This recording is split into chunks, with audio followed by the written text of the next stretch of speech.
You mean that I might be the sixth prince of Djinn lost among the common people, and that as long as I return to the imperial capital with you I could enjoy all the riches and honors of the world? Su Qingyang put down the book in his hand, a slight twitch at the corner of his mouth, and sized up the woman before him with a scrutinizing gaze. The woman was veiled in black gauze, half concealing her features, making it impossible to read her expression. A cascade of jet black hair was tied behind her back, and she wore a sleek, form-fitting black outfit cinched at the waist, accentuating her slender figure. Indeed, the veiled woman's expression was indifferent, unaffected by Su Qingyang's teasing. I belong to the Secret Intelligence Department of Djinn, and I have come specifically to investigate your origins. I imagine you must also be interested in this. Lu Qingyi fixed her gaze on Su Qingyang, her eyes clear and deep. She gently raised her hand and tossed a token toward him. Su Qingyang caught the pitch-black token, glanced at it, and immediately his brow twitched slightly, a look of doubt crossing his face. He had been transported to this world for quite some time, and he knew the original owner's past thoroughly, an orphan, alone and helpless since childhood with no family or relatives. He had grown up struggling in the lowest levels of the market, never hearing a single clue related to the royal family, let alone any identity, as a prince lost among the common people. Of course, he didn't care about his own background. After all, he was a transmigrator, alone and unattached, and he didn't need a family he had no emotional connection to. Therefore Su Qingyang chuckled lightly, and said, "Miss, are you kidding me? A prince has been missing for nearly 20 years, and you only now remember to look for him. Isn't that a bit too late?" Lu Qingyi looked at Su Qingyang, her expression complex, tinged with hesitation, but her voice remained cold as she said, "Apologies, the reasons are complicated and difficult to explain at the moment. If you want to confirm your identity and learn all the truth, you can come with me to the imperial capital. So after all this, my prince identity is still uncertain." Su Qingyang laughed lightly, casually tossing the token back to Lu Qingyi. "But I think I'll pass. After all, my bone and spiritual root aptitude is very mediocre. How could I possibly be that sixth prince?" Hearing this, Lu Qingyi shook her head and frowned. "Don't sell yourself short. Although many factions are currently searching for the prince, in my view you are the most likely candidate for the lost sixth prince." Su Qingyang became a bit interested. "Oh, what makes you think so?" "Because I am the top agent of the Secret Intelligence Department. Every mission I have ever undertaken has never failed." Lu Qingyi was very proud, radiating absolute confidence. Coupled with her aloof demeanor, she exuded an air of solitary pride and cool indifference. "She's definitely a tsundere girl." Su Qingyang couldn't help but chuckle softly, yet he shook his head and said, "Originally, I wouldn't mind going to the imperial capital with you, but at the moment, I really can't get away." Lu Qingyi's clear eyes narrowed slightly. She stepped forward and frowned. "Do you know what you are refusing? What in this world could be more important than your prince identity? This may be your only chance to rise to the top in one step.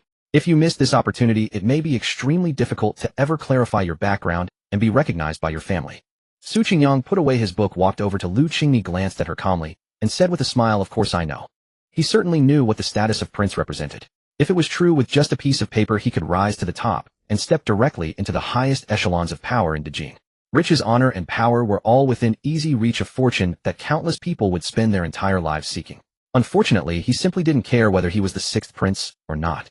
So-called power over the court and the pinnacle of riches meant nothing to him. Lu Qingyi was about to continue persuading him when she suddenly felt the temperature in the room rising rapidly. "But these things are irrelevant to me." Su Qingyang's voice came slowly, very calm. He didn't care, because he himself stood at the pinnacle of this world. Lu Qingyi's eyebrows moved and shock could not be concealed. A terrifying aura surged forth and a dreadful blood energy emanated outward. It was as if a brilliant sun was rising. At that moment she felt as if she were in a blazing furnace, the rolling heat filling the air, almost distorting the atmosphere. 4 blood chi breakthroughs. A blood refining grandmaster. How can this be? Lu Qingyi's mind shook violently, and she murmured involuntarily. Such talent, such willpower. At the age of 20 to reach the rank of grandmaster, even in the imperial capital with its many experts, there was no such monster. Lu Qingyi stared at the young man, before her momentarily lost. In the martial world, first-rate fighters were everywhere, but a blood-refining grandmaster was almost a myth. That was a state where one had tempered the body into the 5 internal organs, unified flesh and blood energy, and made skin, flesh, and bones harder than the finest steel, unshakable even by a sea of fire or a mountain of blades. Any blood-refining grandmaster possessed the terrifying combat power to single-handedly withstand 1,000 troops. In all of Djinn's martial world, only a few legendary figures like the primal sword Glow could compare. The martial path was divided into 2 major branches, internal forging and external refining. As the old saying goes, internal training refines a breath of chi, external training refines the sinews and bones.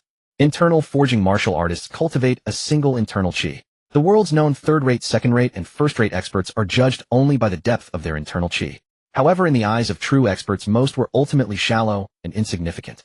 Those who could truly enter the hall were those who had opened all the extraordinary meridians and entered the acquired realm. When the essence, chi, and spirit are perfectly integrated, one can break through the shackles and achieve the innate realm.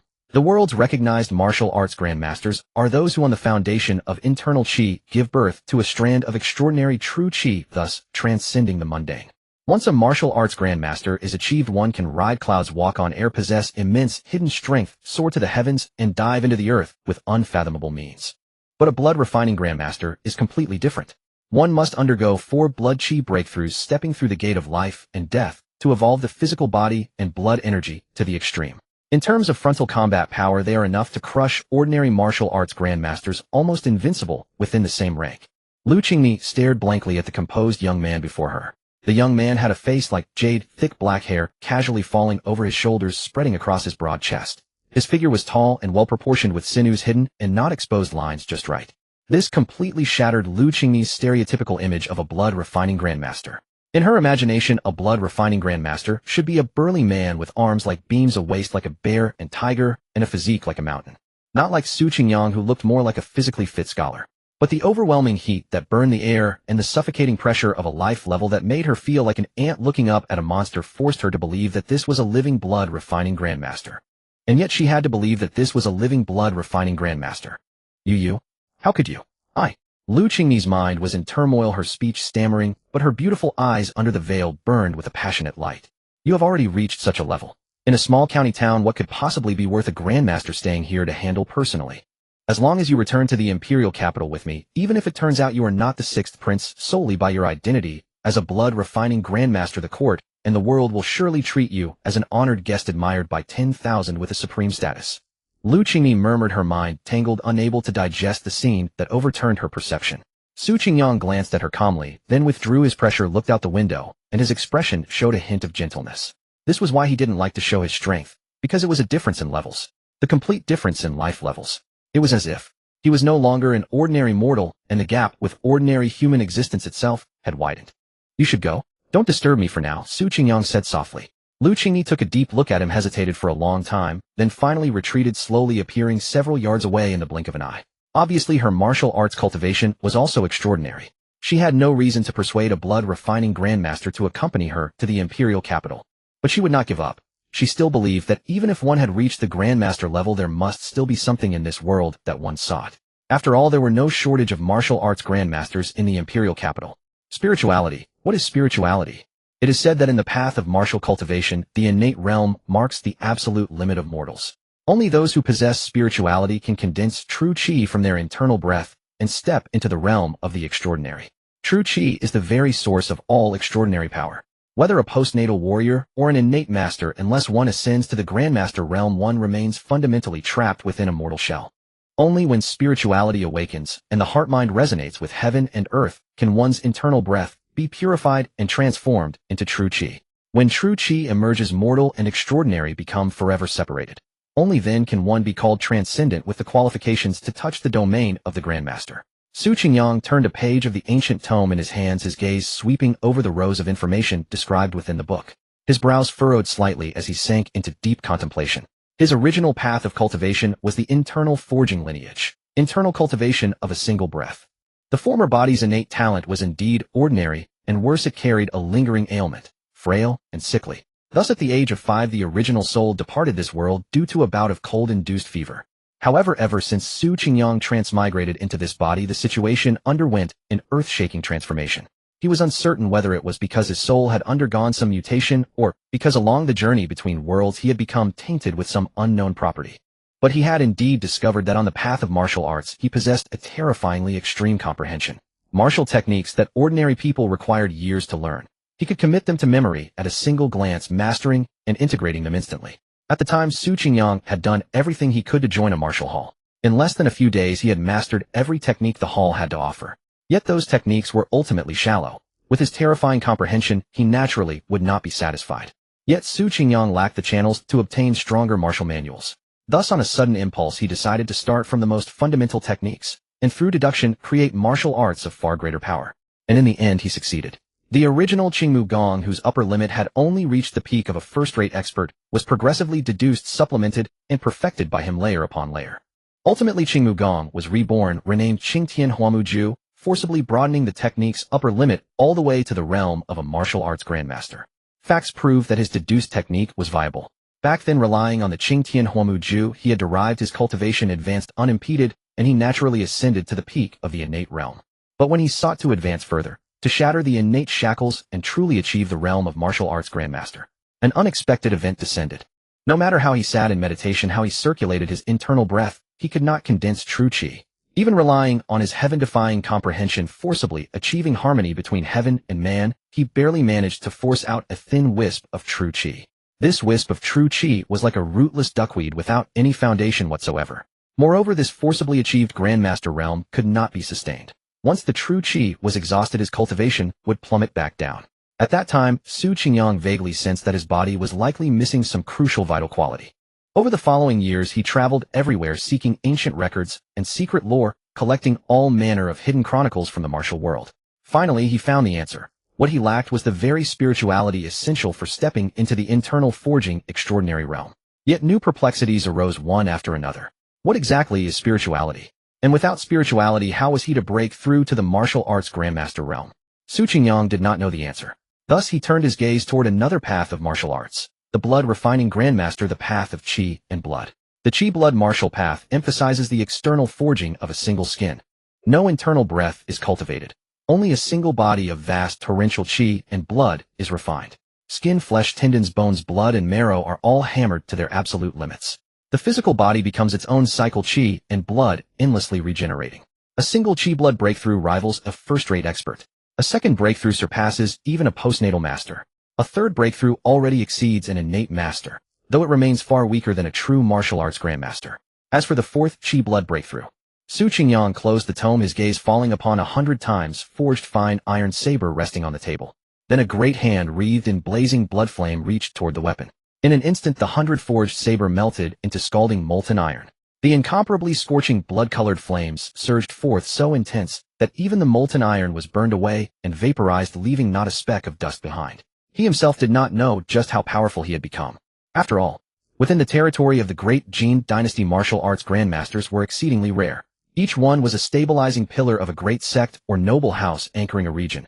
Ordinary people could go their entire lives without ever seeing one. As I am now, I am indeed a blood-refining grandmaster, Su Qingyang murmured to himself. When he had realized that the internal forging path was utterly impassable due to the absence of spirituality, he had decisively abandoned his entire innate cultivation and switched to the horizontal training path of qi and blood. The qi-blood martial path requires no spirituality. Relying solely on physical qi and blood, one can ascend to the extraordinary. However, this path too is fraught with extreme danger. Every single qi-blood breakthrough is a step forward upon the threshold of life and death. One misstep means qi-blood collapse and a body torn apart from within. The technique Su Qingyang now cultivates is named Shizuan Shihuang Duanshu Gong. The original foundational technique circulating in the world was Duanshu Gong, which could at most support a warrior through 2 qi-blood breakthroughs. After his deduction and refinement, the current Shizuan Shihuang Duanshu Gong is now capable of 13 qi-blood breakthroughs. 1 month ago, he successfully completed his 4th qi-blood metamorphosis. His qi and blood reached perfection, and he formally forged the body of a blood-refining grandmaster. Yet barely a few days of peaceful cultivation had passed before an entirely new bottleneck came knocking once more. It was not that the martial technique had erred. It was that the foundation of his own physical body had reached a short-term limit. Every qi-blood breakthrough of the qi-blood martial path consumes a tremendous amount of blood energy. One must rely on vast quantities of qi-blood, replenishing precious medicines to nourish the body and fill the deficit. Previously, he could still rely on his abundant physical foundation to force through breakthroughs. But after breaking through to blood-refining grandmaster, all his accumulated foundation had been completely spent. Without the supplementation of resources, his body simply could not withstand a 5th qi-blood breakthrough. The imperial capital. The 6th prince. Su Qingyang smiled faintly. Having long secluded himself in a small county for dedicated cultivation, a stirring had begun to rise in his heart, the desire to move to act. Once the matter at hand was resolved, perhaps it would be the perfect time to venture out. Brother Qingyang, Brother Qingyang. A crisp girl's voice called out from afar, drawing closer, followed by a flurry of hurried footsteps that crashed open the courtyard gate. A pure and lovely girl hurriedly rushed into the small courtyard carrying a bamboo basket. She appeared to be a girl of about 13 or 14, dressed in only a simple light-colored outfit, yet unable to conceal the liveliness on her little face. Though the girl was still young, her little face was already quite delicate. Her large eyes blinked and sparkled, making her appear utterly adorable. Now within the bamboo basket she carried a delicious meal was arranged. Wisps of warm steam drifted out through the gaps, filling the entire small courtyard with the rich aroma of meat. Braised pork, Brother Qingyang. Mother made the braised pork you love most. I brought it over for you. The girl smiled sweetly, skipping merrily as she set the bamboo basket on the wooden table. Then she poked her little head towards Su Qingyang's desk, hoping to peek at some interesting little trinkets. Before she could see clearly the ancient texts and weapons on the desk, a warm, large hand gently covered the top of her head, softly rubbing it and patting twice.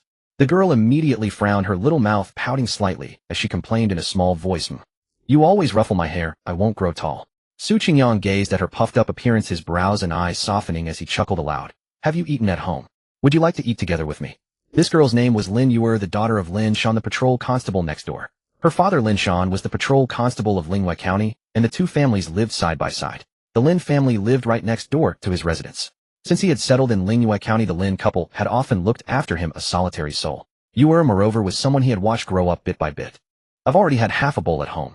Lin Yuer blinked her dewy eyes and nodded obediently, but the moment she caught the rich, sweet aroma of braised pork, she gazed longingly at the bamboo basket. "Mother said I shouldn't eat too much, but I feel like I could still eat just one more little bite."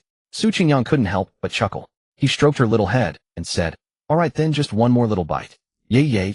Lin Yuer immediately cheered, lightly nuzzling against his chest in emotion. This was exactly what she had been waiting for. Every time she delivered meals, she always ended up getting an extra meal at Brother Qingyang's place. Lin Yuer moved swiftly, dish in each hand, eagerly placing them on the table. The girl ate with great delight, every now and then picking up a piece of fatty yet not greasy braised pork and placing it into Su Qingyang's rice bowl. Brother, hurry and eat." Lin Yuer's mouth was stuffed full of meat, her words muffled and unclear. "All right," Su Qingyang responded, watching the girl wolf down her food with eyes full of indulgence. The great Jin rose upon martial arts, venerating the spirit of warfare.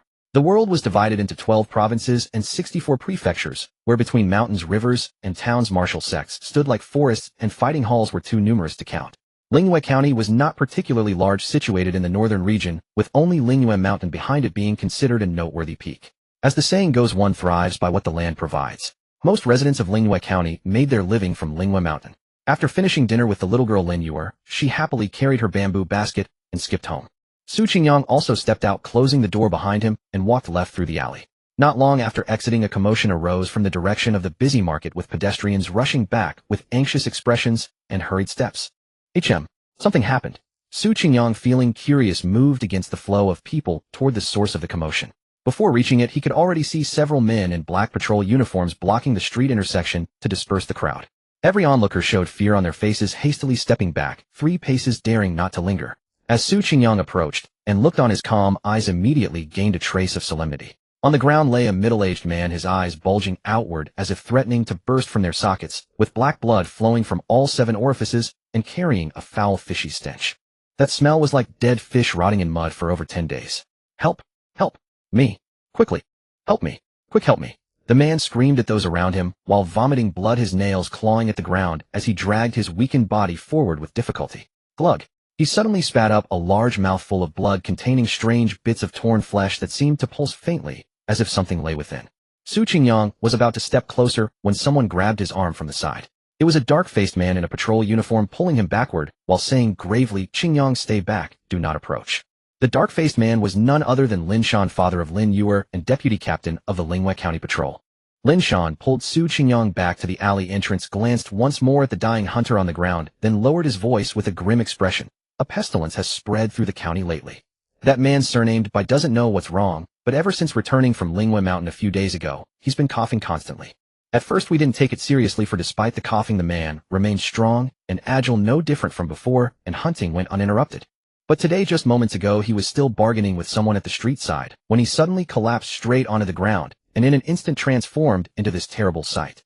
Su Qingyang's brow furrowed slightly as he gazed at the fallen man, and asked, "Uncle Lin, did he show any warning signs before collapsing?" Lin Shan wearily rubbed his forehead and nodded heavily. "Indeed. We still don't know if this strange illness is contagious, but we must be cautious regardless. Given what he has become, once contracted, there may be no cure." As he finished speaking, he let out a heavy sigh.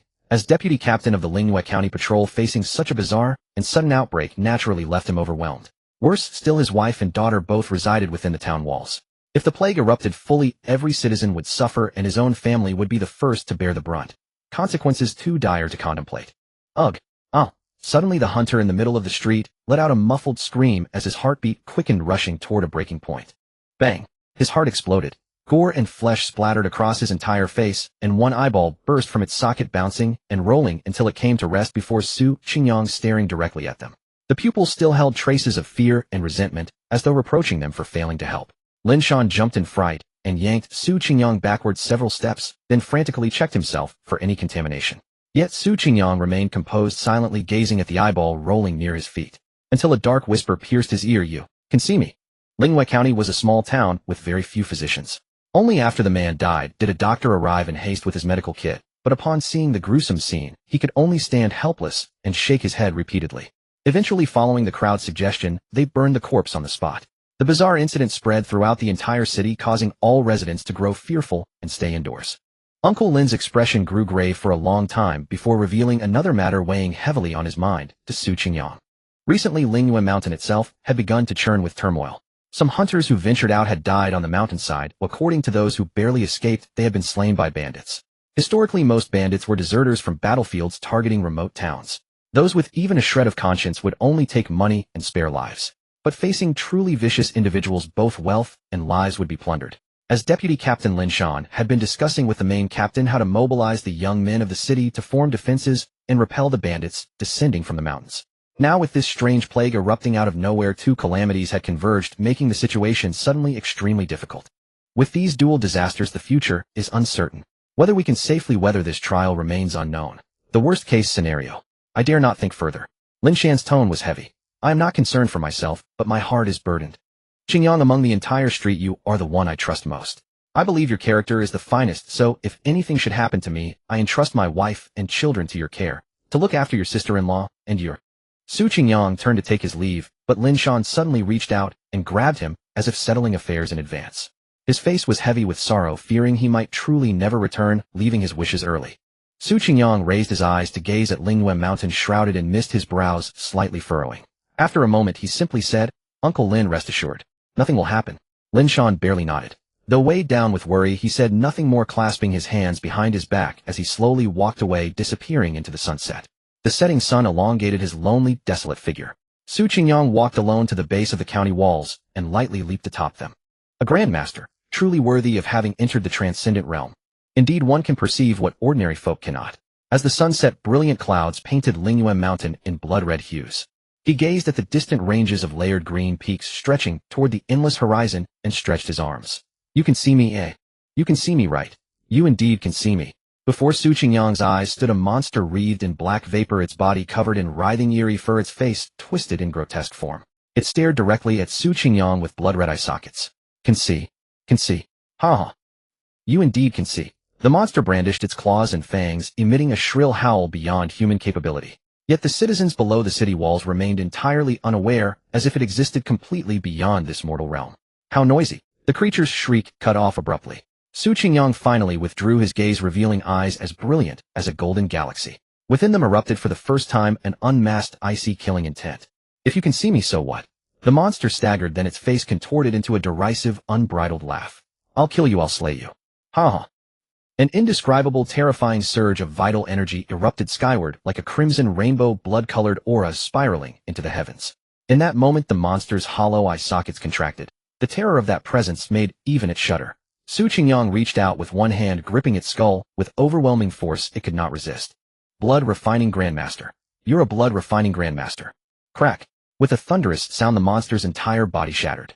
But in its dying breath, the writhing fur upon it was consumed and burned away by flames of vital energy. The creature seemed to experience a final flash of clarity, its original wisdom and sentience returning in that fleeting moment. Su Qingyang's movement paused slightly. His expression shed its horror. Within those eyes appeared a trace of bewilderment, weathered experience, and dread, ultimately giving way to a fragile lucidity, carrying with it a sense of liberation, almost joyous. Thank you. Finally I can die." Faint words echoed, growing quieter, yet it was clear he was grateful Su Qingyang had ended his suffering. For this was deliverance. For to exist in this form, living a life worse than death, was torment beyond measure. Lin Muqian, my heart remains unyielding. I cannot rest in death." Su Qingyang, usually expressionless, his golden eyes tightened. "Lin Muqian, you say your name is Lin Muqian. The dying man instinctively turned his gaze toward him, but in the next instant that glimmer of light in his eyes vanished completely. His broken form dissolved into wisps of black smoke drifting away on the wind. Su Qingyang stood motionless where the phantom had faded for a long time. The golden radiance in his eyes slowly dimmed, returning to black, boundless and deep as an abyss. This creature that had emerged from the white-clad man's corpse had genuinely caught him off guard. Was that form just now some kind of spirit? Lin Muqian. Lin Muqian. The name meant nothing to him. However, judging from what he had heard, this person could hardly be someone insignificant. I had intended to observe for a few more days, but it seems it's time to bring this to a close. Su Qingyang murmured, his gaze settling on Lingyuan Mountain, shrouded in twilight. Half the sun had dipped below the horizon. Su Qingyang's profile was cast in shadow, his expression unreadable, almost divine. That night, deep within the dense forest of the Lingyuan Mountains, dozens of bandits gathered in a circle, their waists and hands bearing sabers and spears as they deliberated. Another figure stood motionless in the dim woods. He was tall and robust, clad in a heavy suit of dark iron armor that covered his entire body. He resembled a steel beast with a 1,000-pound heavy blade strapped to his back, its edge hidden in the night, exuding a fierce aura. Not far away, a man with triangular eyes hurried over. With a flattering smile, he quickly approached the armored figure and bowed to report. Chief Bai, I've thoroughly investigated the secrets of Lingyue County. If you lead the brothers to strike, taking the county will be as easy as turning your hand. Let me see.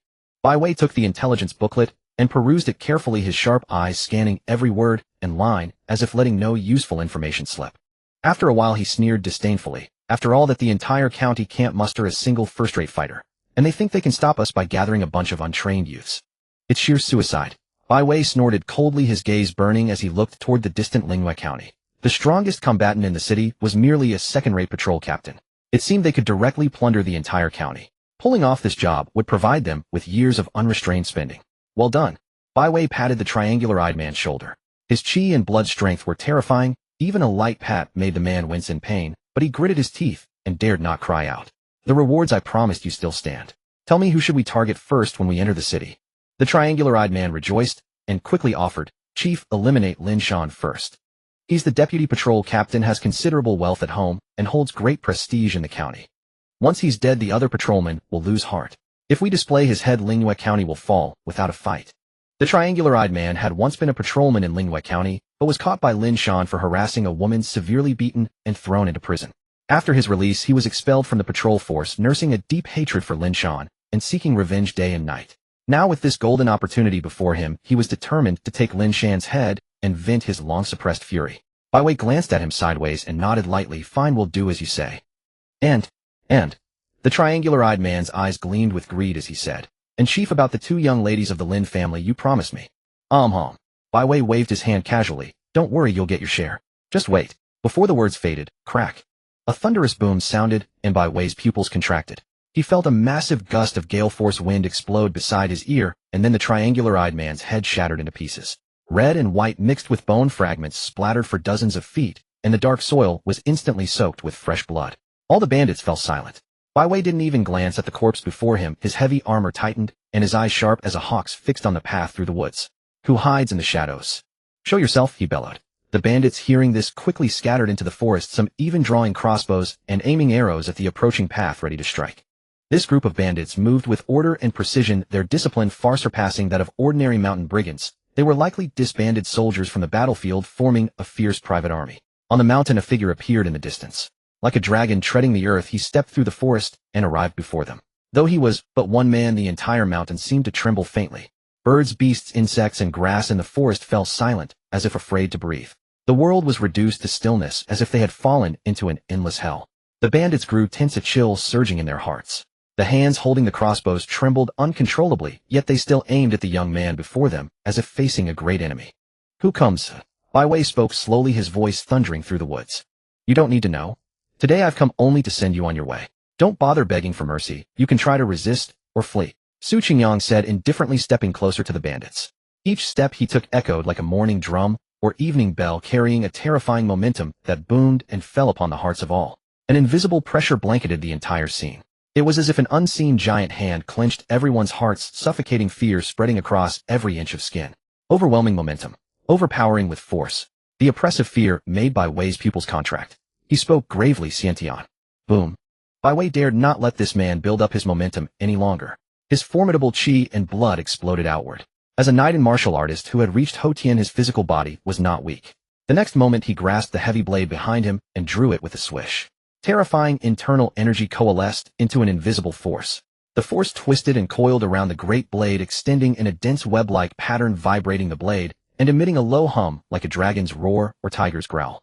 Heavenly Dragon Tiger Force Hotian Peak. In the world when knight and martial arts reach Hotian, internal energy can be released externally, capable of splitting mountains and killing enemies or protecting the body and warding off weapons. Heavenly Dragon Tiger Force refined internal energy to the ultimate subtlety, allowing it to split into thousands of fine threads. Once unleashed, it could spread over weapons and armor. It made them indestructible and vastly more powerful. With a casual swing, it could tear through steel and shatter rocks. Bai Wei's force circulated through his body, though every movement carried immense power, like dragon roars and tiger growls, destroying everything. With a single step, the earth boomed. Bai Wei dragged his heavy blade, crossing 100 meters in one stride, and slashed towards Su Qingyang with a thunderous roar. The terror of his momentum was such that the surrounding air sank like a 100-fathom abyss, and a dragon tiger-like might swept forth, rushing toward him. But Su Qingyang did not dodge or evade. He simply clenched his 5 fingers and threw a punch. Seeing this, Bai Wei frowned, but a surge of wild joy erupted in his heart. Even if the opponent was a Xiantian expert, he was still flesh and blood. Clad in an indestructible suit of 1,000-pound heavy armor, even the divine cannon fire on the battlefield could barely harm him. Coupled with this blade infused with Heavenly Dragon Tiger Force, he was both offensive and defensive. He was confident he could contend with a Xiantian martial artist. This man dared to meet his fully powered strike with bare fists. It was sheer suicide. Xiantian, so what? A good Hotian is not necessarily inferior to Xiantian. Boom. Su Qingyang's expression was cold, and the terrifying blood energy within his body erupted like a volcano surging into the sky. As the blood energy soared, the bandits present all held their breath. Even some of the bandits with weaker wills could not withstand the overwhelming pressure, their legs giving way as they heavily knelt on the ground, trembling uncontrollably. Su Qingyang raised his hand and threw a punch, his blood energy exploding like a cannonball, tearing through the air and transforming into a massive, furious dragon. Bai Wei's pupils contracted wildly, but before he could even be horrified, the celestial dragon tiger force on his heavy blade instantly collapsed, shattering along with half of the blade. Boom, boom, boom. After the terrifying explosions, a deep ravine lay across the ground, as if a monstrous axe had cleaved the earth from the sky. Only scattered fragments of steel and flesh remained. Bai Wei was blasted hundreds of yards away, kneeling on one knee, propping himself up with the broken half of his heavy blade, but half of his body, along with the steel armor, had been shattered into pieces. Bare bones were exposed, his face like half a skull. The mountain wind howled past. At this moment, the bandits around trembled with fear, all prostrating on the ground, looking at the young man as if they had seen a demon god. Grandmaster. Su Qingyang's blood energy was like an abyss, unfathomable. What was the Dragon Tiger Force? What was the indestructible armor? Before a grandmaster, they were nothing but toys. That punch, just now, he had suppressed 99% of his strength, afraid of killing the bandit leader on the spot. Master, we brothers are all soldiers from the border. Because of severe injuries in battle and our foolish commander, we didn't want to die in vain, so we fled here. Suddenly, one of the bandits knelt and begged for mercy, tears streaming down his face. They never expected that merely trying to loot a small town would involve a grandmaster. Truly the worst luck. Look at you, a dignified grandmaster, actually living in seclusion in such a remote town. What are you seeking? Su Qingyang shook his head, revealing a disdainful cold smile, and raised his hand to flick his finger. The terrifying blood energy shot out like a cannon blast. With a boom, a thunderous sound echoed. It shattered the upper half of the speaker's body, sending flesh and blood splattering over 100 meters, and a rain of blood fell over the mountain. The surrounding bandits instantly felt as if they had fallen into the deepest frozen hell. I told you, begging for mercy is useless. You can try to resist or flee. Su Qingyang spoke again, cold as a demon, completely disbelieving anything they said. He won't let us go. Either way, we're dead. Brothers, fight him. Some bandits grew desperate, and the fear of death temporarily overcame the fear of facing a grandmaster. They raised their bows and arrows. At that moment, from within the forest, someone suddenly pushed out 4 wooden cart carriages, which burst open violently. They turned out to be for cannons. Su Qingyang tilted his head slightly, a hint of surprise flashing in his eyes. When I show a question mark, it's better that you have a problem, not me. What did he see in a martial world? He actually saw 4 cannons, and even more, they drew out a firelock. They raised their weapons and fired wildly in Su Qingyang's direction, their faces twisted with insane killing intent. Amid a deafening, thunderous roar, 4 blazing fireballs exploded in the sky. The calm air was instantly torn apart, and a violent gale swept through. A scorching wave accompanied by an earth-shattering roar. The stirred-up dust rose like a blinding sandstorm, blooming like sinister red flames. Die. Come on. Let's see how strong you are. Can you withstand the divine cannon? The bandits' gazes turned icy cold, revealing cruel expressions. These 4 cannons were military equipment they had snatched in the chaos during their defeat in battle, and their power was astonishing enough to severely injure innate realm martial artists. They had carried them across mountains and rivers without discarding them, taking turns bearing the burden, tirelessly hauling the cannons onward, originally intending to use them to guard their mountain stronghold. Although the accuracy might be touching at this moment, with the moon dark and the wind high at such close range, and with a sudden attack, even a grandmaster, how could he avoid it? This was the moment to unleash the killing intent. Interesting. Are you trying to stage a play for me? If you have a gun, but don't use it, what kind of martial grandmaster are you at? Su Qingyang laughed. Although it caught him somewhat off guard, the speed of the cannonballs was as slow as a turtle's crawl in his eyes. Dodging would be as easy as a thought. But why should he dodge? Su Qingyang waved his sleeve, spread his 5 fingers, and clenched his right fist.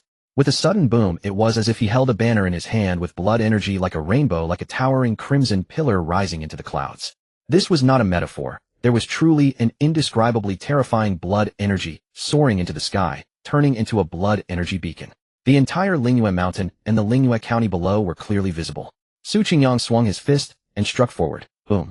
Amid the earth-shattering roar, the cannonballs caught in the crimson pillar exploded, their flames melting into the pillar and transforming into a fiery dragon.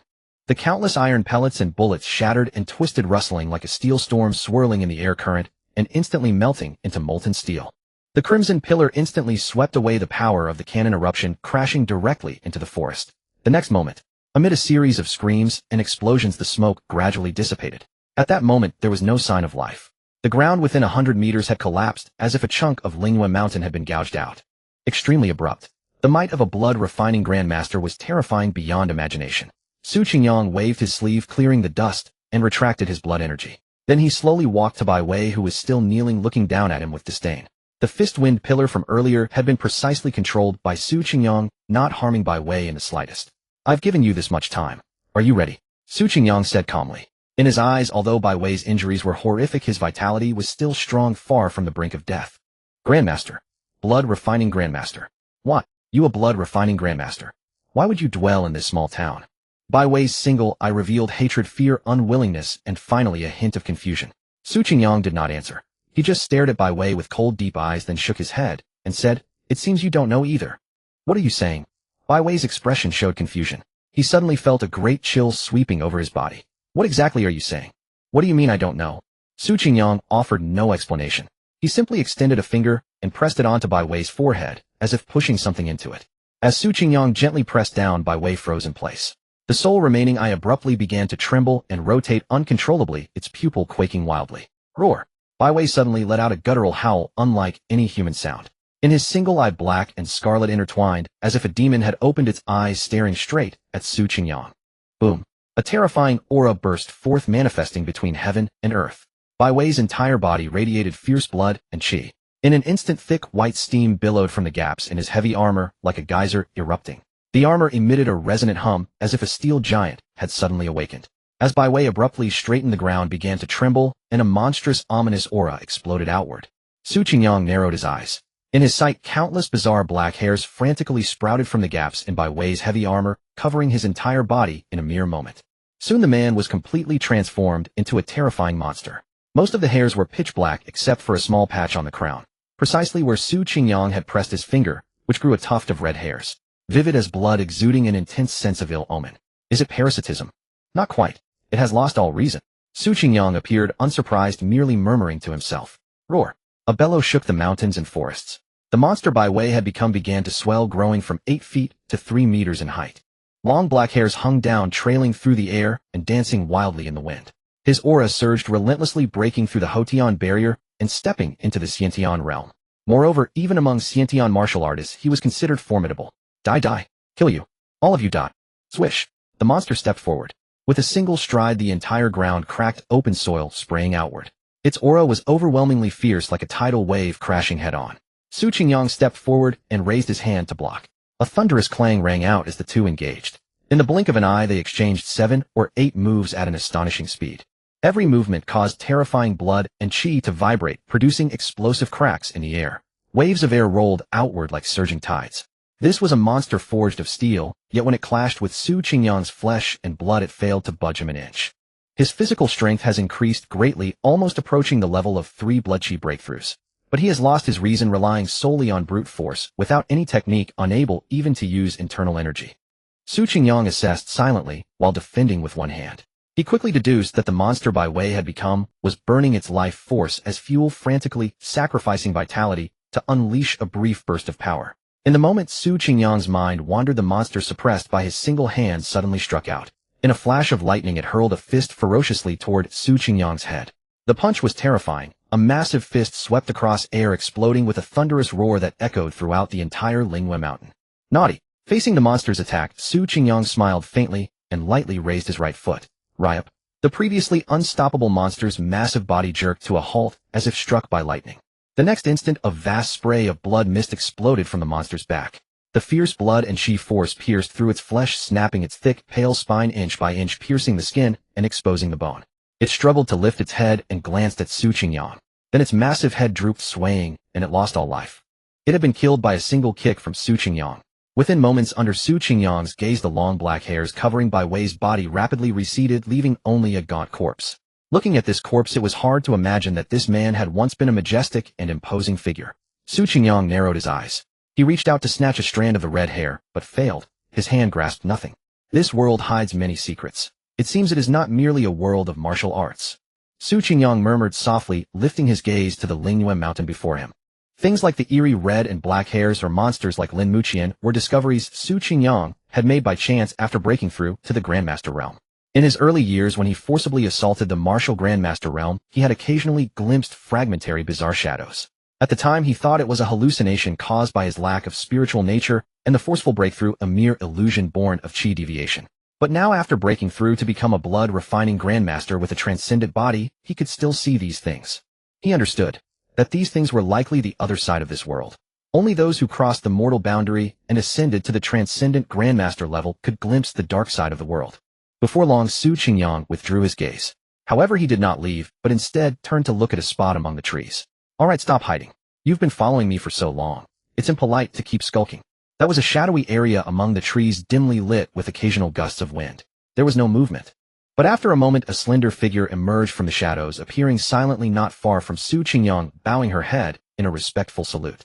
My apologies for the intrusion. I did not intend to spy. I only heard the commotion on the mountain and followed it here. The newcomer was Lu Qingmi.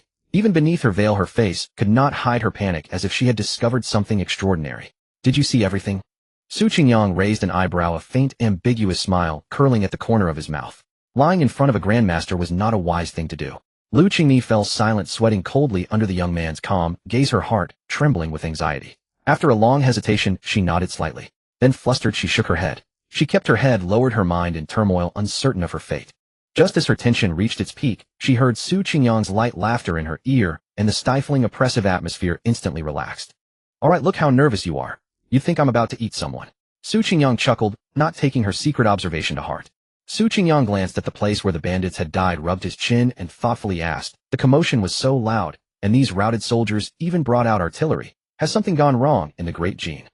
Lingyue County, and even the entire northern continent, appeared peaceful on the surface. Yet according to these defeated remnants, they had clearly suffered a loss and fled here in panic. Lu Qingmi stared at the terrifying abyss Su Qingyang had punched open, lost in a daze. Even though she had just witnessed it, seeing the horrific wound up close still shook her to the core, overwhelmed by the power of a blood-refining Grandmaster. Transcendent Grandmasters were indeed unfathomable beyond any measure.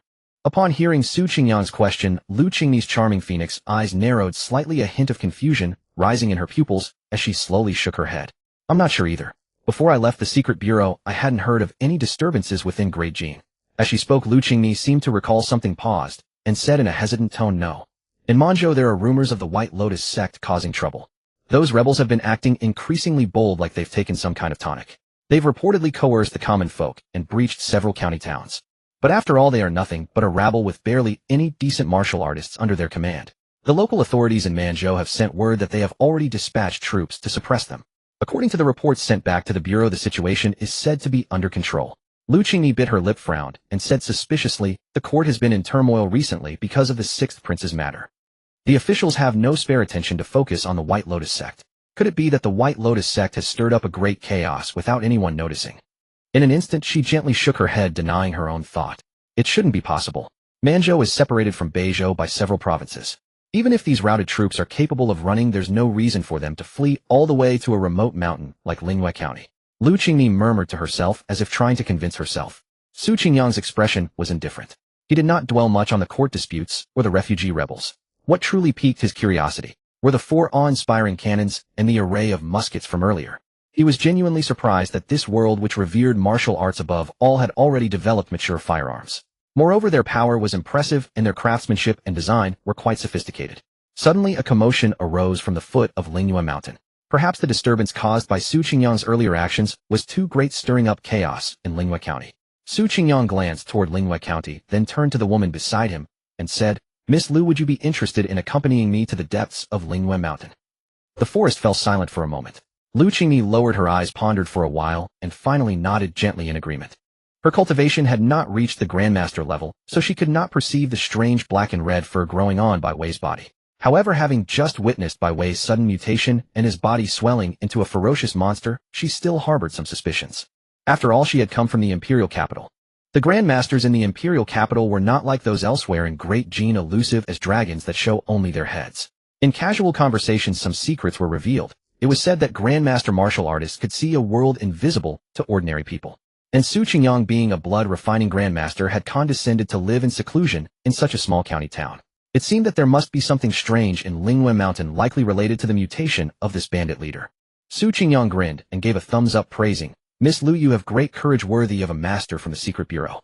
Lu Qingmi cast a sidelong glance at him, her silver teeth lightly clenched as if to say that even if she were unwilling, she couldn't choose not to go. Su Qingyang smiled, his gaze turning toward the deep forest, his eyes profound. Then without lingering, he followed the traces and headed into the mountains. Lu Qingmi followed closely behind. The forest was silent. It was the 5th watch of the night. Before long, the two arrived at a natural cave, its pitch-black depths seemingly bottomless. "This is the place." Su Qingyang gazed at the cave before him, surveying the chaotic footprints on the ground, clearly indicating that the routed troops were hiding inside.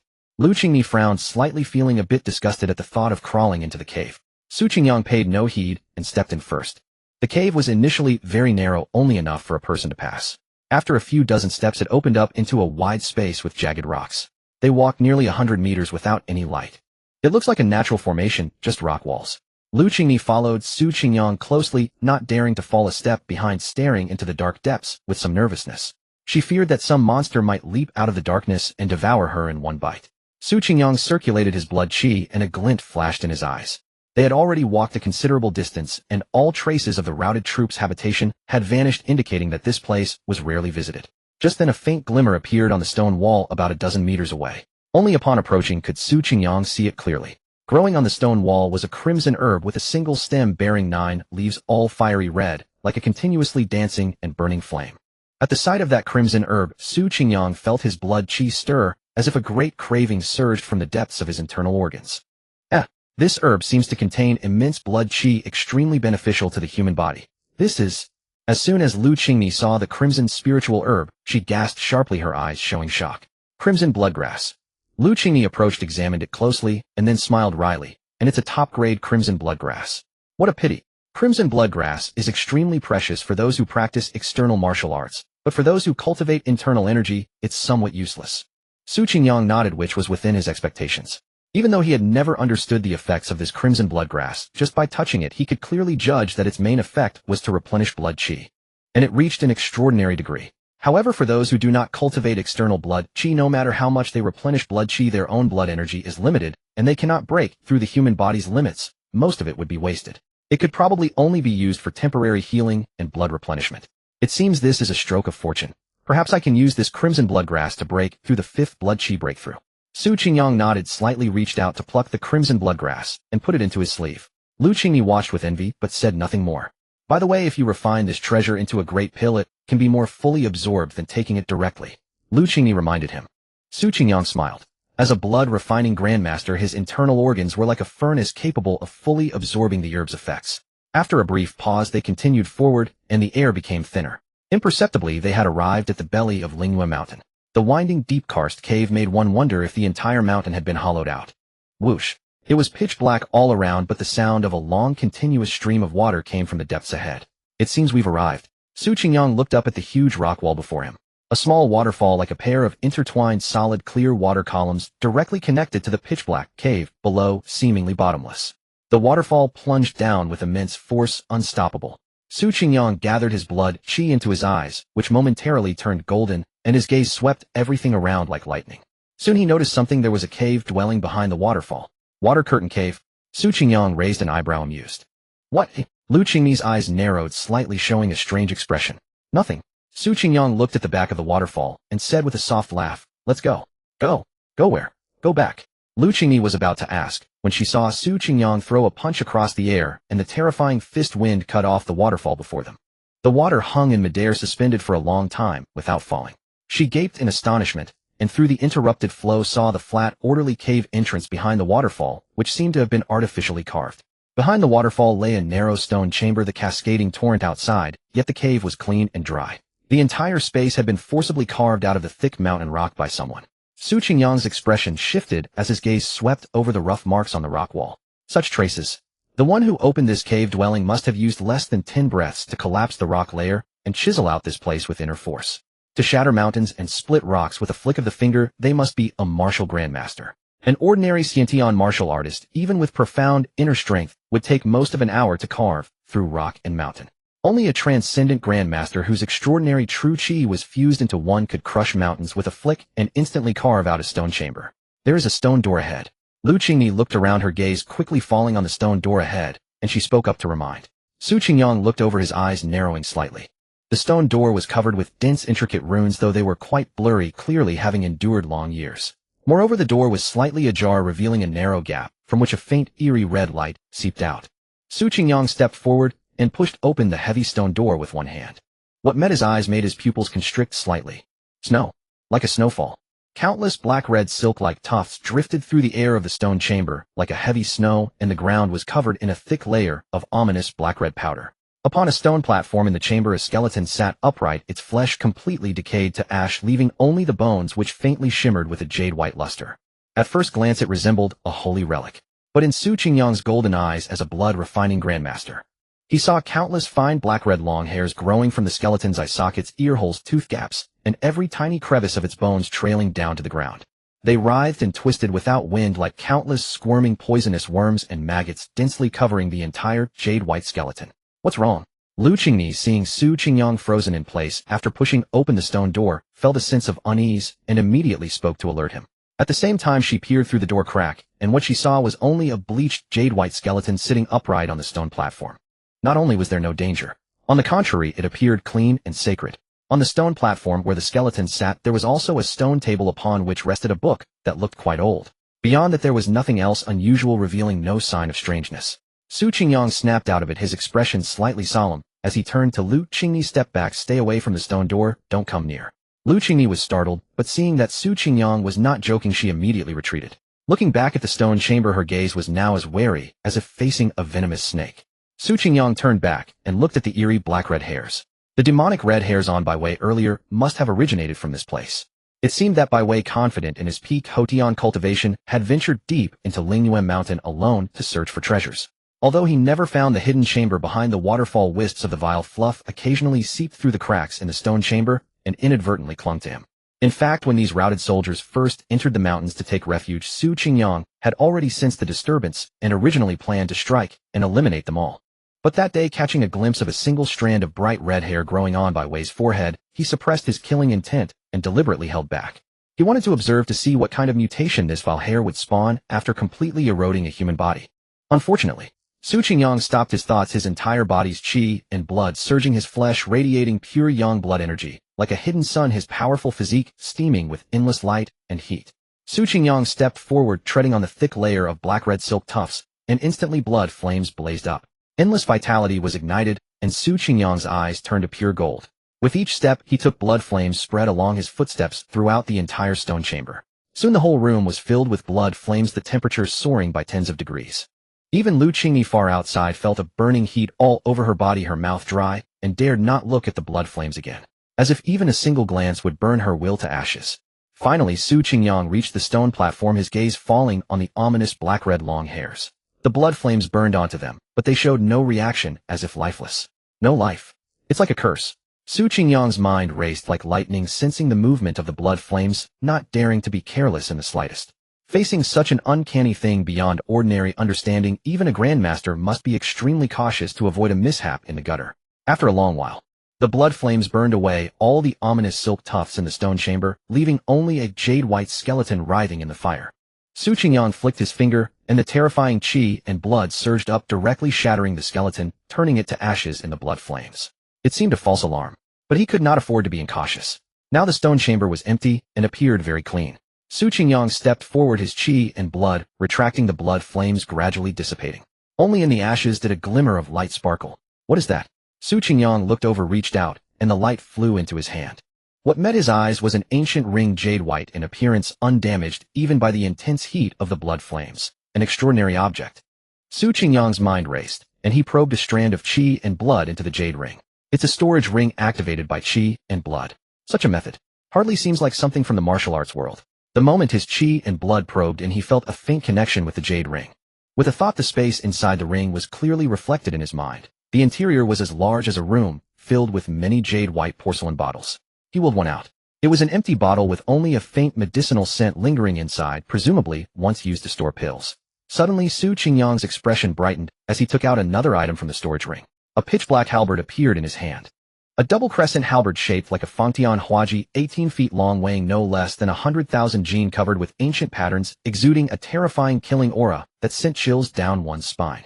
What a divine weapon! Su Qingyang praised sincerely, greatly pleased with it. He swung it a few times, and wherever the halberd passed, the rock walls on both sides were torn apart, the cuts as smooth as a mirror, a testament to its terrifying destructive power. Excellent. This single halberd alone made the trip worthwhile, not to mention the storage ring and the top-grade red blood grass he had picked earlier. A bountiful harvest. Do you have a name? No. Then from now on I shall call you Black God Halberd. Su Qingyang examined the heavy halberd, then put it back into the jade ring. Against one wall of the stone chamber stood a crudely chiseled stone table, simple in workmanship, as if carved out on a whim. On the table lay a book that appeared quite old. Could it be a martial arts manual? Su Qingyang reached out and grabbed it, flipping it open. This book was not a manual. It contained only a few fragmentary words left by the deceased.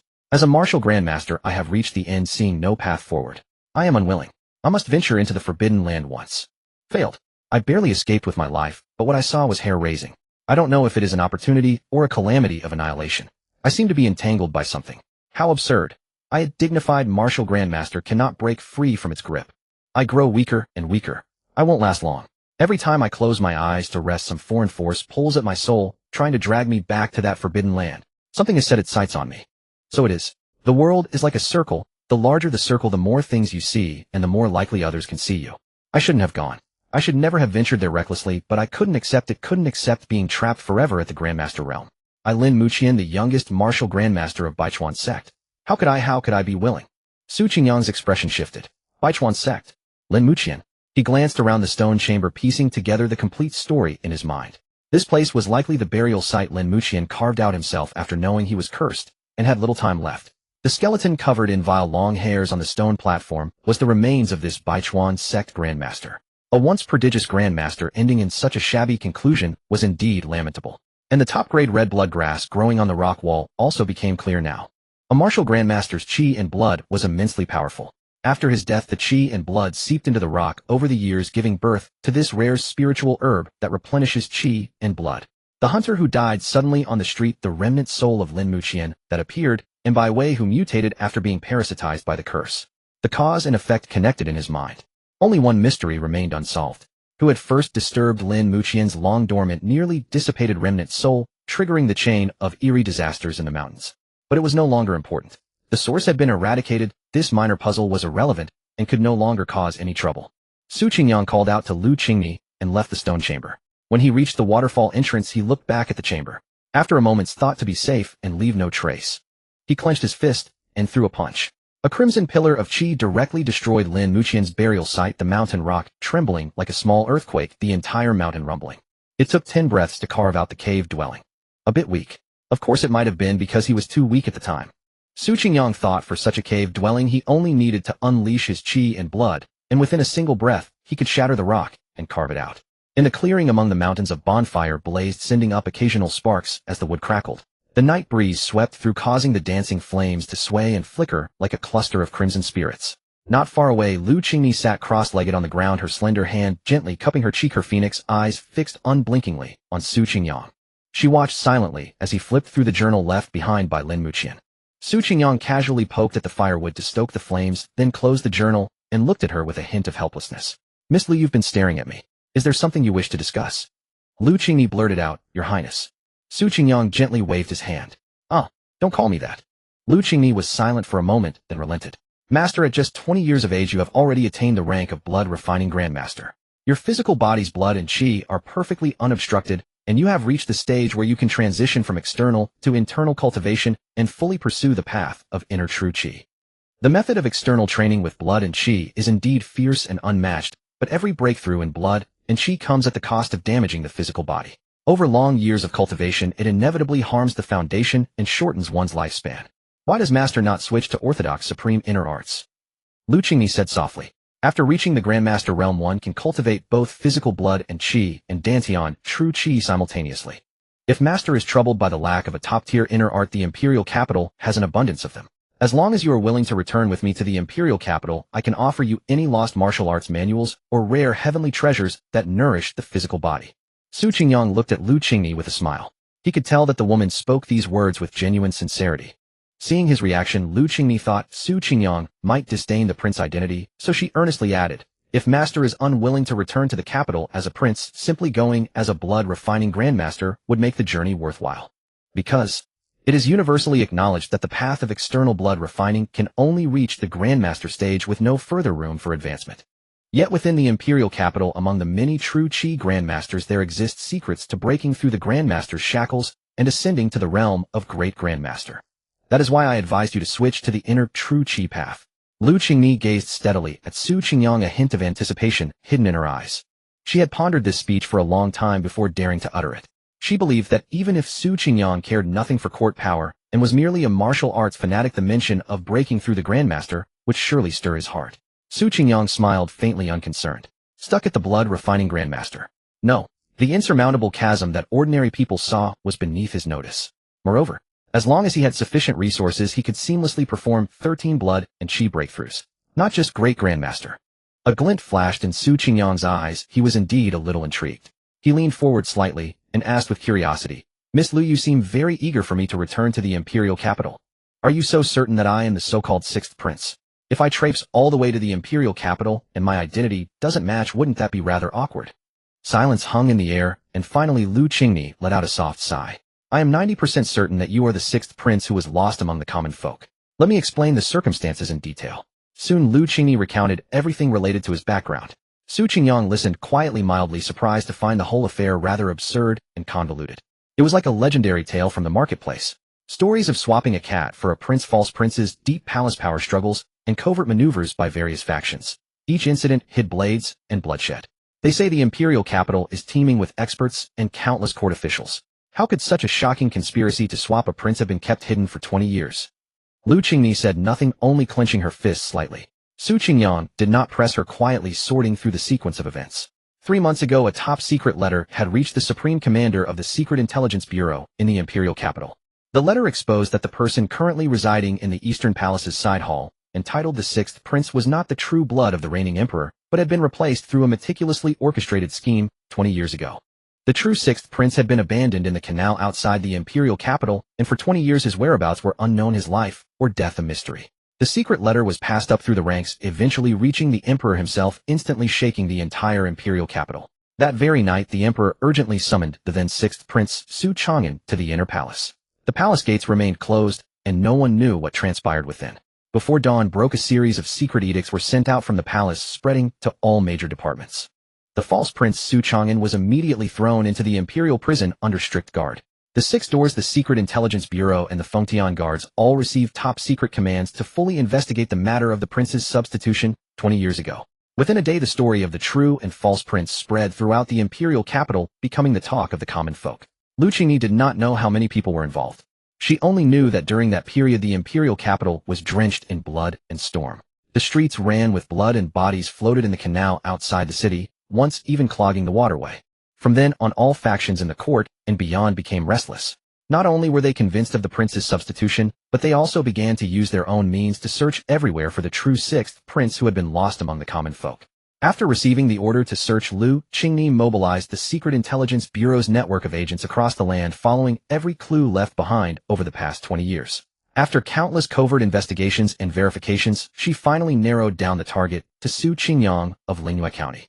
Of course, the Six Doors and the Fengtian guards, who also received secret orders, were likewise searching for the sixth prince. However, the three factions had different intelligence channels and held different clues. By now, many counties and prefectures had likely produced multiple imposters claiming to be the true prince. Leaning against an old tree, Su Qingyang suddenly asked the previous sixth prince, Su Chang'an, what kind of person was he? At the mention of that name, Lu Qingni's face immediately stiffened. After a moment, she said reluctantly, he was indeed a prodigy. Su Chang'an possessed not only the talent for governing, but also martial arts ability that left countless people in the dust. Before this incident, he was even one of the princes most likely to ascend to the position of crown prince. Su Qingyang was taken aback, then shook his head with a smile. What a pity. Lu Qingni suddenly looked up at Su Qingyang, a flicker of pain and indignation flashing in her eyes. She said bluntly, Your Highness, everything he enjoyed should have been yours. He stole it all for 20 years, 20 whole years. How many 20-year periods does a person have to waste? In my eyes, you are the true sixth prince, and in terms of talent and martial arts cultivation, you are millions of times superior to Su Chang'an. Moreover, if Su Chang'an is ever leniently released from prison, where would you, the genuine prince, stand? Su Qingyang looked at Lu Qingni, who had inexplicably grown angry and couldn't help but laugh. It was just a casual remark, but this girl was getting carried away. He had never intended to be manipulated. His earlier comment was merely an objective observation. Because he did not care. Only the martial path was his sole truth. It was the path of unrestrained power, capable of pitting one man against the entire world. Just as he was pondering, Su Qingyang stroked the notebook in his hand, his thoughts shifting, and suddenly asked, Miss Lu, as an elite of the secret division, have you ever heard of the name Lin Muqian, or the 100 Streams sect? Lu Qingni was startled by the words and blurted out, The Lin Muqian you speak of, is that the skeleton in the stone chamber? Yes. Su Qingyang nodded and added, in his lifetime, he was a martial arts grandmaster. Lu Qingni frowned, pondering for a long time, and finally shook her head slowly. I have never heard of this person. Not to mention Lin Muqian, I have never even heard of the 100 Streams sect's name. With that, her expression turned serious, and she said earnestly, However, if he was a grandmaster, he could not have remained unknown in the Great Gene. The secret division houses countless martial arts archives, and there should be records about him. But the secret files of such grandmaster-level figures are of extremely high classification. Given my current position, I do not have the authority to access them. Lu Qingni sighed softly. Su Qingyang stroked his chin, lost in thought, and said, That being the case, I really must go to the imperial capital. Lu Qingni's eyes lit up at his words, unable to conceal her joy. Do you mean it, young master? Su Qingyang smiled lightly. Actually, I was already planning to wander the world. It doesn't matter where I go. Then it's not a bad idea to go to the imperial capital with you. It will be a good chance to see the skills of the martial grandmasters in the capital and broaden my horizons. Lu Qingni was momentarily stunned, then her eyes curved with joy. When shall we set off? Today. Su Qingyang slowly stood up, gazing at Lingyue County below the mountain. Lu Qingni was startled and asked, Aren't you going to say goodbye to your acquaintances in the city? Su Qingyang gently shook his head. I don't like farewells. Besides, this is only a temporary departure. It's not like I won't come back. There will always be a time to return. The sky was just beginning to lighten with a thin layer of morning mist. Lin Yue rose early. The young girl lightly kicked a pebble in front of her and kicked it all the way to Su Qingyang's small courtyard. Then she tilted her delicate spiritual face and stretched. A trace of confusion arose in her heart. At this hour in the past, Brother Qingyang would already be sitting in the courtyard reading, waiting for her. Why was the courtyard so quiet today with no one in sight? Lin Yue was curious and suddenly wondered if it was because she had woken up too early today, so Brother Qingyang hadn't gotten up yet. The young girl suddenly waved her delicate little fist, then rushed briskly into Su Qingyang's sleeping chamber. Brother Qingyang, get up. The sun is almost on your bottom. Lin Yue, with a smile in her eyes, called out cheerfully, her lively big eyes looking toward the bed. But suddenly she froze. The bed was empty with no one in sight. Only a sealed letter lay in the center of the desk. A bad premonition suddenly struck Lin Yue, and she frantically searched every room, but found nothing. Everything was familiar, as if the past still lingered. Lin Yue's eyes had already reddened. Finally, her gaze fell on the envelope on the desk. Yue, I am heading north today, traveling to the imperial capital. It will take some time. Do not search for me, and do not worry. You are born with a pure heart and a clear spiritual root most suitable for cultivating the righteous path. Practice while the azure sky with transformation art I taught you. This art is gentle and nourishing, strengthening the foundation and cultivating the essence. It is most suitable for your spiritual root. Practice it diligently, every day, step by step. Do not rush or be impatient. In the days to come, train well in martial arts and live peacefully. The day of our reunion will surely come. Though the mountains are high and the roads are long, there will always be a time to return. Also, please tell Uncle Lin that the plague in the city and the root of the bandit troubles in the mountains have been eradicated. From now on, there is no need to be afraid. You can live in peace. Su Qingyang Lin Yuer clutched the letter, her nose sore, and finally tears uncontrollably fell. Far away on the mountain path, Su Qingyang suddenly reined in his horse, stopping, and gazed into the distance toward Linyue County. Lu Qingni turned her head to glance at him, tactfully remaining silent, not disturbing his thoughts. A gentle mountain breeze blew from behind. Another farewell. But fortunately, it was only a farewell, not a permanent one. In a long life, such things are unavoidable. Until we meet again. Su Qingyang whispered softly, his voice drifting lightly in the wind. The two rode on horseback, traveling together for several days. At first, Su Qingyang was not in a hurry. He rode leisurely, enjoying the scenery of mountains and rivers along the way. It was quite comfortable and pleasant. Lu Qingni did not urge him either. Sitting on horseback as if on level ground, she practiced breathing exercises while keeping pace with Su Qingyang. After a few days, Su Qingyang grew tired of the scenery. The road was mostly ordinary wilderness with no famous mountains, great rivers, or historic sites to admire. All he saw were grass and trees and the dust kicked up by passing carts and horses, monotonous and dull. Su Qingyang turned to look at the woman beside him and asked, "Miss Lu, at this pace, how much longer until we reach the imperial capital?" Su Qingyang did not know the way all the routes were in Lu Qingni's mind. Lu Qingni said calmly, "If we ride day and night without stopping, we can reach Zhongzhou territory in a month, and then another 5 days to enter the imperial capital. If we travel normally, it will take about 2 months in total."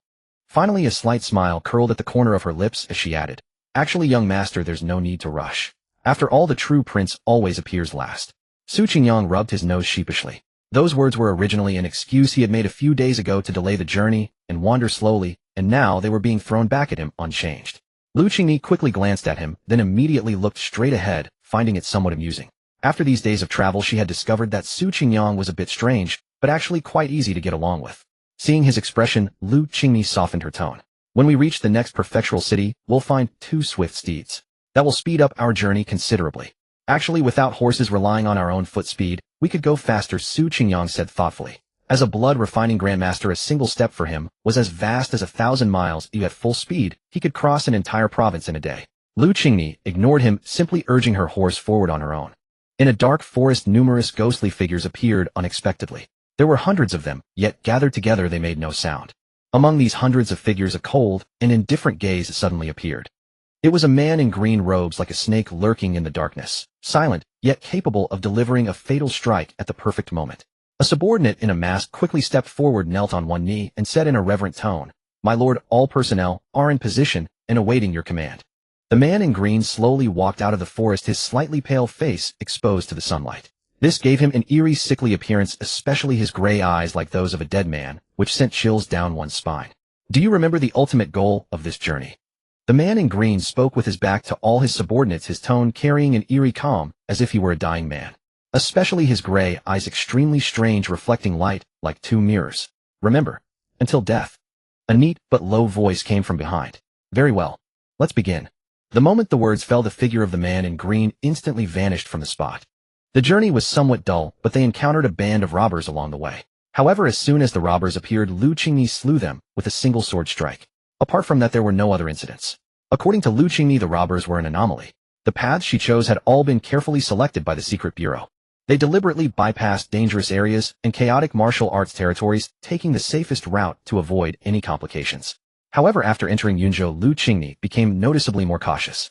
She no longer closed her eyes to meditate, and instead kept scanning the surrounding forests and crossroads, constantly alert to their surroundings.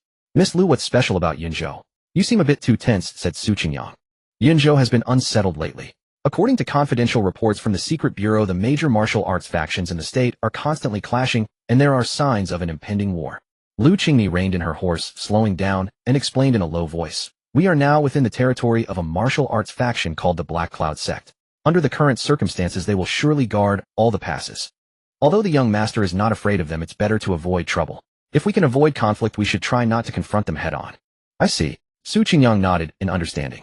Although he had rarely left home in recent years, he had previously learned about the situation in the entire Great Jin. The Great Jin had 12 prefectures and 64 counties. Martial arts schools were deeply intertwined, and martial arts masters emerged in endless succession. Many top sects wielded immense power, rivaling the local authorities. Except for the central prefecture where the imperial capital was located and the surrounding prefectures under strict control, the other major prefectures were jointly governed by the imperial court and martial arts sects. Most martial arts forces did not actively provoke the court. However, many old established sects confident in their deep foundations never truly respected the laws of the government. The court had considered purging the martial world and unifying the martial arts. But those sects with millennia of heritage often had immense hidden reserves, and every few years a martial arts grandmaster would emerge. And the deterrence of a grandmaster was to some extent even greater than the nuclear deterrence in Su Qingyang's previous life. After all, a single grandmaster could defeat 1,000 troops and shake a city. Moreover, most grandmasters were elusive and hard to track. Without a peer to counter them, they could even come and go freely in the imperial capital. Thus, for a long time the court and the martial world had kept their boundaries, not easily interfering with each other, maintaining a balance of non-interference. However, in recent years with the advent of firearms, the situation had begun to change. Su Qingyang pondered this matter. According to Lu Qingni, firearms were developed by the Xinjiang Pavilion in recent years and caused a huge uproar as soon as they were introduced. Although ordinary handheld blunderbusses were still weak, barely able to tear through the toughened skin of a first-class martial artist, even at close range the upgraded Divine Might cannon could already severely injure postnatal martial artists. Although there were still various flaws such as being too slow and inaccurate, firearms had only been around for a few days, not to mention how cheap the Divine Might cannon was to produce. A postnatal martial artist starting from childhood had to hone their foundation, consume vast amounts of pills and treasures, and train arduously for over a decade to achieve success. The cost in resources and time was incalculable. In contrast, a batch of cannons could be cast and mass-equipped. Su Qingyang understood even more clearly the development potential of firearms. Even in its current crude stage, one could either use them for precision strikes when resources were scarce or for overwhelming firepower when abundant. Both would make ordinary martial artists who underestimated the power of cannons take a heavy fall and suffer greatly. If there were no grandmasters of martial arts in the world, the great Jin would probably have been able to sweep through all the martial arts factions in the prefectures and pacify the chaos. But as the saying goes, unfortunately grandmasters existed. Not to mention the current Divine Might cannon. Even if one could create the nuclear weapons from his previous life, it would be difficult to threaten the life of a grandmaster. Interesting, truly interesting, Su Qingyang mused to himself. With firearms and martial arts developing side by side, what kind of future will this world head towards? Lu Qingni secretly cast a sidelong glance at him, then quickly looked away, keeping her eyes straight ahead with a cold expression, her thoughts unknown. At that moment, Su Qingyang suddenly spoke, interrupting her thoughts. Hey Miss Lu, look at the opposite hill. Isn't there someone? Lu Qingni's eyes sharpened as she looked toward the opposite hill. Indeed, she saw among the dense trees a few miles away 3 figures leading horses and trudging along the mountain path. Although obscured by the trees, a little discernment showed that they were heading in the same direction. Are they your colleagues? It seems these people had the same idea as you. To take a detour through here, Su Qingyang asked casually. A glint flashed in Lu Qingni's eyes, and then she turned to look at Su Qingyang. If it were an ordinary day, encountering fellow travelers might have made her more cautious. But now with a grandmaster by her side, it was the others who should be cautious of them. I'm not sure, but we should still be careful, Lu Qingni warned. Su Qingyang nodded slightly, then patted his horse and continued forward. Before long, the people on the opposite mountain path also noticed Su Qingyang and Lu Qingni. They were extremely surprised and became highly tense. The leader kept staring at them, his right hand slowly moving to the hilt of the saber at his waist, as if ready to draw and strike at any moment. Su Qingyang sized up the 2 men and 1 woman before him. At the forefront was a sturdy middle-aged man with a long sword hanging at his waist, his vigorous aura fully restrained, yet still exuding an oppressive presence. The remaining 2 were a gaunt-faced scholar dressed in a blue robe and a woman with spirited brows. Lu Qingni also observed the trio. Her gaze lingered on the middle-aged man for a moment, then swept over the woman and the scholar. Suddenly she spoke. Are you from the Fengtian Way or an officer under some general? She asked this while looking at the middle-aged man. He in response narrowed his eyes and remained silent. Lu Qingni nodded slightly. It seems you are from Yuan Guogong's camp. When traveling you should be a bit more cautious. Though your sword looks ordinary, the scabbard style is unique. In the entire capital, only the Bai Binggu under Yuan Guogong's command could produce such a design. As her words fell, the middle-aged man's expression shifted abruptly. Then his aura began to surge rapidly, a thick layer of blood energy faintly swirling around him. He fixed his eyes on Lu Qingni, a chill glint flashing within. In a deep voice he said, Miss, you have keen eyes to discern my background from a scabbard alone. You must be someone from the capital as well. May I ask if you are also traveling back to the capital? Indeed. Lu Qingni sat upright on her horse, her tone flat. Meeting his fleeting murderous intent, her phoenix eyes narrowed slightly in return. The air in the grove instantly tensed into a taut stillness. Just then Su Qingyang, who had been observing the other man and woman, suddenly clapped his hands and said with a light laugh, Since we are all comrades and you don't seem like ill-intentioned people, since we share the same road, let's travel together. We can look out for each other on the way. The leader named Song Long showed no sign of softening at these words. He exchanged a glance with the spirited woman beside him and slowly shook his head in refusal. We appreciate your kindness, young master, but we have urgent matters and cannot travel together. The scholar beside him remained vigilant, not uttering a single word. They seemed deeply wary of others, especially after Lu Qingni exposed Song Long's identity, making them even more cautious. Alas, very well. Su Qingyang did not insist. He patted his horse and continued forward. Song Long and the spirited woman exchanged varied glances as they studied Su Qingyang, unable to gauge his depth. Ultimately, they dared not make a move. Lu Qingni observed all this, her expression turning solemn. Yet she said nothing more and urged her horse to follow Su Qingyang. After they had ridden some distance, Su Qingyang suddenly asked, "Who is this Yuan Guogong?" Lu Qingni turned her head to glance at the three people trailing far behind, then replied, "Yuan Guogong is one of the four pillars of the great Jin dynasty. Legend has it that Yuan Guogong and the current emperor were close friends in their youth, sharing a deep bond, often addressing each other as brothers. He was the emperor's most trusted minister in the early years, tasked with suppressing rebellions across the land and deterring powerful enemies at the borders. Moreover, throughout the great Jin court, only Yuan Guogong dared to ride his horse straight into the martial world. In his early years, he personally led a massive army to besiege an ancient sect. That sect had been passed down for a millennium, with disciples spread across several prefectures, its foundation unfathomably deep. Yet Yuan Guogong shattered its 1,000-year legacy with sheer force, leaving thousands of sect disciples dead at the mountain gate. With this immense military achievement, he secured his place in the court, held heavy troops, and wielded unparalleled power. But at the peak of prosperity came decline. Later, Yuan Guogong led his army to the Eastern Sea campaign, suffered a disastrous defeat, and his entire force was routed.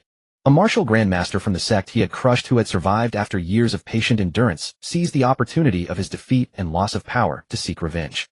That grandmaster, with his cultivation at the pinnacle, charged alone into the chaotic army camp, slaughtering thousands of Yuan Guogong's personal guards. Then he stormed into Yuan Guogong's temporary residence, and before his eyes struck down his entire family with a single palm. That revenge stained the seaside with blood, the crimson flow merging into the ocean along the tidal flats, a horrifying sight. After the tragedy, Yuan Guogong went alone to the imperial palace to face the emperor. The details of their private conversation remain unknown.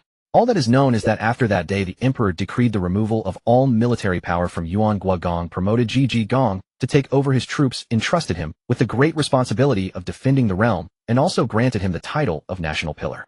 Yuan Guogong showed no intention to contend with Ji Gong. He voluntarily submitted his resignation, relinquishing his post as Grand General of the army.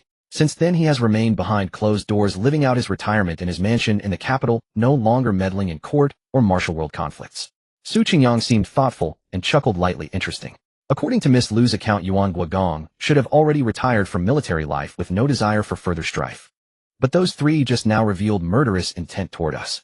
If they hadn't been uncertain of our strength, they would likely have already attacked, intending to silence us in this desolate wilderness. Su Qingyang said meaningfully, "It seems they have something to hide." Lu Qingni furrowed her delicate brows, recalling the appearance of the three. That scholar's clothes were old and thin, his face gaunt. He was probably not from an official or wealthy family, but rather from a poor background. Yet he was guarded by two experts. That is clearly abnormal. Moreover, they are traveling the same road as us, heading toward the capital, and the scholar's age and circumstances are quite similar to yours.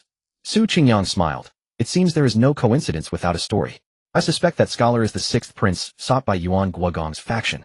The authenticity of the sixth prince was still unknown. All parties had only partial information, each searching based on their own intelligence. It was entirely possible that they would find different people. Lu Qingni nodded slightly, then slowly shook her head, looking at Su Qingyang earnestly. They are bound to return empty-handed. Only you, young master, are the true sixth prince. Huh. Su Qingyang laughed lightly, neither confirming nor denying. Still, he was genuinely curious about where Lu Qingni derived such unwavering confidence in him. But just then his expression suddenly sharpened as he looked ahead. It seems we are out of luck. The road ahead is blocked. Lu Qingni was momentarily startled, then lightly tapped her horse's back, leaped onto a nearby tree, and gazed into the distance. Indeed, she saw a simple wooden stockade built on a hillside ahead, with over a dozen guards stationed around it, cutting off the mountain path that led forward. My apologies, young master. I overlooked this. The Black Cloud sect is not foolish, or what I could think of they might have considered as well. Lu Qingni's eyes shifted as she realized why someone was stationed here. At this moment, the major powers in Yunzhou were on the verge of conflict, with tensions at a breaking point. To guard against enemy incursions, the Black Cloud sect would leave no path into their territory unguarded. This seemingly safe back road which others might take to avoid conflict was precisely the most likely route for infiltration in the eyes of the local overlord, the Black Cloud sect. Hence their vigilance was even greater than on the main road. Thus in Yunzhou's current situation, the road that appeared safest actually harbored the greatest danger. No matter. Su Qingyang smiled. He had already thought of what Lu Qingyi had realized.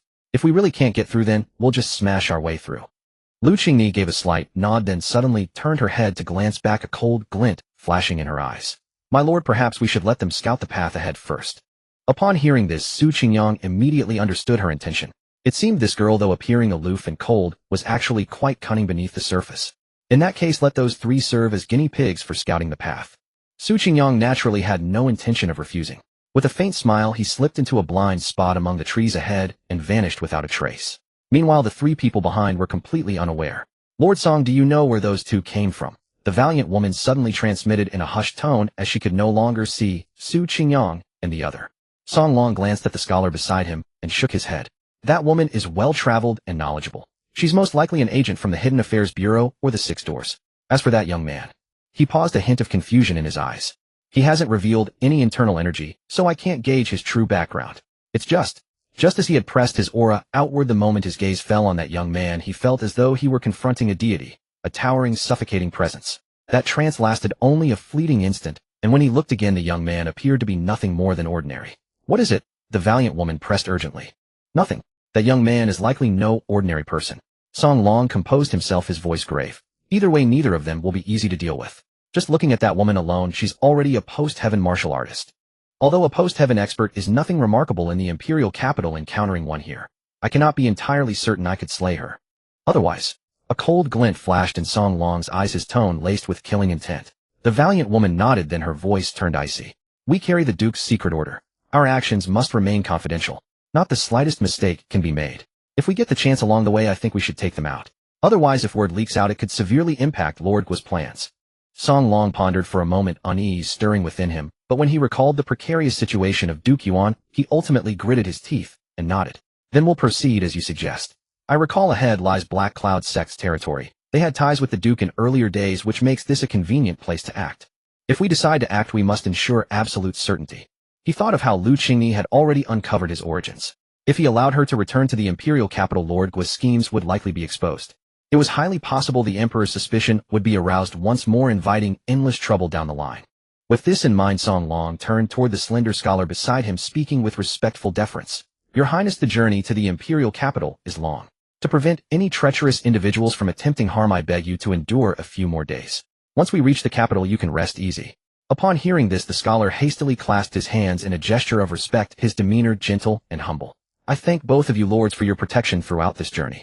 When I have the audience with my father, the Emperor, I shall surely reward you generously with high offices and great wealth. Song Long and the valiant woman exchanged glances, both corners of their mouths lifting in knowing smiles. The three continued forward, leading their horses. However, after traveling some distance, they discovered that Su Qingyang and Lu Qingyi had not appeared anywhere on the mountain road ahead. This is strange. Could they have sped up their pace? Song Long's expression turned puzzled. The valiant woman beside him rested her hand on her sword hilt, once more her tone wary. It's also possible our killing intent just now awakened their vigilance. They may be lying in ambush ahead, waiting to strike. Song Long's gaze swept over the dark forest before them, a cold gleam flashing in his eyes. There's merit to that. We must be cautious from here on. The three slowed their pace, carefully continuing along the mountain path. After about the time it takes to burn a stick of incense, the wooden fortifications erected by the Black Cloud sect came into view, yet the two remained unseen. Just then a loud shout rang out. Halt those who approach. From within the stockade ahead, a young man strode forward with commanding presence, stopping some 10 meters before Song Long and his companions to block their path. Song Long's brows furrowed slightly. He held martial arts sects in low esteem from the bottom of his heart, even harboring a measure of disgust. But remembering Duke Yuan's grand scheme, he suppressed his revulsion and bowed with clasped hands, his voice deep. Good sir, we serve under Duke Yuan. I trust you'll grant us passage and allow us to pass through. The young man paused, then frowned. Representatives of Duke Yuan, do you have credentials? Song Long's expression darkened immediately. Having identified himself as belonging to Duke Yuan's household, this mere local thug from an insignificant sect dared to demand proof. In his eyes, this was a clear disrespect to Duke Yuan himself. Back when the Duke had wielded such power and commanded mighty armies, such rundown martial sects would have groveled at his feet, and he wouldn't have bothered to glance their way. Song Long swallowed his humiliation and drew a waist token engraved with Duke Yuan's household seal from his robes, holding it out. The young man glanced at it, a flash of coldness crossing his gray eyes before melting away, his demeanor warming considerably. "Oh, you're one of our own. What a mix-up. My apologies, brother, please don't hold this against me. Recently tensions have been running high across Yunzhou, and the various gates maintain strict checks. We're simply following orders on guard duty. We had no intention of making things difficult for our distinguished guest from the Duke's household." Song Long's expression softened somewhat, and as he was about to ask about conditions ahead, the young man had already turned and called out to the stockade, "Brothers, prepare hot tea at once and treat our honored guests well." The dozen or so men standing watch within the stockade spring to action at his call. Seeing this, Song Long led the scholar and the valiant woman inside, planning to rest briefly before continuing their journey. But barely had they crossed the threshold when the woman's nostrils flared slightly, her pupils contracted, and every hair on her body rose. The air carried a trace of blood, faint yet persistent. An ordinary person would never have noticed it. Without showing alarm, she sidled closer to Song Long and whispered, "Lord Song, the scent of blood here is too strong. Something's wrong." The young man possessed keen hearing. He might not have caught her whispered words, but he caught the doubt in her eyes and immediately offered a smiling explanation. "Our distinguished guest must have detected the blood smell. Unrest has spread across Yunzhou lately, and numerous spies from rival factions have attempted to sneak past our checkpoints to scout our defenses. We executed a group of infiltrators just days ago, and the lingering blood scent hasn't fully dissipated yet. I apologize for any discomfort to our honored guest." His explanation sounded reasonable, and the valiant woman's alertness eased slightly. As he spoke, 2 sect members brought over hot tea and set it on a wooden table. Song Long glanced at the tea in his cup, but paid it no mind, his thoughts still on Su Qingyang and the other. He feigned casualness as he asked, "We were following behind and spotted a man and a woman ahead. I wonder if they passed through here." The young man paused briefly at the question, pondered for a moment, then slowly shook his head. "I haven't seen them. The mountain path has been unusually quiet today. Aside from your honored party, no one else has passed this way." He gestured graciously, his smile warm. "The Duke's household has always maintained good relations with our Black Cloud sect. We stand united and support one another. You've traveled far and must be weary. Please make yourselves comfortable with the tea and rest. If any difficulties arise ahead, we'll do everything we can to assist." Song Long secretly sneered, but maintained a polite nod on his face, raising his hand to lift the teacup. Yet the scholarly figure beside him, who had remained silent throughout, fixed his gaze upon the tea, and his pupils contracted ever so slightly. Then, as if losing his balance, he stumbled, and the teacup slipped from his grasp, scalding tea splashing all over the ground. "Your Highness, what's wrong?" Song Long was startled, his tea-drinking motion freezing midair as he frantically turned toward the scholar. Then, a sharp ring. A short blade suddenly flashed from its sheath, its gleam like snow striking directly toward the valiant woman at his side. No words were wasted. The young man's earnest expression had vanished, replaced by something cold and sinister. His movements were swift as water and fire sudden as thunder. The valiant woman tried to draw her blade in desperation, but the strike came at such a precise angle and incredible speed that she couldn't react in time. Before Song Long's wide-eyed, disbelieving stare, blood sprayed outward as warm crimson erupted from the wound. The blade severed the woman's neck cleanly. A living head hit the ground, eyes bulging, life extinguished in an instant. One lethal strike killed on the spot. You dare." Song Long's body went rigid with horror, his chi churning violently as shock and fury collided within him. Yet the young man before him broke into a chilling laugh, his gaze locking onto Song Long with an eerie intensity. "Chill, listen, something's different, isn't there?" The bustling wooden stockade fell into an abrupt, deathly silence. No one knew when it had happened. From every direction, shadowy figures materialized among the trees, and behind the stockade walls, dense as ghosts. Not a single sound escaped them. Hundreds of cold eyes fixed relentlessly on Song Long and the scholar beside him, their killing intent swallowing all around. Among the dense branches of the ancient tree, Su Qingyang stood with his hands behind his back, looking down at the deadly scene in the wooden stronghold below. He chuckled softly. So they really did reveal the problem through this test. Lu Qingmi stood on a branch beside him, her gaze fixed on the young man within the stronghold. Her expression shifted several times before turning icy cold, her beautiful face covered with frost. That cup of tea was tampered with. She swept her eyes over the densely packed silent figures in the stronghold, pausing as if choosing her words. These people are not right. They don't seem like ordinary Black Cloud sect disciples, but rather a group of assassins. Su Qingyang replied calmly. At that moment the siege below had begun. Cold, bloody battle cries erupted from every assassin's mouth, and in an instant powerful auras surged across the entire area. The battle erupted in an instant. Song Long's face twisted with ferocity like a fierce tiger surrounded by wolves. His blood chi surged upward, and then suddenly converged back into his body. His long blade clanged as it was drawn. He shielded the scholar behind him, charging forward with his blade horizontal, cutting a bloody path through the encirclement. Judging by the intensity of his blood chi, he had clearly reached the second blood chi breakthrough. With a thunderous roar, seen from afar, the ground's tremor was clearly visible. The earth-cracked dust flew up, obscuring a large area with only dark figures flickering in the haze. Roar! You insignificant rats dare to attack me. The next moment, a terrifying sound wave erupted, and a gust of wind blew away the spreading dust. Song Long revealed his figure, his upper garments completely shredded, his bulging muscles, distended blood, chi blazing like fire, making him look as burly as a giant bear.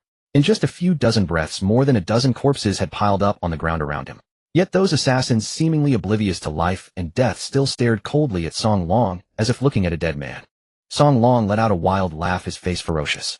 Refusing to give any quarter, he charged forward again. The death of his comrades enraged him, and he only wanted to smash the people before him into pulp with his fists. But at that moment a sudden change occurred.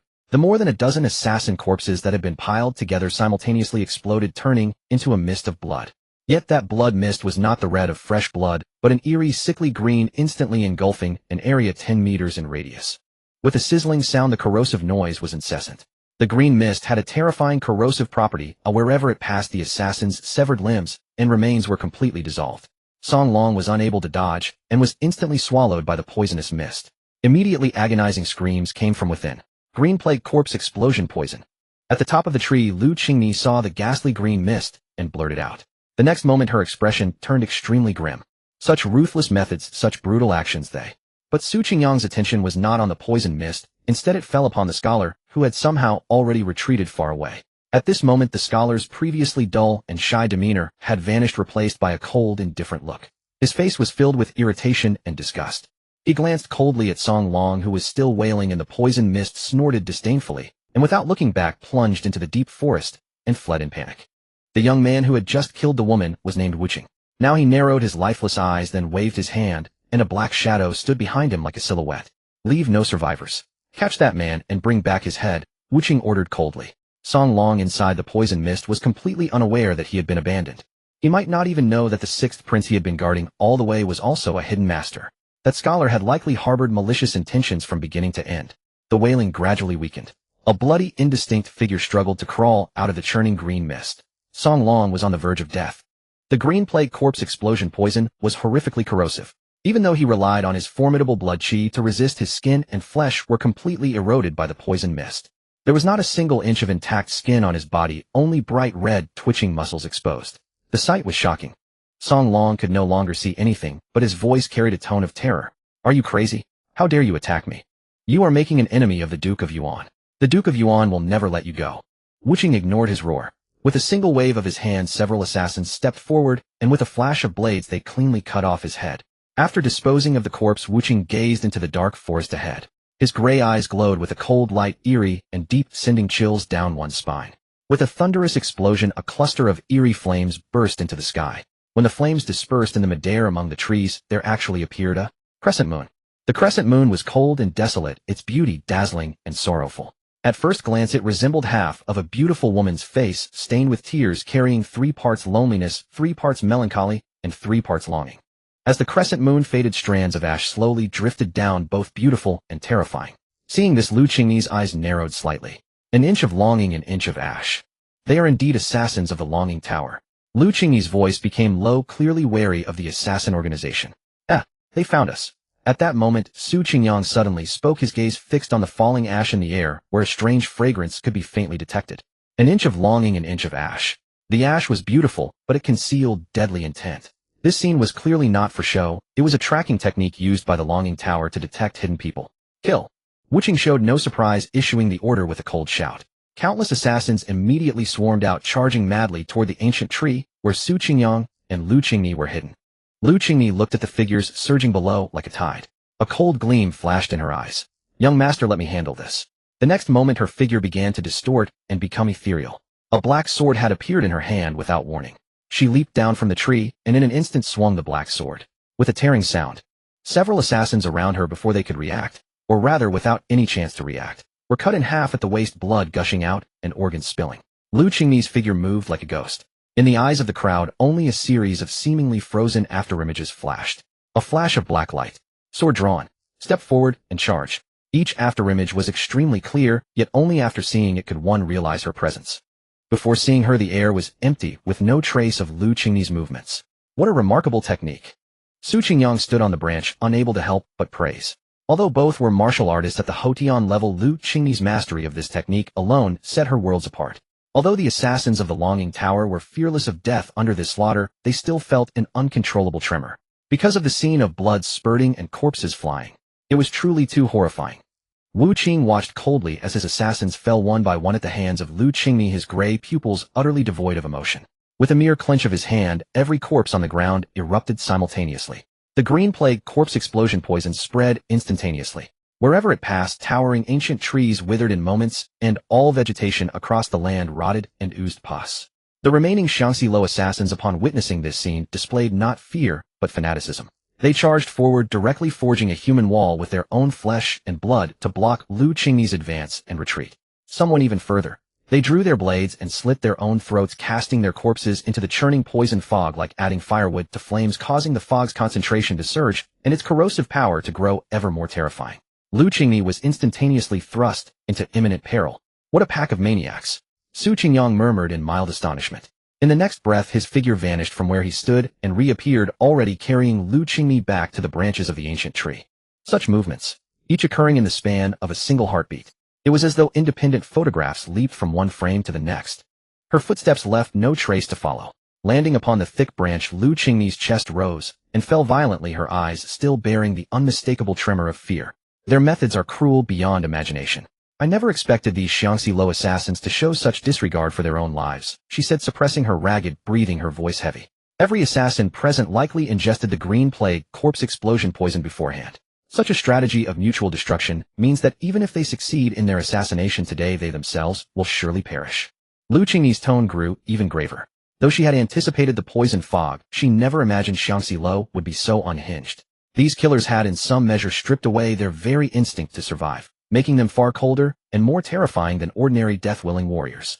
Assassins like these, how could one not feel a chill? I suspect everyone wandering outside who has been marked as the sixth prince is their target, Su Qingyang spoke coldly. Lu Qingni's elegant face hardened with frost as she tightened her grip on her black sword, this possibility also crossing her mind. Su Chang'an has cultivated his influence in the imperial capital for years. Too many have staked their fortunes on him. Certain individuals will not see him die, and he himself would never accept the loss of his power. Heh, it seems the position of crown prince is indeed the object of boundless desire, Su Qingyang chuckled softly. Below, waves of sickly green poison fog rolled and churned, surging toward the ancient tree along the mountain slope. Hundreds of lifeless eyes on the ground fixed upon the two figures on the branches, killing intent surging like a tide. Su Qingyang merely raised his arm and swept his sleeve. Instantaneously, fierce winds erupted across the entire mountain forest. The torrential airflow seemed to shake heaven and earth itself, while the surging green fog was caught and torn apart by the gale, swept entirely away into the distance, unable to draw near the ancient tree by even an inch. Wu Qing, who had remained ice-cold and emotionless throughout, stared at this sight, with his gray pupils suddenly constricting, his face etched with utter disbelief. Leave the rest to me. Su Qingyang, too weary to pay them further attention, flipped his palm, and a dark, ominous, heavy halberd materialized in his grip. The black divine halberd had appeared. The long halberd hovered in midair, its surging spiritual energy cascading skyward like a pillar of crimson smoke that spread across the heavens, resembling red clouds that blotted out the entire sky. Su Qingyang took a single step and actually walked upon thin air hovering above the mountain forest. All of you die.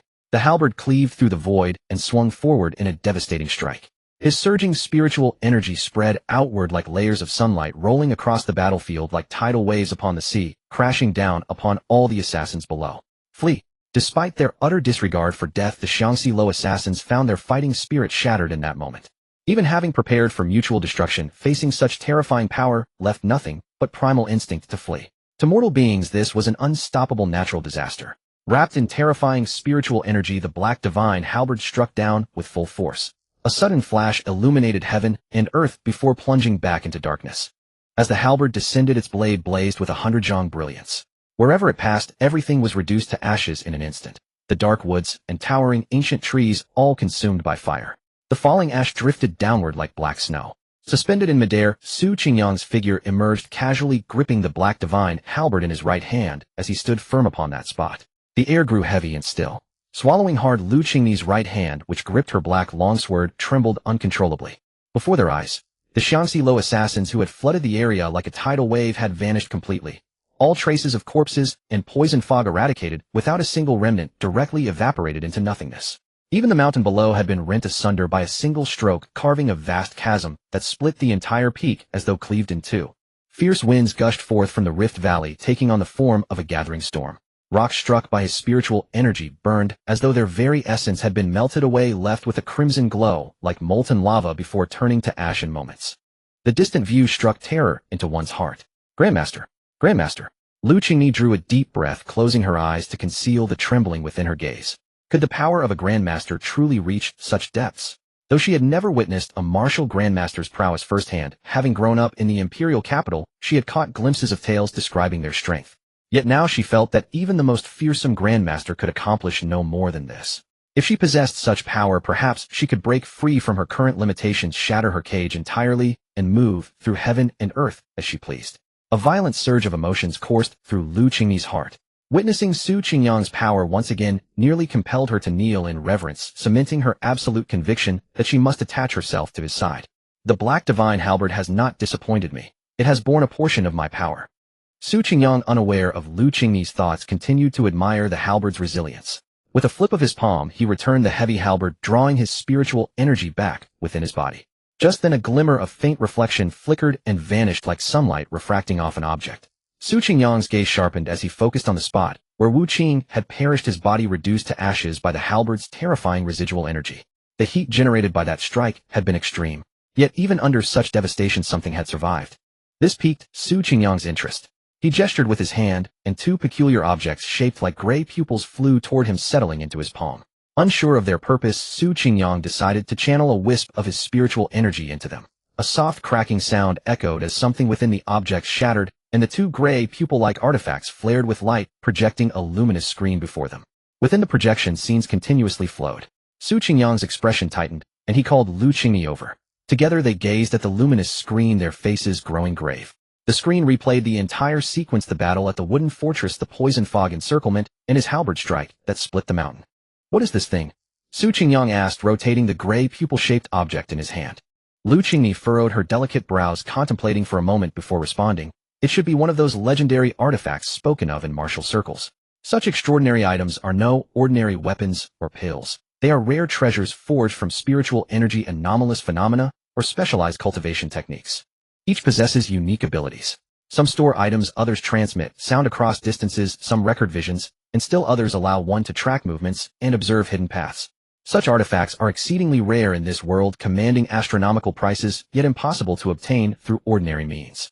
They are mostly controlled by supreme sects, secret organizations, or the imperial treasury.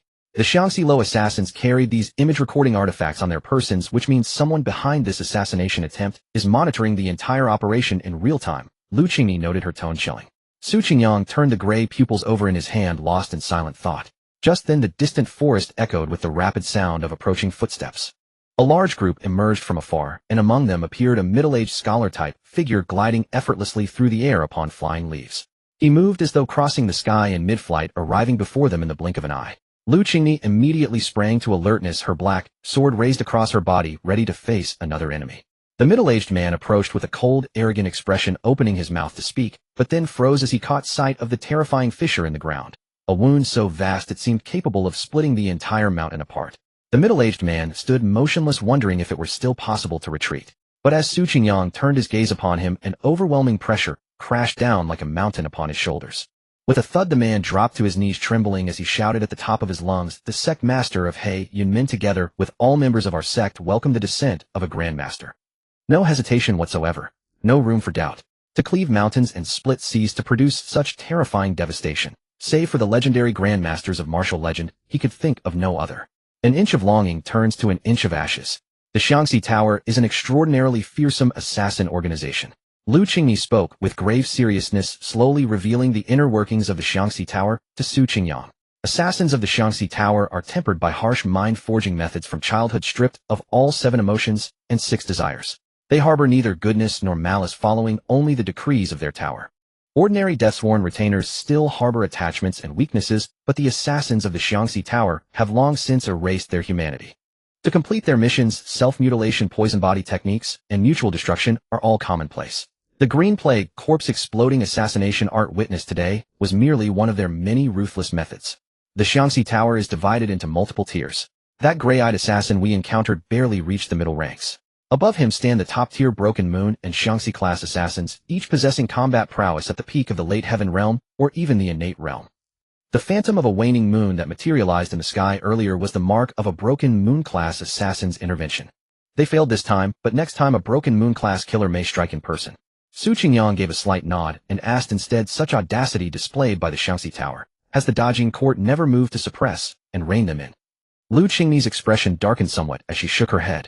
No, the Secret Investigation Division has pursued and raided the Xiangxi Tower on several occasions. Yet each time they came up empty-handed. Even if they managed to slay a batch of assassins by chance within half a year, a new crop of cannon fodder would fill the void just as weeds that cannot be eradicated. From this I conclude that within the Secret Investigation Division, and even among high-ranking court officials, there must be someone secretly feeding information to the Xiangxi Tower and providing them protection. Moreover, it is rumored that the Xiangxi Tower harbors a tower master of unfathomable mystery. Though no one has ever glimpsed his true countenance, it can be confirmed that he must be a grandmaster. Oh, why? Su Qingyang asked. Because across all of Dajing, only a grandmaster possesses the standing to stir the court and manipulate the winds and rains. Lu Qingni suddenly uttered those words, a trace of faint reverence flashing in her eyes. Though Dajing was vast, spanning 12 provinces and 64 prefectures, with officialdom ruling over the masses, sects carving out dominions in the mountains, firearms growing ever more prevalent, and the imperial court commanding 1 million armed soldiers. All rules, calculations, and schemes ultimately revolved around the grandmaster, that dividing line. A duke commanding vast armies. A chancellor whose influence dominated the court. An ancient sect with a millennium of accumulated heritage. There may appear staggering, yet once facing a single grandmaster in person, all authority would reveal itself as insubstantial as mist. 1,000 troops could not impede one man, 10,000 armors could not defend a single city. The grandmaster walks alone, unbound by laws and unchecked by military power. Absent the restraint of an equal, a grandmaster could freely enter and exit the imperial capital-level provinces and cities, covertly prop up factions, and manipulate every board from behind the scenes. The Xiangxi Tower's ability to withstand repeated court crackdowns, perpetually breeding loyal assassins, while maintaining spies within the court to provide protection. Most importantly, this all rested upon the anchoring presence of a single grandmaster. Fascinating. Su Qingyang chuckled softly. A grandmaster-class killer. I wonder if this matter might coax him to reveal himself in person.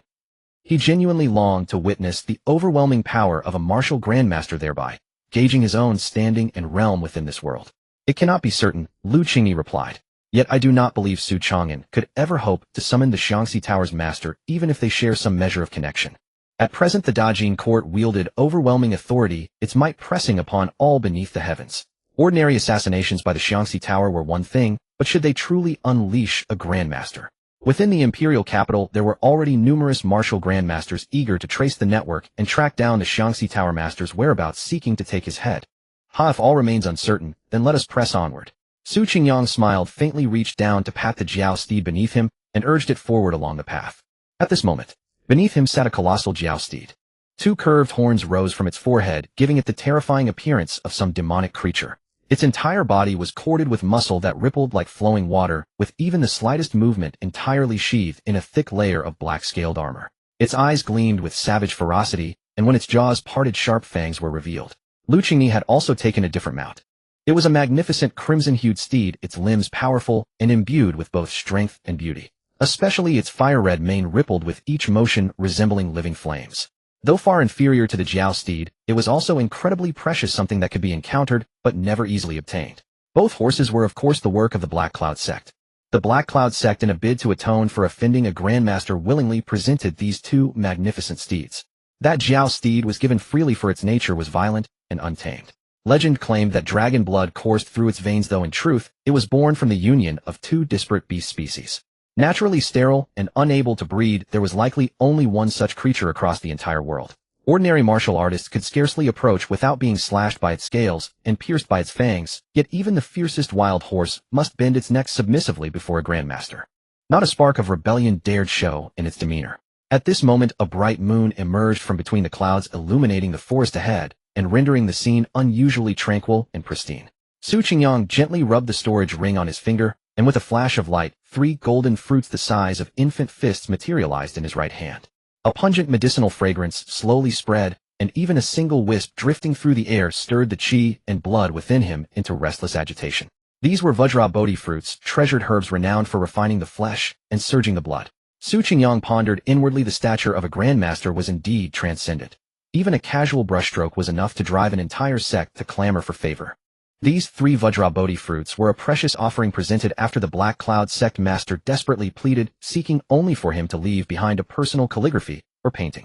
In terms of medicinal efficacy, while it did not match the peerless heavenly-grade crimson blood grass, it remained a treasure exceedingly rare in this world. Offering 3 at once constituted a considerable sacrifice. With his discernment, he naturally grasped the Black Cloud sect's calculation. Possessing a Grandmaster's personal inscription would serve as the finest protective talisman for navigating the martial world and maneuvering among the various regional powers henceforth. It might even help the Black Cloud sect weather the current turmoil in Yun province with stability. I need to advance further. The 5th Qi blood breakthrough alone is insufficient, but I can begin tempering my vital essence with the formless Qi weapon body refinement technique. On the rooftop of the Moon Shadow Pavilion, the lanterns flickered faintly. At this moment, the melodious notes of a zither drifted through the air, accompanied by a subtle, ethereal fragrance. The atmosphere was refined and pristine. At first glance, it resembled the secluded, elegant abode of a reclusive scholar. Yet in reality, it was the most renowned and extravagant courtesan house in the region of Qingzhou. At the end of the felt tent, a bed lay horizontally upon which a woman reclined. She was a petite young girl with an exceedingly beautiful visage. She lay prone on the bed, poking her head out, her delicate hands curled into the shape of a cat's paw, gently swaying left and right with a lively and endearing demeanor. She lacked the deliberate coquettishness of ordinary courtesans. Instead, she exuded an innocent charm with a hint of unconscious allure hidden within her brows. But at that moment, 2 figures knelt beside the bed. One was a shadowy figure in black, prostrate on the ground, not daring to lift his head to gaze at the lovely woman. The other was dressed like a scholar, the very 6th prince, escorted by Song Long. Now his body was stained with blood, his face a ghastly black, clearly showing signs of severe poisoning. Shadow, your mission failed, the petite girl said with a giggle. What did Wuqing not return? Did she accidentally die? Shadow knelt on the ground, drenched in cold sweat, unable to offer any response. No one could have imagined that this seemingly innocent, naive girl, the top courtesan of the brothel, was actually a San Yue level assassin of the Xiangxi Pavilion. With such a facade of romance and beauty, who could say whether this was a preference or a perverse indulgence? Seeing that Shadow did not answer, Hua Xiaoming propped up her delicate body. Her jade-white flawless feet gently descended, stepping onto Shadow's head. Her little mouth pouted, slightly tinged with a hint of grievance. Why don't you answer me? It's not like I'll eat you. She sighed softly, her tone melancholy. Alas, what are we to do? I heard that the one who issued the assassination mission was the direct superior of the pavilion master. Although it's not a mandatory mission, if it fails, it would be very embarrassing in front of the pavilion master. AI. How can you all be so useless? Hua Xiaoming sighed, looking utterly adorable and enchanting, making one feel as if they had fallen into a tender trap. The scholar beside her stared with wide eyes, gazing at Hua Xiaoming, with infatuation and inexplicable desire rising in his heart. Almost instinctively, images formed in his mind of pinning her down, tearing apart her clothes, and wantonly defiling her soft, delicate body. Hua Xiaoming cast a glance at the scholar, then rested her jade foot on Shadow's head, steadying her petite frame, and asked with a naive look. Hey, 6th prince. Are you the 6th prince they speak of? The scholar, completely ensnared by her gaze, spilled everything, without reservation. No, I am not. I merely heard that the Yuanhua prefecture was secretly searching for the lost 6th prince, so I pretended to be him and deliberately got caught. I just wanted to try my luck to see if I could pass off as him. If I succeeded, I would enjoy endless wealth and glory. Learning that he was merely a fraud seeking riches, Hua Xiaoming glared at him in disappointment. She reached out her jade hand and pinched his cheek. Alas, mission failure must be punished. Tell me, how should I punish you? 2 days later. By the clear green lake, Lu Qingni cut the most tender belly meat from the captured bluefish, set up a campfire with dry branches, and roasted the fish over the flames. At the same time, she took a small bottle from her bosom and sprinkled the seasoning onto the fish. Instantly, the aroma wafted out, causing the 2 horses nearby to stare with salivating mouths. Lu Qingni glanced at them indifferently and casually tossed over 2 plump live fish. The dragon horses immediately opened their gaping jaws, bit down, and gulped the live fish into their bellies with a crunch. Lu Qingni dipped her fair, flawless feet into the lake, letting the clear waves lap over her ankles. She rested her chin on her knees, gazing at the stone chamber carved out in the distance. She simply could not imagine what terrifying level a grandmaster could ascend to when undergoing another seclusion for breakthrough, regardless of the outside world. At this moment, inside the stone chamber, endless vitality surged violently. The red sun-like blood energy slowly condensed, eventually coalescing into a pure golden light that commanded the life force of the entire body. All the chi was inhaled and exhaled, transformed into pure vitality. Swish! Su Qingyang opened his eyes, and the entire stone chamber flashed. His gaze was like lightning, illuminating a single instant. The invisible chi weapon body tempering art after his deduction emphasized the principle of all rivers flowing into the sea, a vast capacity for inclusiveness, representing an ultimate form of physical cultivation. Blood is the root of all things, all seas share the same source. Therefore, no matter what secret technique, it is often related to blood, especially the blood energy of a martial artist, which is the foundation for ascending to the extraordinary. Insufficient blood energy often makes it difficult to break through, leaving one stagnant. Su Qingyang's heart stirred. Mercury like blood. Blood energy like mercury means the blood is extremely heavy, like quicksilver flowing with immense accumulated depth. At that moment, Su Qingyang turned his palm and placed a Vajra Bodhi fruit into his mouth. The moment the medicinal power entered his body, the blood in his body began to flow, producing a roaring sound like a mighty river. The second, the third, in a short while all the Vajra Bodhi fruits were swallowed into his stomach. Now Su Qingyang's heart beat powerfully, and his blood as heavy as mercury flowed through his limbs and bones. What formidable power! Su Qingyang raised his hand, hearing his blood energy surging wildly, roaring like an engine propelling the blood forward. Blood as heavy as mercury imposes extremely high demands on the body's carrying capacity. Without the foundation of a blood refining grandmaster forged through 4 breakthroughs in blood energy, an ordinary martial artist could not withstand the torrent of such massive refined blood. They would be torn apart. The mercury blood stage is complete. Now I must begin condensing the invisible chi weapon. Su Qingyang turned his palm, and a superior-grade crimson blood grass fell into his hand. He opened his mouth and swallowed it. Blood energy emerged again, and the long-accumulated vitality grew once more, becoming dazzling. That golden point merged into the blood energy. Instantly, it transformed into an endless crimson ocean circulating within the body, vast and boundless. With a mere thought, Su Qingyang channeled all the stored vitality into his physical body, injecting it into his arms. The mercury-like blood energy converged toward his arms, absorbing the endless vitality like a sea accepting all rivers. Boom!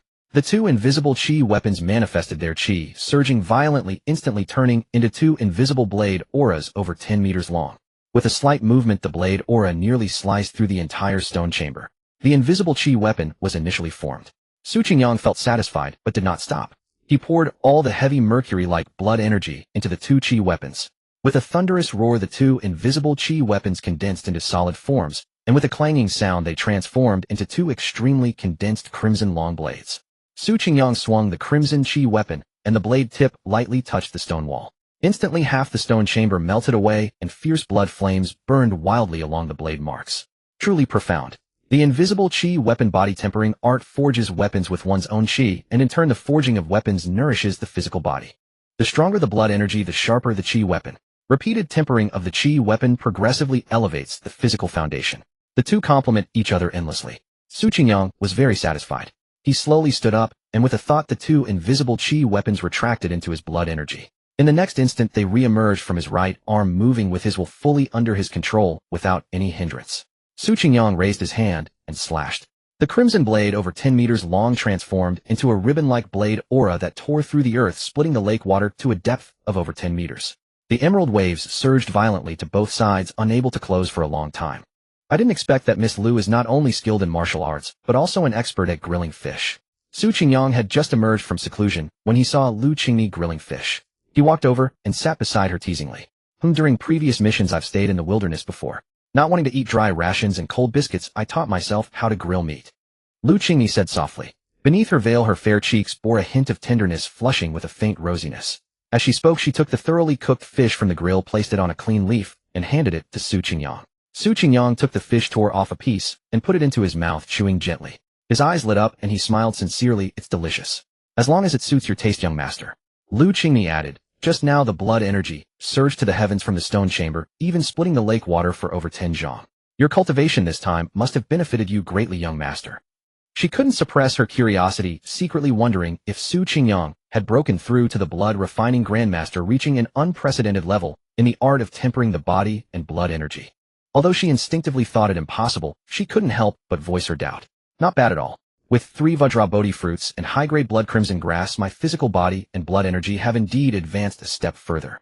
Su Qingyang saw through Lu Qingmi's doubt at a glance and smiled faintly. However, the heavenly treasures and earthly rarities are still insufficient. I couldn't take another step forward. This was the truth. If he were given another 10 or 8 stalks of high-grade blood crimson grass, right now, he could demonstrate a breakthrough on the spot. Lu Qingni fell silent, but her phoenix eyes were filled with awe. A Grandmaster was already the pinnacle of the mortal world, yet Su Qingyang could still advance further within the Grandmaster realm. This talent surpassed the scope of her imagination. It even made her wonder if the young man before her was a reincarnation of an immortal god.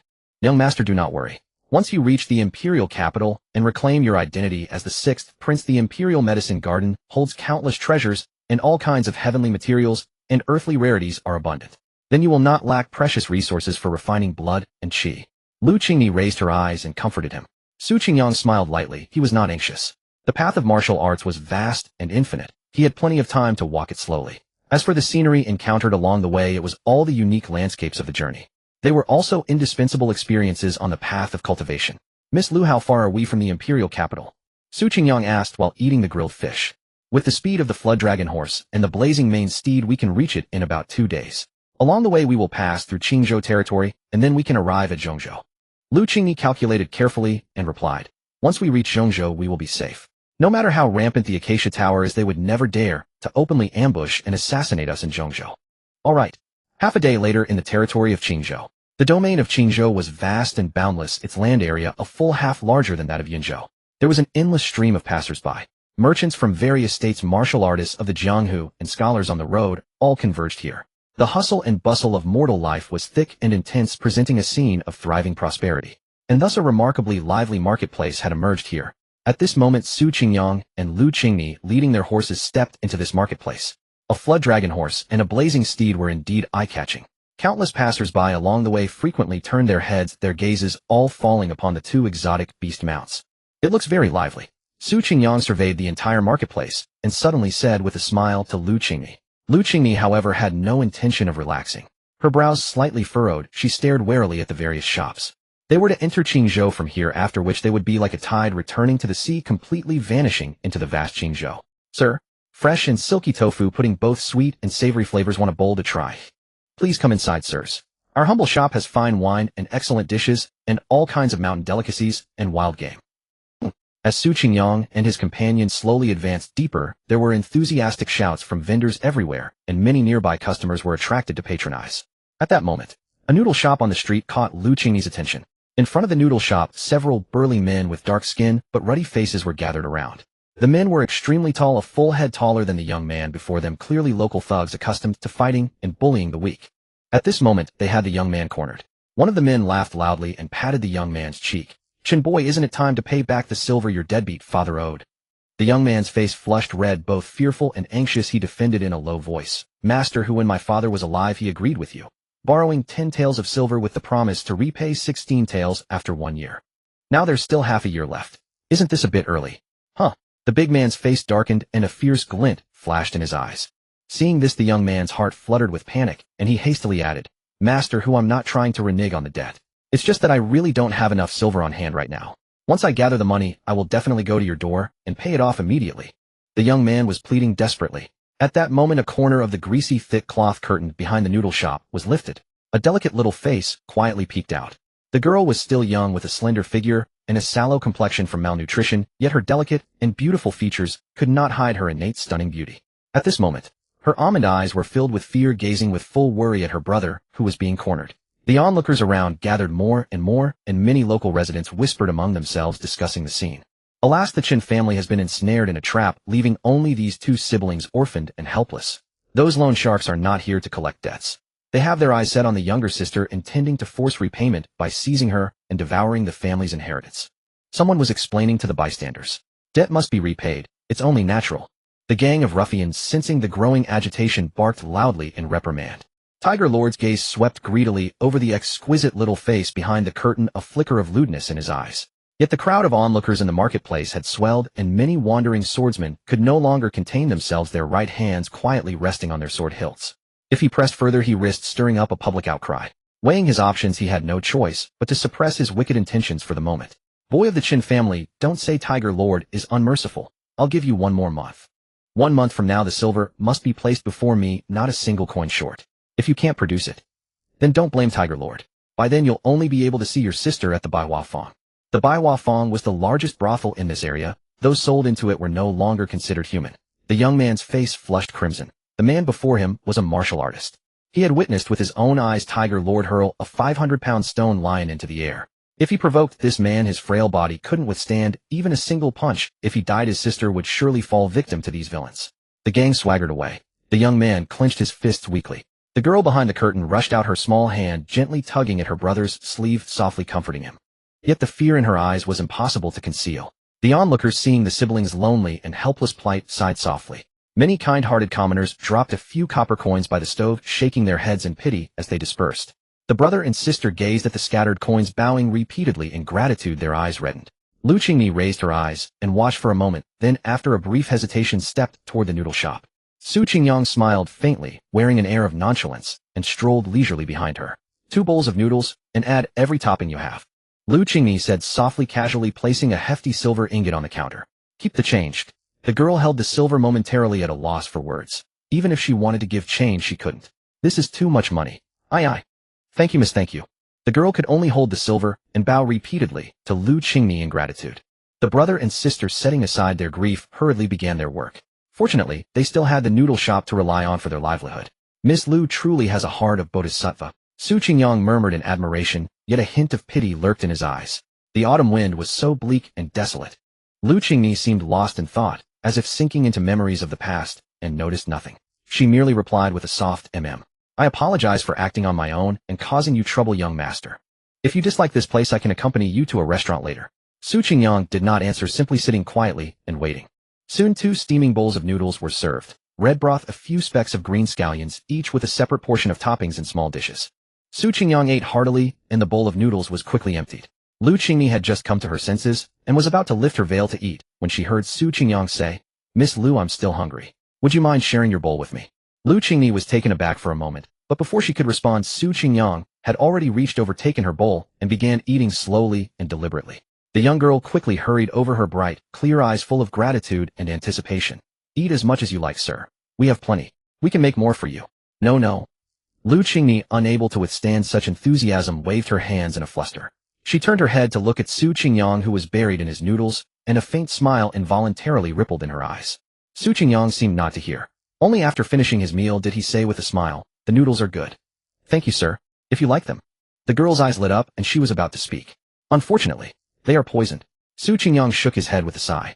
The moment the words fell, the noodle shop fell into dead silence. After a long pause, the girl parted her rosy lips, her large eyes filled with bewilderment. Sir. What are you saying? Su Qingyang said slowly, Your acting is quite good, a whole level above the earlier performance. The portrayal was vivid, the emotions rich. With such superb acting skills, you of the Shaanxi Tower should have become actors, not assassins. What a waste. Lu Qingni finally snapped back to reality, her face turning pale with fear. She looked at Su Qingyang, her eyes filled with worry. Sir, the poison. You ate so much. Su Qingyang replied calmly. What's there to fear? Do you think poison can kill me? Then he turned to the girl, who still seemed unable to believe it, and his indifferent voice rang out again. What? Still planning to keep up the act? Aye. Rip. With a flick of his sleeve, Su Qingyang impatiently struck out with a blade. A blade aura like a crimson dragon roared forth, cleaving the entire noodle shop in 2 and splitting the earth apart. The vast, bustling marketplace fell into an instant, profound silence. I thought you could keep up the act forever, but it seems you're nothing special after all. Su Qingyang said to the girl. But the girl had already dodged 3 zhang away, her exquisite face now twisted with vicious ferocity, her eyes glaring at Su Qingyang. What a naughty little brother. Hua Xiaoming suddenly burst into laughter, her sparkling eyes turning eerie as she looked at Su Qingyang. I wanted to let you die without pain, but why must you be so ungrateful? The entire marketplace was deathly still, an eerie silence enveloping everything. Seeing this, Lu Qingni felt a chill run down her neck, a sudden sense of foreboding gripping her. This was a marketplace bustling with people, normally lively and vibrant. All around, people stood in every direction, street vendors, patrons in the tavern, kind-hearted commoners, all of them present. Some stalls still had steaming food, and pots bubbled with boiling water. But now not a single person made a sound.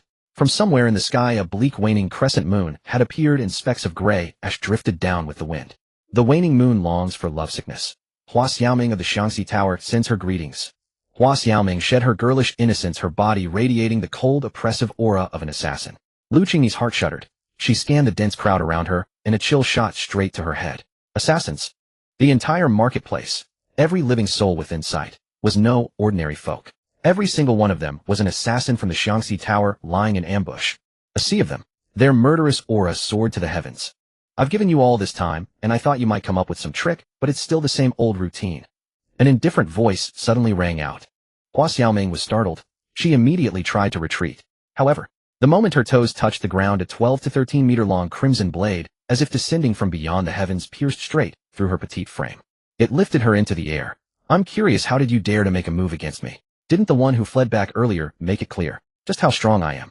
Su Qingyang said coldly, his bone-chilling tone like a gale from the 9 netherworlds, causing Hua Xiaoming to feel as if she had fallen into an ice cave. You damned little big brother. Palm-sized beads of cold sweat dripped from Hua Xiaoming's forehead. The intertwining of intense pain and humiliation stirred a morbid excitement within the heart of this crescent moon-ranked assassin.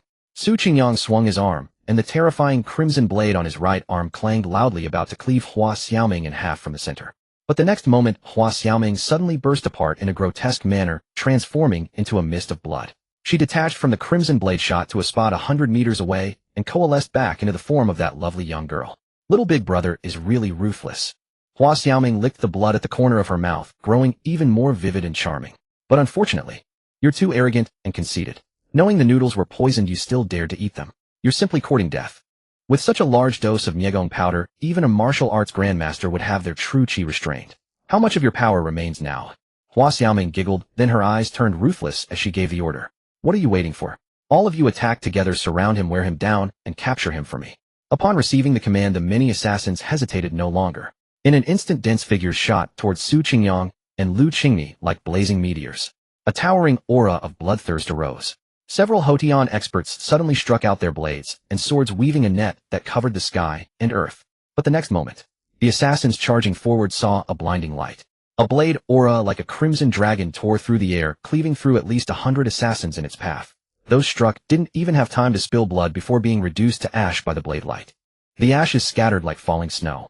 Ridiculous, Su Qingyang said indifferently. How could ordinary poisons harm a blood-refining grandmaster? His internal organs were like a furnace, turning even toxins into nourishment. He swung the blade. The crimson blade casually slashed horizontally, and the bodies of the assassins in the front line were severed at the waist, their remains and debris rolling across the ground. It was like a cat playing with a mouse.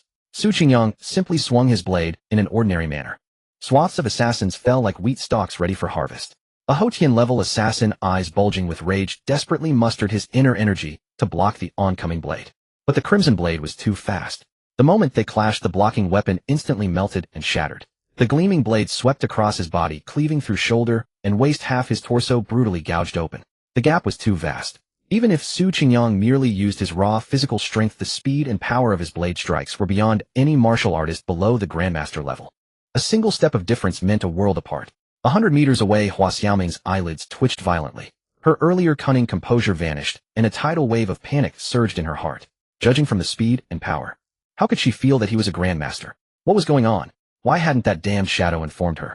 Had she known earlier, would she have been daydreaming to dare provoke a grandmaster? It seems you're just small fry, so there's no need to waste more time here, Su Qingyang said blandly, then suddenly vanished from where he stood.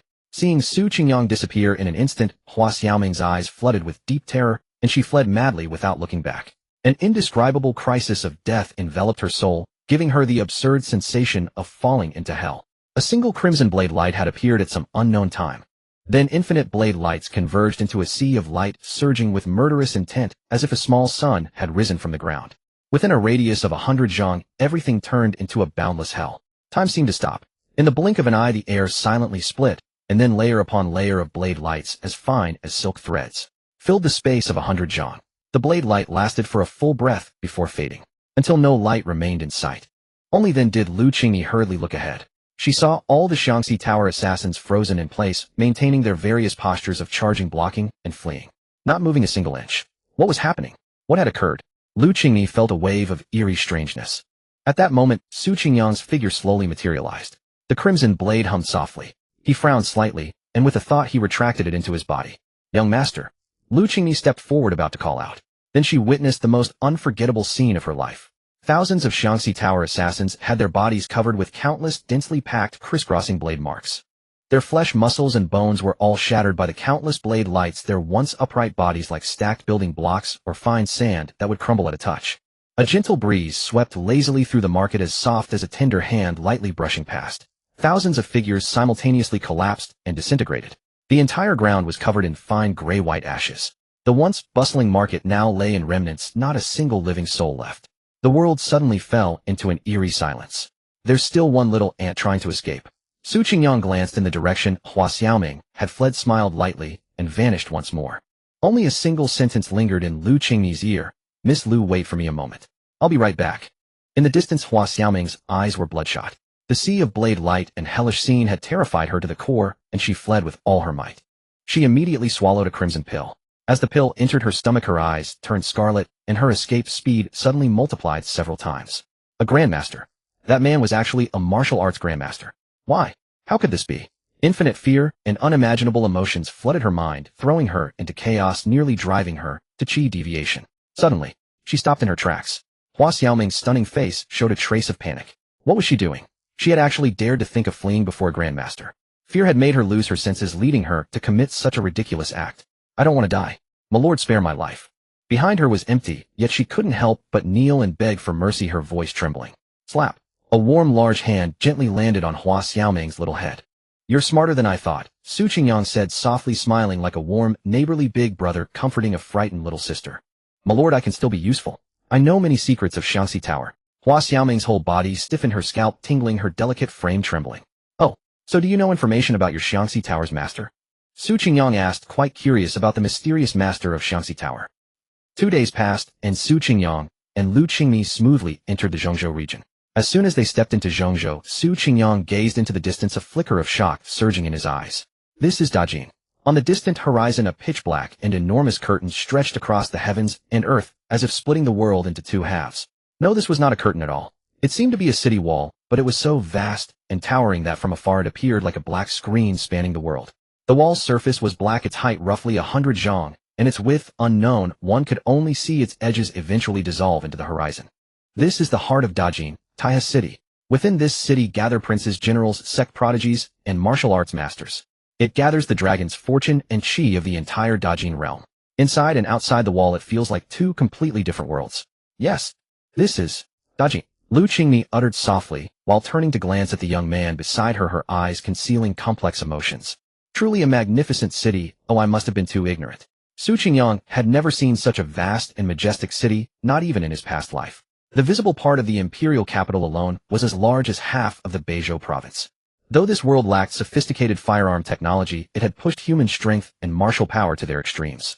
He vaguely sensed that several grandmasters must have contributed to the construction of the city, pouring their own craftsmanship into it to create such a wonder. The more grand and prosperous the city, the more hidden demons and monsters lurk in the shadows.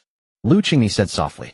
In the imperial capital, undercurrents lie dormant, and killing intent remains hidden, but once the various forces show their fangs, it will be a storm of blood and carnage, a time when people devour each other without mercy. Su Qingyang nodded slightly. As he walked, he inquired from Lu Qingmi about the internal affairs of the imperial court, sects, secret bureau, and other factions. While chatting, the two had already arrived at the outer city gate of the imperial capital. Lu Qingmi looked at the imperial capital, then suddenly turned to Su Qingyang, took a deep breath, as if she had finally made a decision. At that moment, the heavy city gate rumbled open inward. 5 squads of armored cavalry rushed out, about 1,000 soldiers raising clouds of dust. All were clad in black armor, carrying firearms on their backs and long sabers at their waists.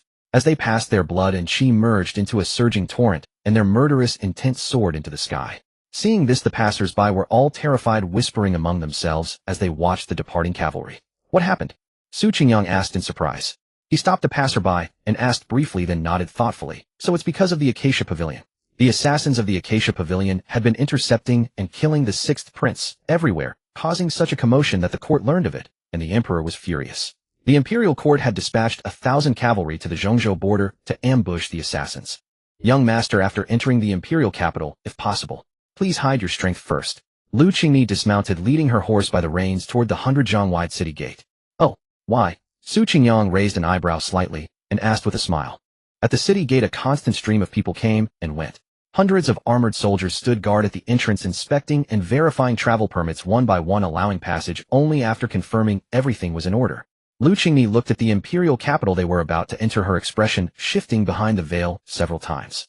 She gathered her inner chi into a thin thread and transmitted it only to Su Qingyang's ears. Young master, if you enter the city only as the exiled 6th prince, or simply reveal your blood-refining grandmaster cultivation, it would be fine.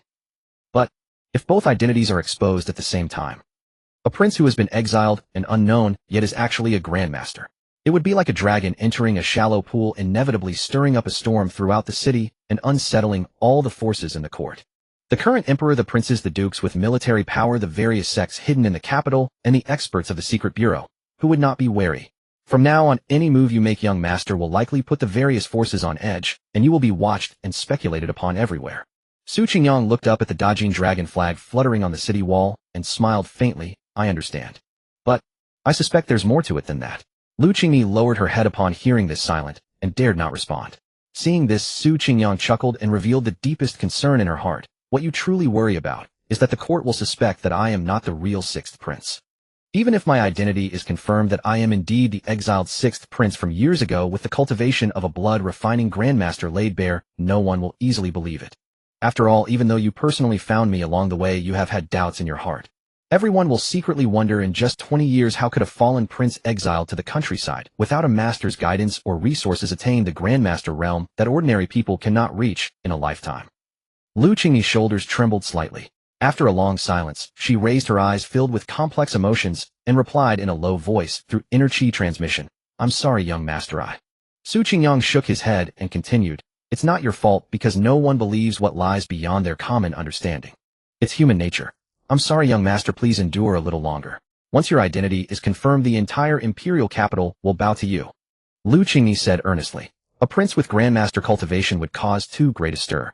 The two combined could shake the current succession pattern, and no one in the court could ignore it. Su Qingyang smiled lightly.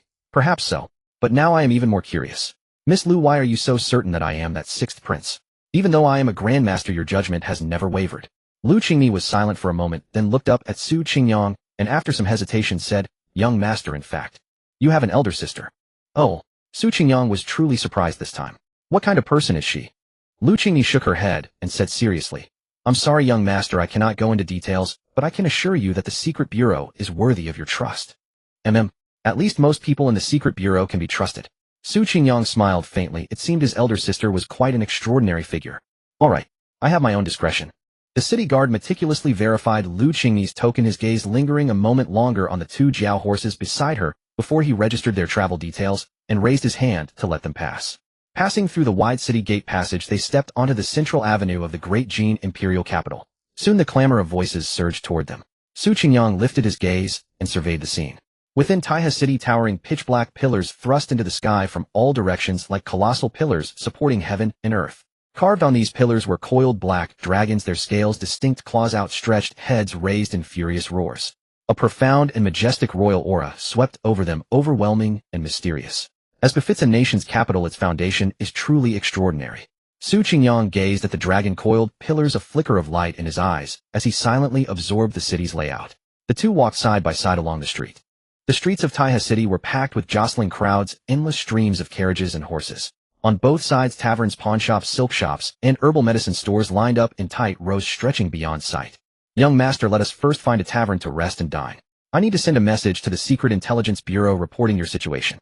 She led Su Qingyang into a bustling tavern, instructing him to wait there. She then slipped into the rear corridor, her figure flickering and disappearing among the scattered buildings. Su Qingyang paid it no mind. The Secret Intelligence Bureau, though the foremost intelligence agency of Great Jin, had no official office.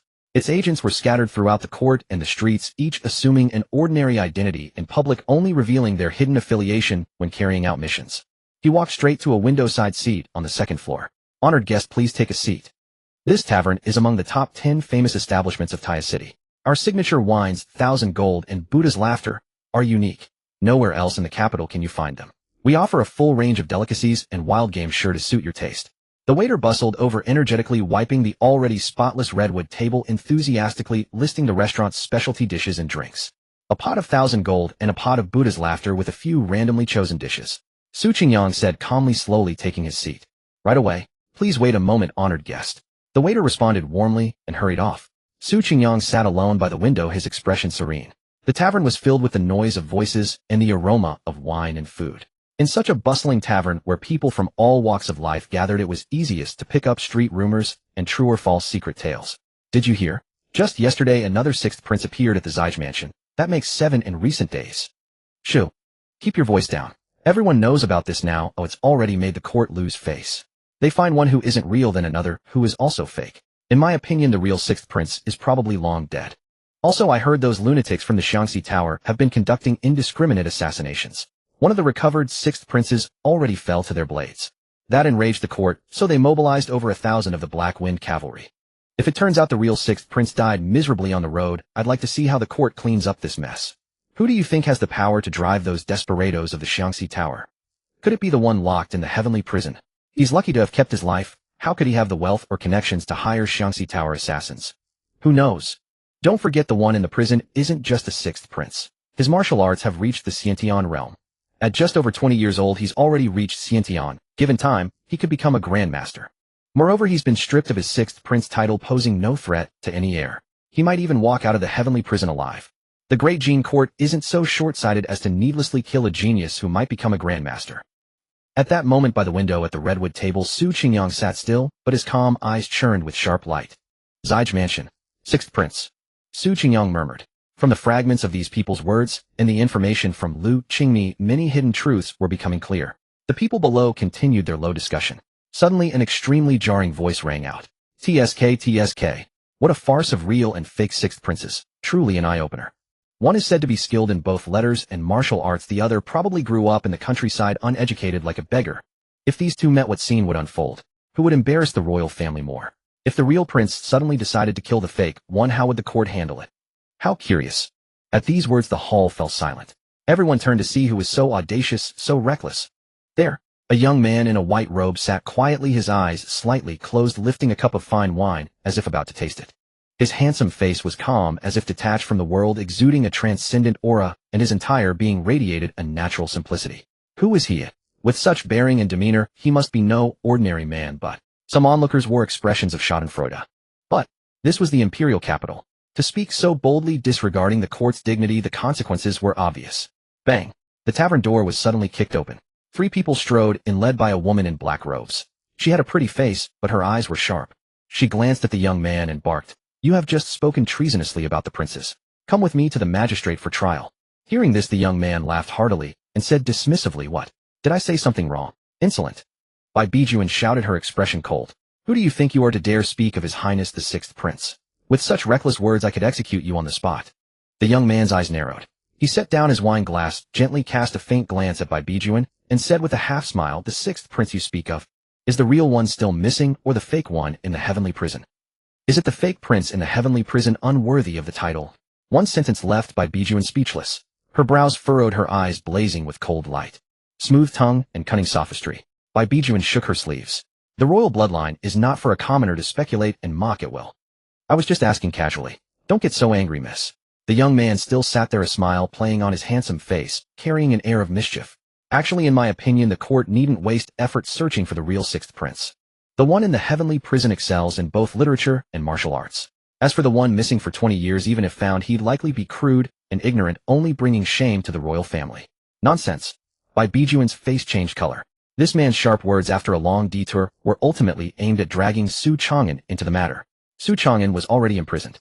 These rumors reaching the court would only worsen his plight. Someone was using this opportunity to kick a man when he was down, to cut off his chance of survival. Clang. The sword was drawn. Bai Bijuan's figure flickered, charging at the white-robed youth like a startling shadow, the icy sword light howling and sweeping in all directions, stirring up trouble and provoking conflict. Since you refuse to surrender peacefully, don't blame us for using force. Ha ha ha ha. The young man's laughter drifted lightly through the air as his right hand churned and formed seals, his inner chi flowing seamlessly, his movements blurring into afterimages. Then on one of his hands a pale jade-white color emerged, and he directly met the descending longsword. Clang. Amidst the ringing sound, Bai Bijuan's longsword shattered into pieces. Yet on the white-robed young man's hand, not even a white mark appeared. He was completely unharmed. Retreat. Bai Bijuan cried out sharply, instantly realizing that this was an enemy she could not defeat. Who exactly are you, sir? By making a move today, do you intend to oppose the Great Jin Court? Bai Bijuan stood firm, staring intently at the white-robed young man, and as she spoke she secretly sent a covert signal with her right hand. Among the crowd someone's gaze sharpened, and they silently turned and dashed out of the tavern to seek reinforcements. Laying such a heavy charge on me, I dare not bear it. Xia Konghan smiled, faintly turning to look at Bai Bijuan with a grin. If I hadn't held back just now, miss, I would hardly have escaped unscathed. So please don't be ungrateful. If you want to apprehend someone, let the experts of your six doors come. Bai Bijuan's fair and delicate face showed a flicker of emotion, but she remained silent. She knew well that he spoke the truth. A martial artist of such cultivation could never be unknown. Unfortunately, she did not recognize him. Meanwhile, Su Qingyang listened with keen interest to the commotion below. Just then Lu Qingmi's figure drifted in through the window like a graceful spirit, and she quietly sat down at the table. She lowered her gaze looking at the young man below the tavern, a grave expression flickering in her eyes, and said, "This man is Xia Konghan of the Eastern Sword Pavilion. The woman who made a move is named by Bijuan, a member of the Six Doors. Young master, neither of these two is a good person." "Oh, how so?" Su Qingyang, seeing Lu Qingmi's harsh tone, showed a curious expression. "That Bai Bijuan is a standout among the new generation of the Six Doors. Her father is the renowned divine constable of the court, and her family background is deep and solid. However, she is infatuated with Su Chang'an, who is imprisoned in the heavenly prison. These days she follows Su Chang'an around like a dog, always hovering by his side. In recent times she has been the busiest, desperately arresting those who gossip about the true or false sixth prince, all to suppress the rumors and reduce criticism for Su Chang'an. In the end, she is just a brainless fool with a big chest. If she persists in this stubbornness, her Bai family will be dragged down by her sooner or later." Lu Qingmi spoke in succession with undisguised disgust. Su Qingyang smiled, gently poured a cup of fine wine for Lu Qingmi, and asked slowly, "And what about this Xia Konghan? What is his background?" Speaking of this man, Lu Qingmi's expression grew serious, and she said, "Young master, have you heard the saying that circulates in Yinzhou? One sword, one temple, one weapon pavilion. This is the most famous saying throughout Yinzhou, representing the three most formidable forces in the region. Among them, one sword refers to the Eastern Sword Pavilion, one temple refers to the Xinkong Temple, and one weapon pavilion represents the Wuji Weapon Pavilion. And this Xia Konghan is a direct disciple of the current master of the Eastern Sword Pavilion. His swordsmanship is peerless, and he was once hailed as the foremost swordsman of the younger generation in Yinzhou. But that title is now a misnomer, because he once challenged Su Chang'an, but was defeated with a single punch and a finger that broke his sword. Since then his sword heart shattered, and he has remained in seclusion. Now it seems that upon hearing of Su Chang'an's imprisonment in the heavenly prison, he has deliberately come to the capital to humiliate him and vent the resentment of his past defeat. If this Xia Konghan had only disparaged Su Chang'an, it would have been bearable, but he dared to slander the sixth prince as well, truly courting death." Lu Qingmi snorted coldly, her eyes full of displeasure. With that she withdrew her gaze from below and turned to face Su Qingyang. "Young master, I have already reported your information to the secret office. In the coming days we will temporarily stay at the Purple Pavilion Mansion to await further instructions. Normally your identity should be verified immediately. However, the court has dispatched the Black Wind Cavalry. In a few days they will escort all the sixth princes back. The palace finds it too troublesome to verify one by one, so they plan to gather everyone together after the Black Wind Cavalry returns, and then distinguish and verify the true identities." Upon hearing this, Su Qingyang nodded indifferently. He was not particularly concerned about this matter. His visit to Zhongzhou was merely to travel, see if he could obtain some rare treasures, and exchange blows with various martial arts masters. And also the Baichuan Gate and Lin Muqian. Thinking of this, Su Qingyang gave Lu Qingmi some instructions. "By the way, Miss Lu, please help me gather information on the Baichuan Gate and Lin Muqian." Lu Qingmi nodded gently. "Rest assured, young master, I will take note, and inform you as soon as I have any news. Let's go to the Purple Pavilion Mansion." Just then a clatter of horse hooves approached from afar, and abruptly stopped in front of the tavern. A squad of constables dismounted and surrounded the entire tavern in the blink of an eye. At the head was a young constable with a straight posture, dressed in black brocade, seated upright on a tall horse. His face was sharply defined, his sword-like brows slanting toward his temples, and his sharp eyes swept around before settling on Xia Konghan. The next moment he said in a deep voice, "I was wondering who it was. So it's Xia Konghan of the Eastern Sword Pavilion. Daring to speak recklessly about the imperial family in the Taiha imperial city, spouting nonsense. Could it be that your Eastern Sword Pavilion intends to rebel and oppose the great Jin?" Xia Konghan abruptly stood up, the corners of his eyes twitching slightly. "What a tactic! The six doors always operate like this. Start by throwing a heavy charge of treason, and if you're not careful enough to admit even a fraction, you'll end up in a situation where you can neither live nor die. There's no need to lay such a heavy crime on me right away." Xia Konghan said coldly. "Lan Kaishan, you cannot represent the great Jin, just as I cannot represent the entire Eastern Sword Pavilion." Lan Kaishan remained seated on his horse, speaking calmly. "So does your actions today only represent yourself? Do you bear all the responsibility for your words and deeds?" "Nonsense, what crime is there?" Xia Konghan stood tall. "Is the world now such that even the truth cannot be spoken? Whether it is or not today, I am going to arrest you. So do you intend to resist arrest or surrender without a fight?" Lan Kaishan said calmly, but the constables under his command drew their long blades and pressed forward. "What? Do you want to fight me here?" Xia Konghan raised an eyebrow, revealing a look of obvious disdain. Capturing criminals is my duty. What's wrong with that? Lan Kaishan did not yield an inch. Xia Konghan chuckled lightly. He was no ordinary man, and he would not be intimidated. Moreover, what he had just said barely crossed the line. If it came to a fight, the six doors would have no legitimate reason to act. He suddenly picked up the wine cup on the table, which was already filled with wine. Brother Lan, you have such a sharp tongue. I admire that. So allow me to offer you a drink. The moment his voice fell, Xia Konghan's hand turned jade-like, and with a flick of his wrist the wine cup flew out hurtling toward Lan Kaishan. Thunder seemed to explode in the air, and the wine cup clearly carried tremendous force, tearing through the air like a meteor crashing down. Moreover, among those present there were no shortage of martial arts experts with keen eyesight. They had already noticed that within the wine in the cup a faint radiance flowed, resembling both a dragon shadow and a dark shark. It's the Isin Sword Pavilion's blue water sword art of the Dragon Slayer. Someone recognized the source of Xia Konghan's light, a hint of wariness in their voice. I never thought that after years of seclusion Xia Konghan's sword art would reach such a level. He can conceal sword techniques and sword intent within the wine. People marveled. Lan Kaishan's expression grew grave, realizing that the other was trying to intimidate him. A sword technique condensed into a single wine cup. This was neither a proper duel nor a fair fight, and it was impossible for anyone to catch it. Xia Konghan was blatantly using his power to pressure others, intending to humiliate the six doors. Thoughts flashed through Lan Kaishan's mind like lightning, and he reached out directly, his face dark. Knowing there was a tiger on the mountain, he had to face it. If he didn't even dare to catch it, the six doors would lose even more face. The wine cup landed in his hand. Bang! Brutally, the cup shattered in Xia Konghan's hand, scattering into countless fragments. But the next moment, a terrifying cold energy surged out, freezing the wine into a solid mass. Xia Konghan smiled lightly at the sight, and the wine rippled again.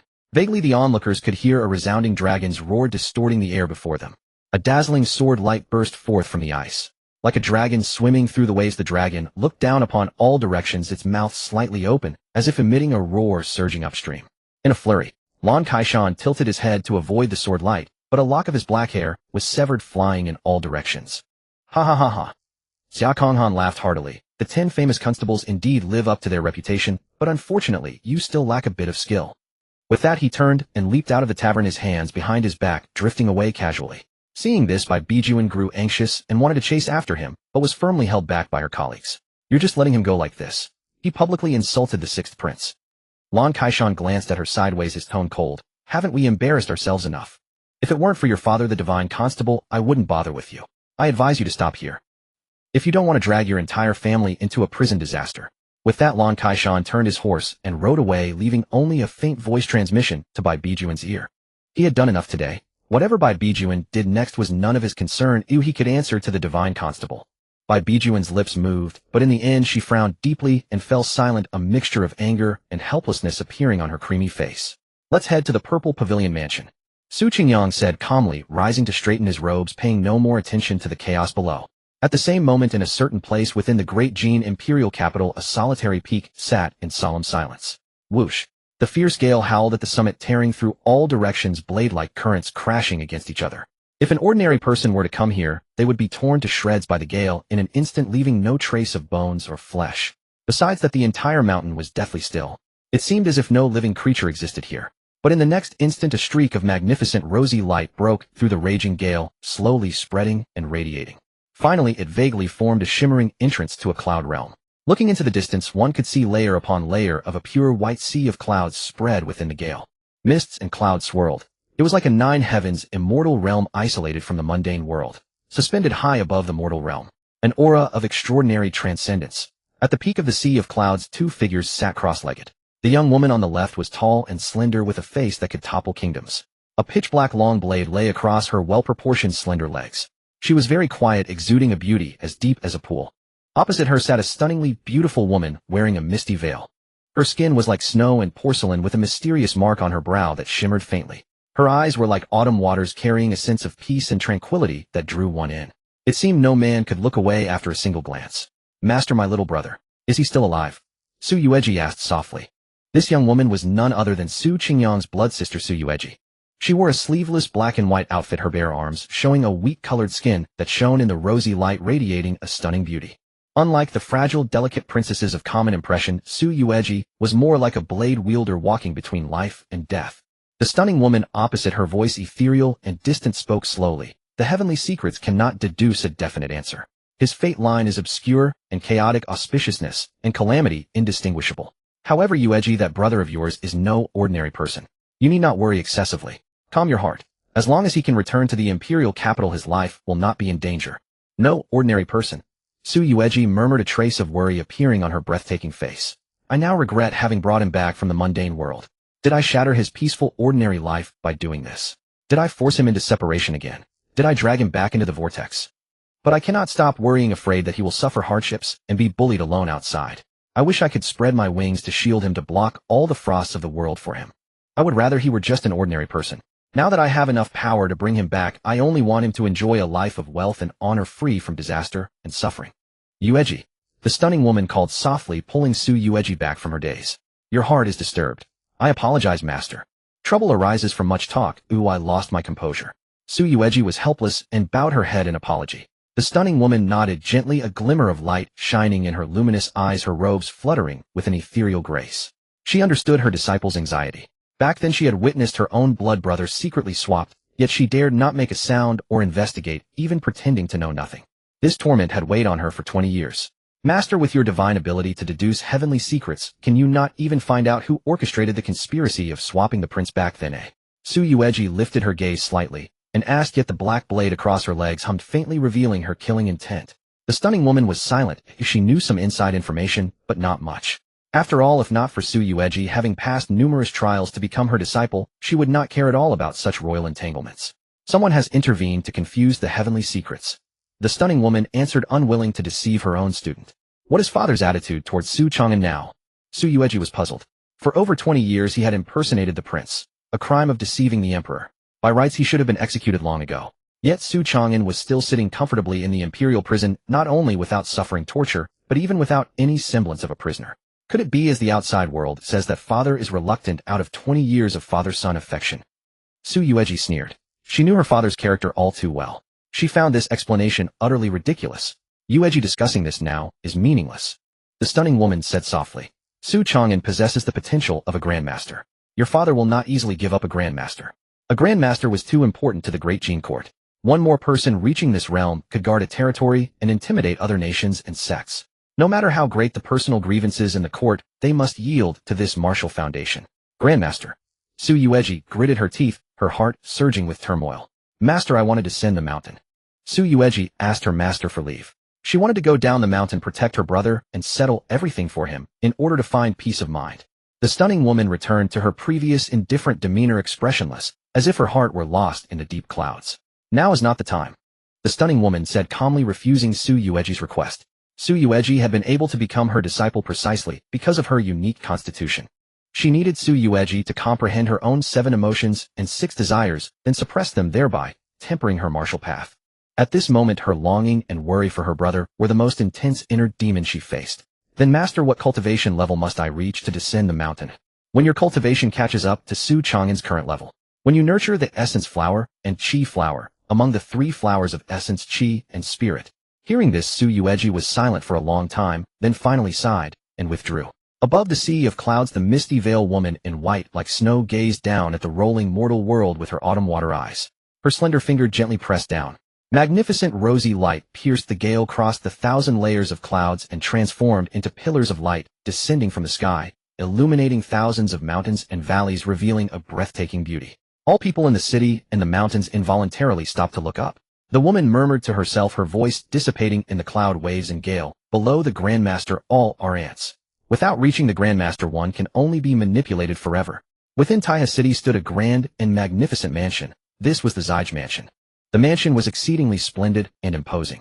At its main gate stood 2 white jade lions, each dozens of feet tall, lying horizontally, exuding an intimidating presence. Behind the 2 white jade lions lay a 9-step staircase, and beyond the steps was the mansion's main entrance. At this moment, the entire Zijge Mansion was heavily guarded by armored soldiers, both inside and out. Lu Qingyi completed a full set of verification procedures on his behalf, and Su Qingyang stepped into the mansion. The so-called procedures consisted of documents and tokens used to verify identity and prove that he was the suspected 6th prince who had been lost among the common folk. Su Qingyang glanced at the process. It was complex and stringent, with every piece of evidence requiring verifiable proof. Ordinary people could never obtain such evidence. It seems the recent batch of claimants to the 6th prince are all secretly backed by various forces. Entering the Zijj mansion, rows of eunuchs stood waiting inside. Additionally, an aged eunuch who appeared decrepit stood at the center. Seeing the old eunuch, a gleam of light surged in Lu Qingni's autumn water-like eyes. "Eunuch Huang, why are you personally waiting here?" Lu Qingni stepped forward with a smile and bowed, clearly acquainted with Eunuch Huang. "Hehe, I heard that Miss Lu has returned safely, so I came especially to see you." Eunuch Huang's weathered eyes looked at Lu Qingni, his tone filled with joy. Yet even as he spoke of checking on Lu Qingni, his gaze involuntarily rested more on Su Qingyang. The instant his eyes fell on Su Qingyang's face, a flicker of bewilderment passed through Eunuch Huang's eyes, as if he had glimpsed a long-buried memory. Su Qingyang raised an eyebrow slightly. This old eunuch appeared withered and frail, as if a gust of wind would topple him, yet standing there he emanated a formidable aura. Interesting. It seemed he was sent by the palace specifically to verify his identity. Evidently Lu Qingni had not lied, she indeed possessed some influence within the secret bureau. The mere message she had sent back had drawn someone from the deep palace to investigate. Su Qingyang pondered as he followed a young eunuch to the assigned room. Before leaving, Lu Qingni gave him a subtle wink. The Zijj mansion was uniquely laid out with pavilions stacked in layers around the courtyard, encircling a clear vast lake at its center. In the middle of the lake stood a delicate waterside pavilion, and within the pavilion lay a large pond blooming with green lotuses. A gentle breeze brushed by, carrying a faint fragrance. Su Qingyang followed the young eunuch along the corridor and looked down at the lake, nodding lightly. "The scenery here is quite elegant." But just then an untimely voice suddenly rang out from the railing beside him. "Another one." Su Qingyang looked over. The speaker was a handsome youth with a jade-like face, sword-like eyebrows, and a spirited demeanor. The youth held a black wooden folding fan and leaned casually against the corridor railing. The guiding young eunuch acted as if he hadn't heard, keeping his head down and hurrying on. Just then Su Qingyang suddenly stopped, stared at the youth for a moment, and furrowed his brow slightly. Seeing this, the youth straightened up, his eyes narrowing. In his view, the other sixth princes here were his rivals, likely to hurl arrogant words and belittle him. Su Qingyang had no intention of arguing. After a moment's thought, he walked on. Once out of the youth's sight, he suddenly called out to the young eunuch leading the way. "Young master, what do you need from this servant?" The young eunuch bowed, trembling as he spoke, clearly nervous and afraid. "Don't be nervous. I only wish to ask about that young man just now," Su Qingyang said. Hearing this, the eunuch trembled even more, his face showing reluctance. Before the true sixth prince appeared young eunuchs like him, powerless and without influence, truly wanted no part in such matters. "Rest assured, just a few simple questions. If your answers satisfy me, then." As he spoke, Su Qingyang turned his right hand, and a heavy ingot of silver appeared in his palm. Eunuchs loved wealth. It had always been so throughout history. Having been castrated to gain entry into palace service, they had lost their manly dignity and could no longer enjoy the pleasures they once might have. Naturally, they would seek compensation in other ways, such as money and treasures. As Su Qingyang expected, the moment the young eunuch saw the silver, a deep greed gleamed in his eyes. He quickly glanced around, confirming no one was watching, then swiftly swept his wide sleeve. The silver ingot vanished silently into his possession. His movements were practiced and adept, suggesting he had often received bribes from passers-by. Weighing the silver in his sleeve, the young eunuch broke into a joyful smile, bowed, and said, "Young master, please ask. Whatever this servant knows, I will speak without reservation." Su Qingyang nodded and asked softly, "That young man just now, do you know his background?" In reply, "Young master, that person is the sixth prince brought back by the 6 doors from Manzhou. He arrived only half a day before you." The young eunuch answered honestly. "Has he not left the Zijj mansion since entering?" Su Qingyang asked expressionlessly. "Well, the mansion's rules are such that all those awaiting verification may only leave after their identity is confirmed. In this servant's view, he probably hasn't left during this period." The young eunuch stole a glance at Su Qingyang, answering with extreme caution. "From Manzhou," Su Qingyang murmured. "Yes, young master. This servant saw with my own eyes that the documents clearly stated that person was brought from Manzhou." "Manzhou? Hasn't Manzhou recently been plagued by the White Lotus sect revolt? Could the 6 doors have brought someone out from there, meaning the chaos in Manzhou has already been quelled?" Su Qingyang asked with a frown. The young eunuch did not know why the young master suddenly inquired about Manzhou, but he quickly replied, "Young master, the White Lotus rebels are nothing but a mob. Such uprisings have occurred no less than 8 or 10 times, and they have never stirred any real trouble. How could mere commoners withstand the might of the imperial army?" Su Qingyang pondered, glanced back in the direction of the young man, and said to the eunuch, "You need not guide me. Just tell me which room I am in." Hearing this, the young eunuch quickly turned and bowed, handing Su Qingyang a jade token. "Young master resides in East Courtyard No. 8. This is the door token. If you have any needs, you may go to the house at the end of the corridor to instruct the servants." With that, the young eunuch said, "This servant takes his leave," and without looking back turned and departed. After half an hour, Su Qingyang leisurely made his way back to his eastern courtyard, having questioned 3 eunuchs. The answers he received were almost identical, with no difference. First, it can be confirmed that he indeed came from Manzhou, and secondly, The entire palace believes that the war in Manzhou has been pacified, and the White Lotus sect is nothing but a rabble incapable of stirring up any trouble. The vast court of the Great Jin pays no heed to this minor rebellion. After all, even the reports from the Six Doors are sufficient to prove that the situation in Manzhou is stable and secure. But how do you explain those deserters from Linghua County and Linghua Mountain? Could it be that they were simply unlucky encountering incompetent officers or generals seeking to pad their resumes, thus suffering several defeats and fleeing in panic? While in the overall picture Manzhou has been sweeping forward with great victories. It seems a plausible explanation. But then how to explain the young man just now? His body covered in red fur. Su Qingyang lifted his eyes gently, his pair of jet-black pupils having transformed into dazzling golden orbs at some point. Just now in his eyes the richly dressed young man seemed to have blood red fur surging around him, as red as blood, extremely ominous. Observing the curse on him, it appeared to be even heavier than that on Lin Muqian. There is definitely something wrong in Manzhou. The White Lotus sect is also suspicious. They might have come into contact with something that allowed them to deceive the entire court of the Great Jin. And that leader of the deserters from Linghua Mountain, the curse on him, is probably not from Lin Muqian, as I previously thought. With this thought, a gleam of golden light flashed in Su Qingyang's brilliant eyes. At that moment his steps turned left, and the magnificent eastern courtyard appeared before him. Gazing at the eastern courtyard, the golden light in Su Qingyang's eyes flickered, and soon faded, his eyes returning to their usual depth and calmness. The night grew deeper, yet the purple pavilion mansion remained brightly lit. Su Huai returned to his private courtyard, pressed the jade token into the groove of the door, and gently turned it. The heavy wooden door slowly swung inward along the mechanism. Indeed worthy of the imperial capital. Even though he had stayed in the capital for several days, such exquisite mechanisms still filled him with wonder. Manzhou and Zhongzhou were truly as different as clouds and mud.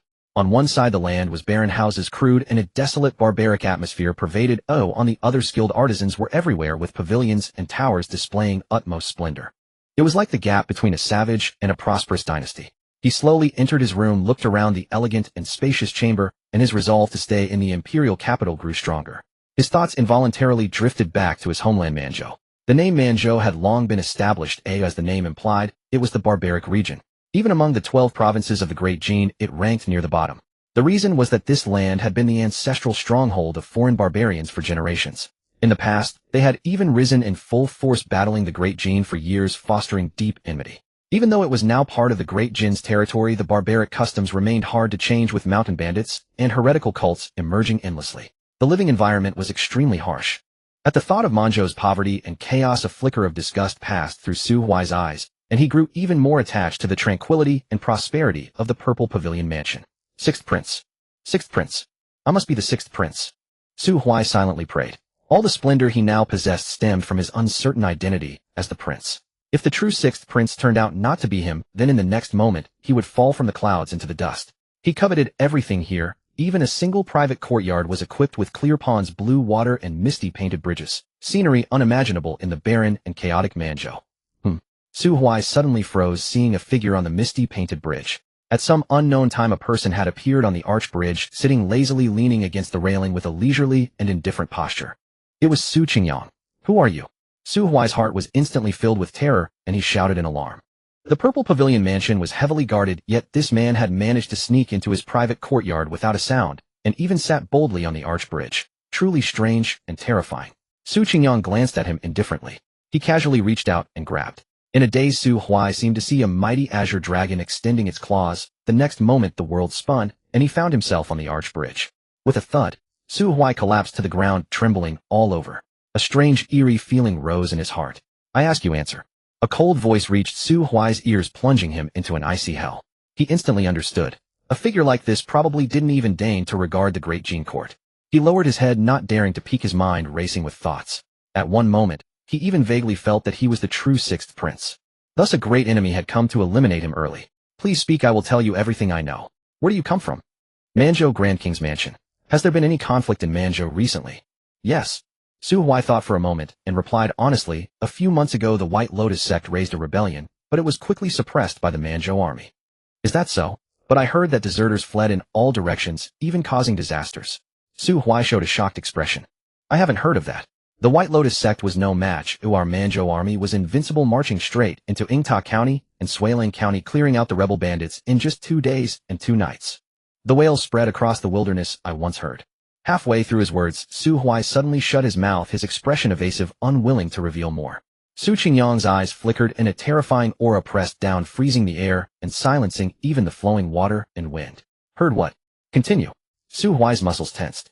After a long silence, he finally sighed and revealed the secret. I heard that to intimidate the entire region and make an example after capturing the 2 counties the army carried out. A massacre. Yingta and Suiling counties were devastated with not a blade of grass left. Later the pacification army returned and camped at the Grand King's mansion to rest. I saw that army with my own eyes. They were drenched in blood, their murderous aura soaring to the sky. They were nothing like a triumphant army, but more like a bunch of evil spirits crawling out of a sea of blood. Su Qingyang also fell silent. After a moment's thought he continued, apart from the suppression after eradicating the White Lotus sect, have there been any other strange phenomena in Manzhou? What are strange phenomena? Su Huai looked puzzled. For example, have people inexplicably gone mad or died without reason? Su Qingyang's gaze was inscrutable as he fixed his eyes on Su Huai and asked calmly. This? I haven't heard of it. Su Huai shook his head, growing even more confused.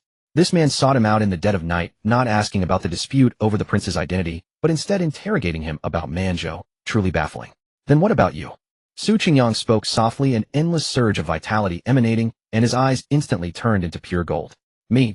As the words fell, Su Huai uncontrollably jerked his head up, meeting that pair of golden pupils. His pupils suddenly contracted violently, his face full of horror, as if he had seen the most incredible thing in the world. You?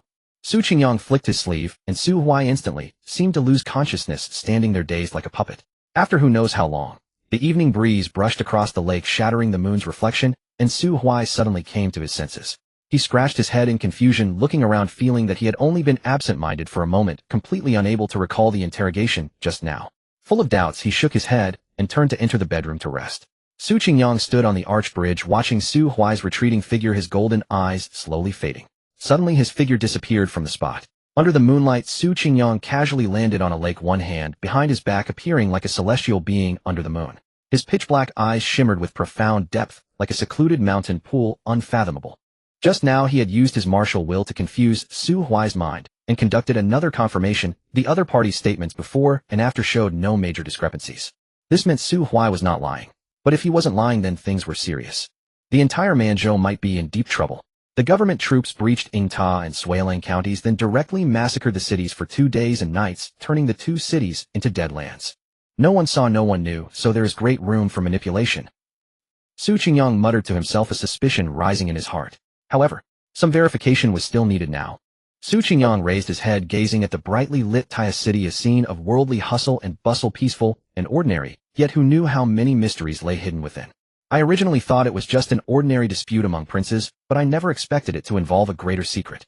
The world only sees the surface martial arts competition, but does not know that beneath the martial path lies another unknown realm.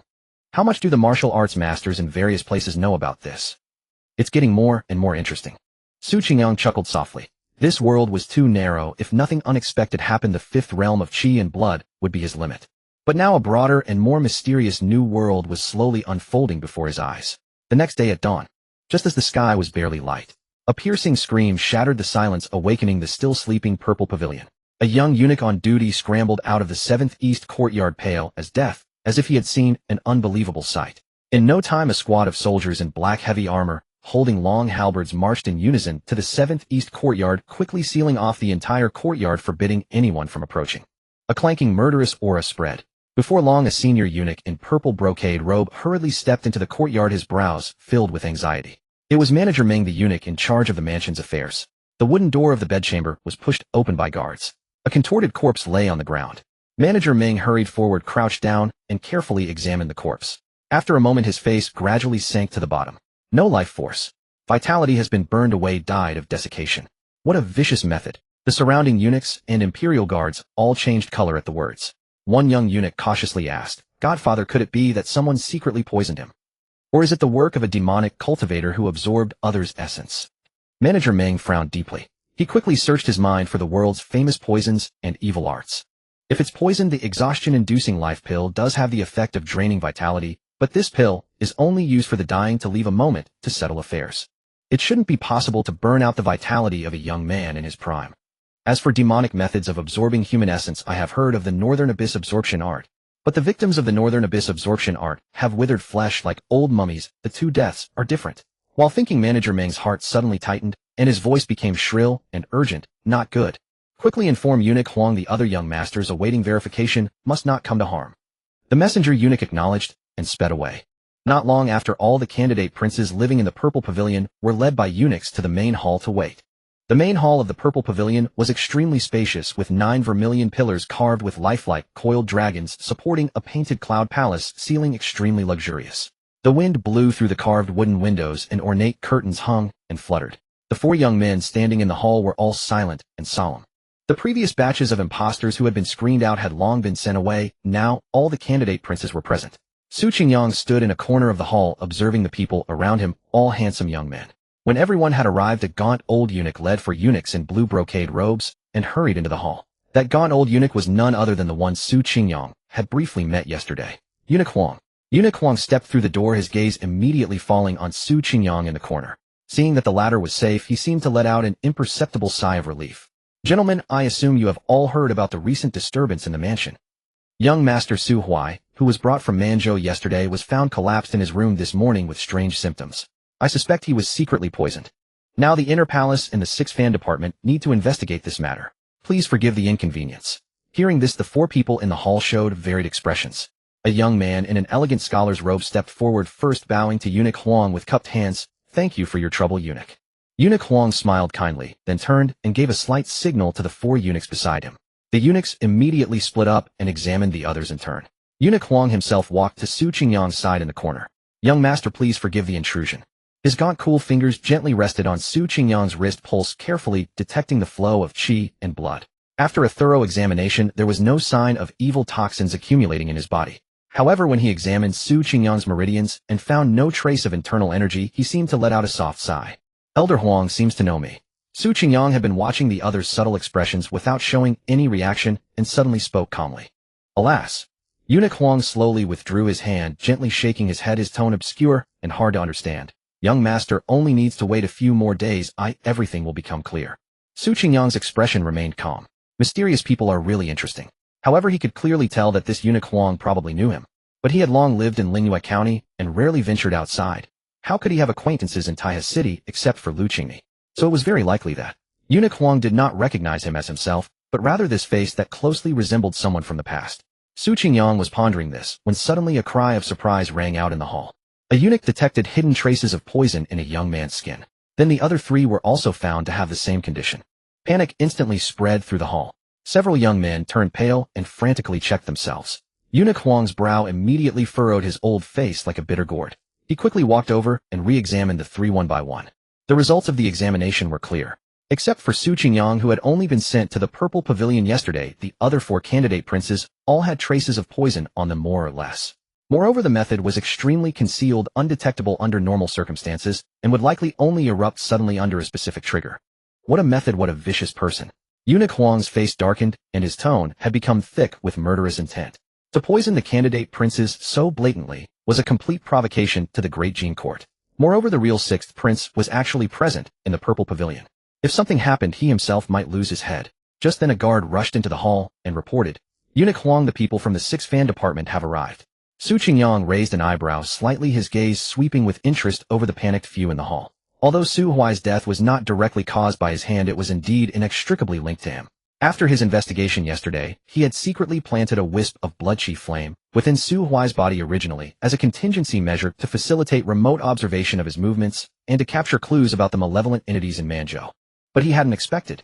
Last night, that wisp of blood qi flame inexplicably ignited, and then Su Huai's entire body began to mutate. The curse desperately drained his life force only to be consumed by the blood flame. The 2 forces clashed back and forth. In the end, Su Huai's life force was exhausted, and he died an unnatural death. Interesting.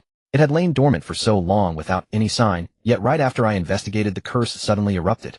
Could it be that the wisp of blood qi flame disrupted the original balance within his body? Su Qingyang pondered silently.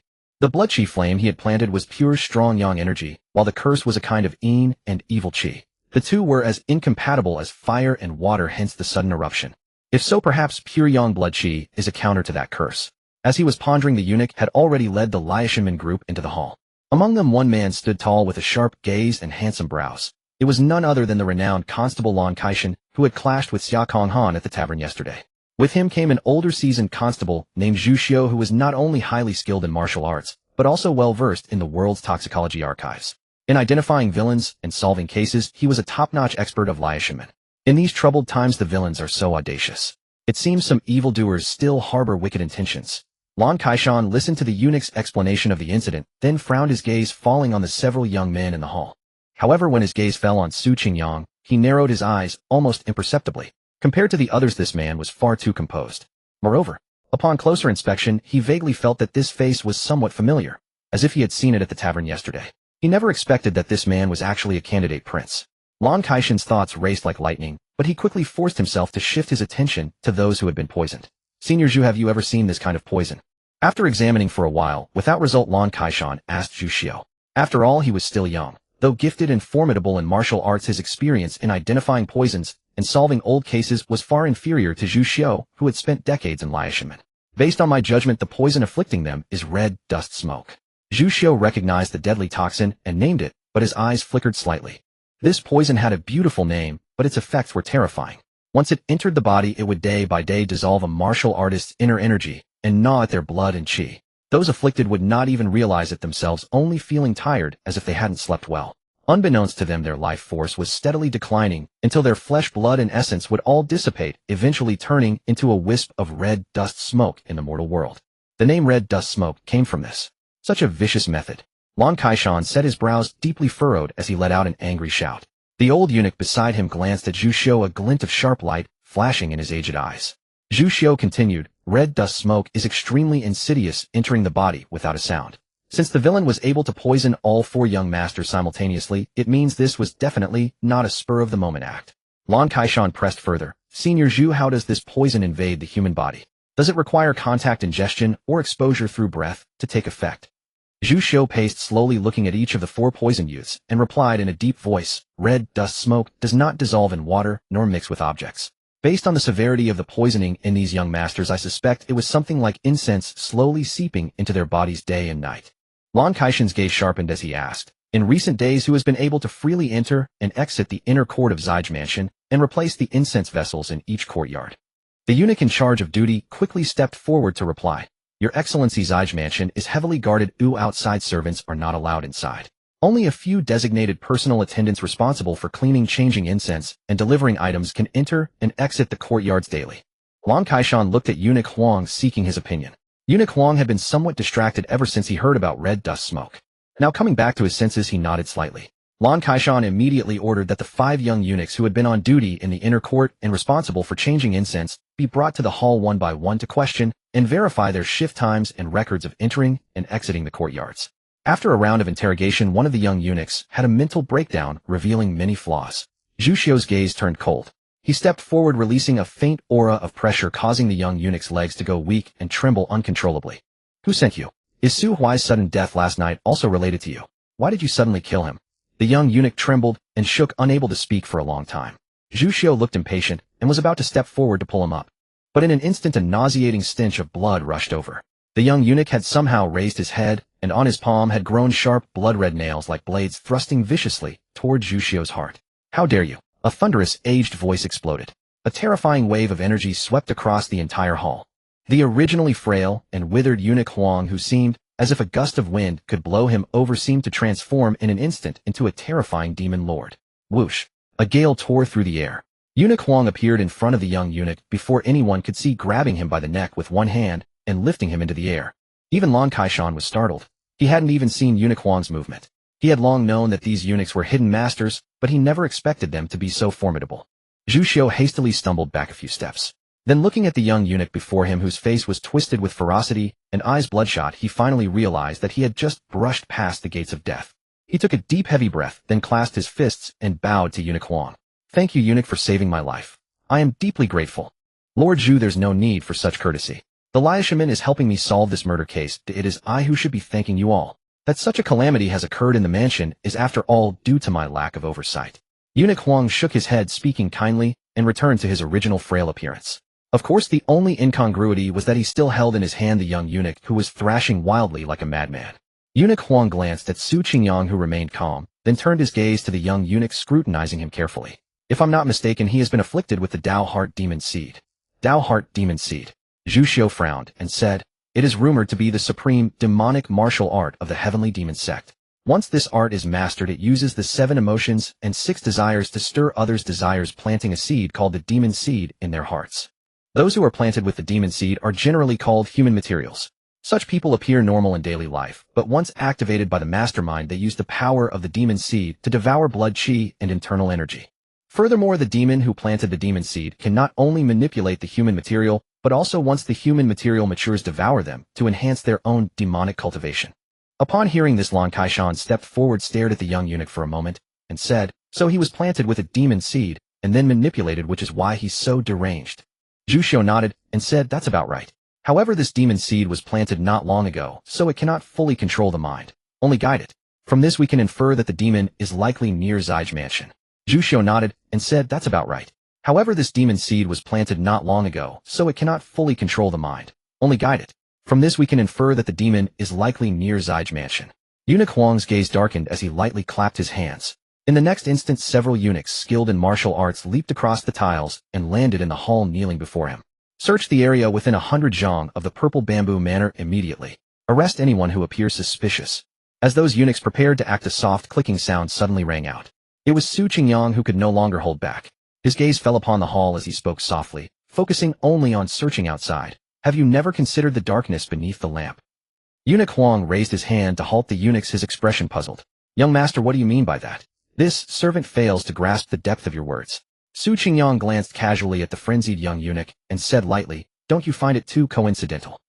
You had just dragged this man out for interrogation, and not a moment too soon or too late the demon seed erupted precisely, then causing him to lose control and commit murder. So, Lan Kaishan and Zhu Xiu instantly became alert, their eyes sweeping over everyone in the hall. The demon might not be hiding outside the manor, but among us. The hearts of those in the hall tightened as they looked around, warily on guard against shadows. "The killing intent is so heavy, can't you still see it?" Su Qingyang turned his gaze toward a young man opposite him, and a faintly surprised voice slowly rang out. Everyone's eyes fell upon the young man in Confucian robes.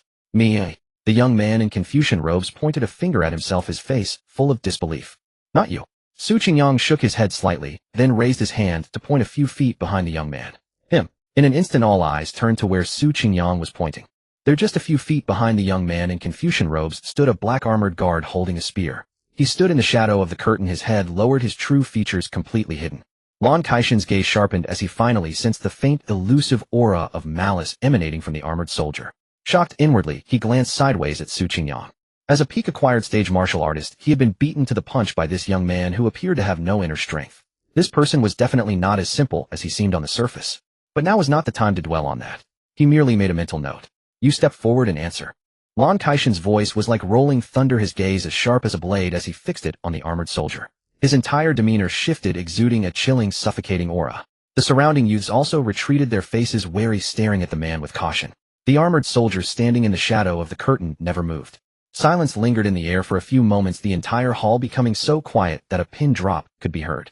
Lan Kaishan's expression gradually turned dangerous as a freezing aura emanated from him.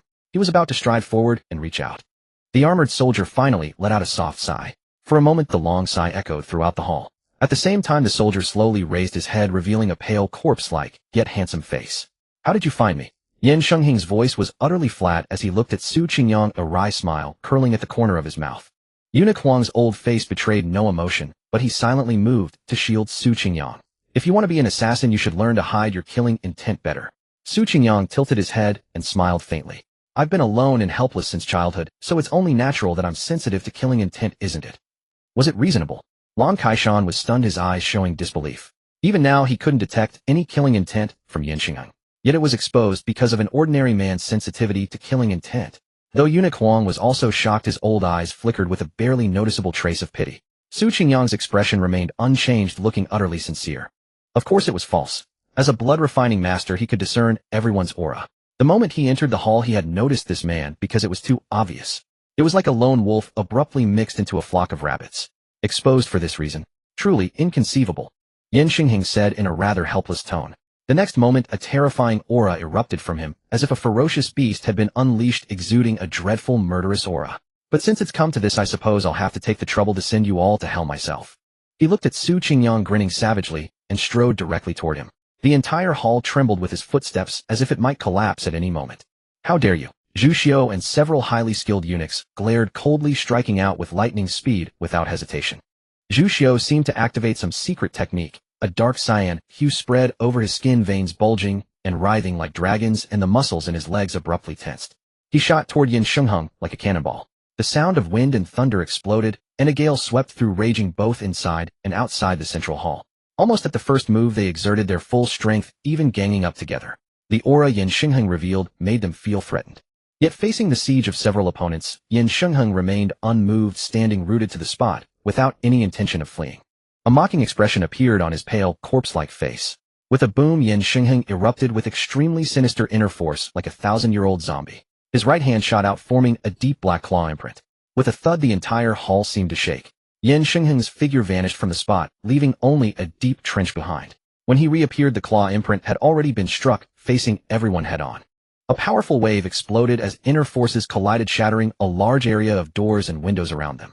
Several muffled grunts sounded simultaneously. Zhu Xiao and a few senior eunuchs were sent flying, spitting blood, each with a deep claw mark on their chest, as if penetrating into their lungs. Is that all you've got? Too weak. Yin Shengheng tore through the smoke and dust, striding forward. His demonic eyes looked down at Su Qingyang, undisguised contempt within them. He lifted the spear in his hand, weighed it casually, then gave Su Qingyang a sinister grin before hurling it with a thunderous force. In your next life, don't be so fond of running your mouth. The spear was like a dragon, its gleaming tip tearing through the air, transforming into a blinding streak of cold light. It shot straight towards Su Qingyang's heart like lightning. Su Qingyang's expression remained calm as he watched the incoming spear, not even dodging. He merely narrowed his eyes slightly.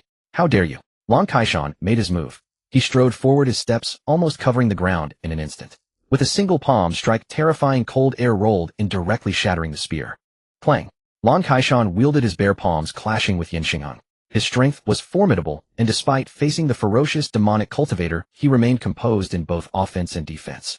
His palms radiated a frost-white coldness, surging with internal energy that managed to suppress the pitch-black claw marks Yin Shengheng unleashed. Long Kaishan practiced the Six Gates prison-suppressing martial art, the extreme cold prison suppression technique. His internal energy was profoundly keen and frigid, capable of freezing and corroding his opponent's meridians and blood, while simultaneously forming ice armor for defense. A premier cultivation method that integrated offense and defense, perfect for subduing demonic evils. You are quite capable. Kneel and submit now, and I may consider leaving your corpse intact. Yin Shengheng spoke suddenly, his tone chillingly indifferent. Long Kaishan's expression remained grave and silent, his palm techniques growing increasingly powerful as they transformed into streaks of icy wind that swept outward, intent on eliminating this formidable foe.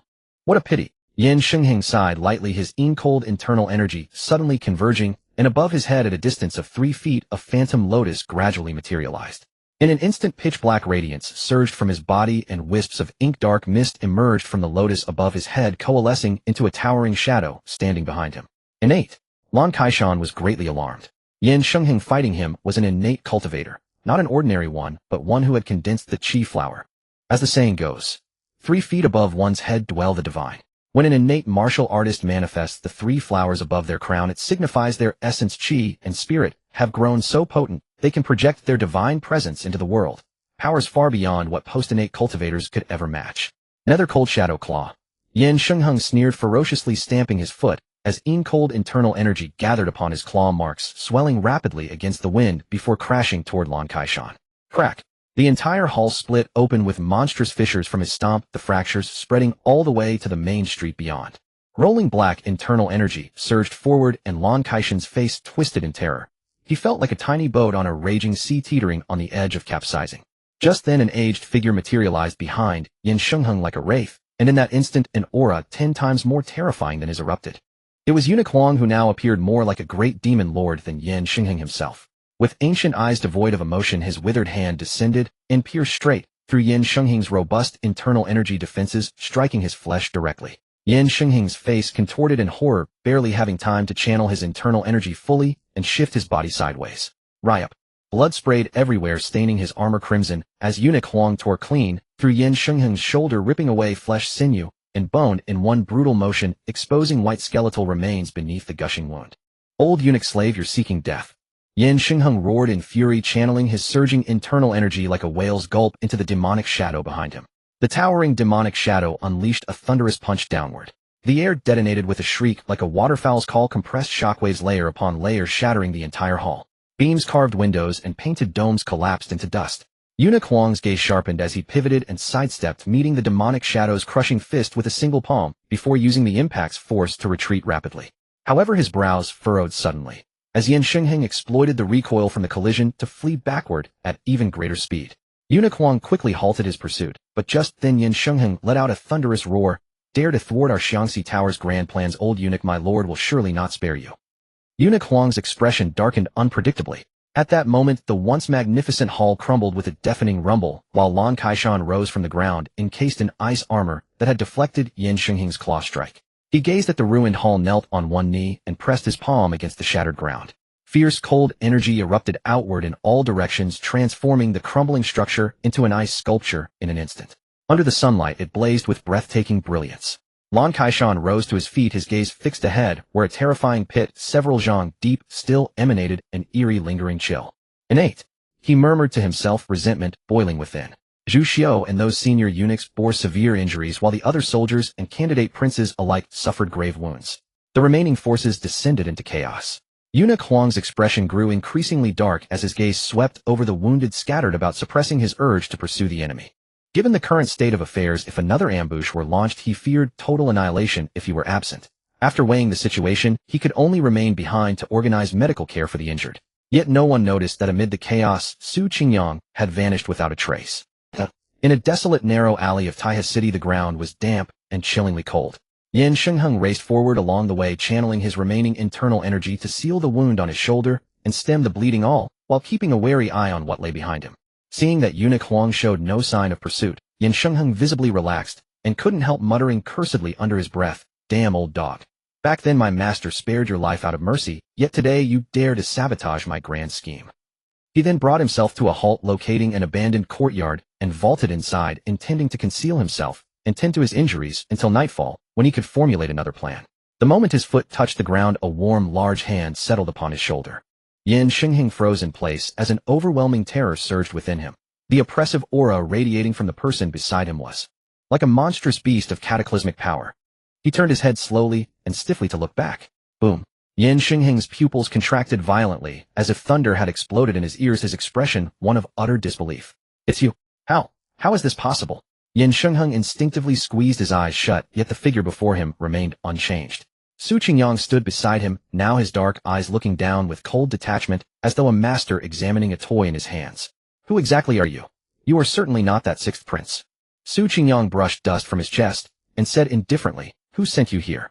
Yan Shengheng's eyes flickered, and in the next moment he suddenly threw a punch, screaming mournfully, "My Xiangxi Tower's master is mighty and powerful. If you kill me today, he will surely not let you off." Sigh. A gentle exhalation tinged with faint regret drifted slowly near Yan Shengheng's ear. Su Qingyang shook his head slightly. "Incorrect." Then, ignoring the fist Yan Shengheng swung, he casually tossed him into the courtyard. Su Qingyang approached with measured steps, gazing down at him with quiet indifference. "I have limited time. You get one chance to strike. Do not disappoint me."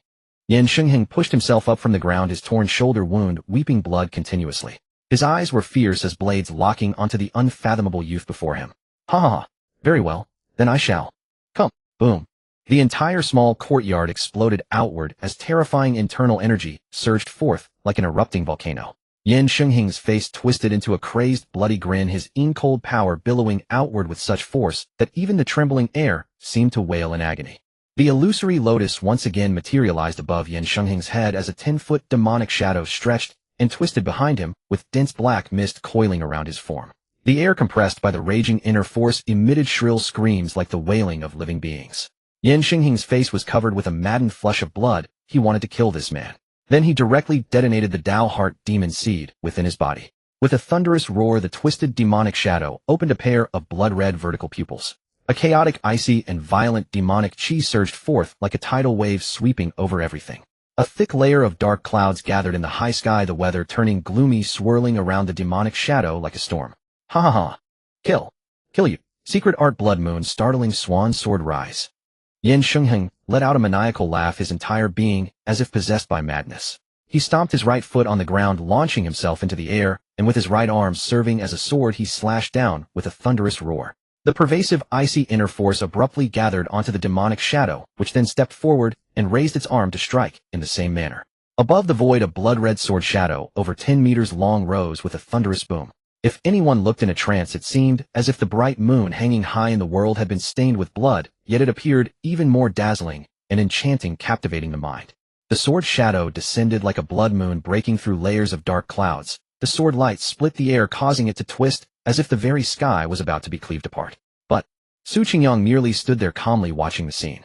If your inner force could be condensed twice as much, perhaps this strike would earn a glance of admiration from me. Unfortunately, your inner force is too chaotic, even weaker than an ordinary chi-condensing flower, innate expert. Su Qingyang's body burst into a layer of brilliant blood-colored flames, making him like a blazing sun walking the earth. He closed his 5 fingers into a simple fist. In an instant, surging blood energy stirred with faint sharp cries of a phoenix echoing. The glass-like blood flames instantly formed a blood flame phoenix bird spanning over 100 meters. He casually threw a punch. The 100-meter blood flame phoenix flapped its wings and soared into the sky, moving at incredible speed. In an instant, it engulfed the blood-red sword shadow. Crack! The sword shadow, condensed by Yan Xingheng's full demon seed power, shattered inch by inch, crushed directly by Su Qingyang's fist intent. Then the fire phoenix, with intense air friction, shot straight into the high sky, chasing phoenix shadowless. Su Qingyang said indifferently. Then a thunderous explosion erupted, and a terrifying shockwave burst in the high sky, surging outward like a rampaging dragon. A rain of fire fell from the sky, dyeing half the horizon red. This commotion instantly alerted the various hidden masters within the imperial city. One after another, powerful figures soared into the air, all rushing toward the courtyard. Su Qingyang glanced at Yan Xingheng, whose pupils had turned white, then grabbed his collar, flickered, and vanished from the spot. Not far away, an innate martial artist suddenly felt a gust of wind sweep past him, his vision blurred, and he failed to catch any figure. He frowned in confusion, then landed on the wall of the small courtyard. Sensing the residual aura, he furrowed his brow. This is the trace left by a one-flower innate who has condensed a chi flower. Old Zhao, was it you who made the move?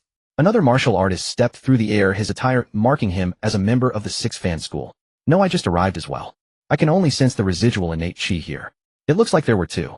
One of them was crushed and defeated in an instant. But the auras here are all at the one-flower level. How is that possible? Whoever it is daring to make a move in the Imperial City must be severely punished.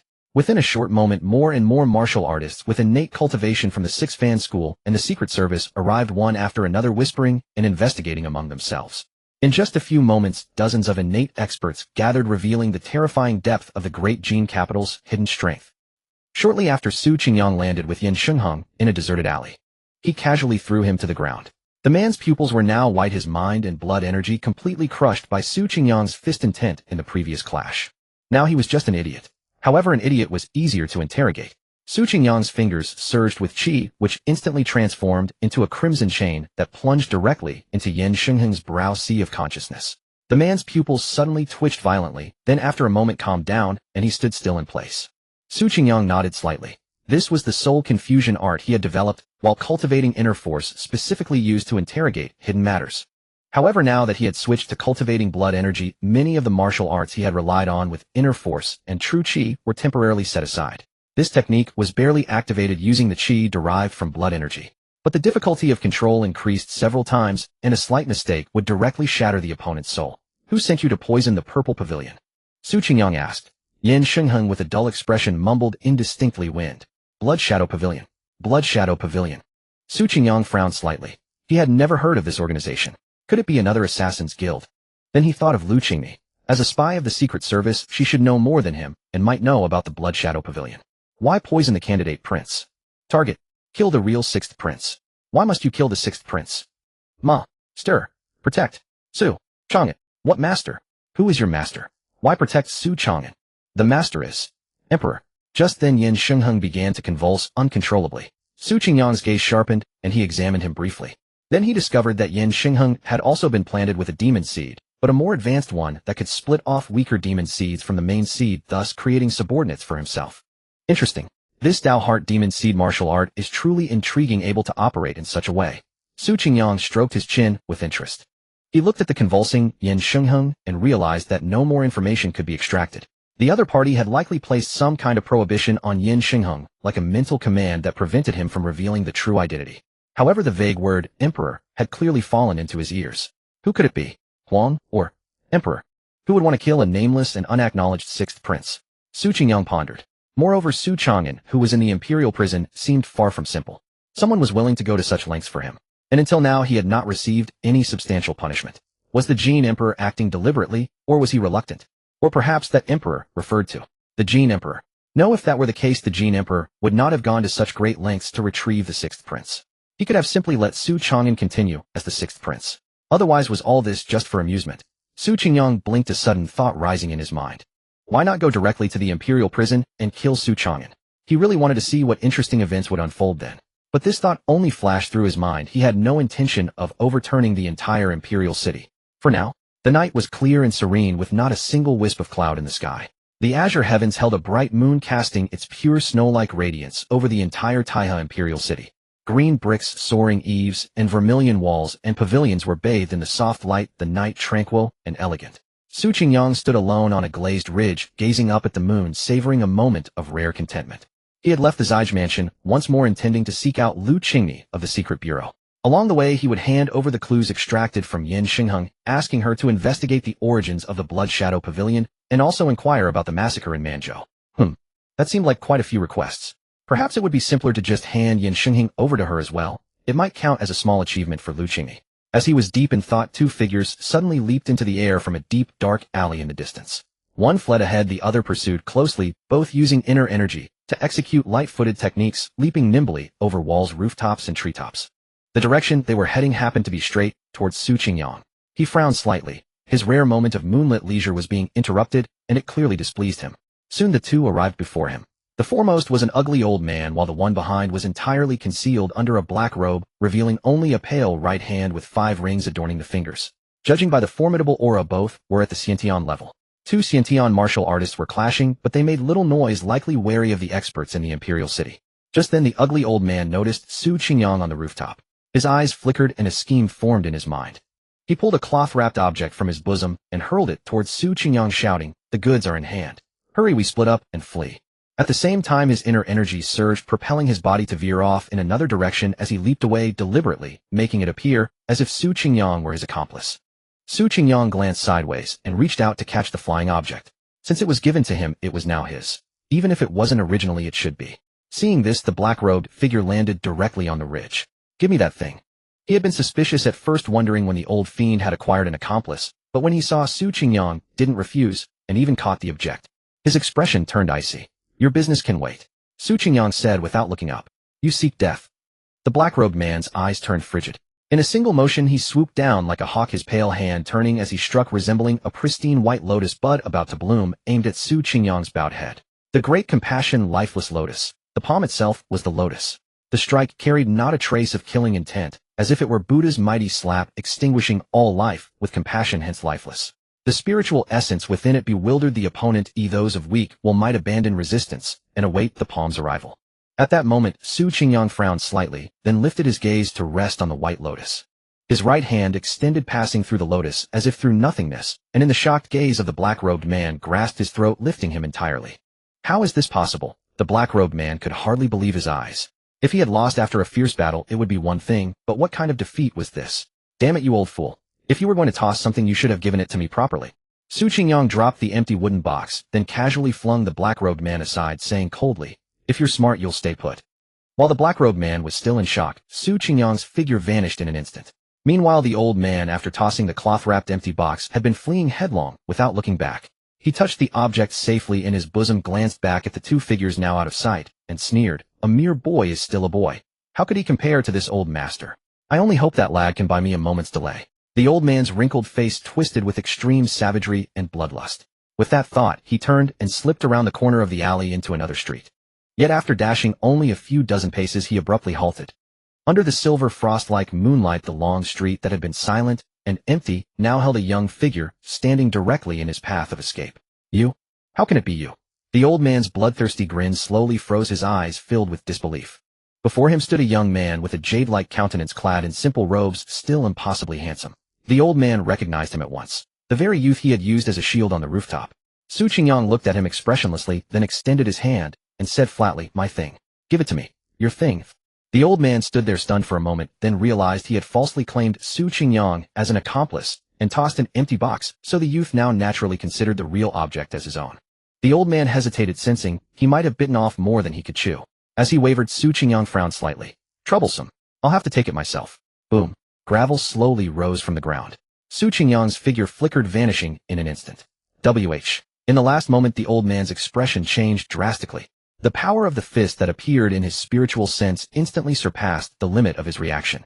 It was, unparalleled, like the convergence of a whole mountain into a single strike. Su Qingyang's form materialized above the old man. A single punch was thrown. A terrifying pillar of energy erupted like a crimson sea, blasting backward. Boom.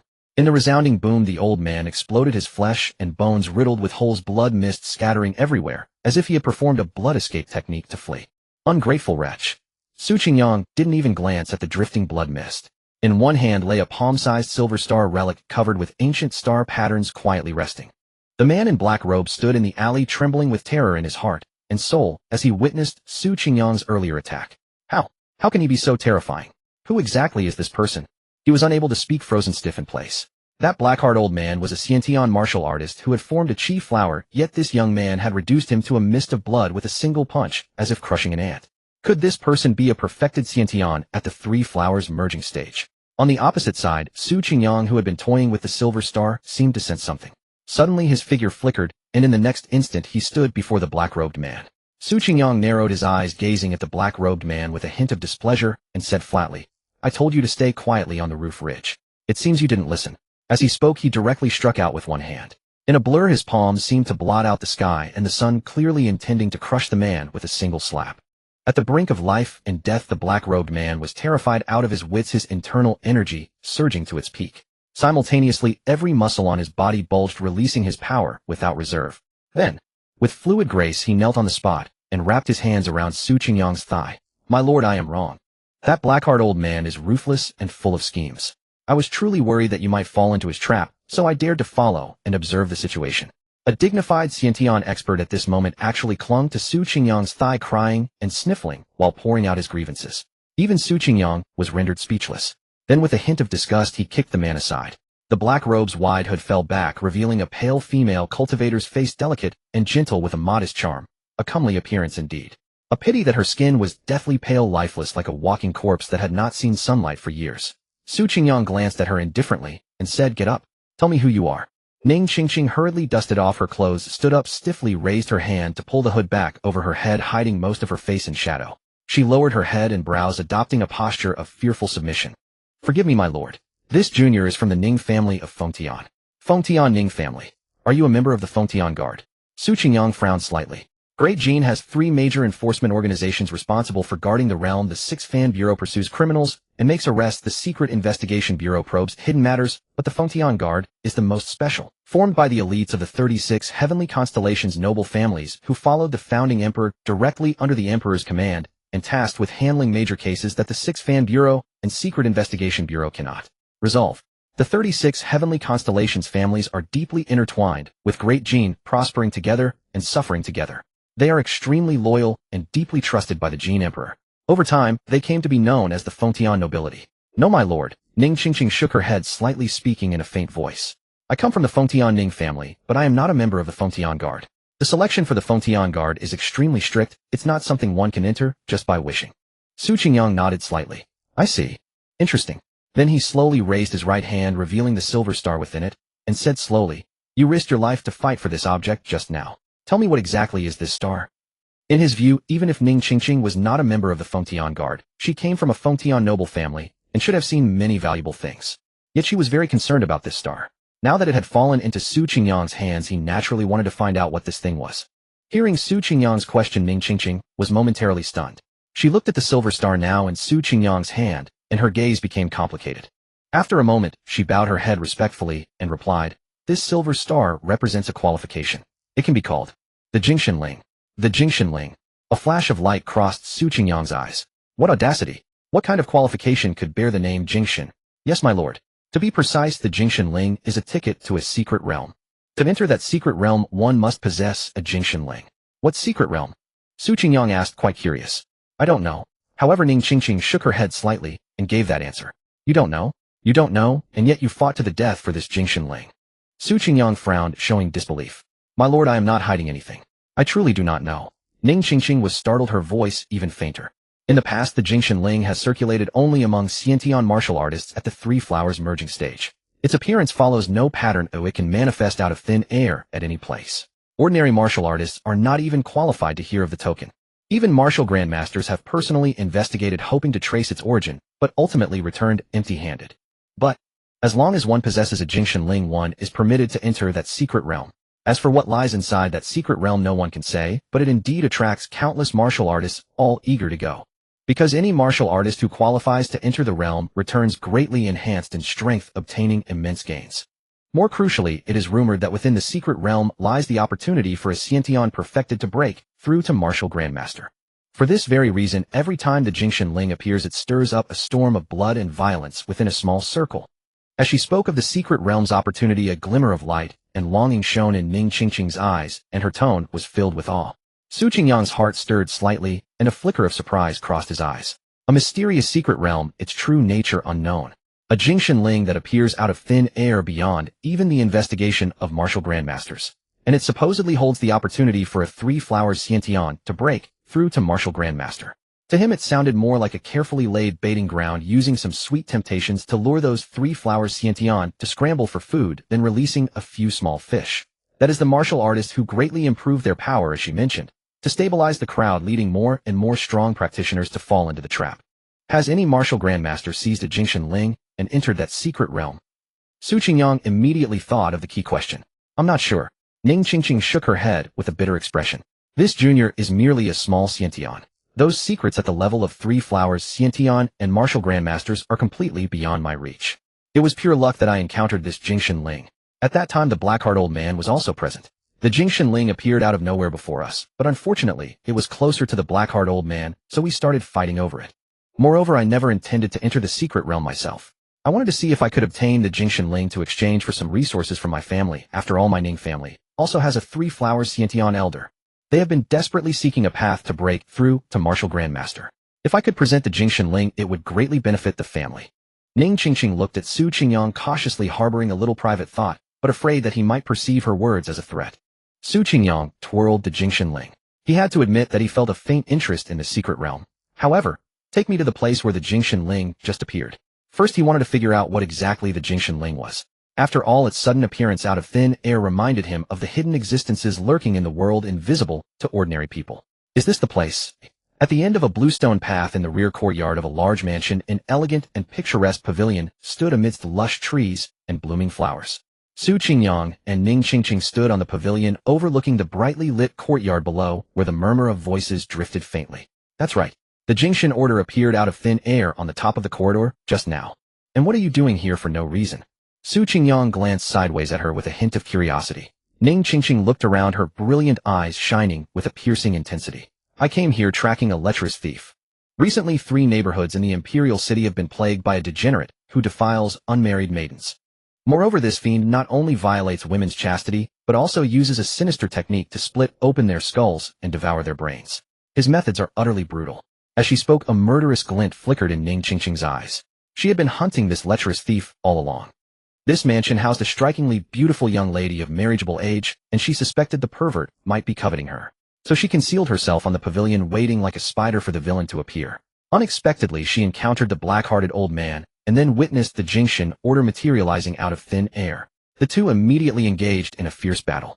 At this point, Ning Qingqing paused, looking toward the spot on the long street where the old man had dyed her delicate brows furrowed. I initially suspected that old devil might be the lecherous villain, but unfortunately you killed him with a single punch. Now there's no proof and the trail is cold. Su Qingyang had only half listened, his gaze already fixed on the spot where the Jingxin order had appeared. On the bright corridor, the overhead trellis was overgrown with various vines. Now it resembled a thick layer of sludge, squirming, shedding clumps, and continuously dripping dark green mud droplets. On a small portion of the vine's surface there grew thick mold-like fuzz. These fuzz seemed to possess a vitality of living things, constantly writhing and swaying like poisonous mushrooms sprouting from rotten wood, continuously emitting fine dark green dust. Su Qingyang's eyes narrowed slightly, a golden light flashing like lightning within them. He took a breath, and light gray specks were drawn by his aura, attempting to enter his mouth and nose. However, as soon as the gray specks moved away from the wriggling sludge, merely a few meters, they began to slowly dissipate, eventually vanishing into the air. Just as I expected, Su Qingyang landed on the vines and casually grabbed a handful of gray sludge. It felt exactly like spores making a squishing sound when he gently squeezed it. Off. Ning Qingqing arrived soon after, her gaze falling on Su Qingyang's hand full of curiosity. Did you pick up something? Didn't your elders ever tell you about this? Su Qingyang glanced sideways. Even Lu Qingyi had heard of it, so why was this member of the Fengtian Ning family unaware? What? Ning Qingqing was full of question marks, looking at Su Qingyang with a hint of resentment. These old men were all the same. Why did they always speak in riddles? She secretly glanced up at Su Qingyang. But I have to say, this old fellow actually looks quite handsome and his hands are really nice. But at his age, keeping such a youthful appearance. Was he trying to seduce young girls? Ning Qingqing assumed Su Qingyang was much older than her, likely a centuries-old monster skilled in preserving youth, for how could there be a Xiantian martial artist at the Sanhua shooting stage, so young? Nothing. Su Qingyang, completely unaware of Ning Qingqing's thoughts, ignited his qi and blood flame, instantly burning the sludge on his hand to ashes. They were different. Su Qingyang compared it with the blood-red hair, and quickly discerned the distinction. It seemed they were not from the same source, and their effects on the mortal world were also different. Then the appearance of the Jingxin order was most likely a carefully laid trap. But what did they seek by spreading the Jingxin order, luring Xiantian masters at the Sanhua shooting stage to their location? An opportunity to break through to Grandmaster. More likely those top Xiantian martial artists who entered the secret realm would end up as nourishment for others to possess their bodies. A glance at the side, Ning Qingqing was lost in thought, her expression dazed. A novel idea suddenly flashed through his mind. I need an organization, one that can investigate the world for me. Baichuan Gate, Manzhou Blood Shadow Tower, Jingxin Secret Realm, the True and False Prince. A web of clues too complex to investigate alone. It's too slow. The Secret Affairs Bureau, the Fengtian aristocratic families, the court factions. If he could use the identity of the Sixth Prince to control a network spanning the world, gathering intelligence for him, many problems would be solved. Su Qingyang finally developed a faint interest in the identity of the Sixth Prince. Senior, can I leave now? Ning Qingqing's big eyes darted around, eager to escape from this terrifying senior and hide in her own little room to regain some sense of security. Su Qingyang looked down at her and suddenly broke into a kind smile, which only made Ning Qingqing's heart tremble. Miss Ning, you are quite a talent. It would be a pity to kill you. Su Qingyang pretended to be troubled. But you have offended me after all, which puts me in a dilemma. Ning Qingqing instantly curled up like a frightened quail, trembling all over, her face scrunched up. She hurriedly bowed and begged for mercy. Senior, spare my life. I was misled by that old villain and conflicted with you. Please be magnanimous and forgive me this once. As the saying goes, a prime minister's heart is big enough to sail a boat, and a great man does not bear grudges against a small man. Ning Qingqing stammered, spouting all sorts of strange phrases. Su Qingyang's face darkened at her words, and he quickly stopped her. Stop. Let me ask you, does the Fengtian Ning family have a martial grandmaster? Ning Qingqing was taken aback and timidly asked back, If there is a grandmaster, you won't kill me. Our Fengtian aristocratic families do have grandmasters. Su Qingyang smiled lightly. So that means your Ning family doesn't have one. Ning Qingqing was silent for a moment, then bit her lip and said stubbornly, Our Fengtian families are united as one. You can say that to outsiders, but don't fool yourself. Su Qingyang smiled dismissively. Not to mention 36 aristocratic families, even within a single large clan, unity and harmony are impossible. Such words can only deceive naive young fools. Ning Qingqing fell silent again, biting her lip. What Su Qingyang said was true. If the 36 families were truly united, why had no one from the Ning family joined the Fengtian Guard this year? It was because their Ning family had declined. In recent years, they only had one aging and weak Xiantian martial artist at the Sanhua shooting stage. After all, Xiantian masters were still mortals with a lifespan of no more than 200 years. Only a grandmaster could transcend the mundane, enjoy a lifespan as long as the legendary Pengzu possessed enduring longevity, and overlook the rise and fall of dynasties and families. Senior, what do you mean? Su Qingyang raised his eyes. The clear moonlight fell entirely upon him, and his qi and blood radiated a soft, radiant glow, as if he alone gathered the moon's essence from heaven and earth. He spoke slowly. Do you want to break through to Martial Grandmaster? Me? Ning Qingqing's pupils quivered, her face full of disbelief as she extended a finger pointing at herself. Yes. Senior, I can't do it. You'd better find someone else. Ning Qingqing's heart alarm bells rang loudly. Acutely sensing danger, she quickly waved her hand to refuse. My. Su Qingyang glanced sideways, looking at her with slight displeasure. This is the first time I've invited someone. Miss Ning, you won't disappoint me, will you? Senior, you are forcing me. Ning Qingqing nearly cried, feeling that she was about to board a pirate ship. I never force anyone. Su Qingyang placed his right hand on Ning Qingqing's shoulder and casually stepped into the void, disappearing. Ning Qingqing was stunned, then she saw the familiar courtyard vanish from her sight in the blink of an eye, the surrounding scenery rapidly retreating. Coming to her senses, she realized that she was being carried by Su Qingyang, moving at an unimaginable speed. Ning Qingxing was terrified, and in the next moment her vision blurred, and she found herself seemingly in the middle of the sky, tens of thousands of feet high. This. You. The azure sky was bright with a full moon, the moonlight pure as snow, and seemingly within reach.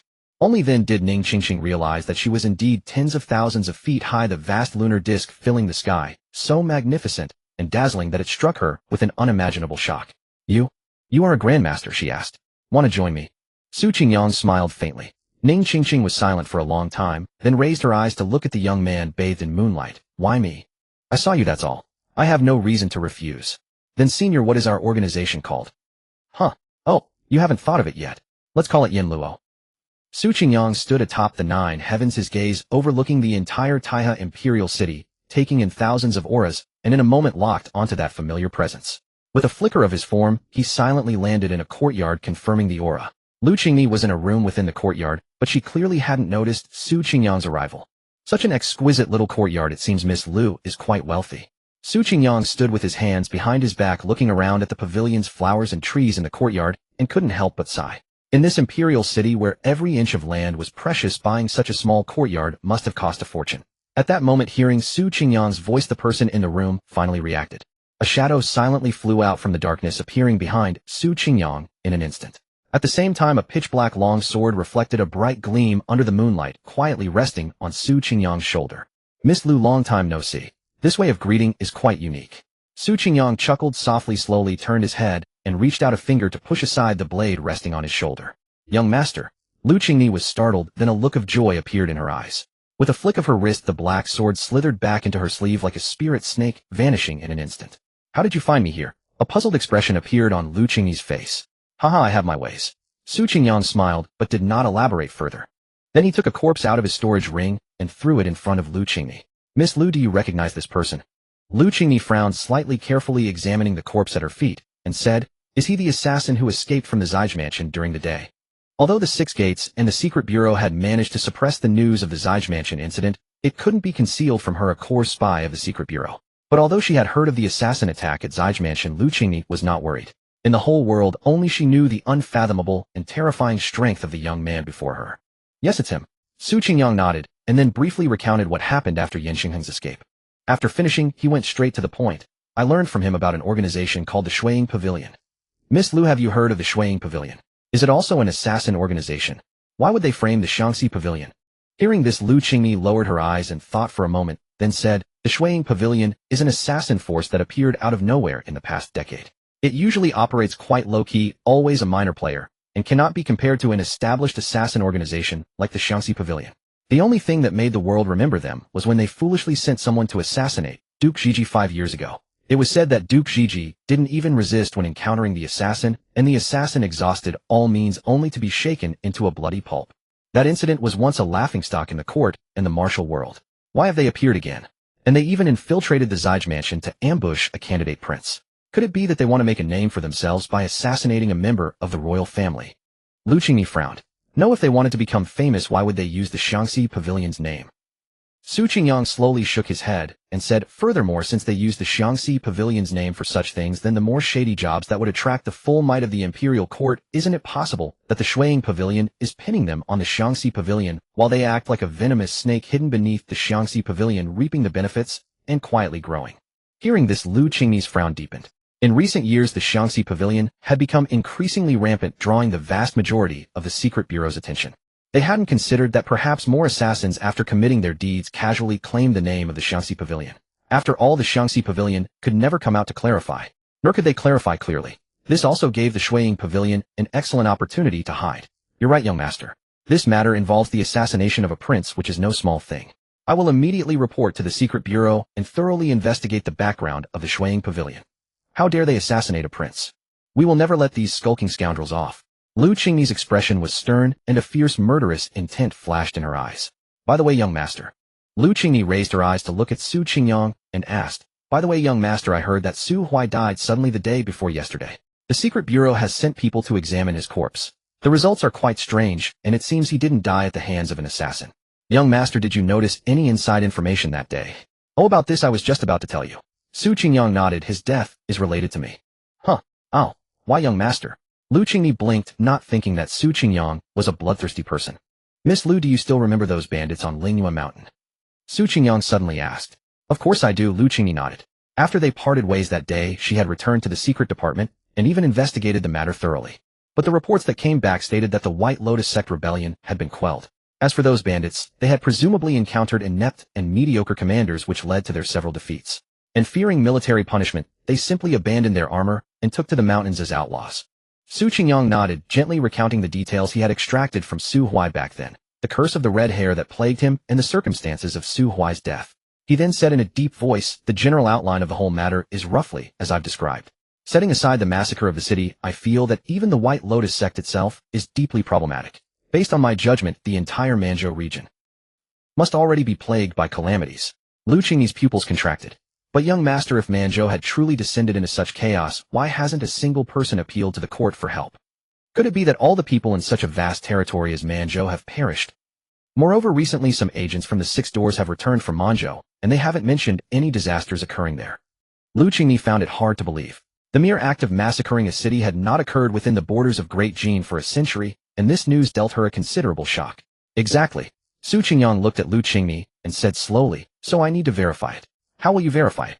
Lu Qingyi pressed anxiously. Miss Lu, can you find out which constables from the Six Doors escorted Su Huai all the way to the capital? Su Qingyang asked. I can. Lu Qingyi nodded without hesitation. Escorting a prince to the capital was a confidential mission, and the department kept complete records on file, so it could be determined quickly. Su Qingyang waved his hand. Then I'll trouble you to retrieve the files and identify those people. Since Su Huai bore such a powerful curse, the men from the Six Doors probably won't have escaped it either. When the time comes, I'll be able to understand everything with just a single glance. Lu Qingyi turned to leave immediately, but Su Qingyang raised a hand to stop her. Don't rush off just yet. I still have something to say. What else is on your mind, young master? Lu Qingyi looked back at Su Qingyang.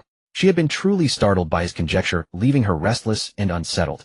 Su Qingyang turned his palm over, revealing a silver star which he casually tossed to Lu Qingyi. I just encountered two people nearby fighting over this thing. I heard it's called a Jingshan token. See if you recognize it. Lu Qingyi caught the token and examined it carefully in the moonlight. Soon she drew a sharp breath, her delicate brows furrowing. It is indeed a Jingshan token. How could something like this appear in the imperial capital? Su Qingyang glanced at her, his eyebrows rising. Lu Qingyi's ability to identify the token's origin suggested that her family background was indeed extraordinary. It was even several levels above the Fengtianning family he had encountered earlier. It did appear in the capital. From your tone, it seems this Jingshan token is no ordinary thing. Su Qingyang said with a smile. Lu Qingyi turned the token over in her hands for a while, then said solemnly, troubled times are upon us. The reappearance of the Jingshan token means the martial world of Great Jin is about to be engulfed in a storm of blood and wind. Without waiting for Su Qingyang to ask, she took the initiative to explain, since you know of the Jingshan token, you must be aware that it serves as a key to enter the secret realm.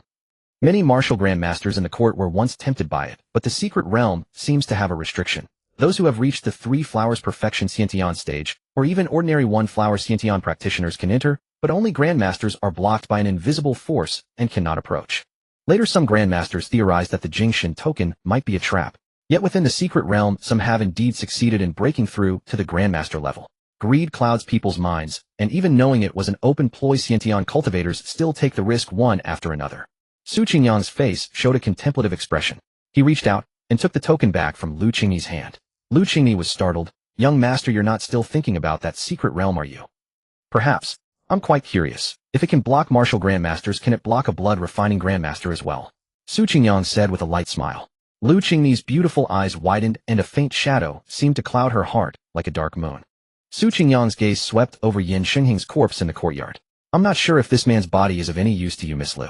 Do you need me to dispose of it? Hearing this, Lu Qingyi gradually calmed her emotions. Looking at Su Qingyang with a hint of concern, she nodded. The secret department had its own promotion system, and capturing important fugitives to earn merit was indeed one of the key paths. Seeing that Yin Shenghing's corpse was useful, Su Qingyang said with some regret. There was also a fellow called the Black-Hearted Old Man, but unfortunately, I turned him into a mist of blood. If I had known he would be useful to you, I would have held back. Black-Hearted Old Man. Lu Qingyi was startled, then thought of the Jingshan token and nodded in understanding. She surmised that Su Qingyang had taken the token from that man. Such Xiantian experts whom she would normally have to avoid were now being crushed like ants by someone else. It was astonishing. Her emotions were complicated, especially since she herself had not yet reached the Xiantian level. Those so-called Xiantian masters ruled over their domains, yet in the hands of a grandmaster, they were as fragile as infants. By the way, Miss Lu, let me introduce someone to you, Su Qingyang said. In a flash he vanished from his spot, and reappeared holding a person by the arm as he descended from the air. He pushed the nervous Ning Qingqing forward. Ning Qingqing of the Fengtian Ning family. Lu Qingyi looked at the downcast Ning Qingqing, then at Su Qingyang, tilting her head in confusion. She was utterly dumbfounded. What did this mean? When had the young master gotten involved with someone from a Fengtian noble family? You two can chat among yourselves. Su Qingyang waved a hand and prepared to leave. Then, as if remembering something, he turned his palm over and produced a jade tablet resembling blood-red jade, tossing it to Lu Qingyi. If you encounter any threat, crush this jade tablet. It contains a single strike of my power. With that he vanished from the spot, leaving Lu Qingyi and Ning Qingqing staring at each other, eyes wide. A night passed. Somewhere in the Yimi department, a delicate rockery set in a large tray stood in a corner of the main hall with water splashing and trickling melodiously. The flowers and trees were trimmed neatly and elegantly, clearly tended by a meticulous caretaker on a daily basis. Before the rockery lay a wooden table, and beside it stood a tall figure with an excellent physique clad in a black robe embroidered with subtle golden patterns, exceedingly luxurious and exuding an air of refined grace. Even from behind, he gave an impression of gentle elegance. This was a man. Snip snip. The soft sound of scissors rose and fell, scattering fine petals in the breeze. The black-robed man gently trimmed the branches like a serene ink-wash painting. Flowers are like beautiful women, delicate and fragile. Only with daily affection and careful nurturing can they become graceful and upright. Zhong Tinglan's voice carried a hint of admiration as he shifted slightly, revealing a pot of brilliantly blooming flowers, pruned to perfection.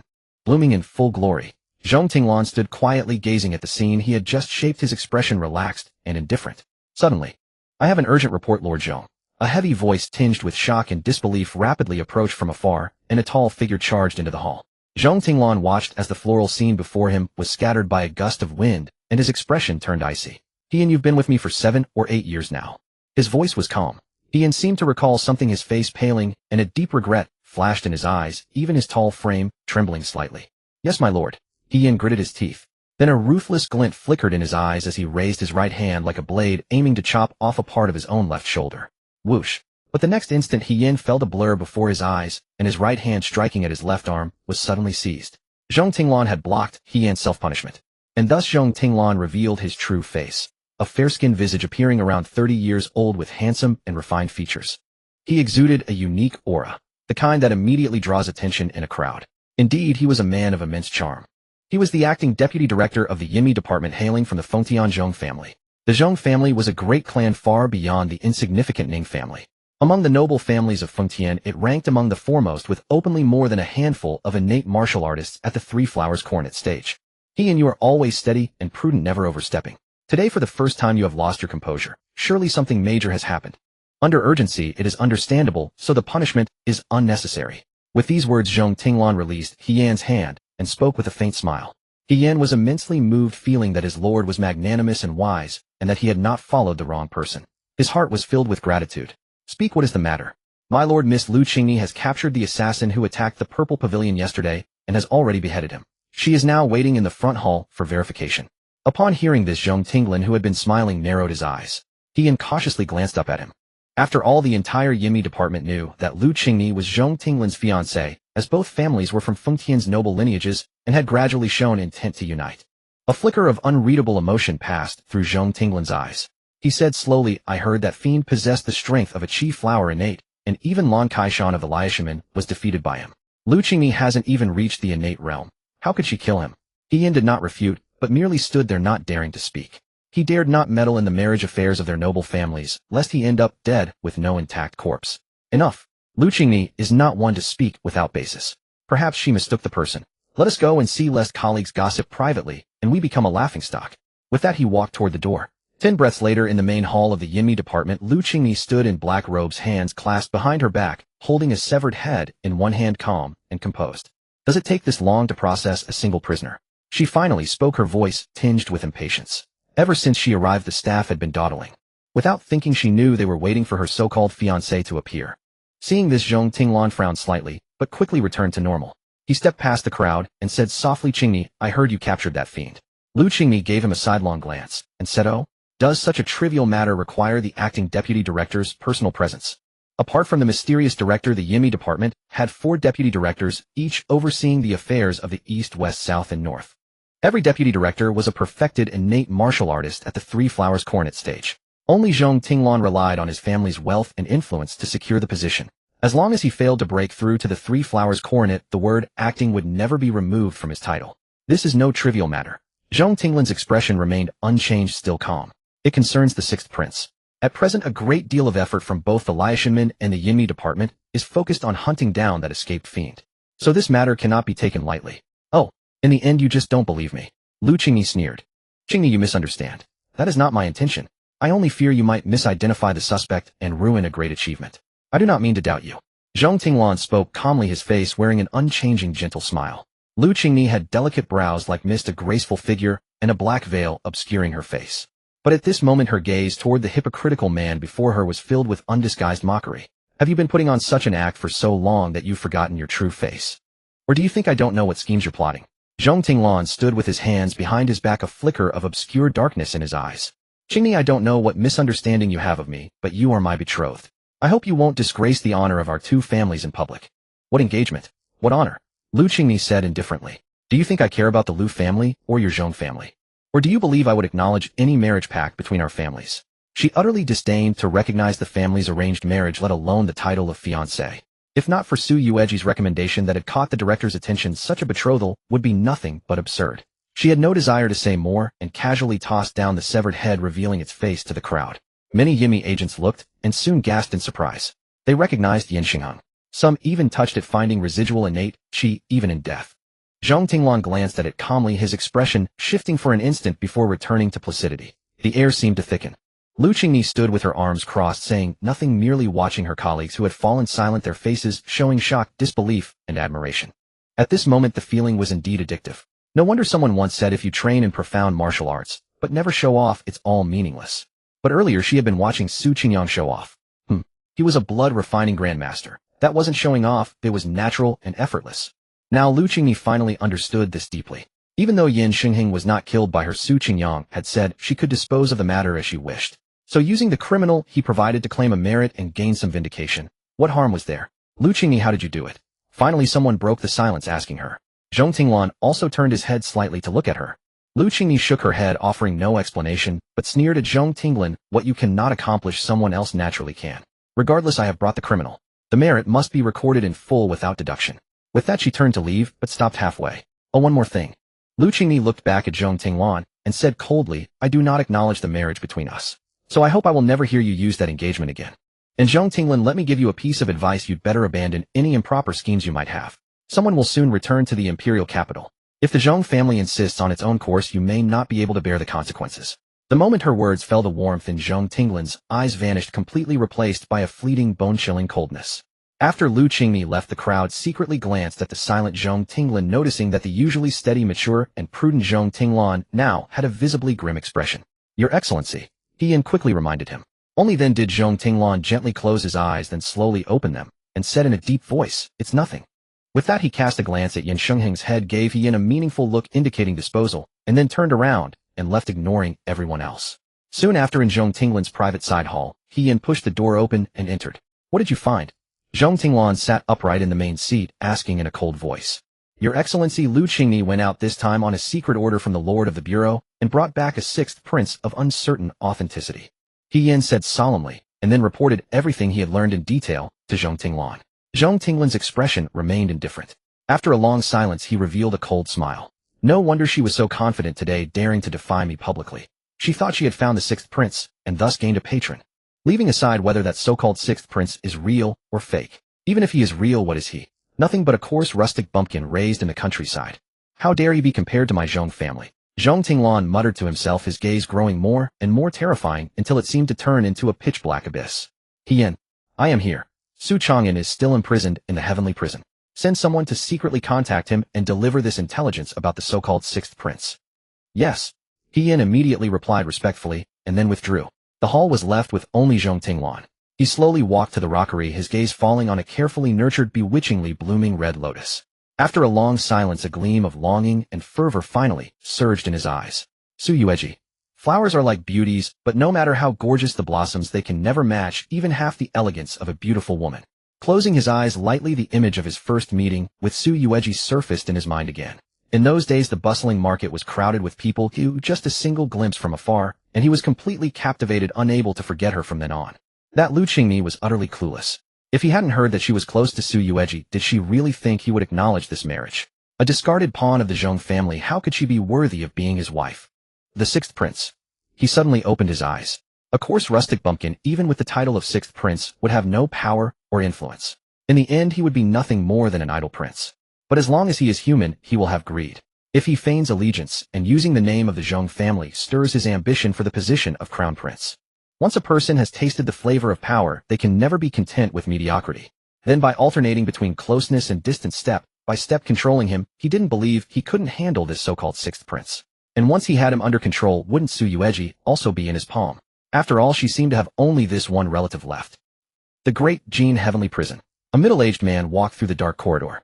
Suddenly, on the pitch-black walls, rows of tall figures clad in armor appeared, their faces hidden behind black masks. Cold and deathly silent, iron-blooded and merciless. Each one exuded a deep aura, and the ripples spreading outward testified to their terror. Halt! A fierce, icy shout rang out, followed instantly by the sound of blades being drawn in unison. The sinister long knives were unsheathed, their cold light gleaming. An endless killing aura locked onto the middle-aged man. The gleaming long knives were fully exposed, as if they were about to strike him at any moment. Faced with this situation, the middle-aged man raised the token in his hand without hesitation. My. In front of the black wall, the leading figure's eyes flickered slightly, recognizing the token. He stared at the middle-aged man for a moment, then finally waved his right hand lightly. A clattering roar echoed as the rows of armored imperial guards on the wall sheathed their long knives once more, and the killing aura temporarily receded. You have only the time it takes for one incense stick to burn. Once the time is up, anyone who hasn't left will be killed without mercy. The middle-aged man nodded hastily and quickly walked out of their sight. His back was already drenched in cold sweat. The black armored divine army truly lives up to its reputation. I heard that back then all order in the world was non-existent. It was the grand ancestor who established the black armored divine army and the Fengtian guards sweeping through the world, and thus founded the Great Jin.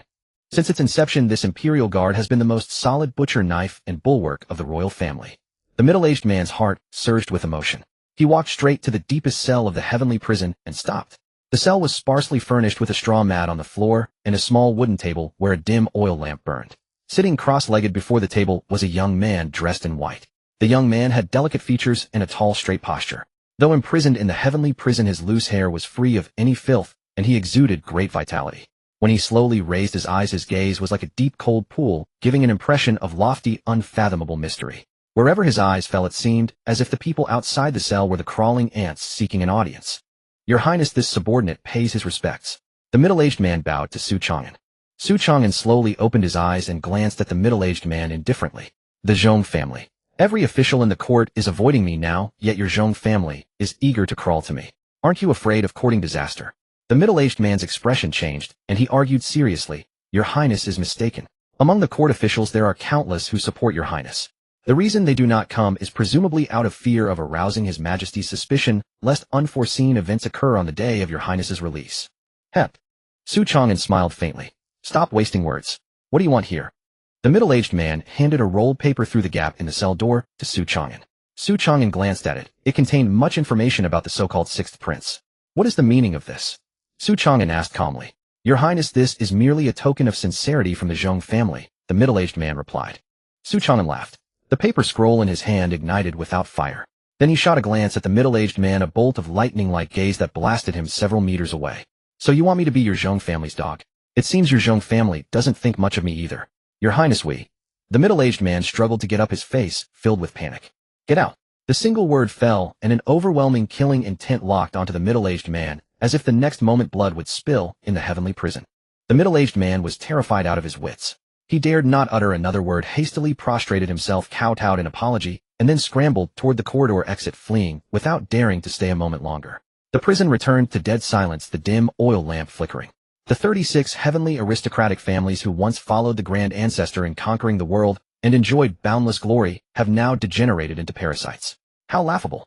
Su Chang'an's expression was cold. The other party had treated him like a fool and tried to ruin him. How could he give them a good face? No matter how glorious the hereditary honor, it cannot withstand the corrosion of human greed. Suddenly a cold, eerie voice echoed in Su Chang'an's mind. Su Chang'an's gaze sharpened, his eyes falling on a dark corner of the prison. There a dim shadow silently emerged from the darkness. Your Highness, the Lord sends his regards. The shadow was as black as ink, not revealing its form, but a voice fell into Su Chang'an's ears. Su Chang'an narrowed his eyes and said calmly, "Finally the Empress Dowager remembers she has a son like me." The shadow swayed slightly under the firelight like a wisp of rising smoke. "The Lord has not abandoned your highness. Your highness need only be patient a little longer. Everything will soon be resolved." Su Chang'an made no response. He merely looked on indifferently, as if gazing down from above. The shadow continued, "The real sixth prince has emerged. Unexpectedly, he is truly alive and seems to be protected by experts. We went to probe him, but ended up suffering losses there." With that, he handed over a scroll painting. Su Chang'an took it, and as soon as he unrolled it, his gaze froze. The painting was precisely a portrait of Su Qingyang along with his detailed information. "He really does look like." Su Chang'an murmured softly, a complex nostalgic glint flashing in his eyes. In an instant his expression turned cold. "Have you found out who exposed me and landed me in this prison?" "It was Su Yueji," the shadow replied. Upon hearing this, Su Chang'an fell into a long silence. The image of that peerlessly elegant woman appeared in his mind. After a while, words fell softly from his lips. "So that's how it is. It seems she has known all along. Truly, I feel sorry for her. My dear elder sister. She really is restless. Since she doesn't want to see me so much, then when I get out of prison, I'll have her married far away." The shadow interrupted calmly. "Su Yueji has already become a disciple of that person. I'm afraid your highness is not qualified to arrange her fate." "My." Su Chang'an suddenly raised his eyes, a flash of thunder in his gaze carrying immense authority. The shadow did not dodge or avoid, but stared straight back at him. Su Chang'an fell silent again, and this time the silence lasted even longer than before, but his face revealed nothing. It was simply terrifying. He said, "No wonder. Is the sixth prince's return to the capital also that person's intention? What does the Empress Dowager say?" "The Lord said nothing," the shadow replied. "However, your highness will soon be released. His Majesty has agreed to let your highness leave the heavenly prison in 1 month, but there is a condition." "What condition?" The shadow was silent for a moment, then said, "Erase everything you currently possess, leave the imperial capital, and become a commoner." "What if I refuse?" Su Chang'an's gaze was like a blade.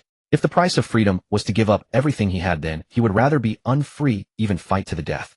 Hearing this, the shadow seemed to smile, as if it had long anticipated Su Chang'an's answer. He said, "Alternatively, become a martial grandmaster within 10 years and pacify the Eastern Sea Rebellion. If you can accomplish this, His Majesty will grant you a position second only to the Emperor above all others." The Eastern Sea Rebellion. Su Chang'an laughed a silent laugh, but it was icy. "Talking about being second only to the Emperor above all others. It seems Father intends to trap me in the Eastern Sea for life, never to set foot in Taiha Imperial City."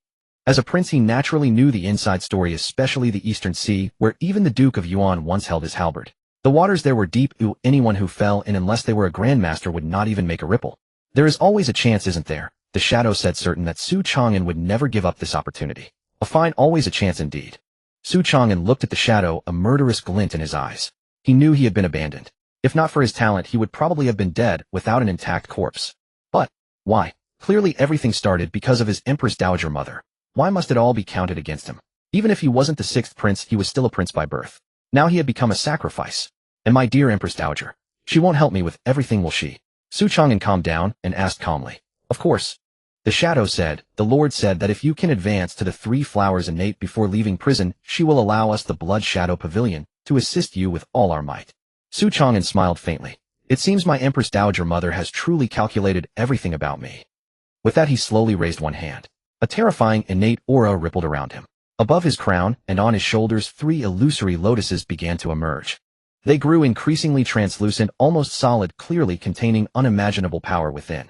"Congratulations, Your Highness. Congratulations." The shadow knelt on one knee, his gaze towards Su Chang'an growing fervent, as if seeing a rare treasure. "The entire Blood Shadow Pavilion will henceforth obey Your Highness's commands. 3 flowers innate. Only 1 step away from the 3 flowers gathering at the crown. With such talent, breaking through to Grandmaster was imminent. At that time, the Blood Shadow Pavilion would surpass the Longing Tower and become the strongest assassins in the entire world." Within the Purple Pavilion mansion, carved balustrades overlooked the water. A jade-green lake shimmered with ripples, lotus leaves spread in patches, and a gentle breeze stirred layers of ripples. Su Qingyang leaned against the railing, admiring the scenery below, but his mind was immersed in his own blood, and Qi silently deducing a secret technique. He wanted to create a blood-burning explosive technique. At the level of blood refining Grandmaster, he had reached an unprecedented state. All the blood refining secret techniques passed down in the world were like child's play before his boundless blood, and Qi utterly unable to bear his immense power. Therefore, to advance further, he had to forge his own path and create a unique explosive martial art belonging only to himself.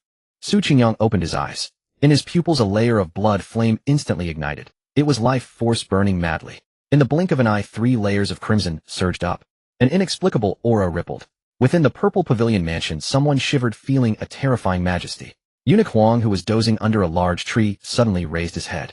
Dead leaves fell from the tree. Icy and bone-chilling, unfathomably majestic. He slowly straightened his withered body, his old eyes narrowing.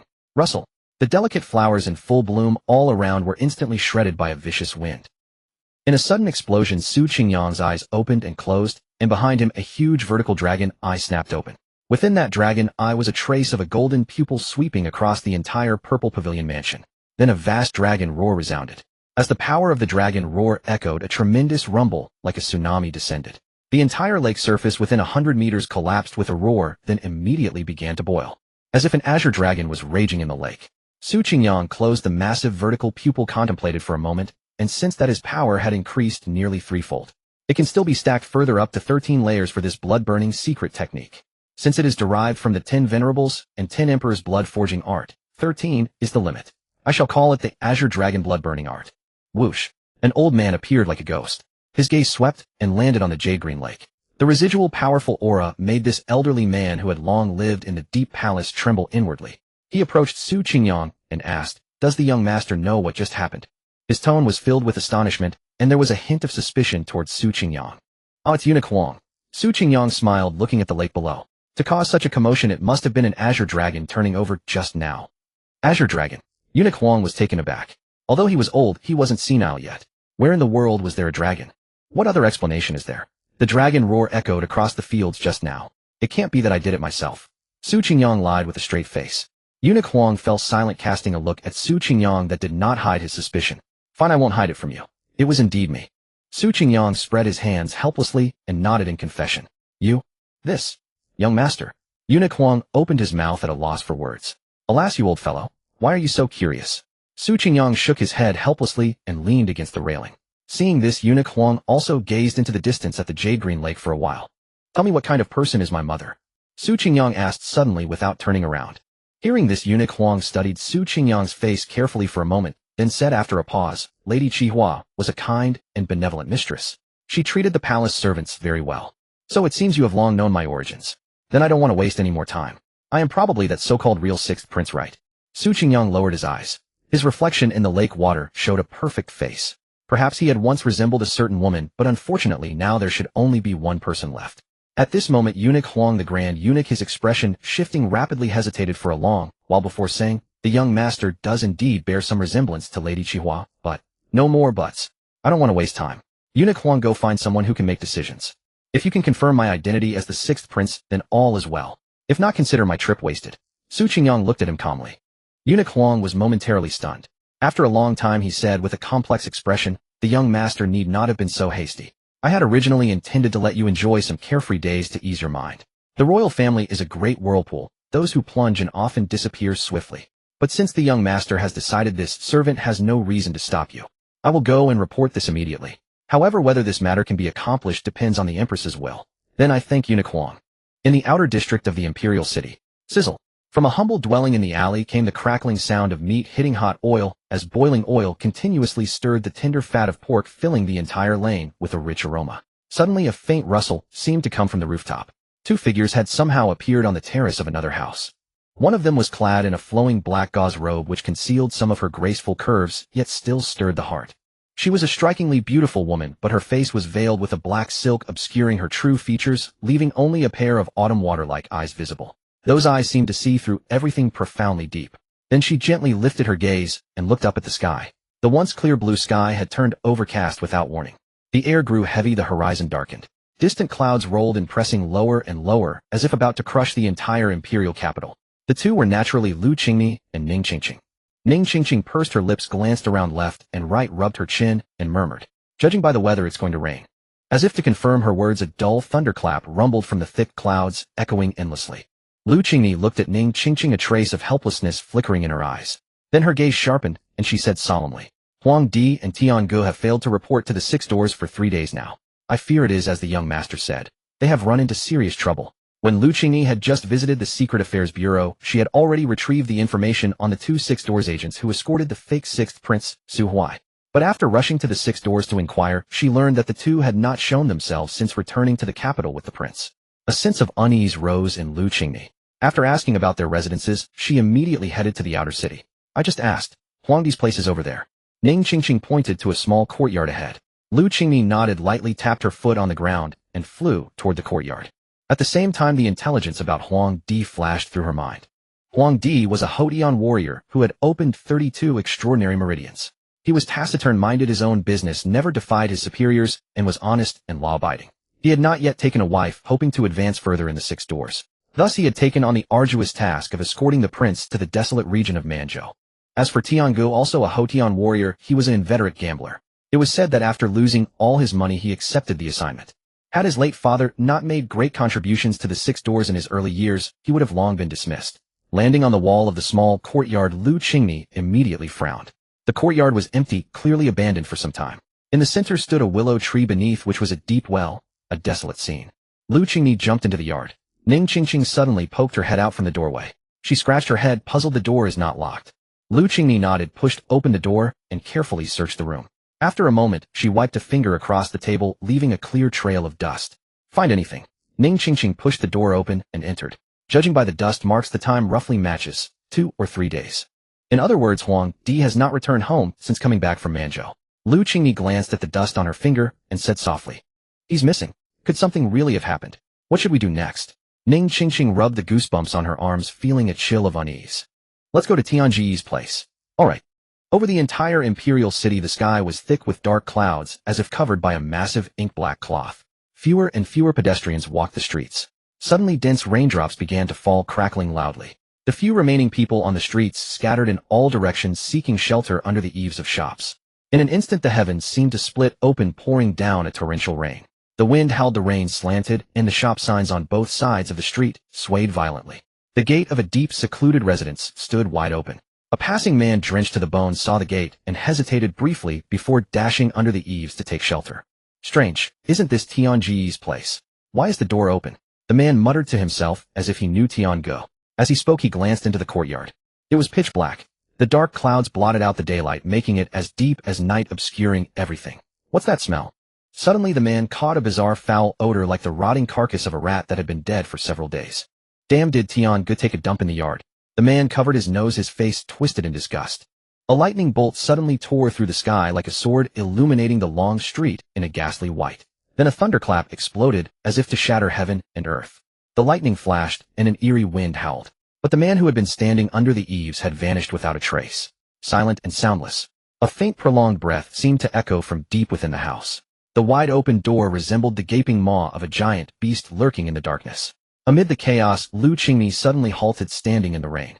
Her inner energy steamed, repelling the rainwater around her. "What's wrong?" Ning Qingqing stopped beside her and looked ahead. Tianji's residence was now close. The smell of blood.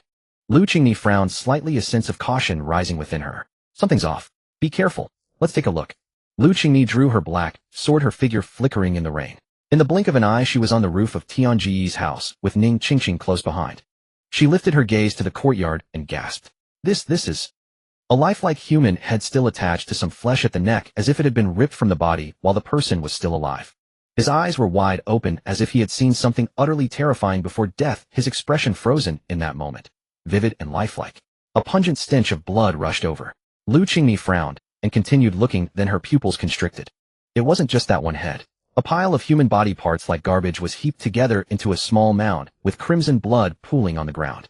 Lu Qingni's heart sank. A chill of horror enveloped her. She glanced at Ning Qingqing, who as a Xiantian warrior was also tense, crouching on the roof tiles, hardly daring to breathe. "There's something below us."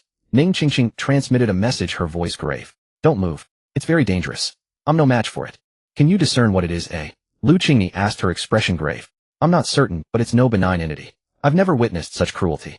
Ning Qingqing replied. Her mind raced through the infamous demonic sects, convinced that only a cultivator lost to demonic path madness could commit such atrocities.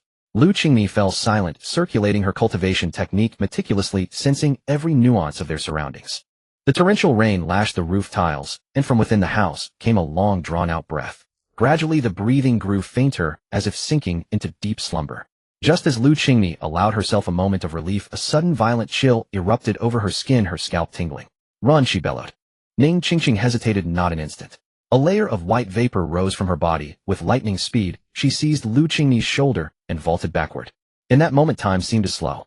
As Ning Qingqing retreated, Lu Qingni saw a monstrous claw covered in black veins and sharp as a blade smashed through the roof tiles, where they had been crouching, grasping viciously. So they had been separated from the creature by only a single tile. Just a thin layer of brick and clay had lain between them, listening to each other's breathing. The rain intensified.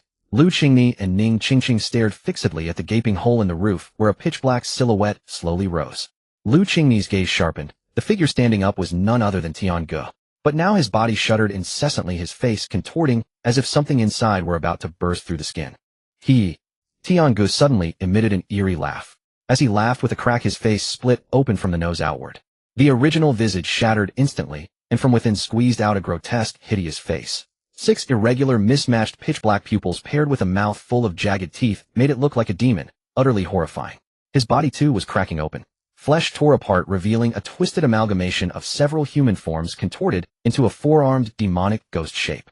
A new world. New flesh. Die. The demonic ghost spoke, its voice piercingly sharp, setting one's scalp on edge. Lu Qingni and Ning Qingqing exchanged a glance, seeing the terror in each other's eyes. At that moment, their worldview shattered into fragments. What in the world is this thing, eh? Lingxi Street. Bang, bang, bang.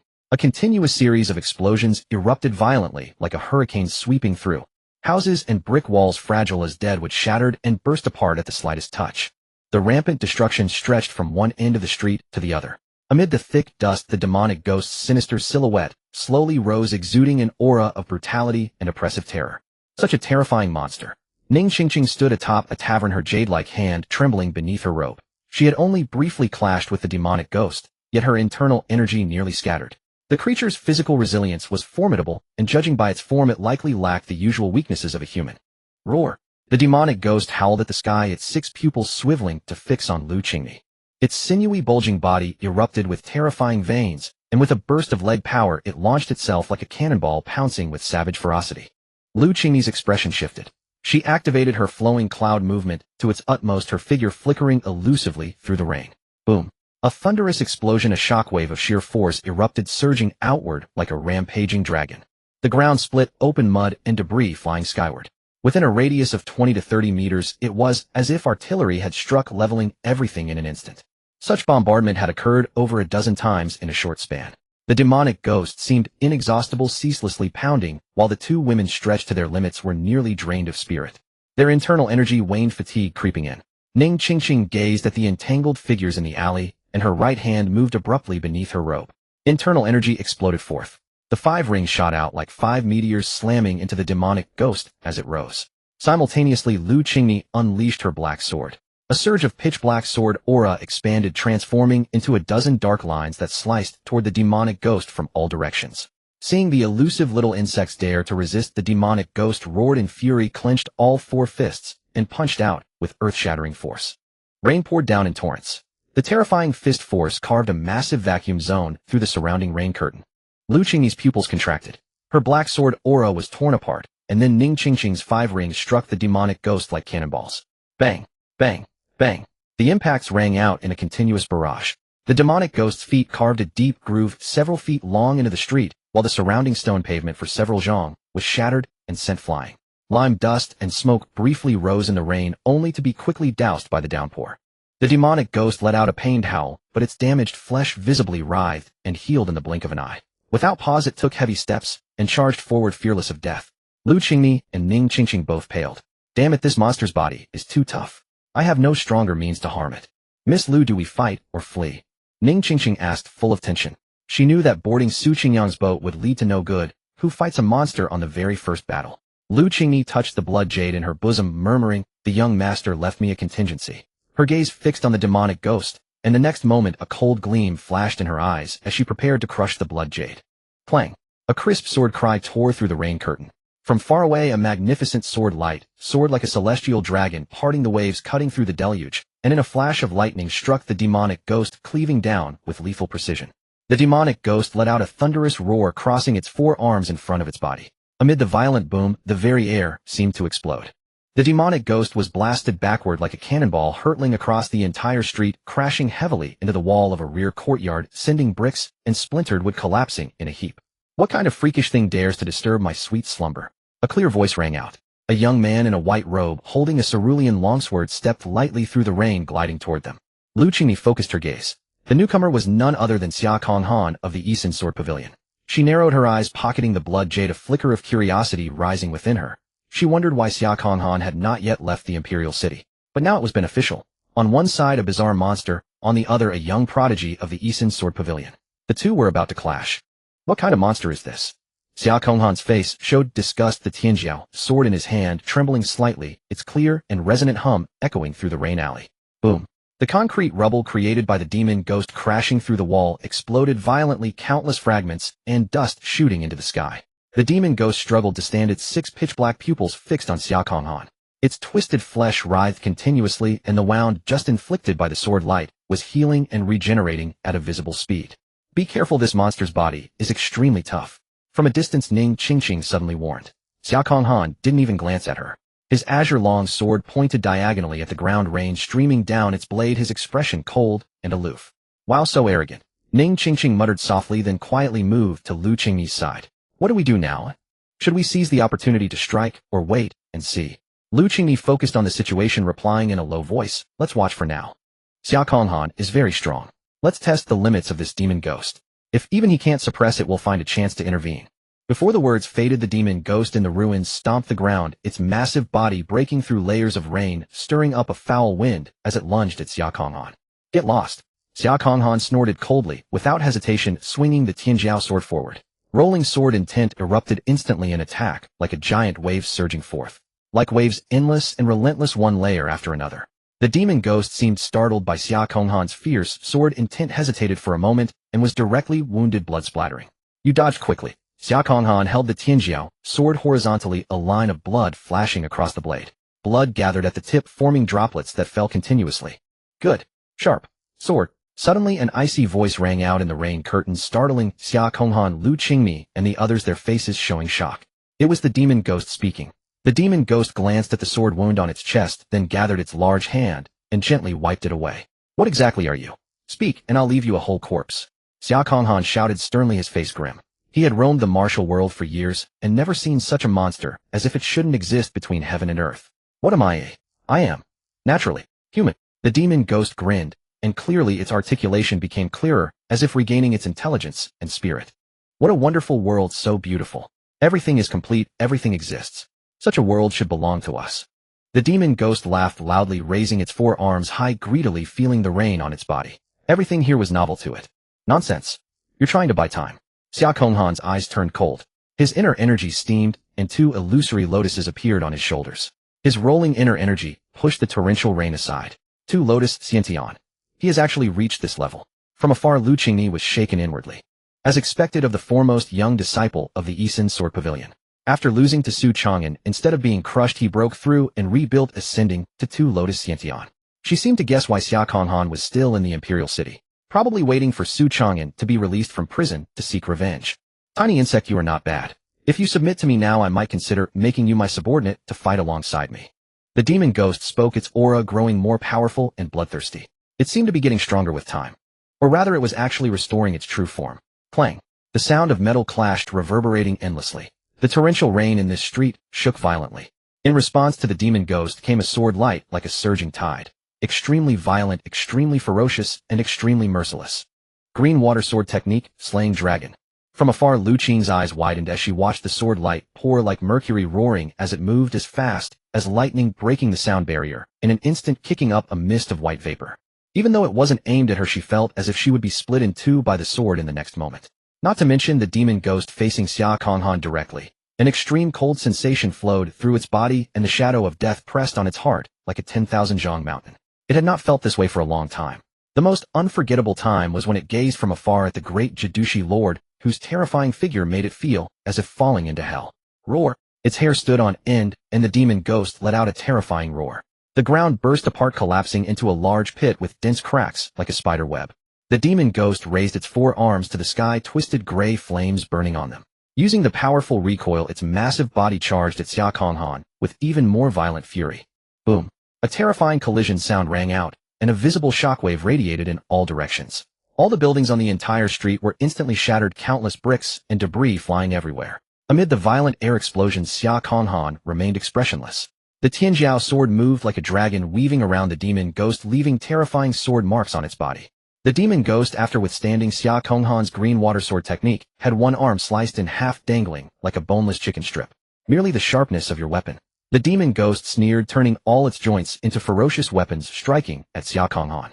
Wherever it passed, the air was instantly blasted apart, the heavy rain evaporated, and white air currents like a raging tide crazily swept in all directions. These two are both monsters. Ning Qingqing pulled Lu Qingyi back, her beautiful face full of amazement. Although she was also a one lotus Xintian, her skills were more about killing people. Compared to a swordsman like Xia Konghan, her ability to harm monsters was far insufficient. Sword cultivators already dominated the world with extreme killing power, and Xia Konghan's cultivation, sword technique, and personal weapon were all top-notch. The next second, the demon ghost's eyes were full of madness. As it withstood a slash from Xia Konghan with blood and flesh flying from its chest, it shouted, "Die!" Aiming at Xia Konghan's head, it fiercely punched out like a hurricane. The air exploded, water vapor rose, and rings of ripples appeared. The next moment, Xia Konghan raised his sword to block. Boom! But the violent power was like a cannon shot, almost unstoppable. Xia Konghan, as if struck by a divine cannon, was sent flying into the sky with sparks and a fierce roar. But before all this could settle, amid the deafening noise, the demon ghost laughed wildly, throwing out airburst punches with its three arms. The fist shadows were like phantoms of violent aura sweeping out. Ning Qingqing's expression changed. Too fast. In just a blink, the battle situation had turned. She was about to step into rescue when suddenly a long dragon's roar echoed through the rain alley. That is, slaying dragon.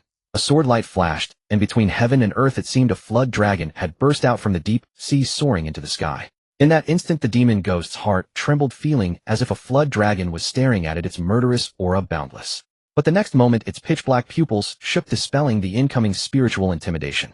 Before its eyes there rose an azure-long sword 100 meters in length. The sword's shadow surged with overbearing ferocity, brilliant and dazzling as a dragon's cry echoed through the air, as though the entire rain curtain were under its command, lending it even greater majesty. This strike was swift to the extreme. The sword light splitting the air caused it to twist and collapse, and like instantaneous teleportation, it thundered down upon the demon ghost. Bang! The entire rain-washed alley collapsed in an instant beneath that single strike, reduced to a narrow trench choked with stone rubble and slush. With a sharp ring, the heavenly flood dragon's sword plunged deep into the bluestone. Xia Konghan knelt on one knee, leaning heavily on his sword, an unnatural flush rising to his face. He had poured his full strength into that blow, and if not for the heavenly flood dragon armor shielding him, he would likely have been brutally hammered to death mid-air by that demon ghost. Even so, the violent shockwave had already damaged his internal organs, sending chi and blood churning uncontrollably within him. This monster keeps growing stronger. But fortunately, it should be over now. Xia Konghan coughed several times, his white robe splattered with mud. As he was about to rise, he suddenly sensed the rain above him had ceased. An indescribable trembling rippled down from above. Xia Konghan froze where he stood, his body beginning to shake involuntarily. Was he afraid? At the same moment, a terrifying pressure descended, making every living being within 1,000 li feel as though their hearts were being crushed. It was primal fear, like prey confronting an apex predator. Ning Qingqing looked at Lu Qingyi mere feet away and opened her mouth, but no sound came out, as though she'd been stripped of the right to speak. What was that? What entity had just risen? Hee, how perilous. That was too close. I nearly perished at the hands of an ant like you. Such a pity, so close. A cold voice chuckled, yet beneath it churned boundless fury. Looking on, the demon ghost crouched halfway, forearms folded across its chest, gazing down at Xia Konghan from above. The reason Xia Konghan suddenly felt the rain stop was because the creature's body had swelled to nearly 6 meters tall, with jagged black bone spines erupting along its spine. A horrifying sight, like a colossal demon rising from the abyss, its oppressive powers surging and churning continuously. In just a brief transformation, the aura it radiated had already surpassed the realm of innate martial artists. Ning Qingqing couldn't determine if this reached the level of a grandmaster, for she had never witnessed one in action, but it was clear. The demon ghost before her was far beyond what any mortal martial artist could handle. The suppression in this world is severe. I nearly capsized in shallow waters. However, having revealed my true form, there's no way I can squeeze back into that cramped vessel. In other words, my mission has failed. Demon light surged in the creature's 6 pupils as violent rage spread outward. The consequences of failure were beyond even its capacity to endure. Since the outcome was beyond redemption, it would take these countless lives with it in its final moments. It's all your fault. If not for you, how could I have been exposed? Damn it. I'll devour you first, then massacre everyone on this long street, turning this imperial capital into a mass grave. The demon ghost bent forward slightly, all four massive arms coiling with tension. Its gaze swept past Xia Konghan, then transcended the crater to lock onto Lu Qingmi and Ning Qingqing on a distant rooftop. Xia Konghan gritted his teeth, struggling to rise and continue fighting, but the pressure behind him was overwhelming, like a mountain pinning him firmly to the ground. It was an existence he could never overcome through sheer force. Lu Qingmi's legs grew weak and her whole body trembled uncontrollably, but suddenly the blood jade in her bosom grew warm. Then it struck her. Her expression brightened with hope. My dear sister, at a time like this, and you're still smiling. Quickly activate the blood jade that master gave us.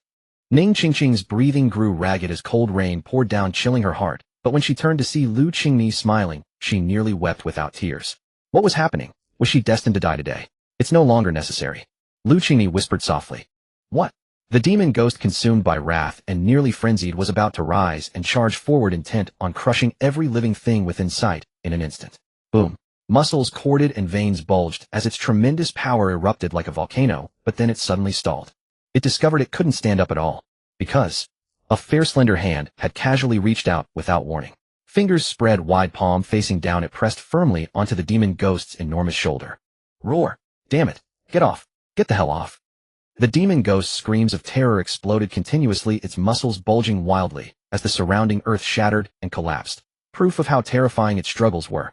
Unfortunately, it was futile. That hand on its shoulder pressed down as though it were an entire sky, rendering it unable to move even slightly. Humiliation, terror, grief. These emotions threatened to shatter its mind completely. It had revealed its full power, broken free from every restraint, desperate to slaughter freely in its final moments. But instead, one person had casually pinned it down, leaving it utterly immobile. What bastard crawled out from somewhere? Su Qingyang hovered midair, his cold voice echoing slowly. His dark eyes fixed on the demon ghost, his emotions unreadable and unfathomable. The aura surging from this place was so formidable that it had roused half the imperial city, reaching even Purple Pavilion Manor, where he stood. He had rushed here immediately only to discover a monster this grotesque. Damn it, I refuse to accept this. If you have the courage, release me, and I'll face you in open combat. The demon ghost roared, turning its gaze towards Su Qingyang. At another time, I might have entertained playing with you, but now. I have no time for you, Su Qingyang said indifferently. The opponent's aura had barely reached the threshold of 3 blood-chi breakthroughs, far short of a martial grandmaster, yet transcending the innate realm. No wonder Ning Qingqing and Lu Qingmi had struggled so. Then his palm pressed down slightly, and the demon ghost's pupils contracted violently, as an indescribable terror and dread surged from the depths of its being. It could clearly feel it. The hand suppressing it was slowly applying force. In an instant, a killing intent so intense exploded within its heart. No, no, no, you can't kill me like this. I don't accept this. Crack. Before it could finish its words, the demon ghost's elephantine thighs couldn't withstand the terrifying force and burst apart, followed by its lower body until the destruction halted at its waist and abdomen. Blood mist billowed. Rubble scattered everywhere. The once arrogant demon ghost, like a demon from the abyss, was crushed in half, alive, lying on the ground like a dead dog. Su Qingyang looked on with cold eyes, then pressed his foot down, gently crushing all 4 massive arms beneath him and reducing it to a trunk-like form. Overwhelmed by excruciating pain, the demon ghost collapsed unconscious on the spot. Hiss! Both Ning Qingqing and Xia Konghan felt their bodies go numb, drawing in cold gasps. The demon ghost had been terrifying enough, but this young man was something else entirely. A monster himself, even more brutal. Young master. Lu Qingmi's face lit up with joy as she moved forward. Stay back. Su Qingyang shook his head, signaling them to keep their distance. His eyes lifted, gently gazing into the depths of the heavy clouds. Torrential rain poured down, countless thunderclaps rolling and roaring, yet the entire world seemed frozen, as though the very flow of wind and rain had slowed to a crawl. A martial grandmaster is coming. Grandmaster? Lu Qingmi felt her mind buzz and go blank. The word grandmaster crashed down upon her, leaving her momentarily unable to grasp the implications of the situation. Not far away, Xia Konghan was also stunned. Leaning on the Tianjiao sword to barely stand upright, he fixed his gaze on Su Qingyang, filled with shock and uncertainty, then looked toward the churning dark clouds in the sky. As one of the 3 top powers in Yinzhou, the Yisun Sword Pavilion did have a martial grandmaster stationed within the sect. Yet even he, as the designated next sect leader, had rarely beheld the true visage of a grandmaster in all these years. But now today on Linqi Long Street, there might be 2 martial grandmasters confronting each other, even engaging in battle. A surge of excitement rushed to his head. Xia Konghan's entire body broke out in goosebumps, his blood boiling with boundless thrill. May I ask, sir, which grandmaster are you? He couldn't help but ask. Finally here. Su Qingyang did not acknowledge him. His gaze flickered as he murmured to himself, then slowly turned to look toward the depths of the imperial city. Crack. The clouds high above parted to both sides, and a blurry figure stepped through the rain from deep within the imperial city, drifting forward with a terrifying aura that surged upward. He seemed to descend like a celestial being walking slowly. Clad in plain linen with long hair loose surrounded by spiritual light, a ordinary face gradually emerged. Yet it was especially striking for his pupils were distinctly pale gold razor-sharp. But what drew Su Qingyang's attention was the massive golden wing bow strapped to the man's back. The bow was larger than an average adult male, as if carved from gold and jade, yet it exuded immense pressure, as if it had slain countless warriors. North Feather Arrow Emperor, Qin Wuxia. Xia Konghan gasped in a low voice. Who? Ning Qingqing looked bewildered. Lu Qingni spoke solemnly quietly explaining to her.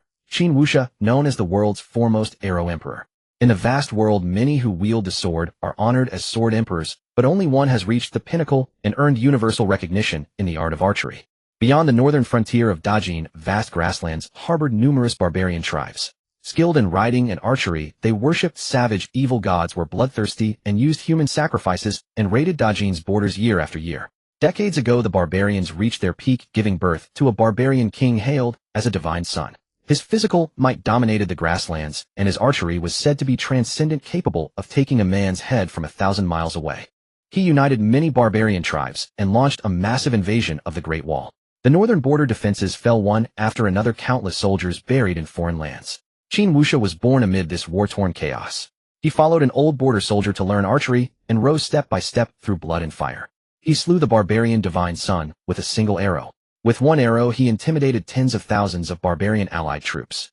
After ascending to Grandmaster, he ventured alone to the barbarian sacred mountain.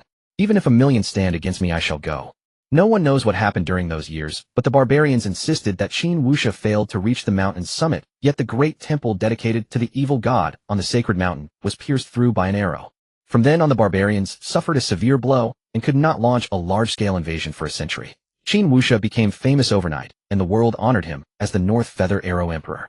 Rumor has it that after the battle at the sacred mountain Qin Wuxia vanished without a trace. No one expected that this Arrow Emperor, existing only in border legends, was actually in the Taiha imperial capital.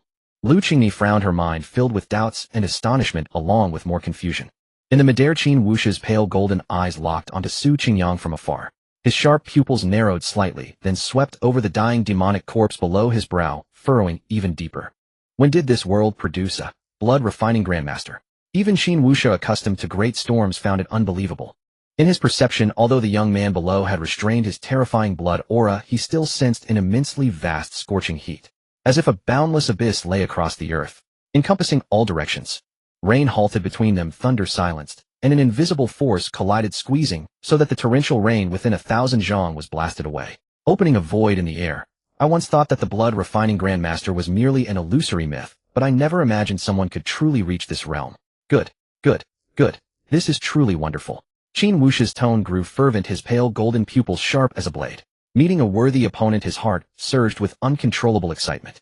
To cross hands with a blood-refining grandmaster, for a man like him climbing the summit of martial arts, this was a great joy, and a once-in-1,000 years opportunity. I presume you are also here for this monster. In that case, let's have a bout. Whoever proves stronger shall have the right to dispose of this beast. That suits my intent, Su Qingyang said calmly. Qin Wuxia, the North Feather Arrow Emperor. I have heard of you. I hope you do not disappoint me. He could see that Qin Wuxia was powerful, the first formidable opponent he had encountered since emerging into the world. Moreover, the man had already locked onto him. Ha ha ha. Qin Wuxia let out a long booming laugh that echoed across the wilderness, the entire Taiha imperial city seeming to tremble with the sound. In an instant his laughter ceased, his gaze as sharp as a divine weapon unsheathed. He took down the golden wing bow, knocked a golden arrow roughly 6 feet 6 inches long, more a spear of slaughter than an arrow. Red Sun Golden Flame Arrow. Hum, the soul-shaking twang of the bowstring resounded across the void. The golden flame arrow shot from the string, rolling golden flames raging and blazing. Where the arrow passed, the air melted and twisted, countless rays of heavenly light converging toward the arrow, leaving a straight scorching trail of light. Fast, too fast. Like a falling sun descending to the mortal world, it crossed 1,000 meters in an instant, charging straight forward. Rushing wind lifted Su Qingyang's robes, his ink-black hair flying wildly. The sun-like golden flame arrow filled his vision, the void pressing inward layer by layer of vast force, imprisoning the surroundings, making him feel as if trapped in thick mud, both advance and retreat constrained. On the long street, Lu Qingni, Ning Qingqing, and Xia Konghan all held their breath. They felt their hair stand on end, a terrifying sense of crisis spreading through their bodies. Even from a distance their skin felt a burning pain. Suddenly Lu Qingni's expression changed. Boom! The raging golden flames directly engulfed a part of the void. Amid the terrifying roar the ground collapsed, raising a sweeping storm. The houses on both sides of the street were blown away by the violent wind. The three of them, Xia Konghan, Lu Qingni, and Ning Qingqing, were hurled over 100 zhang like small boats in a raging sea. Qin Wushe's eyes turned fierce beams of light shooting from his pupils. Above the ruins the only thing visible was a massive crater hundreds of meters deep, from which 100 zhang high golden flame rose burning fiercely. He was surprised that he had actually hit the opponent.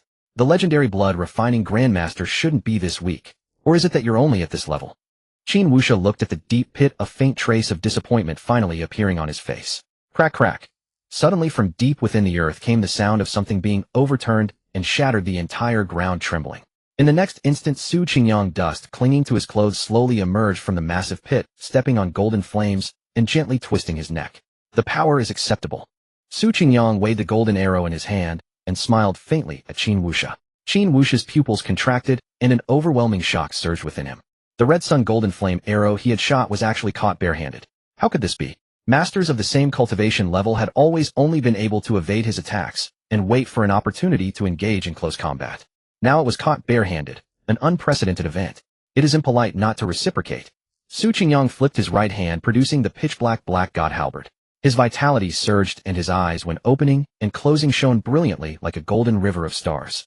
Swish! The Black God halberd swung and vast blood chi condensed upon it, suddenly transforming into an extremely tiny, inconspicuous black hole. Su Qingyang vanished in a flash, instantly crossing 1,000 meters without employing any technique. The Black God halberd crashed down like a streak of black lightning, resembling a vast celestial river, stirring up a hurricane that stung the face. Summon the wind and rain. Qin Wushe watched the terrifying halberd descend, sensing its dreadful might. Instantly his true chi erupted like burning blood. Like lightning, he drew his bow and knocked an arrow wielding the power of heaven and earth. Countless rain threads were drawn by his true chi, converging upon the arrow like a massive vortex arrow sweeping across the four extremes. Qin Wushe loosed the arrow, barely intercepting the halberd that seemed to leap through the void. In that single instant of contact, what? Astonishment flooded Qin Wushe's heart. Heavy. Utterly supremely heavy. At this moment Qin Wushe's heart trembled, for the force was so terrifying. As if a mountain had been condensed into a single point, its weight reaching an almost inconceivable level. It even made him doubt that such immense strength could exist in this world. Boom. In an instant Qin Wushe, like a speck of dust, was sent flying backward. The terrifying force radiated, gouging a trench thousands of feet long and 7 or 8 feet deep in the ground. He finally crashed into the sturdy city wall, blasting a deep crater that even extinguished the dust. It seems you are a notch below, Su Qingyang said calmly, forcefully withdrawing the descending Black God halberd. The terrifying force instantly tore through the air, creating a sonic boom and a plume of white vapor. The torrential rain fell again, revealing Qin Wushe's figure. His arms hung limp, lacerated and bleeding. That single halberd strike had shattered both his arms. Who exactly are you, sir? Qin Wushe's expression was calm, but his eyes blazed with a fervent light. The joy of facing a worthy opponent, a heartfelt delight. Yen Luo. Su Qingyang glanced back at the distant sky, waved his sleeve, and collected the unconscious demon ghost's remains before vanishing from the spot. Yen Luo. Qin Wushe looked puzzled. He racked his brain, but could not recall any strong expert by that name. It seems he is indeed a newly advanced blood refining grandmaster. Alas! Truly the waves behind drive on those before, each wave surpasses the last. The younger generation has already grown so formidable. Qin Wushe sighed, softly circulating his true chi to temporarily reattach his broken arms. Then his gaze fell upon the place where the demon ghost's remains had been. His expression gradually turned grave. Compared to that mysterious blood refining grandmaster, he was more concerned about the ugly demon ghost. The appearance of such a creature reminded him of many long-buried ominous legends. Just then black clouds churned again in the high heavens. Qin Wushe sensed something and looked up. 2 dazzling sword beams tore through the rain, speeding down from the clouds. One was a blend of gold and white, its righteous aura soaring to the clouds. The other was deep azure, its chilling energy spreading in all directions. Along the way airwaves surged, leaving clear trails in the rain curtain. Sword immortal. Xia Konghan was startled again. The art of sword flight has 3 levels. Only those who have mastered the dragon leap art, capable of traveling the world unrestrained by mountains and rivers, can be called sword immortals. Though not true immortals who have ascended, they possess the bearing of immortals. To use the dragon leap art, one must at least be at the true chi grandmaster realm. In other words, both who came flying on swords were martial grandmasters. The arrival of 2 more naturally shocked Xia Konghan. The Isin Sword Pavilion, as the dominant force in Yinzhou, could barely boast a single grandmaster, yet with a little movement of the royal family, three had appeared at once. The depth of the royal family's foundation was evident. The two sword beams arrived in an instant, circling above the imperial city, without concealing their might. The terrifying aura made every martial artist in the city tremble with fear. The gold and white sword beam descended with a crash. Amidst the surging air and rain, an old man in a green Confucian robe strode out. His face was aged and imposing, his eyes as calm as an ancient well. He glanced around, and his gaze fell on Qin Wuxia. Even you have been defeated. The old man frowned. He knew well that Qin Wuxia's archery was unmatched in the world, yet he had still been defeated by that blood-refining grandmaster. The blood-refining grandmaster lives up to his reputation. I am thoroughly convinced of my defeat. Qin Wuxia made no excuses. As the Arrow Emperor of Bailing, no one was worthy of making him lie. The old man in the Confucian robe remained silent. In terms of strength, he was even inferior to Qin Wuxia, so he naturally had even less confidence to contend with that Yin Luo from before.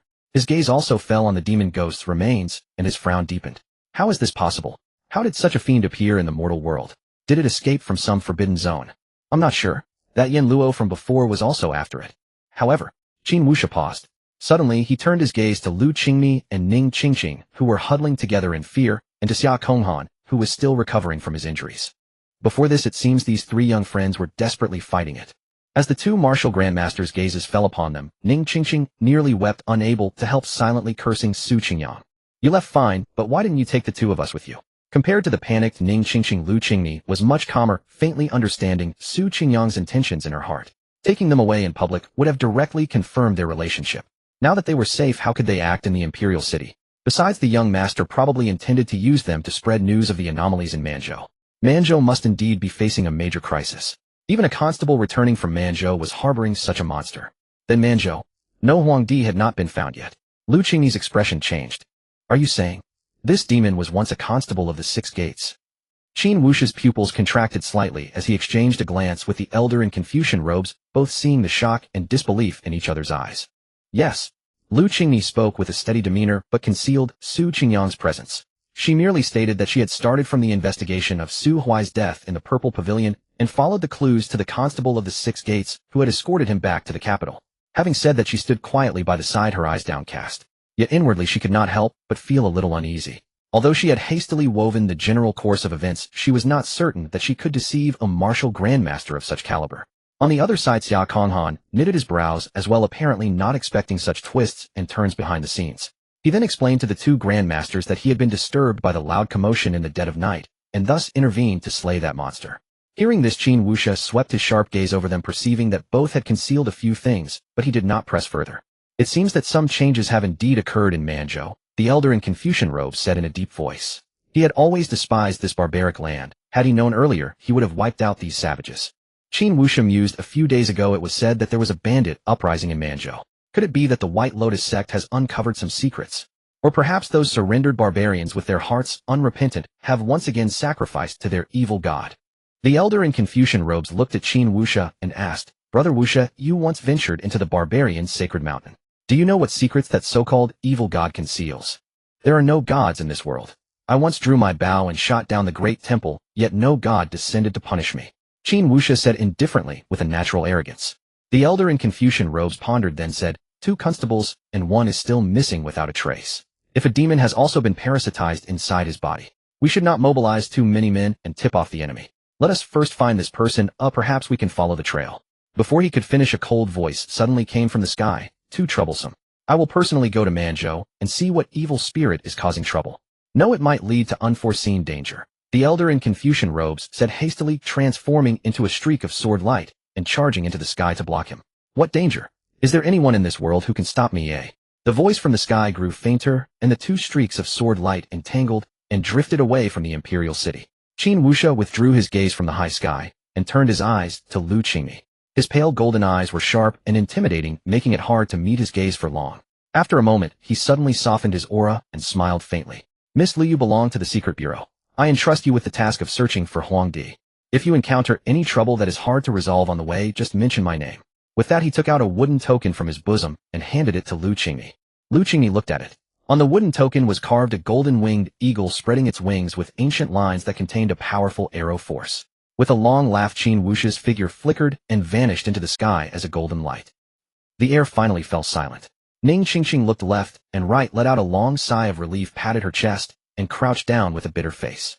She had been through so much. In one day she had encountered demonic affairs, and then met 3 grandmasters. The pressure was immense and her back had been drenched in cold sweat without a break. That adult is truly heartless, running off himself and leaving us here to handle the situation. Suddenly she shuddered violently. Because a warm big hand had somehow landed on her head. Ning Qingqing stiffly lifted her little head and saw Su Qingyang, who had suddenly appeared. She wore an expression that wanted to cry but had no tears. "Hey adult, you didn't leave." "Of course I didn't leave." Su Qingyang patted her head hard, then looked at Lu Qingni and said, "Thank you for your hard work, Miss Lu." Su Qingyang gazed into the distance at the 2 martial grandmasters leaving the imperial city, his eyes narrowing slightly. Regarding Qin Wuxia, known as the Northern Feather Arrow King, and the 2 sword immortals who had appeared, his assessment was acceptable but not strong enough. It seemed that even among Qi grandmasters there were differences. "Let's go." Since things had come to this, Su Qingyang had used Lu Qingni to convey the matter of Manzhou and had captured that demon. Now it was time to deal with it properly. But in the next moment, "Adult, please wait." A voice full of enthusiasm and sincerity suddenly rang out. It was from Xia Konghan. Xia Konghan, clad in white robes, stepped forward and called out to Su Qingyang. His normally cold and proud eyes now surged with an uncontrollable excitement and passion. "What, do you also want to fight me?" Su Qingyang raised an eyebrow, slightly a hint of a smile appearing on his face. This immediately made Xia Konghan's expression freeze, and a trace of awkwardness crept onto his face. "Grandmaster, you flatter me. Even if I am arrogant, I would not dare to challenge you. Besides, you are my savior. I hold not only admiration, but also gratitude for you." Xia Konghan straightened his clothes, his tone filled with gratitude and sincerity, completely devoid of the coldness and pride he had shown at their first meeting. "No need for that. In a sense, I still have to thank you," Su Qingyang said indifferently. Otherwise, if Lu Qingmi had directly used the blood jade, that demon would have been reduced to a corpse beyond recognition. "However, you called me here not to say these trivial things. For your courage, and since I am in a good mood today, I will allow you to ask one question." Xia Konghan's eyes immediately lit up. Knowing that such an opportunity was not to be missed, and not daring to decline, he asked at once, "Great Master, could you please enlighten me? Can I break through to become a martial grandmaster?" Su Qingyang scanned him from head to toe with an expressionless face, and said, "There is nothing for me to teach you. Your martial arts and foundation are among the prodigies. With time, breaking through to the 3 flowers gathering at the crown will be no problem. As for becoming a grandmaster, I can only tell you that it depends on your fate." "Fate? What does that mean?" Xia Konghan's expression froze. He had not expected such an answer. "Exactly what it says. If your fate is good, breaking through to grandmaster will be like sailing with the wind. If your fate is bad." Su Qingyang did not continue, but the meaning was clear. With that, he ignored Xia Konghan, who stood frozen in place, and waved his sleeve, leading Lu Qingmi and the other away. In a certain elegant room, the somewhat slovenly man was drinking. The wine was fine. Opposite him sat a heavily made-up, beautiful woman, her slender hands pouring him wine, her eyes full of affection as she gazed at him. "Would you like me to play a tune for you, my lord?" The woman was overjoyed, for the man was generous with his silver. Qianyu died just like that. The man suddenly muttered to himself. His seemingly ordinary appearance abruptly erupted with a terrifying, killing aura that warned others to keep their distance. "My lord, what is the matter? Have I displeased you in some way?" The woman spoke tremblingly, like a white rabbit that had fallen into a tiger's den. But then she suddenly stopped speaking. Her face gradually filled with terror. Your face." The man extended his right hand and gently pressed it over his left half of his face. Through the gaps in his fingers, a horrifying crack could be seen splitting open on that half of his face. From the crack, 2 crimson vertical pupils burst forth, flickering with boundless bloodlust and murderous intent. "What a pity. You had to see it." As the words fell, the woman exploded into a mist of blood. The man opened his mouth and sucked it all into his belly. Then he walked to the window and looked down at the teeming masses below. "Qianyu and I are both 1,000 corpses. He died so quickly. Could it be that a true general made a move?" He naturally did not care about his comrade's death, but it concerned their plan, so he had to be cautious. "It seems I too must die quickly.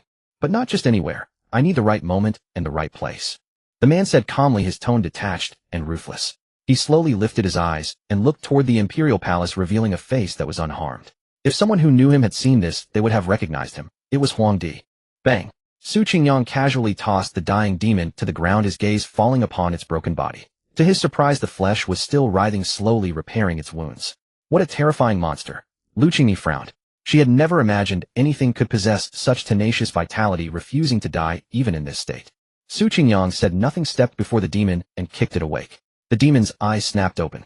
It glanced around, a vicious expression spreading across its face, and tried to struggle, but a foot was already pressing down on its head. A heavy pressure bore down, as if the next moment it would be crushed to death. Su Qingyang said, I ask you answer. He. The demon let out a strange chuckle, grinning carelessly. You want information from me, don't you? I advise you to save your breath. Just stomp me dead and be done with it. He. I might as well tell you the Jadushi has set his sights on your world. Soon he will come in person. Destruction is your destined end. Though the demon's words were cryptic, Su Qingyang caught the strange term, Jadushi, from its speech. Could it be that these demons, like humans, also had a rank such as Jadushi, arrogant and ignorant, knowing neither heaven nor earth? Lu Qingmi said coldly, a mere alien dares to speak such nonsense. The grandmasters of the great Jin are unfathomable, hardly something your so-called Jadushi can match. Hearing this, the demon laughed even more wildly. What nonsense about grandmasters? Do you think defeating me makes you invincible? It did not mind bringing more fear to these ignorant mortals, so it continued.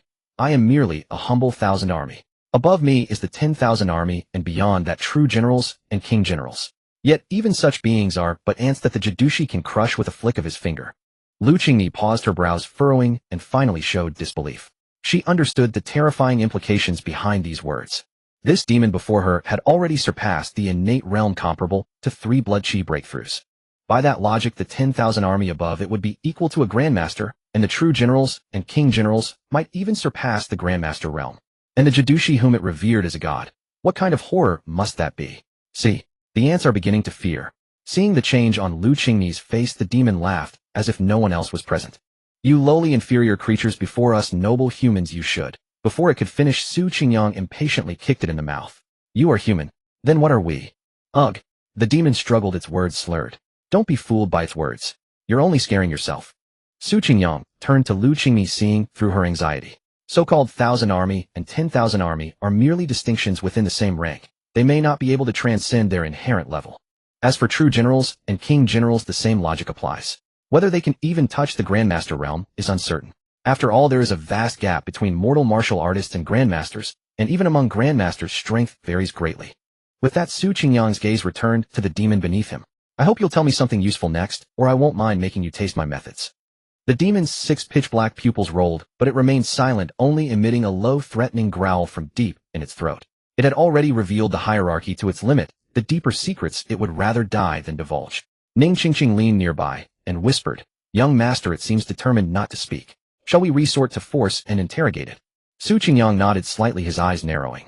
A golden flame like the true fire of the sun suddenly descended upon the demon, connecting the 4 poles, burning the 8 wildernesses, and distorting the very void. Yet within it lay a terrifying vitality. The demon's flesh carbonized and burned under the golden flame, only to be restored by the power of life. Endless cycles of torment racked its body, and it let out an uncontrollable roar filled with boundless terror and despair. Su Qingyang watched it calmly, recalling the death of Su Huai, and wishing to test his own blood chi true fire. He hadn't expected such an effect. The demon screamed and howled, struggling desperately, as if trapped in hell. Su Qingyang merely stood on it, utterly unmoved. Ning Qingqing retreated half a step in fright, covering her eyes with her hands, though her fingers were spread wide. Still, she was clearly shaken. When the master said he'd do it, he really meant it. His methods were even crueler than she had imagined. Stop. Don't burn me. I'll talk. I'll tell you everything. The demon, which had just been unyielding, could no longer endure and began to beg frantically.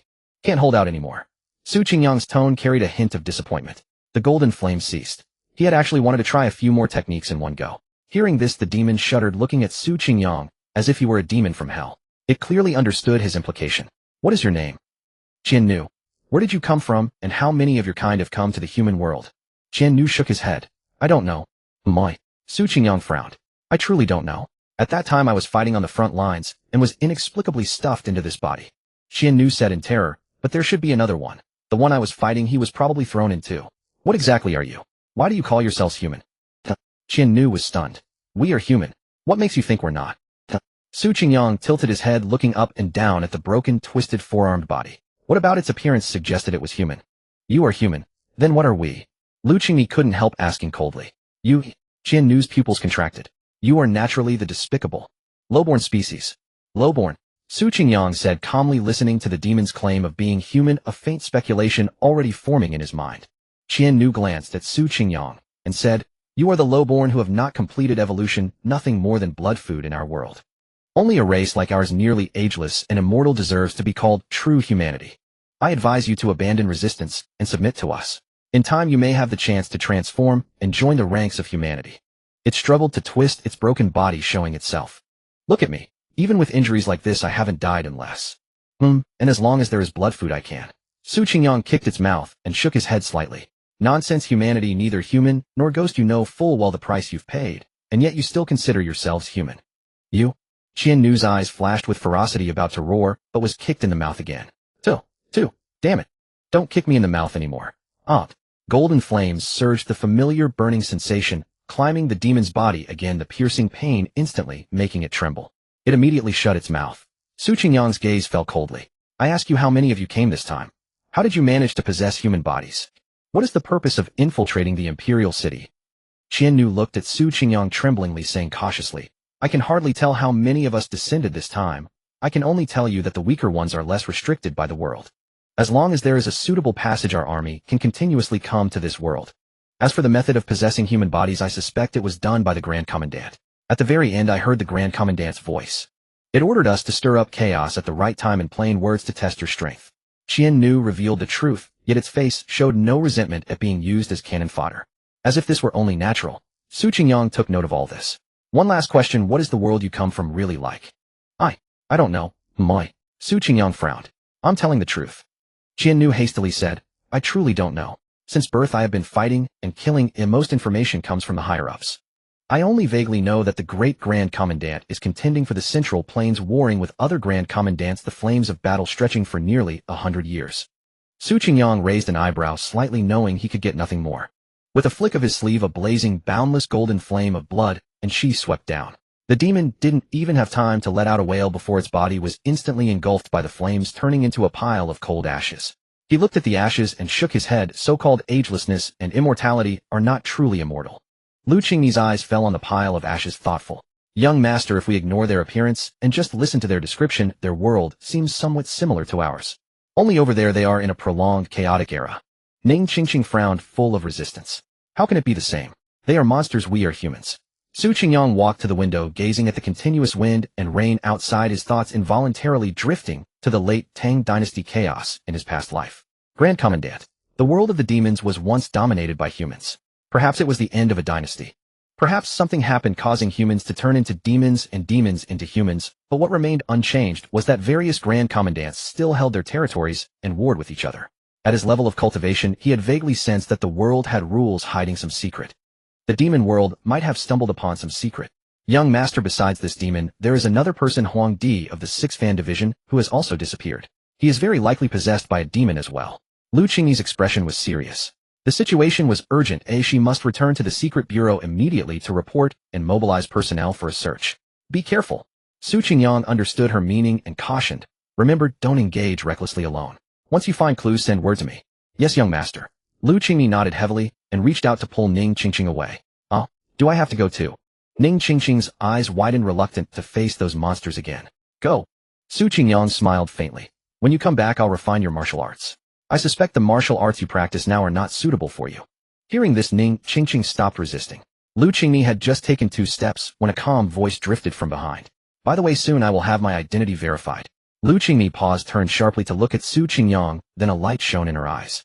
Congratulations, Your Highness. Your Highness. Verify identity. What identity? Ning Qingqing froze quickly, turned to look, her eyes incredulous. She vaguely guessed something, but dared not believe. But in her sight the window was empty. Su Qingyang had already vanished from the room. Gone. Lu Qingni carefully closed the door, her long legs moving slowly, her autumn water eyes gazing at the endless rainy night. Wind and rain battered down white plum blossoms, falling one after another. The vast rain curtain rolled specks of white plum blossoms floating and sinking within. In the ocean current of the heavy rain, white plum blossoms drifted into the distance, floating on this unfamiliar land. Ning Qingqing kept glancing at Lu Qingni, her expression a mix of shock, confusion, and disbelief. The question she had held back finally burst out. Sir. Sir is the 6th prince who was lost among the people. Lu Qingni thought for a moment and said softly, yes. Yes. Is this really right? Ning Qingqing blinked in confusion. If she remembered correctly, Su Qingyang was a blood-refining grandmaster. A blood-refining grandmaster in his 20s. What kind of monster is that? Lu Qingni looked at the gradually disappearing white plum blossoms and said softly, of course it's true. After all things in the world always exceed the limits of our imagination. After all, before today, could we have imagined another world, another kind of monster that calls itself human? Zijie Mansion. Eunuch Huang, alarmed by the terrifying aura from the outer city earlier, immediately searched everywhere for Su Qingyang's whereabouts. Just as he was about to enter Su Qingyang's courtyard, Su Qingyang opened the door first and appeared silently before him. "Young master, are you all right? Where have you been?" Eunuch Huang hurriedly examined him, and upon finding him unharmed let out an obvious sigh of relief. "Oh, it's nothing," Su Qingyang said faintly. "I just had a spar with the grandmaster." Eunuch Huang's face twitched slightly. He wanted to look at Su Qingyang as if he were a fool, but considering their statuses he coughed lightly and skipped the topic. He said he sparred with a grandmaster, why not say he also beat him into submission, making him bow and surrender at the mere sight of you. "Old fellow, your curiosity is still so strong. Don't you know curiosity kills the cat?" Su Qingyang glanced at Eunuch Huang, shook his head slightly, knowing the other didn't believe him, but he didn't care. Sometimes it's like this: when he is honest with others they think he is bragging. There is no basic trust between people anymore. The air fell silent for a moment. Su Qingyang thought for a moment and asked, "By the way, Eunuch Huang, what important matter brings you here late at night?" At this question, Eunuch Huang seemed to remember that he had official business to attend to. He was startled, looked at Su Qingyang, and his expression became serious. "Young master, Her Majesty the Empress has agreed to your suggestion. Tomorrow I shall take you to Wangyue Palace, where mistress you will personally verify your identity." Su Qingyang nodded slightly. "Then let's discuss everything tomorrow." "Yes, young master." Eunuch Huang replied with his usual respect and sincerity. "By the way, prepare some food for me." Su Qingyang glanced at him, then slowly closed the door and walked to the window. Outside, the heavy rain had finally subsided a bit, but thunder still rumbled. Interrogating for information bit by bit was too inefficient. He planned to further deduce and perfect the confusion heart chaos art, as he would likely need it many times in the future. The highest good is like water, which benefits all without contention and dwells in places that others disdain. In a dilapidated mountain temple battered by wind and rain, a gentle voice echoed slowly. Just hearing this voice could calm the most irritable, and even make one involuntarily imagine how handsome and refined the speaker must be, like a scholar. But looking up, several escort men stood in a circle surrounding the source of the sound in the center. At first glance it seemed like sheep entering a pack of wolves, but upon closer observation their bodies were trembling slightly, as if facing some ferocious beast. Inside was a crimson figure over 3 meters tall, nearly a zhang. He lowered his head and eyes as if in contemplation, hands clasped together, as if in prayer, but faintly visible beneath the skin of his neck muscles writhed like small rats. He was a monk with a Buddhist seal carved in the center of his bald head, giving him an air of serene detachment. That is if one ignored the dense pits on the temple floor. Within the pits were blooming blood-red lotuses, their cores being shattered, unrecognizable human remains. "Have you attained enlightenment?" The Red Arhat stopped chanting and spoke slowly, his voice still gentle, but it struck terror into the hearts of all the escort men present. "We have attained enlightenment. Master, we have attained enlightenment. Please be merciful and spare our lives." The escort men's psychological defenses completely collapsed. Their legs gave way, and they fell heavily to their knees, tears streaming down their faces, utterly terrified. They had only been passing by and wanted to take shelter from the rain in the temple, never imagining they would stumble into a living hell. But the monk without a word struck several of their companions into pulp with a few punches. "He attained enlightenment. I have cultivated for 100 years without attaining it. How dare you mortals claim to have attained it?" The monk let out a strange laugh, making the escort men's scalps tingle and their hairs stand on end. A chill rushed from the soles of his feet straight to his heart, making him want to scream. Then a huge demonic shadow descended from the sky. His pupils contracted sharply. Before he could react, he felt as if a giant ancient elephant's hoof had stomped heavily on his spine. In an instant his bones, internal organs, and everything collapsed, flattened, and shattered. The dilapidated temple bloomed another bloody red lotus. Have you attained enlightenment?" The Red Arhat gazed down at the newly formed blood flower, spoke again, his eyes crimson like a demon's. "No, master, we are dull-witted, just ordinary escort men. We do not understand the great Tao and dare not presume to comprehend." Several escort men collapsed in terror, trembling like leaves, some with tears and snot streaming, frantically shaking their heads and begging for mercy. Ignorant and stubborn, knowing no reverence. The Red Arhat slowly uncupped his hands. His fingers were long, but his palms were stained with blood. "I sit here expounding the Tao, granting you the opportunity to hear the great truth. If you fail to recognize this heavenly blessing, you are disrespecting my Buddha and the heavenly Tao. Since you are stubbornly obstinate, then all of you shall return to dust and turn into lotuses to atone." Moments later, boom, boom, boom. The air seemed to be sucked and exploded, accompanied by piercing screams, and the entire earth shuddered. Water splashes turned into torrents rolling down, and large pits appeared on the ground. Bloody mud and stone debris were blown into the sky. Soon everything fell silent. The crimson monk sat quietly meditating amidst the red lotuses, murmuring softly, "Buddha above, they all died because of you. Your disciple is utterly sincere in revering, worshipping, and sacrificing to the Buddha. Please do curse me well." The Red Arhat had opened his eyes at some unknown time, blood droplets continuously falling from his eyelids, sliding slowly down his cheekbones, and dripping into the blood mud beneath him. What a man-eating demon. Lord Red Arhut, you seem to be in a fine mood. I wonder if you would be interested in accompanying me to the imperial capital. Suddenly a seductive voice sounded. A stunningly beautiful woman in red walked slowly barefoot. Her red robe draped over her body, revealing a long jade-like neck and a pair of slender bare legs. Her eyes were both charming and bewitching like mist veiled in water, and her small lips curled up slightly. The matter of the true and false sixth prince has spread throughout the martial world. Countless eyes across the land are fixed on the great Jean court. If at this moment someone could cut off the true prince's head and hang it high on the city wall of the imperial capital, wouldn't that be satisfying? The Red Arhut slowly raised his eyes, licked his lips, and snarled. Do you have news of the true sixth prince? Of course. My daughters are everywhere in the imperial capital, so I naturally have accurate information. The woman in red covered her mouth and chuckled like a young maiden. Opportunity knocks only once. Such a chance must not be missed. The other princes and princesses are protected by experts both openly and covertly. Only this false sixth prince has yet to have his identity confirmed. Killing him would be much simpler than the others. I must make that dog emperor taste the pain of losing a son. Even if he feels no familial affection, he will probably be furious. As she spoke, the woman in red giggled, her half-exposed skin trembling like flowering branches, making one feel hot, as if even the mere thought was extremely satisfying. A gloomy, overcast day. Upon the broad blue brick streets of Taiha City, a luxurious carriage drawn by 4 magnificent white horses slowly splashes through the puddles, rolling forward with momentum. The carriage body is crafted from premium Nanmu wood, emanating a delicate fragrance. At the 4 corners of the cabin hang pristine white jade wind bells which sway gently as wind and rain pass through, producing crisp and pleasant chimes from time to time. Before long, the carriage halts before the purple pavilion manor. Su Qingyang gazes at the magnificent white horses, inadvertently recalling his own distinctive black steed. He had not been at ease before, so he entrusted the black horse to Lu Qingyi for care. Now he truly wonders where it has been kept. Young master, please board the carriage. Lord Huang bows slightly and speaks in a soft voice. Behind him, a squad of black-armored soldiers marches out in perfect formation, each bearing a pitch-black musket on their back. The design is entirely different from what Su Qingyang had witnessed among the bandits at Lingyue Mountain. The barrel is notably thicker and longer. It must be a new type of firearm. He wonders just how powerful it might be. Su Qingyang nods, and before ascending into the carriage raises his gaze toward the heavens, where thunder still rumbles continuously.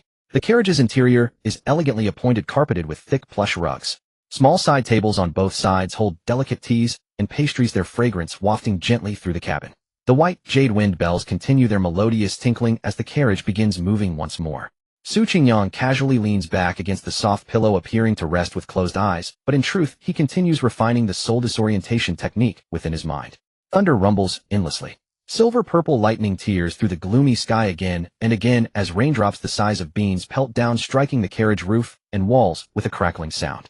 Even the black-armored soldiers outside can sense that earth-shaking, heaven-shaking momentum, attesting to the sheer ferocity of this storm. Young master, in another half an incense stick's time, we shall reach the palace gates. Lord Huang's measured voice comes from outside the carriage. Young master, do come inside. At your advanced age, do not catch cold out there in the rain. Su Qingyang snaps back to awareness and speaks in a placid tone. That would be improper. Yet I am not even a prince myself. Silence hangs outside the carriage for a moment before Lord Huang stops, refusing, lifts the curtain, and sits upright in the corner with proper decorum. Many thanks to the young master for showing consideration for this old one's weary bones. Lord Huang chuckles his gratitude, his weathered eyes silently observing the young man before him, whose features so closely resemble those of someone from long ago.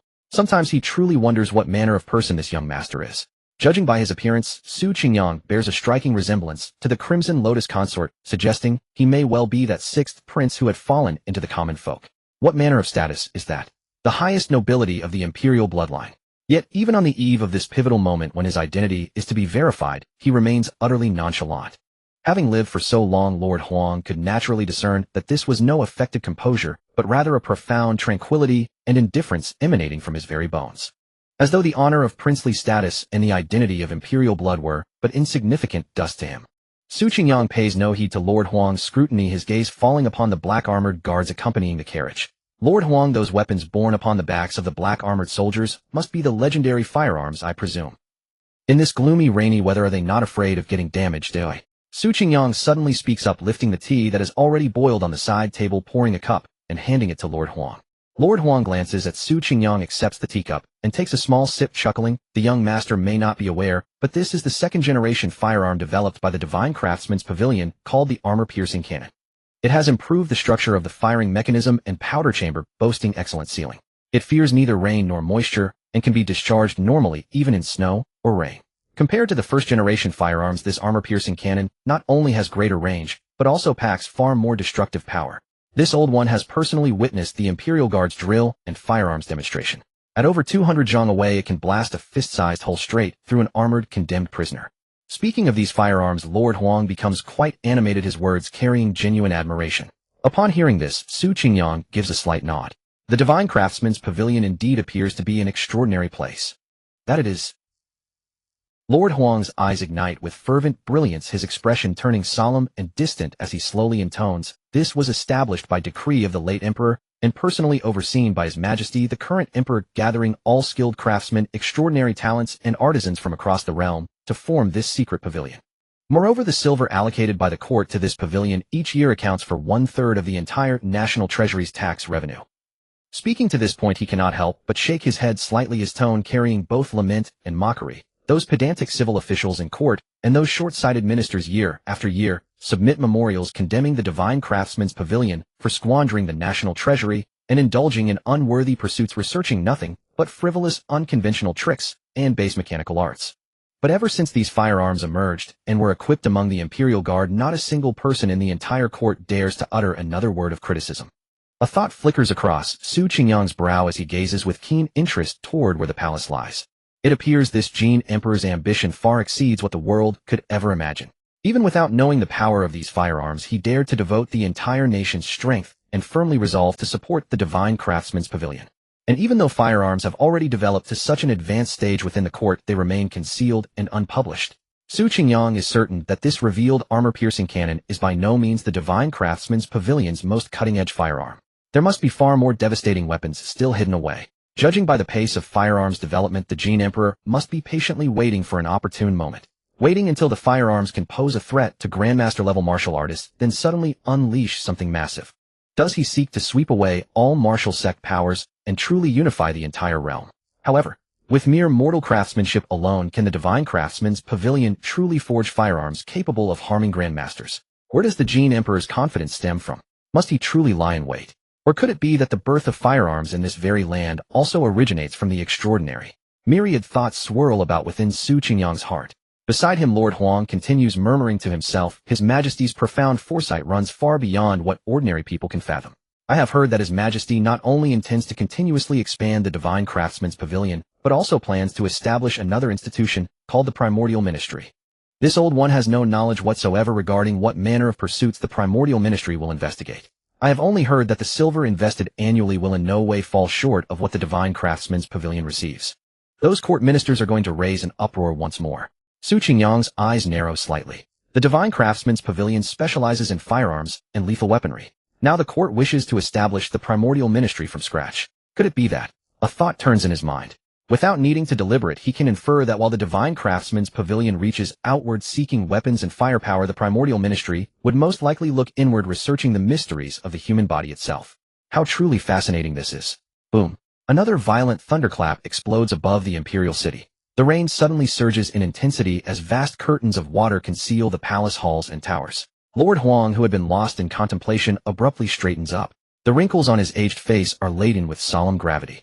His sharp gaze pierces toward the wind and rain outside the carriage before turning to look at Su Qingyang, whose demeanor remains leisurely and at ease as though sensing nothing.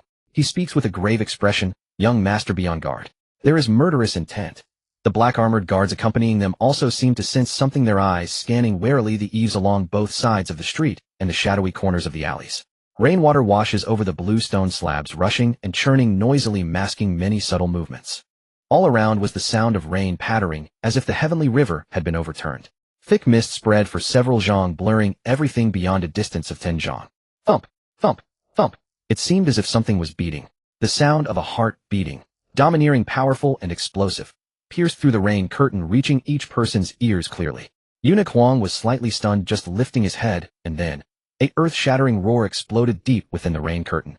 Under the gaze of everyone, a massive amount of rainwater, mud, and gravel burst upward, forming a curtain several meters high in the air, blotting out the sky and covering the sun.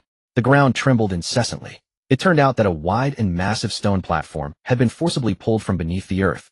It was an old stone platform, nearly 2 zhang square, weighing at least a dozen tons. It instantly crashed through the rising mud and water curtain, carrying a terrifying shadow that crushed everything and was hurled toward the carriage. A heavy sound of tearing through the air shredded the rain curtain. The mere sight of the sky-obscuring shadow was enough to drive one to despair. If it struck the entire carriage, and everyone inside would be ground into mincemeat in an instant. Form ranks. A sudden shout came from among the black-armored guards. Many black-armored guards showed no panic at all. In an instant, they formed a neat battle formation and quickly unshouldered the armor-piercing spears from their backs. Open fire. Boom. Amid the cacophony of roaring sounds, a scorching wave of heat immediately swept in all directions. Inside the carriage, Su Qingyang slightly turned his head only to see that outside the carriage billowing smoke was like a earth-covering sandstorm. One after another bewitching and scorching flowers of flame bloomed in the mist, interweaving into a network of fire representing death. Bang, bang, bang. As the huge stone platform howled through the air, countless sparks burst from its surface. Then under the roar of gunfire, the massive platform gradually collapsed and shattered into rubble. In an instant from detection reaction to firing, the shooting was smooth and seamless. Su Qingyang raised an eyebrow slightly. It seemed that Dajin had already polished a complete and mature firearm tactical system. At this moment, deep within the rain curtain, the heavy and powerful heartbeat did not disappear, but instead grew closer, the fierce, killing intent piling up layer by layer, nearly becoming an overwhelming force. It's a martial artist with refined chi and blood. Eunuch Huang growled in a low voice, his entire body tense, ready to act to protect the carriage. And there's more than one. Just as his words fell, the rain and mist on the street ahead suddenly rolled and exploded. A huge red figure nearly 3 meters high stepped through the accumulated water, charging out violently, his skin reddish, veins bulging like coiled earthworms. It was none other than Qi Luohan. His eyes were bloodshot and ferocious, and the falling raindrops were instantly dried by the boiling qi and blood surging from his body before they could even land. Behind the carriage, a slim beauty in red stood quietly on the accumulated water, her bare feet light, not causing a single ripple. Who? Then 3 figures in green raincoats suddenly leaped from behind the shops on both sides of the street, piercing through the rain curtain with whistling sounds, and quietly crouched on the rooftops. Qi Luohan Shuelamo. 5 people, and every one of them is a Xiantian warrior. Eunuch Huang uttered in a hoarse voice, his old face grim and uncertain. This is the imperial capital of Dajin. I advise you all to retreat immediately, lest you bring ruin upon yourselves. Eunuch Huang's roar pierced the dense rain curtain, echoing for Tinzhong in all directions. At the same time, a majestic aura soared into the sky, sweeping up the rain and violently shaking toward the 5. However, the 5 around did not budge. The powerful aura that could overturn a carriage quietly dissipated before them. I'm really sorry, but we are determined to kill that dog emperor's son right here in the capital. One of the green-clad men laughed insolently, while the other 2 remained silent and nodded slightly. The woman in red had a bewitching gaze, and she smiled charmingly, casting flirtatious glances at the 3 green-clad men. I didn't expect you all to be after this head as well. Whoever can kill the 6th prince, I will spend the night with him. Stop the nonsense. I just want to twist off this prince's head quickly. Qi Luohan grinned ferociously, stepping forward through the air, each step causing the ground's accumulated water to splash and the earth to crack. A violent surge of qi and blood exploded like a volcano. Qi Luohan charged straight through the remaining smoke and mist, pressing forward with bare hands toward the black-armored battle formation. He completely disregarded the power of the firearms that had just erupted. Keep firing. Don't let him get close. Another round of thunderous roars sounded, and the cannons poured out like a torrential rain. Boom. The scorching qi and blood boiled over. Qi Luohan's body glowed with a red light as he activated some kind of body-forging martial art. He transformed as if into a Tyrannosaurus Rex, terrifying muscles nearly bursting out of his skin. The roaring firearms struck Qi Luohan's body, leaving only shallow dents, which were then shaken off by his surging qi and blood, unable to even tear a wound. A terrifying current of air squeezed and rubbed against the void. Qi Luohan charged forward, carrying a bloody and violent aura, grinning as he rammed into the black-armored formation. Inside the carriage, Su Qingyang slowly pushed open a side window, his indifferent gaze fixed on the approaching Qi Luohan. As expected, it's still too much of a stretch.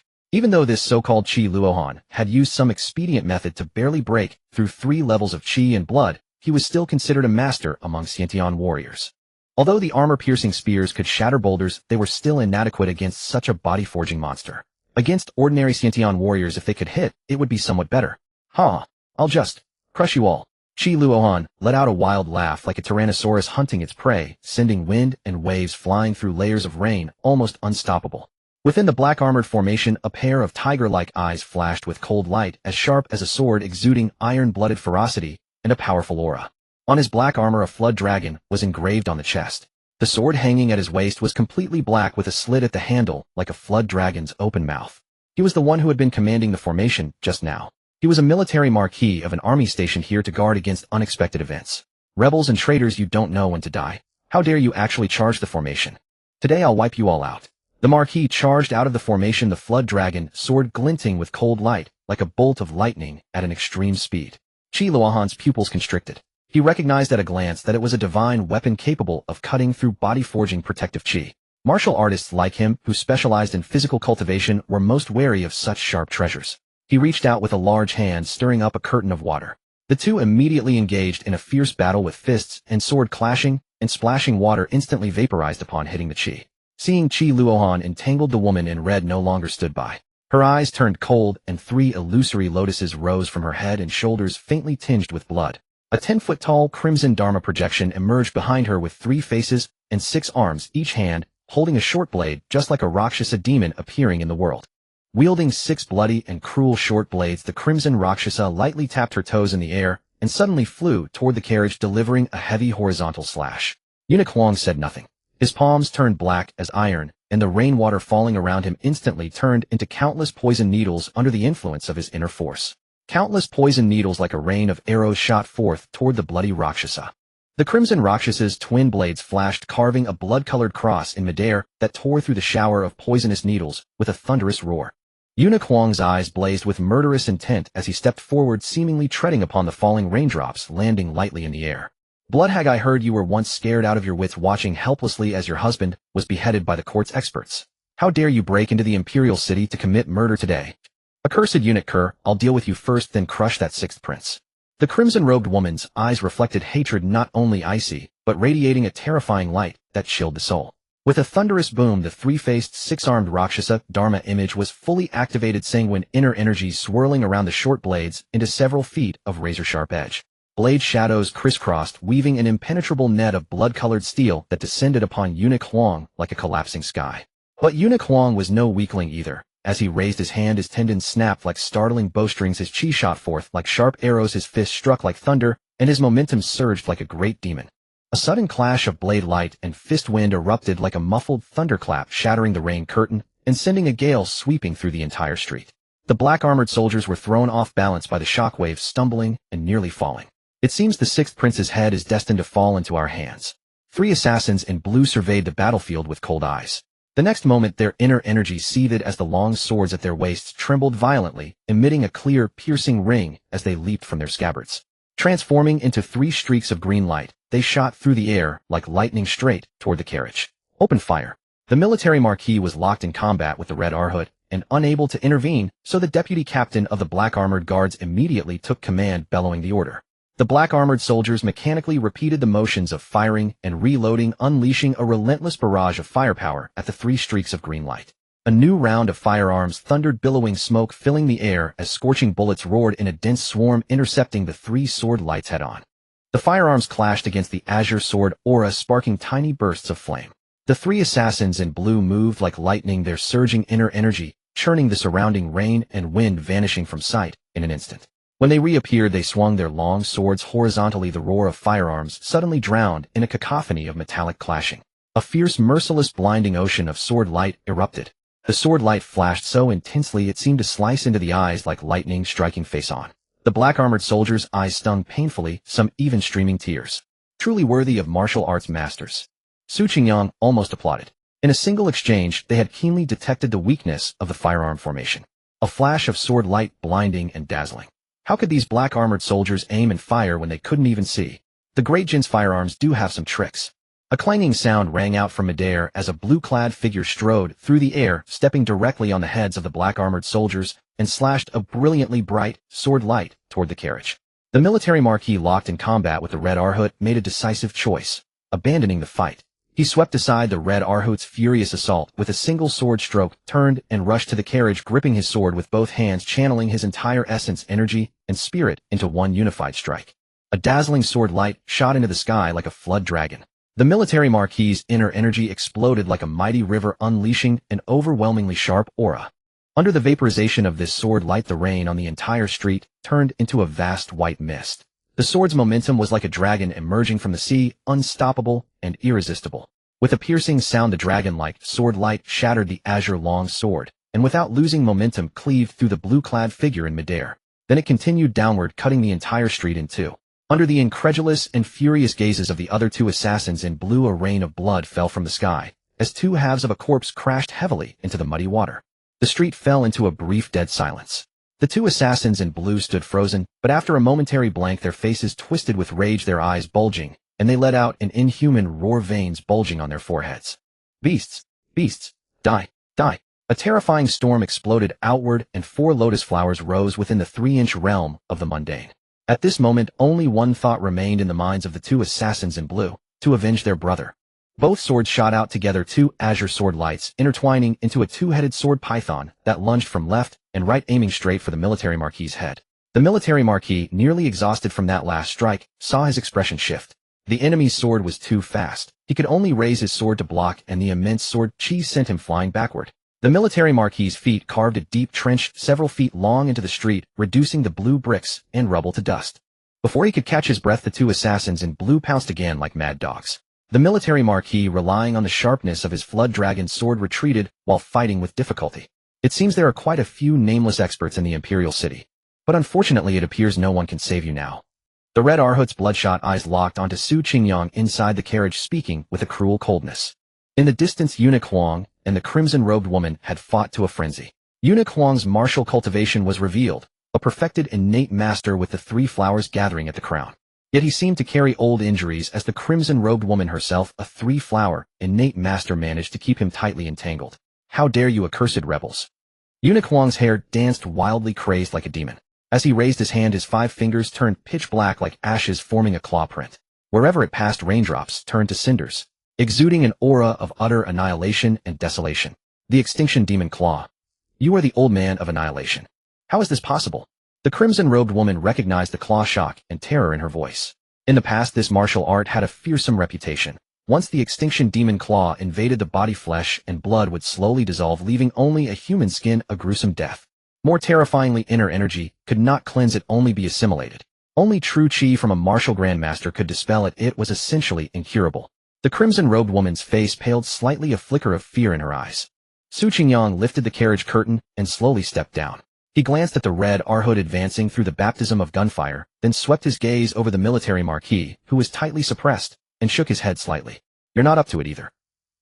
At this moment, Eunuch Huang descended from the air, his body exuding astonishing murderous aura and demonic intent. Hearing this, he took a deep breath and said in a very soft voice, "Forgive me, young master. Even if I have to sacrifice this old bone today, I will protect you to the end. Forget it. You're an old man with 1 foot in the grave." Su Qingyang shook his head slightly and said to a black-armored soldier, "Give me your armor-breaking spear." The black-armored soldier hesitated, glanced at the adjutant, then looked at the young man before him. After a moment's hesitation, the firearm in his hand was casually taken by Su Qingyang. "Master." Eunuch Huang was about to express confusion, but in the next instant his expression changed drastically. Bang! Whether it was the sound of rain, the flowing water in the hidden drains, or the muffled thunder in the sky, all sounds seemed to vanish in that moment. A blazing beam of fire roared out.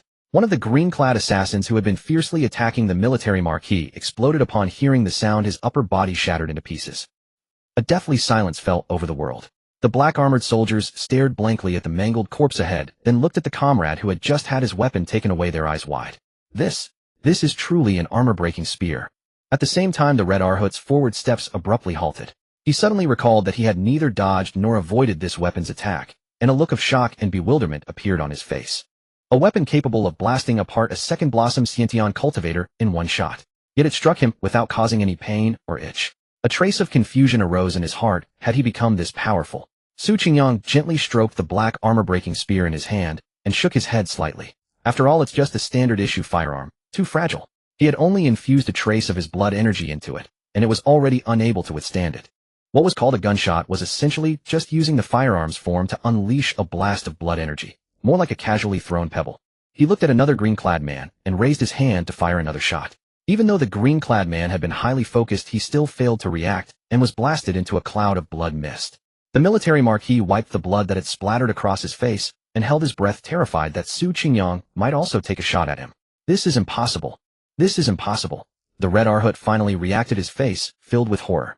He immediately realized that the powerful thing was not the firearm, but the so-called 6th prince before him. Roar! Since there was no escape, the Red Arhut's muscles bulged as he directly burned his blood energy, transforming in an instant into a savage beast resembling a blood ape. Blood ape. Sky-shattering fist. The air was crushed with a bang. The Red Arhut's fist came down like a mountain collapsing, and behind him a terrifying blood ape several zhang tall materialized from his blood energy, and killing intent roaring mightily. The fist momentum crushed down like a collapsing mountain and splitting earth. So that's it. I was wondering why your third blood energy breakthrough was so weak. You used the blood of a strange beast to bypass the life-death barrier. Su Qingyang dropped the firearm in his hand, clenched his fingers into a fist, and punched out. An indescribably terrifying crimson pillar of energy swept out with a roar. The storm it stirred up, piercing through the sky, and halting the wind and rain for an instant, creating a vacuum gap. Struck in the center of the energy pillar, the Red Arhut didn't even have time to scream before his body exploded, violently dispersing into a cloud of blood mist, like a blooming scarlet firework. Tragically beautiful and bloody. The woman in red was struck as if by lightning, frozen in midair. As she looked at Su Qingyang slowly retracting his fist, chills ran down her spine, her mind thundered, and her very soul trembled. No. The woman in red dared not engage in any further combat. Her three-faced, six-armed Rakshasa, Dharma manifestation, blazed fiercely, and in an instant she transformed into a blood-red rainbow, fleeing desperately at the cost of burning her 3 flowers of essence, chi, and spirit. Damn great Jean, they actually found a monster disguised as the 6th prince. The woman in red's speed was extreme. At this moment no one could stop her. Her eyes were filled with hatred and fear. But in the next instant a figure stepped forward. 1,000 miles seemed to shrink into a single step, and in an instant he stood before her. Before she could react, the figure raised his hand and threw a punch. Boom. In the sky another blood-colored firework bloomed. Though the strike was immensely powerful, its residual force was minimal. That tiny remnant transformed into a gale that swept over a dozen streets, blowing away the wind and rain. Yet the streets felt only a gentle breeze, demonstrating that his control over power was nearly perfect. On the ground, Eunuch Huang blinked in a daze, feeling as if the surroundings had suddenly cleared, as if the torrential rain had never fallen. But the next moment raindrops dripped onto his face. He realized it was not an illusion. What just happened? Who struck? The military marquis exclaimed from a distance, walking over. He turned to look at the blood mist exploding in the sky, then at Su Qingyang, his eyes full of shock and confusion. Eunuch Huang also shook his head, his weathered face expressionless. In that instant he saw nothing clearly. Even if he had, there were some secrets he would never speak of. In any case, he only felt that Su Qingyang seemed to have disappeared for a moment. Naturally I did it. Could it have been you? Su Qingyang shook his head slightly, then returned the firearm he had taken to the black-armored soldier, climbed back into the carriage, and leaned against the soft cushion, ignoring the outside world. For a moment, the military marquis and Eunuch Huang were both silent. They gazed at the carriage for a while, then their eyes involuntarily fell onto the black armor-breaking spear in the soldier's hand. General, this is mine. The black-armored soldier quickly hugged the firearm. Stop your noise. Do you still recognize me as your general? Hand it over. Military Marquis Long Jingxiao stepped forward, reached out, and snatched the armor-breaking spear away. Then he and Eunuch Huang examined it carefully for a while, but found nothing unusual. Long Jingxiao, still doubtful, tried to fire a shot. But in an instant the armor-breaking spear exploded with a bang. Long Jingxiao and Eunuch Huang looked at each other, then fell into silence with changing expressions. Only the black-armored soldier stared at the wreckage on the ground, on the verge of tears. Stop wasting time. How long do you need to wait before you're willing to leave? Su Qingyang's slightly displeased voice came from the carriage again. Hearing this, Eunuch Huang and the military marquis exchanged a glance, and immediately realized they still had a mission to complete. Their minds jolted, and they no longer lingered or overthought. The ornate carriage began to move again, its wheels rolling, splashing up puddles of water as it sped through the rain-soaked street. Inside the carriage, Eunuch Huang sat rather nervously across from Su Qingyang, showing no trace of his earlier display of might. The atmosphere was extremely silent. Eunuch Huang looked at the young man before him, who was very likely the true 6th prince, his eyes flickering with unknown thoughts. Master, old fellow, still not learning your lesson. Don't you know curiosity killed the cat? Eunuch Huang had a whole host of questions he wanted to ask, but they all got stuck in his throat. His expression changed for a moment, then he suddenly smiled, his old face blooming like a flower. What master says is right. This old servant's old bones have been thinking too much. In any case, thank you, master, for saving my life, allowing this old servant's bones to linger on for a while longer. As he spoke, Eunuch Huang cupped his hands towards Su Qingyang, then cheerfully poured himself a cup of tea. In truth, even though he had witnessed Su Qingyang's actions with his own eyes, he still found it hard to believe in his heart. In his understanding, someone who could instantly kill a 3-flower Xiantian cultivator and achieve such a feat must be a top-tier external martial artist who had completed 3 blood energy breakthroughs. After all, in the martial arts world, internal energy cultivation could be advanced quickly through techniques, resources, and opportunities, but blood energy training was a genuine grinding effort. tempering the body, consolidating blood energy, breaking through human limits. Each breakthrough required enduring, excruciating pain of rebirth, fraught with peril. 3 blood energy breakthroughs were an extremely high threshold in the path of external cultivation. Ordinary martial artists could spend a lifetime of bitter training and still not even touch it. At such an age, with such a gentle and calm demeanor, yet possessing such earth-shaking physical power, it was simply too incredible. At the Wangyue Palace's bedchamber, it was the time when lanterns were first lit. Dozens of palace maids moved lightly, filing in and out of the hall, lighting the cloud-like jade candles one by one. The flickering candlelight cast the magnificently splendid, unimaginably gorgeous hall into a shifting play of light and shadow, hazy and dreamlike, as if in a vision. Crystalline glass bead curtains hung lightly. A woman reclined sideways, her crow-black hair like clouds and waterfalls not tied up, letting a cascade of silky smooth locks flow down from her left shoulder, trailing gracefully to the floor. She was a scenery just by sitting there. No amount of lavish decoration could outshine her radiance. That face, beautiful beyond the mortal realm, was veiled in a faint mist. The only pity was that she seemed asleep, unable to reveal the splendor of her eyes. All that remained was an air of mysterious nobility, like an immortal stepping out of an ancient painting. Mysterious noble. Inside the bedchamber, all corners were equipped with delicately crafted candelabras. The palace maids who filed in busied themselves for a long time before lighting them all one by one. The entire process was deathly silent, so quiet that the faint sound of raindrops hitting the tiles outside the hall was clearly audible, distinctly so, because everyone knew that the person who seemed only to exist in paintings loved quiet the most and feared noise the most. No one questioned the luxury of Wangyue Palace or its tedious rules, because she was empress when the ruler of the great Jin's harem. At that moment, an extremely faint sound of footsteps was heard outside the hall. An old woman, aged yet gentle as jade, as if serene and far-reaching, slowly walked over. She stopped before the curtain and stood still. Empress went on the couch, still closed her eyes in a light slumber, as if she hadn't heard a thing. Mama Yue, long accustomed to this, raised her eyes to quietly scan the candlelight in every corner of the hall, her gaze meticulous, examining each one. The entire bedchamber was brightly lit, as bright as day, clear in all directions, not a single shadow could be found. Mama Yue nodded with satisfaction. Her young lady had a secret worry since childhood. She couldn't bear darkness. Thus in Wangyue Palace, day and night, morning and dusk, year after year, the candles burned bright, never allowing gloom. Mama Yue, since you're here, don't wait outside. Come in. Empress, one who had been lightly sleeping just a moment ago, had opened her eyes at some unknown time, revealing a pair of hazy, illusory eyes like the moon reflected in water. One glance was enough to make one's soul yearn, willing to sink. Yes, miss. Mama Yue's aged eyes revealed a hint of helplessness and determination. She gently lifted the beaded curtain, slowly walked into the inner hall, and stood beside the soft couch. Mama, what time is it now? Empress, when stretched lazily, the melancholy between her brows suddenly fading, replaced by a lively, vivid charm, like a maiden of 16, agile and moving. Miss, it's already high noon. Mama Yue lowered her eyes and bowed, her warm voice tinged with a smile. At this hour, and the sky is still so gloomy. Empress, when gently looked up at the misty rain outside the hall, her gaze softly shifting. Is that child safe on the road? Upon hearing this, Mama Yue's brow furrowed almost imperceptibly, then relaxed. She replied softly, Miss, the carriage has already left the Zijie mansion and is heading towards the palace gate. But just now there was a disturbance of martial qi on the Imperial Street. It seems there were some twists and turns along the way. However, with eunuch Huang personally escorting and the Imperial Guard accompanying, he will surely be safe and arrive at Wangyue Palace soon. Empress, when frowned, slightly displeased. In the Imperial City, under the Emperor's very feet, there are still villains daring to commit violence. What are all those experts His Majesty keeps for? Mama Yue said, Miss, all the esteemed officials have urgent matters to attend to. Besides, Mama Yue didn't finish, but Empress, when understood her meaning. It was nothing more than that it hadn't been confirmed whether he was the true 6th prince. And even if he was, it would actually make them more cautious. Empress, when sighed, somewhat helpless, Mama. This Empress Dowager has a feeling that that child is the child of Sister Chihua. Once his identity is verified, bring him to see me. Miss, that would be against the rules. Mama Yue frowned slightly, wanting to refuse, but looking at Empress Wen's face, she ultimately swallowed all the words of dissuasion. Yes, miss, she nodded seriously.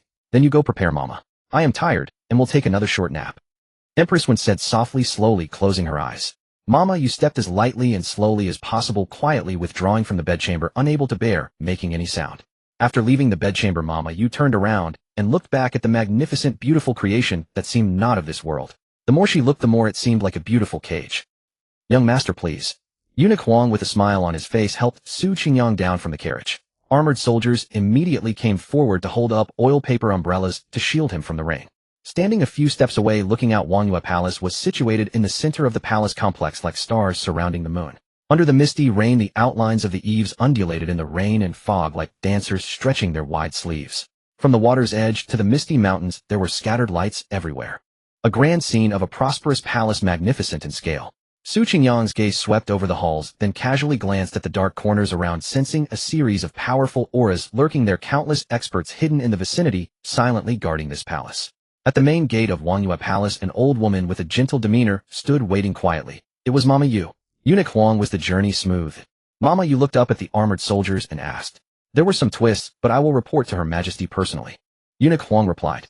Upon hearing this, Mama Yu said no more. She glanced at Su Qingyang, and then led the way, guiding Su Qingyang and the others into Wangyue Palace. Under the rain outside the gate, Long Jingxiao, who stood by the carriage, watched Su Qingyang and his group disappear into the depths of the palace. He turned silently and headed toward the heart of the imperial city. Under Mama Yu's guidance, Su Qingyang arrived at a main hall. In the main seat sat a pale, beardless old eunuch, a white horsetail whisk draped over his arm, eyes closed in meditation, as if resting. But when Su Qingyang and the two others entered the hall, he slowly opened his eyes. Eunuch Mei, Eunuch Huang, Mama Yu. The three exchanged greetings with clasped hands. Eunuch Huang quietly explained to Su Qingyang that this Eunuch Mei was one of His Majesty's most trusted confidants. At the same time, Eunuch Mei also raised his head to look at Su Qingyang, and Su Qingyang was likewise sizing him up. Interesting. Su Qingyang's heart stirred slightly, and he couldn't help but take a few more glances at Eunuch Mei. This Eunuch Mei was shrouded in spiritual light, a sign that his essence, energy, and spirit were powerful, to a certain extent resonating with heaven and earth. Yet he had no true qi, only vast internal energy. It seemed he was limited by a spiritual deficiency, with one foot on the threshold of a grandmaster. Unfortunately, that one step was an insurmountable distance. He would probably never take that step to become a martial grandmaster. But even so, the foundation of having half a foot in the grandmaster realm was extraordinary. His qi was enough to rival a body-refining expert who had undergone 3 blood transformations. Eunuch Mei, however, looked puzzled. He clearly caught a hint of faint pity in the young man's eyes as he looked at him. Before Eunuch Mei could ponder further, Su Qingyang had already lost interest in him. He spoke indifferently. Gentlemen, can we begin the identity verification now? Of course. But before that, I have a few questions I would like to ask the young master, said Eunuch Mei. Oh. If I don't answer your questions, can you not start verifying my identity? It's not that. But this matter concerns the prince's bloodline, a grave issue. There are some details that should be clarified. Then forget it. I'm not familiar with you, and I don't want to answer. Skip the question session and verify my identity first. Eunuch Mei was taken aback and instinctively looked at Mama Yu and Eunuch Huang. Eunuch Huang kept his eyes down and pretended not to hear. Mama Yu silently gazed at Su Qingyang for a moment, then gently nodded. The young master is straightforward. In that case, let's skip the questions and begin directly. Eunuch Mei frowned slightly, but said nothing more, turning to Matron Yu, and said, Please accompany me, Matron Yue, to retrieve the sacred artifact. At the far end of the grand hall, Su Qingyang spotted a stone platform. Upon it, a pitch-black square chest sat silently.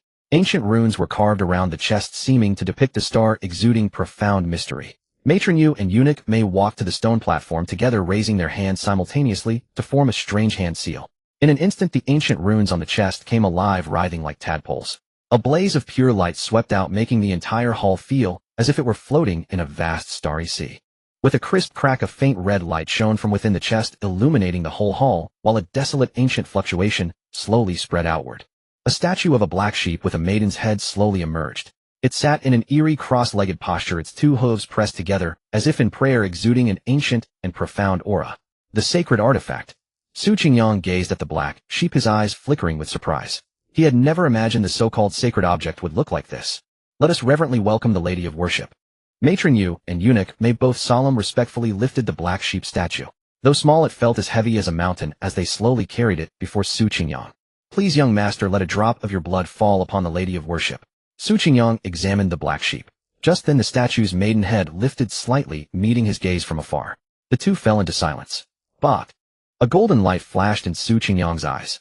Under the true vision of martial arts, he saw the black sheep with a maiden's head slowly lower its hooves, stand up, gaze up at him, and begin to peel back its skin with its hooves. With a series of cracking sounds, the black sheep skin folded inward, revealing a naked, pure white maiden's body. Barefoot and nude, small in stature, with dazed eyes, yet utterly inhuman. Bah! The maiden's beautiful eyes wandered, and she slowly extended a pair of snow-white hands toward him.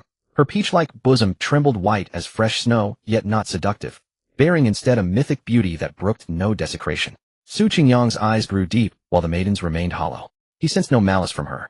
Young master. Matron Yu suddenly spoke to remind him. She glanced at the mysterious sacred artifact, then at Su Qingyang, who had been staring at it, and couldn't help but feel greatly surprised. Su Qingyang snapped back to reality. He forced a drop of crimson blood from his fingertip and let it fall onto the maiden's palm. In an instant, the hearts of everyone in the entire Wangyue Palace trembled. The world's energy in the surrounding hall suddenly surged. An invisible vortex soared into the sky, converging into a vast momentum. Eunuch Huang and the other two paled in shock. They could even feel the inner energy in their dantian and meridians stirring restlessly, as if about to merge into the vortex. The wind and rain above the hall abruptly ceased. The massive heavenly momentum, like an invisible giant hand, forcibly parted the pouring rain descending from the sky, causing the storm over the entire imperial city to deter around Wangyue Palace. Su Qingyang ignored this phenomenon, silently watching the maiden. She lowered her eyes slightly as the crimson blood fell into her hand, merging like water and milk, like a wanderer returning home. Outside, the black sheep statue radiated a brilliant red light, revealing a graceful female silhouette holding a flower and smiling. In a flash, the strange phenomena dissipated and the wind and rain resumed their fury. Raindrops pattered against the hall's roof tiles, gradually producing a pitter-patter sound. Matron Yu gazed at the black sheep, a relieved smile spreading across her face. She exchanged a glance with Eunuch Mei, then turned to Su Qingyang and said softly, "Your Highness, we need to enter the palace to report to His Majesty. Please wait here for a while." Su Qingyang nodded slightly, not really concerned about that now.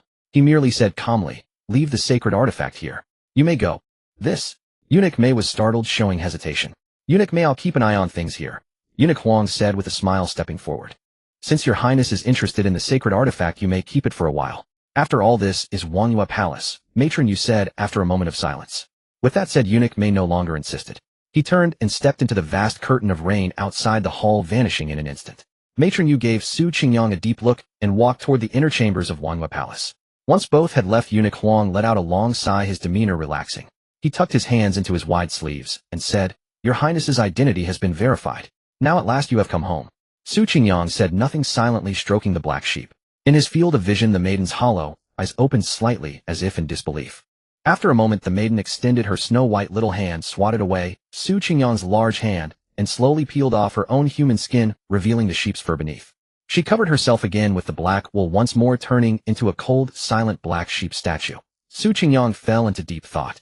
If he wasn't mistaken, this statue was likely a deity. It might be dead, or perhaps alive, but certainly not of this world. He wondered where the Great Jin had brought it back from. The Great Jin, as a dominant dynasty of the present world, was indeed unfathomable. "Eunuch Huang, do you know what this sacred artifact really is? Hey? And who is the Lady of Worship? Why does she possess such divine power?" Su Qingyang turned to Eunuch Huang and asked calmly. Within the imperial palace, countless halls and pavilions stretched endlessly with layered eaves and interlocking towers. Eunuch Mei traversed the towering vermilion gates and, guided by a young eunuch, arrived at a resplendent and magnificent great hall. The hall loomed before him like a crouching lion or tiger, its sharpness concealed within, yet it exuded an indescribable sense of weight and dominance, an aura of extraordinary majesty. This was the Ganlu Hall. It was where Emperor Jin retired to read in his leisure moments. Eunuch Mei adjusted his court attire and slowly entered the Ganlu Hall. Flanking the grand entrance were two 9-foot-tall imperial guards in golden armor. The interior of the hall was grand and imposing, with sparse furnishings that nonetheless conveyed a sense of weight and a touch of daily life. At the far end of the hall, a beaded curtain hung down, behind which a dragon throne was faintly visible. Upon the throne sat a blurred figure in silent stillness. An aura of boundless nobility and authority emanated from behind the curtain, spreading across the surroundings. Eunuch Mei stood before the curtain, bowed deeply, and said, "Your Majesty, the 6th prince has been found. The holy artifact, the Lady of Worship, has verified his bloodline. There should be no mistake." Emperor Jin remained silent behind the curtain for a long time, as if in contemplation or perhaps lost in memory. "Little Mei, what kind of person is he?" After a moment, a dignified and resonant voice emerged from behind the curtain, as if from beyond the heavens, carrying a power that stirred the soul. The voice naturally belonged to Emperor Jin. Eunuch Mei stood with his hands clasped, respectfully, head bowed, as the image of Su Qingyang's earlier actions surfaced in his mind, stirring a sense of embarrassment. He could only reply sheepishly, "Your Majesty, I can only say that the 6th prince bears a striking resemblance to Consort Qihua." "Oh, it seems his behavior failed to meet your expectations." Emperor Jin's voice was calm, revealing no other emotion. "Not at all," Eunuch Mei quickly interjected. "It is merely that His Highness's conduct is rather unique. When facing your servant and Lady Yue, whether in action or speech, he showed not the slightest restraint or constraint. On the contrary, his words were quite casual, and your servant even had a vague feeling." At this point, Eunuch Mei frowned slightly, as if searching for the right words. "Oh, little Mei has a feeling. Something that even troubles you so." Emperor Jin's voice finally sounded again, tinged with a hint of interest. Your servant is not certain, but it seems His Highness looks down on your servant, or rather from the very beginning, he never held your servant in his eyes. Eunuch May hesitated for a moment, then spoke truthfully. At these words, Emperor Jin's figure visibly stiffened. After a pause, he said coldly, is he then so arrogant and insolent, looking down on everyone? Eunuch May was his trusted close attendant, and even the civil and military ministers of the court dared not treat him so, but rather showed him respect.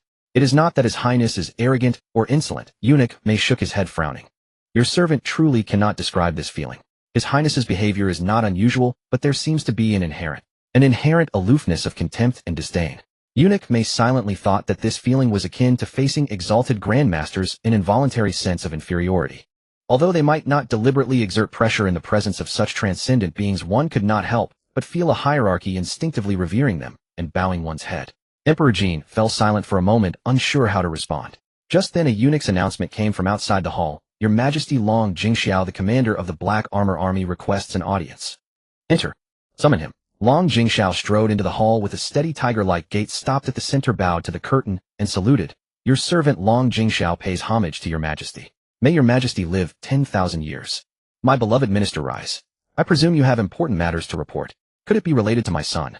Emperor Jin's voice came slowly from behind the curtain. Indeed, your Majesty. Long Jingxiao lifted his eyes slightly. It seemed that young master's identity had been confirmed. But the more he thought, the more extraordinary the events he had encountered seemed. Without any concealment, Long Jingxiao then recounted in full detail the ambush by 5 assassins on the road, and how the 4 Xiantian experts were instantly slain. When his words ended, the Ganlu hall fell into a long silence. After a while, Emperor Jin's usually calm heart finally stirred with a ripple. In the snap of a finger, he could obliterate a 3-flower Xiantian. Yes. Moreover, His Highness commented on the Red Arhut, saying that his threefold blood energy breakthrough was unstable and hollow, likely relying on the essence blood of a divine beast to force through, narrowly bypassing the life and death barrier. Long Jingxiao continued to add. Nearby Eunuch May quietly wiped the cold sweat from his brow and cast a look at Long Jingxiao, his gaze full of reproach. A peak martial artist with 3 blood energy breakthroughs. Emperor Jin murmured, and then the 3 fell into silence together. After a long moment, Emperor Jin said softly, recently within the Imperial City, a blood-refining Grandmaster has emerged. In one move, he defeated the Northern Feather Arrow King, Grandmaster Qin. Does your Majesty suspect that the 6th Prince is that blood-refining Grandmaster? Long Jingxiao blurted out, only to find Emperor Jin and Eunuch May staring at him, as if he were a fool. He immediately lowered his head in embarrassment. Indeed, how could there be such a young Grandmaster in this world? Such talent could no longer be called extraordinary, it was almost demonic. How could such coincidences exist in the world? Blood energy martial artists absent for so many years suddenly appear in a cluster. Emperor Jin spoke slowly, his tone enigmatic. Originally, I thought he was just an ordinary child. I intended to make him a leisurely prince, granting him boundless wealth and honor to compensate for the 20 years of hardship he endured. But now it seems this child of mine is not simple, and he comes with ill intentions. Emperor Jin's words carried a faint smile, as if from a place of deep pride.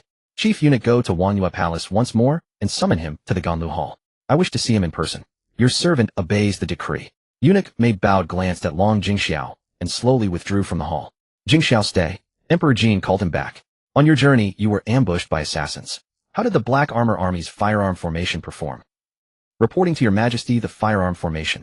The subsequent questions and answers slowly faded the conversation in the Ganlu Hall, gradually lowering, dissolving into the depths of the hall. At Wanyue Palace. Your Highness, a holy artifact is a holy artifact, a secret treasure of the imperial family. Its mysteries even your servant does not know, replied Eunuch Huang. However, your servant has heard about the origins of the holy artifact and the Lady of Worship. Oh, tell me more. Su Qingyang's interest was piqued.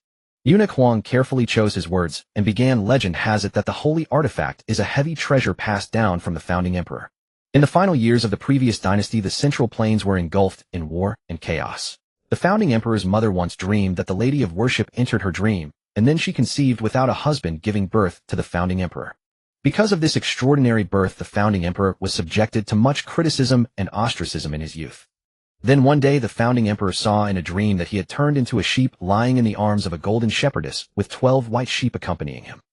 It is said that those 12 white sheep were all transcendent beings of profound realms who taught the founding emperor martial arts knowledge and the way to govern the country. Therefore, after ascending the throne, the founding emperor honored the shepherdess as the Lady of Worship, revering her as his mother of rebirth.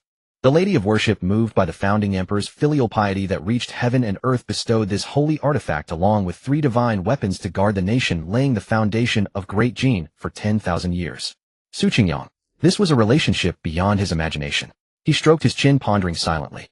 If this were in his past life, he would have thought it was a fabricated myth by a grassroots emperor to consolidate his rule and educate the people. But in a world like this, he had to weigh the truth, for he had just witnessed the mysterious power of the holy artifact, the Lady of Worship. That being might not be merely a figment of the founding emperor's imagination. What are the other 3 divine weapons? Su Qingyang asked. Your Highness, they are the Xianyuan dragon sword, the 7 evils nation-securing spear, and the last one is said to be a demonic weapon buried by the founding emperor since its creation. Eunuch Huang said gravely, it is said that the last demonic weapon can disturb one's mind and drive one insane. Even a martial grandmaster who caught a glimpse of it severed his own meridians, scattered his cultivation, and spent the rest of his life beside ancient Buddha and dim lamps, never again concerning himself with worldly affairs. Su Qingyang's eyes flickered sharply, but Eunuch Huang shook his head and added, after all, these are just rumors. What kind of figure is a martial grandmaster?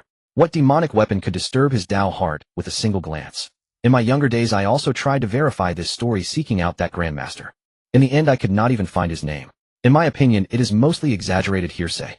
Ning Qingqing stepped over the rooftops, slipping beneath an eave to shelter from the rain, then blinked vigorously against her parched eyes. Truly infuriating. Mobilizing so many people, yet we've found not a single trace. Ning Qingqing rubbed her pale, delicate face and ground her teeth in frustration. Ever since Lu Qingni had reported to the secret bureau, a swarm of spies had spread out in all directions to hunt for their quarry. Yet even now there was still no sign of Huang Di, and her teeth ached from clenching them. Suddenly her eyes narrowed slightly. Amid the drizzling rain, a figure dressed in black night clothes appeared silently in the depths of the alleyway. Ning Qingqing instinctively lowered herself, using the dancing tree shadows to conceal her presence. She watched as the figure vaulted over the courtyard wall with extraordinary lightness, skill, then slipped into the intersecting alleyways, vanishing instantly into the curtain of rain. Ning Qingqing delicately furrowed her elegant brows. Could it be that I've actually found him? She scanned her surroundings. None of the other secret bureau agents were nearby, and hesitated. Yet the figure was about to vanish completely from her sight. Ning Qingqing gritted her teeth, quietly gathering her qi, and pursued in the direction the shadow had gone. Bad luck. Bad luck. What terrible luck. You wretched monster. If I earn merit this time, I'll make him perfect my martial arts technique without fault. The lightness skill she practiced came from her family's martial arts legacy called Flying Swallow's Return.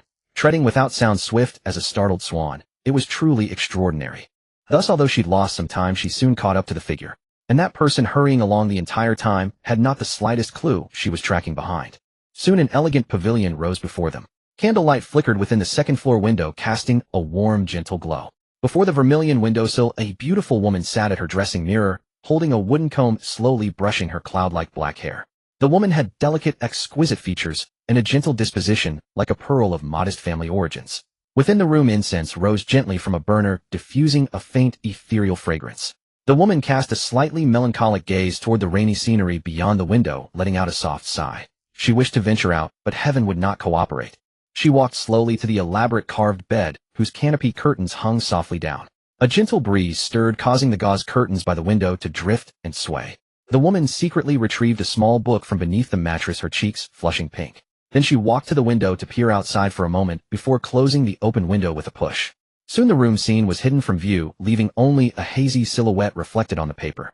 Suddenly the candlelight inside went out abruptly, plunging the entire pavilion into darkness. A soft cry of alarm echoed from within. At this moment, the masked black-clad figure had appeared without a sound, landing on the treetop outside the pavilion. With a light flick of his wrist, he sent a foreign object hurtling through the window into the woman's chambers.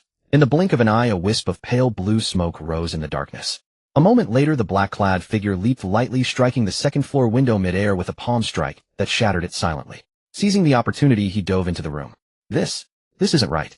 Ning Qingqing's heart lurched as she arrived on the scene, immediately sensing something amiss. What business did Huang Di have barging into a woman's chambers? Whether the occupant was even still alive remained uncertain, and he'd clearly deployed a sleep-inducing smoke. This was clearly the work of a flower-picker rogue. Ning Qingqing's mind suddenly illuminated with realization. She recalled past events. She'd been pursuing that flower-picker when she had stumbled upon the divine summons incident and subsequently been swindled by Su Qingyang. This flower-picker was vicious to the extreme. After defiling his victim's chastity, he would cleave open their skulls to suck their brain matter. Such cruelty in his methods. More monstrous than any beast. With this thought, a fierce killing intent blazed in Ning Qingqing's eyes. Wretch! How dare you? Without a word, she let loose a clear piercing cry that instantly carried through the surrounding neighborhoods. The flower picker is here. Come quickly to apprehend the villain. Then with surging internal force as swift as a swallow skimming rain, she followed the figure into the pavilion room. Wretch die! Ning Qingqing struck with everything she had. Her palm gathered icy cold internal energy, as if capable of freezing the rivers themselves. Clearly she'd decided to slay the flower picker with a single strike. The flower picker upon hearing her cry reacted instantly. He countered with a vicious claw strike. The dark crimson claw marks blazing like blood forged their power unfathomable. Boom. The next instant a thunderous crash resounded through the pavilion. The violent surge of clashing internal force shattered the entire structure to pieces. The tremendous commotion shook the entire area. Wretched! A middle-aged man nearly 40 with a face white as jade burst from the front courtyard. His eyes bulged with fury, looking like an enraged lion, his hair standing on end as he charged toward the ruins in madness. You dare to ruin my affairs, you meddling fool, the black-clad figure said darkly. But casting a glance at his surroundings, the martial artist's chi constantly rising from all directions, he knew prolonged battle was unwise. He dared not engage, turned and fled. On the other side, Ning Qingqing had been sent flying several zhang by that palm strike. She steadied herself by touching a treetop with her toes, one arm cradling the unconscious woman. What venomous martial arts! Ning Qingqing looked down at her palm. Wisps of dark crimson internal energy coiled around it, restless, seeking to invade her meridians and corrode her being. The opponent's martial cultivation was no higher than hers, yet the power and strangeness of his techniques far exceeded her own. Clearly what he had mastered was a demonic art. Many thanks to the young lady for rescuing my daughter. Please watch over her for a moment. I shall capture this villain and flay him alive to vent my hatred. When the middle-aged man saw his daughter rescued and witnessed the guards and martial artists rushing over from throughout the mansion, his lingering fear transformed into seething rage. Without a word, he charged toward the flower picker. Internal forging, 3rd rank, 2nd rank, 1st rank, based on internal energy richness. Extraordinary meridians of the later heaven, 8 channels of the later heaven, perfect later heaven. Single flower of the innate, double flowers of the innate, triple flowers of the innate, triple flowers converging at innate. Half-step Grandmaster, where essence, chi, and spirit are powerful enough to sense heaven and earth, but without true chi. Ordinary Grandmaster title, Grandmaster provisional. Grandmaster questionable. External refining, 1 or 2 hard body martial arts, not yet breaking human limits. First blood and chi breakthrough. Second blood and chi breakthrough. Third blood and chi breakthrough corresponding to half-step Grandmaster. Fourth blood and chi breakthrough. Demon Ghosts, 1,000 Army, 10,000 Army, meaning Company Commander, Brigade Commander. True General, King General. Regional Commander. More exist beyond names not yet finalized. To guard eternally. At this moment in the Hall of Sweet Dew, the Jin Emperor slowly lifted his eyes, watching the young man approaching step by step, and for an instant a flicker of bewilderment crossed his face. He was a young man in his 20s, standing with his hands behind his back. A thick mane of jet black hair cascaded over his shoulders like a fiercely blazing black flame, exuding an aura of dominance, yet he also gave off a warm jade-like gentleness. He was like a piece of crystal clear, translucent glass, utterly calm. Su Qingyang also raised his eyes, his gaze piercing through the beaded curtain to meet the Jin Emperor's. A powerful aura surged forth, majestic and vast, much like that of an emperor. Yet beneath that formidable presence there was a faint, desiccated sense of decay and decline. Su Qingyang raised an eyebrow slightly. From the aura emanating from the Jin Emperor, he was unmistakably a martial arts grandmaster. Yet why was his energy so unsteady and hollow? So feeble? However, setting cultivation aside, looking at the entire Great Jin, the current Jin Emperor could still be considered a qualified ruler. After all, Su Qingyang had never heard of years of famine or cannibalism within the Great Jin's borders. The realm was largely at peace, and the Great Jin was in a prosperous and thriving state. It has been a long time. The Jin Emperor finally regained his composure, speaking softly to Su Qingyang. Indeed, it has been quite a long time. Su Qingyang replied indifferently. Upon hearing this, eunuch Mei and Long Jingxiao's hearts trembled, and they looked at Su Qingyang in disbelief. Even setting aside His Majesty's identity, he was a martial arts grandmaster. Who would dare speak to His Majesty in such a manner? Eunuch Mei and Long Jingxiao exchanged glances, then quickly lowered their heads, staring at the floor, finding it increasingly fascinating. The Jin Emperor remained silent. Do you resent me? You should, the Jin Emperor sighed. Can we skip this sentimental part? I find this kind of scene unbearable. Su Qingyang frowned, his voice cold and distant. The Jin Emperor looked up somewhat bewildered. Eunuch Mei and Long Jingxiao lowered their heads even further. What was this fellow saying? If they weren't inside the palace, they would have wished to bury their heads in the cracks of the floor. So it turned out he had misunderstood the sixth prince. It seemed the prince spoke this way to everyone. In that case, it was he who was ungrateful. The Jin Emperor was stunned for a moment, struggling to adapt to such a direct way of speaking. After a while, he finally spoke. Is there anything you desire? As many precious herbs as possible, ones that nourish blood and qi and are suitable for training in hard-body martial arts, Su Qingyang said without hesitation. Granted. The Jin Emperor nodded slightly. The conversation had finally entered a rhythm he was familiar with. The 100 Flowers Garden will be assigned to you. It contains all manner of blood-nourishing herbs sufficient to support your cultivation. Beside him, eunuch Mei was startled, looking at the Jin Emperor in disbelief. The 100 Flowers Garden was a bountiful treasury of herbs with century-old and millennium-old plants, aplenty more than enough to supply the entire palace. Even the imperial consorts of the harem had to go through layers of petitions to obtain medicinal herbs from it. Yet His Majesty had so readily bestowed it upon the 6th prince. Is there anything else you desire? The Jin Emperor waved his hand grandly, as if the treasure he had just given away was of little consequence. Su Qingyang raised an eyebrow, slightly not expecting the Jin Emperor to be so generous.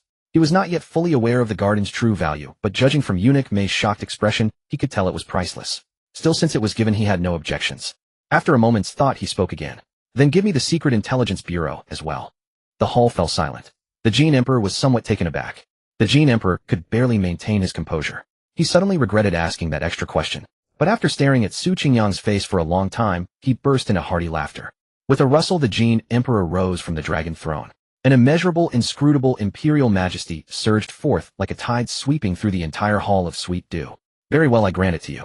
However, the director of the Secret Intelligence Bureau, the 4 deputy directors, and every last member of the Bureau, you will have to win their allegiance through your own means. If you succeed, I will no longer interfere in the Bureau's affairs. If you fail to command their respect, the Bureau remains under my authority, and you will have to settle down to study court etiquette and participate in the succession struggle. Su Qingyang was a little surprised, then smiled faintly. Agreed. This was truly fascinating. He had asked on a whim, and the Jin Emperor actually handed over the Secret Intelligence Bureau. And the so-called consequence of failure was to join the succession struggle. What was the Jin Emperor really planning?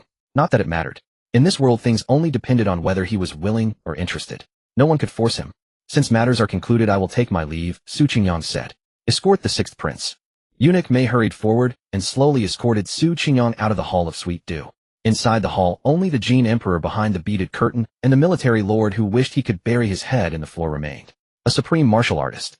The Jin Emperor slowly withdrew his distant gaze, sat back down on the dragon, thrown his eyes deep and unfathomable. On the other side, Su Qingyang looked back at the Hall of Sweet Dew, his eyes also turning deep. A thought crossed his mind. This Jin Emperor seems. If a martial arts grandmaster was like a vast ocean, calm and deep on the surface, yet turbulent beneath with boundless might, then the Jin Emperor deliberately exposed the hidden currents, creating an even greater sense of pressure. To others it was the majesty of a sovereign. But in Su Qingyang's eyes it was merely a sick tiger putting up a brave front to mask its inner weakness. Suddenly Su Qingyang's gaze sharpened as he finally found the word to describe this feeling. But what followed was a profound confusion. The Jin Emperor was weak. Was he injured? Yet the palace was filled with countless experts capable of suppressing any threat. Who could have wounded the Jin Emperor? After leaving the Hall of Sweet Dew, Mama Yu appeared. Su Qingyang glanced at her slowly. Mama Yu, is there something you need? 6th Prince, Her Majesty the Empress wishes to see you. Mama Yu said. In the moon-gazing palace, brilliantly lit Empress Wen rested her chin on her hand, smiling at the young man before her. 2 strands of black hair fell swaying gently in the breeze, her demeanor gentle as water. Would you like to try some pastries? Empress Wen smiled lightly, clapping her hands softly. A maid hurried forward, presenting tributes of candied fruits, freshly brewed autumn pear soup, and flour cakes, made by the Empress herself in her idle time. They were packed in delicate wooden baskets and set on a small table. I made these in my spare time. Come taste them and see if my skills have slipped. Empress Wen giggled, covering her mouth, her face momentarily dazzling. Su Qingyang looked at Empress Wen with slight curiosity. This Empress of Great Jin was a stunningly beautiful woman and also a very peculiar person. She truly baffled him. He reached out, took a piece of flour cake, and bit into it. The taste was indeed exquisite, evoking a long-forgotten flavor. Empress Wen watched him tenderly, a hint of heartache flickering in her hazy eyes. Qingyang, do you have a lady in your heart? Do you need me to find you a good match? Su Qingyang paused, looking at her with a hint of helplessness. No need for your trouble, Your Majesty. I have no such plans for now. Damn it. That scoundrel actually had an accomplice. The middle-aged man with a jade-white face now wore a dark expression. He had just exchanged a palm strike with the flower thief, but unexpectedly, there was another villain catching him off guard and causing him to suffer a hidden loss. Seizing that fleeting moment, the flower thief managed to escape. Before long, seeing that his daughter was safe and sound, he solemnly thanked Ning Qingqing and then went to settle his daughter. Qingqing, what happened? A dark figure emerged from the shadows, veiled in black gauze. It was Lu Qingmi. Having heard the commotion nearby, she quickly arrived. Ning Qingqing explained gravely that she had encountered the flower thief and acted in haste. but it seems he got away. As she spoke, she suddenly looked at her palm, and a joyful expression appeared. What's wrong? Lu Qingni asked perplexedly. That flower thief probably won't escape. Ning Qingqing said with a cold smile, raising her hand to reveal the 5 rings on her fingers. One of the rings showed obvious cracks and damage on its surface, exactly the one damaged during the collision with the flower thief. Earlier, when dealing with that demonic ghost, she had deeply felt the inadequacy of her techniques. After returning home reflecting on her pain, she simply placed poison in the interlayer of the rings. This poison was called Nining poison. Not only could it kill the opponent, but once the toxin attached to a person's body, it would emit a unique scent to facilitate tracking the enemy. Unexpectedly, it came in handy now. Qingni, let's go capture that flower thief and bring him to justice, said Ning Qingqing. Now, Lu Qingni hesitated slightly, but thinking that they had not found Huang Di's trace until now, perhaps changing direction would yield unexpected gains. She simply nodded and agreed to Ning Qingqing's request. Hualao, why are you here? Lu Qixio, dressed in black, looked visibly surprised to see the visitor. But the old man merely shook his head slightly and said, the commotion just now is too big. This is not the time to talk. Follow me quickly. Hualao moved with a drifting figure, constantly weaving through the shadows of streets and alleys, with Lu Qixio following closely behind. The journey was uneventful. The two returned to the Lu residence without alarming the servants and went straight to a courtyard filled with various exotic flowers and plants. Miss, Hualao called softly. The originally dark room in the courtyard lit up, and then a seductive woman's voice came. Come in first, and then talk. Hearing this, Hualao and Lu Qixio quickly pushed the door open and entered, then gently closed the door. Inside the luxurious and comfortable room, sandalwood incense curled upward, refreshing the mind and pleasing the senses. However, there were 2 additional figures in the room. The room's owner was reclining quietly on the bedding, her figure graceful and voluptuous. The reclining posture further accentuated curves that made one's blood boil, exuding an intangible mature charm. She was a bewitching beauty, dressed in a fiery red silk dress whose hem naturally slid to the top of her thighs, revealing flawless white skin. Her pair of high plump breasts seemed about to overflow from the collar, trembling as if on the verge of falling. She was the matriarch of the Fengtian Lu family, Wu Mengmeng. In the room, Hualao cast only a single glance, then immediately lowered his head and closed his eyes. He turned a deaf ear to the outside world. Upon seeing his mother, Lu Qixio immediately knelt down. Wu Mengmeng opened her eyes and looked at Lu Qixio with a seductive allure, but her voice was cold. I have warned you long ago not to cultivate that heretical art, but you insisted on ignoring me. Today, if I hadn't ordered Hualao to follow you secretly, I would like to see how you would have cleaned up the mess. Lu Qixio lowered his head, but showed no remorse on his face. He replied, Mother, I was reckless. But you wouldn't want to see your son die before you, due to a short lifespan, would you? That would be a tragedy of the older generation burying the younger. I truly had no other way out. I went through great trouble to obtain this divine art from Aunt, only hoping to stay by your side for a long time and bring you some family joy. Oh, you just a few words, and you're getting addicted to talking back. You're full of glib words every day. Wu Mengmeng gave her son a coquettish glare. She was well aware in her heart that Lu Qixio's martial arts talent was mediocre, and it was only through her connections that he had obtained this sinister martial art from her sister. She was born into the Fengtian Wu family, one of the 36 Tiangang aristocratic families. The Wu family was a large clan. Over the years of development, the 36 Tiangang aristocratic families had seen a vast disparity in strength, like the difference between clouds and mud. For instance, the Lu family, relying on her marriage into the household and the protection of the Wu family's power, could barely establish a foothold in the imperial capital and maintain a place. In fact, she was not alone. To preserve the integrity of the 36 Tiangang aristocratic families and maintain their structure. To sustain the prosperity of the major top clans, countless women like her were forced to marry into those declining Tiangang families, using marital ties to solidify their foundations. And her own elder sister was married into the imperial family. Through this marriage connection, the Wu family's power became increasingly stable, and their voice grew heavier among the many Tiangang families. Whenever she thought of her sister, Wu Mengmeng couldn't help but frown. By some chance, her sister had discovered a legacy and obtained a complete set of cultivation techniques whose profound artistry surpassed even the Wu family's ancestral techniques. And her son, driven by resentment, had sought from her sister a sinister technique called the mother-child flying yin art to cultivate. It was rumored that once this art was mastered, it could split into a male and a female form. At that time, not only would one have 2 lives, but the cultivation speed would also greatly increase. But Lu Qixio naturally resisted strongly, yet he couldn't bear to give up the power of this technique. Otherwise, he wouldn't have been able to reach the one-flower Xiantian realm at his age. To suppress the emergence of the other female form, Lu Qixio began to seize women's primordial yin to cultivate. These cases in Taihe City were not his first crimes. Previously, he had committed at least a dozen crimes in other prefectures and never been caught. Who would have thought that today's actions would finally go wrong? Enough, what's done is done. Blaming you further won't help. Wu Mengmeng gently shook her head and was about to continue speaking when her nose twitched slightly. Her gaze fell on Lu Qixio, and her expression suddenly tightened. "Qixio, what is that smell on you?" "Off." Lu Qixio was startled, and hurriedly lowered his head to sniff himself, soon detecting a strange and unfamiliar odor. I have no idea when I got contaminated." Lu Qixio instantly panicked, looking at Wu Mingming with a flustered expression. Wu Mingming's gaze darkened. "It seems the expert you encountered is no ordinary person able to secretly leave a poison trail for tracking in the blink of an exchange. Mother, what should we do? Have we been exposed?" Lu Qixio said frantically, but a hint of sinister and lecherous glint flashed in his eyes as he looked at his mother. "What's the panic?" Wu Mingming scolded, getting flustered at every turn. "What kind of behavior is that?" She turned her gaze to Hua Lao and said calmly, "Hua Lao, how have I treated you over the years?" Hua Lao slowly opened his eyes, knelt on one knee, and replied solemnly, "Madam's great kindness this old servant is willing to repay with utmost devotion." "Hua Lao, there's no need for such a grand gesture." Wu Mingming's expression softened slightly. "I know your loyalty. Your grandson is about to reach school age. I will arrange for him to enter a top academy and be carefully nurtured."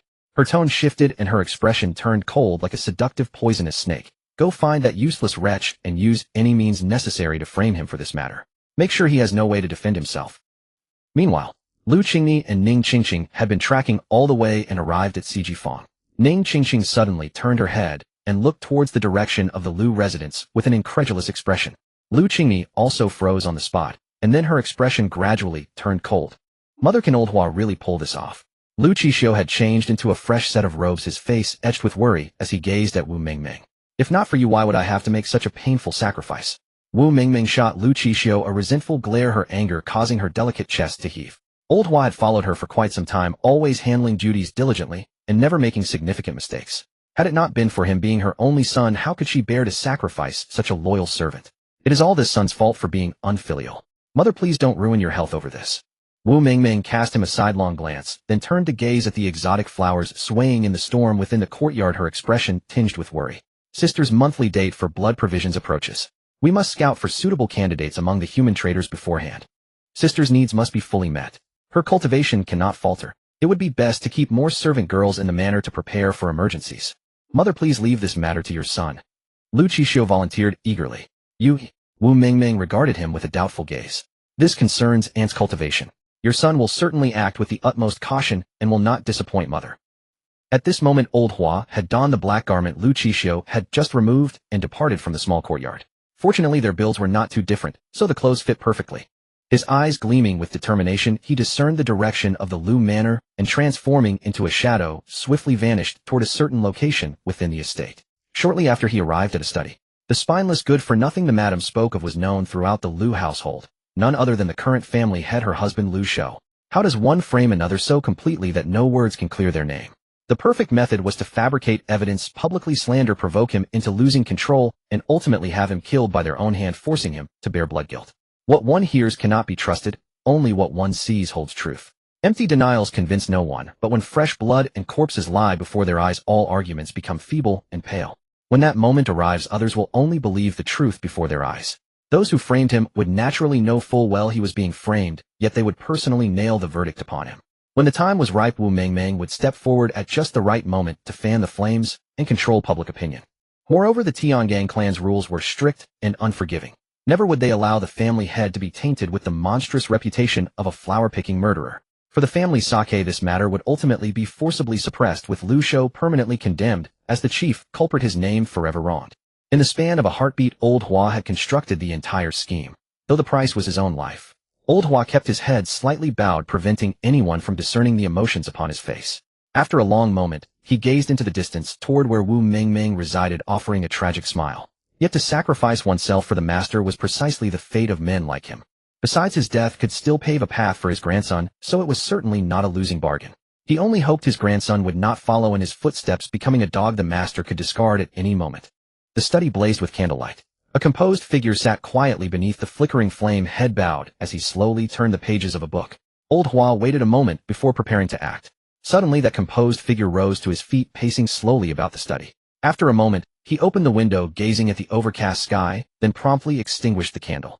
The room plunged into sudden darkness. Old Hua's heart tightened as he hastened to conceal himself deeper within the shadows. Wondering at the meaning of Lu Shou's actions, he suddenly heard the faint sound of a mechanism turning. Old Hua's eyes sharpened as he silently crept closer, glancing toward the study with peripheral vision. He saw a section of the wall behind the bookshelf slowly sinking downward, revealing a narrow passage just wide enough for one person to pass through. Lu Shou entered the secret passage, and the stone wall rose smoothly behind him, fitting seamlessly without the slightest trace of irregularity. Old Hua's eyes flickered, a flash of shock crossing his features. He had never expected that Lu Shou, who had always seemed obedient, timid, and meek, a lamb awaiting slaughter, would harbor such a secret. His first instinct was to retreat and immediately report this to Wu Mengmeng. But then his thoughts shifted and his mind suddenly grew clever. The frame-up seemed even more airtight now. A clan head harboring secrets and secretly cultivating forbidden arts transformed into a flower-picking villain prowling on a rainy night. Wouldn't such a story sound far more plausible to others? Heaven helps me indeed. A sinister smile crept across Old Hua's aged face. Soon he slipped into the study and quietly tampered with the bookshelf, soon discovering a hidden compartment. With a soft hum, the stone wall behind the bookshelf slowly descended, once again revealing that narrow passage. Upon seeing this, Old Hua's face lit with joy, and he was about to slip inside. But soon he hesitated. What if the pursuing experts couldn't find the mechanism? Then wouldn't his death be in vain? His thoughts turning, Old Hua reached out to adjust the books on the shelf deliberately, leaving a subtle flaw near the mechanism. The mark was not conspicuous. Ordinary people would hardly notice, but someone with intention could discover the anomaly with a cursory investigation, making it less likely to arouse suspicion. Old Hua nodded in satisfaction, then abruptly slapped himself hard across the face. How wretched, sending himself to death, yet feeling so pleased about it. Soon his figure vanished into the secret passage as the wall gradually returned to its original state. The sky was overcast, and rain was falling. Two uninvited guests soon arrived at the Lu Manor, Lu Qingni and Ning Qingqing. Qingni. Ning Qingqing hesitated, looking at the woman beside her, her eyes filled with worry as well as a hint of vigilance. It's fine. We'll handle things as planned, and if necessary I will report directly to His Majesty. A murderous intent flickered in Lu Qingni's eyes. Since her father married that venomous woman, she had long since felt nothing but coldness toward the Lu family. In fact, she harbored deep hatred. Ning Qingqing nodded. She didn't know much about the Lu family, but from what she could see now, the Lu family situation seemed no better than her own Ning family. Following the scent, they soon arrived at the place where Old Hua had just been. Before them stood Lu Shou's study. Lu Qingni's delicate brow tightly furrowed, her expression full of disbelief. Ning Qingqing felt slightly puzzled, her gaze instinctively drifting toward the courtyard where Wu Mengmeng resided. She faintly detected a dilute aura drifting over from that direction. Let's go. Lu Qingni quickly adjusted her state of mind, her expression growing increasingly cold. Upon entering the study, Ning Qingqing immediately frowned. The traced aura breaks off here. Lu Qingni surveyed the study, her gaze tinged with memories as the past surged in her heart. In her youth, she, her mother, and her father had shared many warm moments in this very place.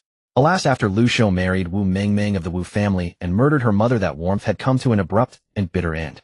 Even she herself, had it not been for Su Yueji's protection, would have either been forced into a political marriage or would have long gone to accompany her mother in death. It was precisely because of what she lacked that she yearned and craved, which was why upon seeing that pair of siblings in Qingzhou depending on each other, she couldn't bear to look away. But tragically, that warmth between the siblings was merely a play staged by others. Auras cannot simply vanish. This study must conceal something. Lu Qingni spoke in a low voice. She had never imagined that her father Lu Shou, whom others saw as timid and enduring, would secretly harbor such unknown arrangements. Auras cannot simply vanish. There must be something hidden in this study. Lu Qingni spoke in a low voice. She had never expected that her father Lu Shou, whom outsiders saw as timid and submissive, would secretly possess such undisclosed arrangements. The two immediately separated to investigate. At the same time, after entering the secret passage, the narrow corridor extended downward endlessly. Though the cave was dimly lit, his martial vision allowed him to discern the surroundings with clarity. Hua Lao estimated that he had descended at least 300 to 400 meters. The tunnel continued deeper, and suddenly the space opened up before him. The passage no longer descended but widened into an immense cavern. Its height and breadth rivaled a proper hall, spacious enough to accommodate a horse-drawn carriage. Hua Lao's heart churned with tumultuous waves. He was certain that such a vast underground tunnel could not have been excavated by Lu Shou alone. Amidst his surging thoughts, he spotted the middle-aged figure ahead. Lu Shou, clad in a purple robe and a jade crown with his hair meticulously arranged, bore no resemblance to the timid and mediocre image others held of him. He stood at a T-shaped fork, then turned abruptly, gazing backward, and said calmly, "Stop hiding. I've seen you. Have you been following me all this way, and you still intend to continue?" The words struck Hua Lao like a thunderbolt, his body drenched in cold sweat, his heart pounding wildly. Damn it. He had been so cautious, even deliberately avoiding direct eye contact with Lu Shou for fear of triggering a martial artist's intuition. How could he have been discovered? The air was dead silent. Lu Shou stood solemnly, waiting for a moment, then shook his head lightly, a flicker of embarrassment crossing his face. It seems there's no one. This was a probing trick taught to him by his contact. As the head of the Liu family, he always felt humiliated by such empty bluffs, but fortunately no one witnessed it. Otherwise he would have to silence them. Lu Shou did not linger. He chose one of the forks and continued deeper. After waiting a while longer, Hua Lao finally managed to suppress his thunderous heartbeat, reaching back to feel his clothes, drenched in cold sweat. Damn it, where did that coward learn such intimidating tricks? He was old enough to be scared to death. Hua Lao silently swore that if Lu Shou dared to pull such a stunt again, discovered or not, he would just self-detonate and see who scared whom. Passing through two more T-shaped forks, Hua Lao's heart grew increasingly shaken. Reflecting on all he had seen, he felt he had uncovered a shocking secret. He had entered an underground network, and what he had touched upon was merely the tip of the iceberg. How could such a vast underground network exist beneath the entire imperial city, even the whole central province? Did the Secret Intelligence Bureau know? Did the high-ranking court officials know? Even the Son of Heaven? Did he know? Hua Lao hesitated. The fact that Lu Shou could access such things surpassed his imagination and unsettled him. Suddenly the sound of flowing water reached his ears, accompanied by faint sobbing. Hua Lao paused, following the sound with his gaze. What met his eyes was a vast underground lake, its dark currents surging, its boundaries invisible.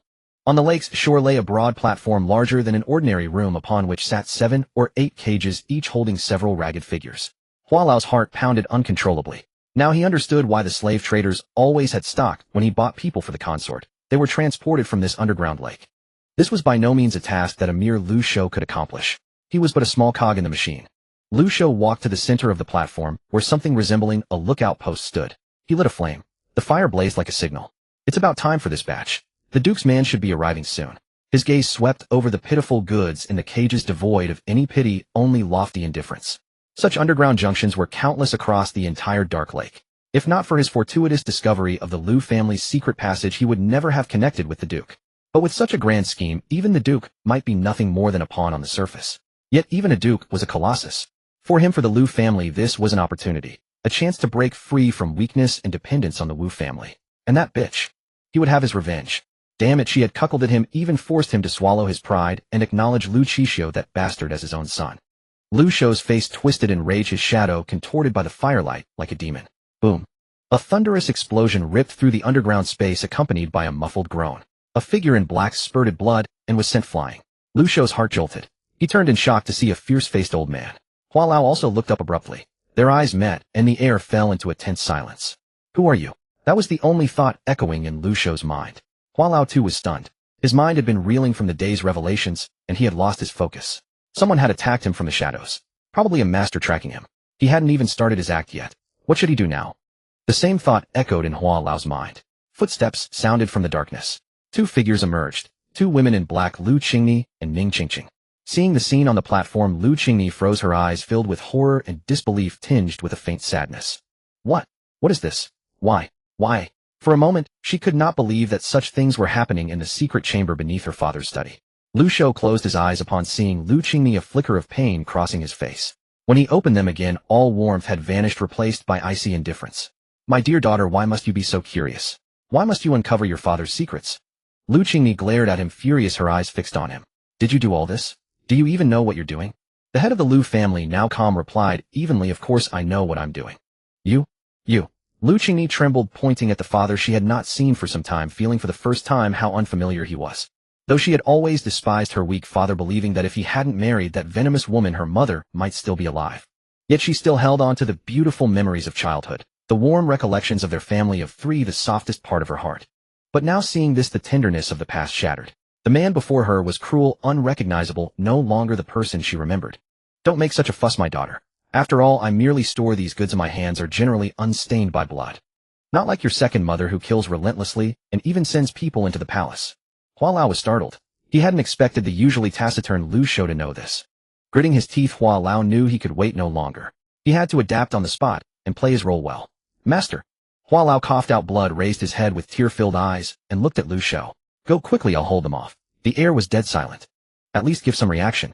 Hua Lao prepared to grit his teeth and continue the act, then die and be done with it, so that embarrassment would no longer haunt him. Splash. At that moment, a wooden boat glided across the dark lake. Boom. A figure leaped from the boat like a cannonball, his surging blood energy rising like a deep-sea whale surfacing. The newcomer wore a black, had crossed his arms, and exuded a fierce aura. Lu Shou, you've slipped up, he said flatly. Apologies. Fourth Master Luo. Lu Shou lowered his head, then said coldly. But if we kill them all, today's matter will remain unknown. Humph. Considering your usual good performance, I'll give you one more chance. Fourth Master Luo's gaze fell coldly on Lu Qingni and the others, his oppressive aura comparable to a three flowers gathering at the crown Xintian, enveloping the platform like a dark cloud. Forgive me.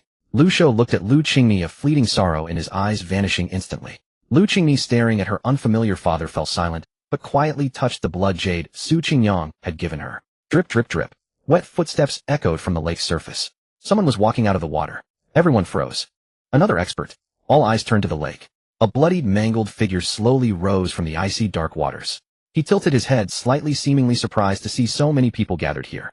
Fourth Master Luo's face turned pale with horror. The dark lake stretched endlessly, its waters freezing cold, full of deadly undercurrents. Even a Xintian martial artist dared not linger. But judging by his appearance, this man had swum through the lake. Was he even human? Oh, some little snacks here. The man chuckled softly, his gaze shifting to the ragged prisoners in the cages. He opened his mouth and inhaled lightly. Without any visible effort, the prisoners exploded into blood mist, which he devoured. A mist of blood and debris drifted down, draping the platform in a faint red veil. The pungent stench of blood filled the air, turning the place into a hellish abattoir. Finding such a suitable place was no easy feat. Hello there, little ones. Before you die, you can provide me with some amusement. Huang Di smiled, his shattered face revealing 6 crimson pupils that blazed with red light. He licked his own exposed flesh. The true demon had arrived. What the hell is that? Lu Shou frowned, staring at Huang Di, who was acting like a mad demon with confusion and disgust in his eyes. His level was too low, he knew nothing of what the secret department had been pursuing recently, let alone having seen a demonic ghost. In the next instant, a blur before his eyes, a hideous face grew larger and larger before him, closing in to an arm's length in a flash. Danger! Danger! Lu Shou's pupils contracted to pinpoints as he sensed an unprecedented aura of death. His body instinctively retreated at high speed, while a deep black hue emerged on both his palms. Netherworld palm.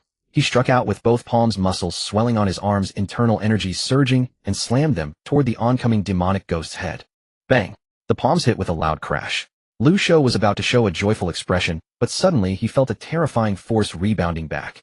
With a thunderous roar, both palms trembled and went numb, the black energy direct shattered. What a terrifying physique! Lu Shou's expression changed drastically, and in an instant he realized this was a monster he could not contend with. He was about to call for help, but suddenly a feeling of weakness washed over him. Lu Shou's peripheral vision caught the terrified faces of the crowd and glimpsed a fleeting sadness in his daughter's eyes. He slowly lowered his head, his pupils suddenly dilating. A hideous ghost arm had pierced through his chest. Without his knowledge, the cold, eerie light reflected deep into his pupils. It turned out that in the moment of contact he had already died. Eschararke. The sound of tearing flesh and ominous gnawing came faintly. Lu Shou's eyes were wide open, filled with disbelief, as a gruesome ghost claw pierced him through and then lifted him high. Huang Di grinned, tearing Lu Shou apart piece by piece in his hand, then devouring him raw. It was filled with a primal savagery as wild as a beast. Yet there was also a gentlemanly composure and elegance. These two utterly conflicting temperaments merged, giving rise to an absurdly extreme beauty. In just 2 or 3 breaths, only Lu Shou's head remained. Huang Di smiled lightly at the crowd, placed the head on his index finger, and spun it gently, while blood and white matter splattered wantonly from the cavity. Faintly visible was the extreme agony on the face, with eyes wide open in death. Not bad, the first bite is such a delicious snack. Everyone almost vomited, feeling an endless chill rising from the depths of their hearts, as if their souls were about to explode with boundless fear and madness, threatening to overwhelm their nerves. Hualao was so frightened that he wet himself. He had prepared himself to die, but not to be devoured bite by bite like this. Lu Qingni and Ning Qingqing also trembled, looking at Huang Di with fear in their eyes. They hadn't expected to find him here. No wonder countless agents of the secret department had searched everywhere and found nothing. It turned out that the enemy had entered this underground dark lake from somewhere. With such a vast and deep underground space, how could they have found him if he hadn't revealed himself? Then the question arose again. They had found him, but what now? Little ones don't think about running. You can't outrun me, believe me. What kind of monster are you? Luo Sai frowned, his blood chi surging. Even though Lu Shou had died right before his eyes, his words still carried the pride and composure of a martial artist. He had seen countless such scenes.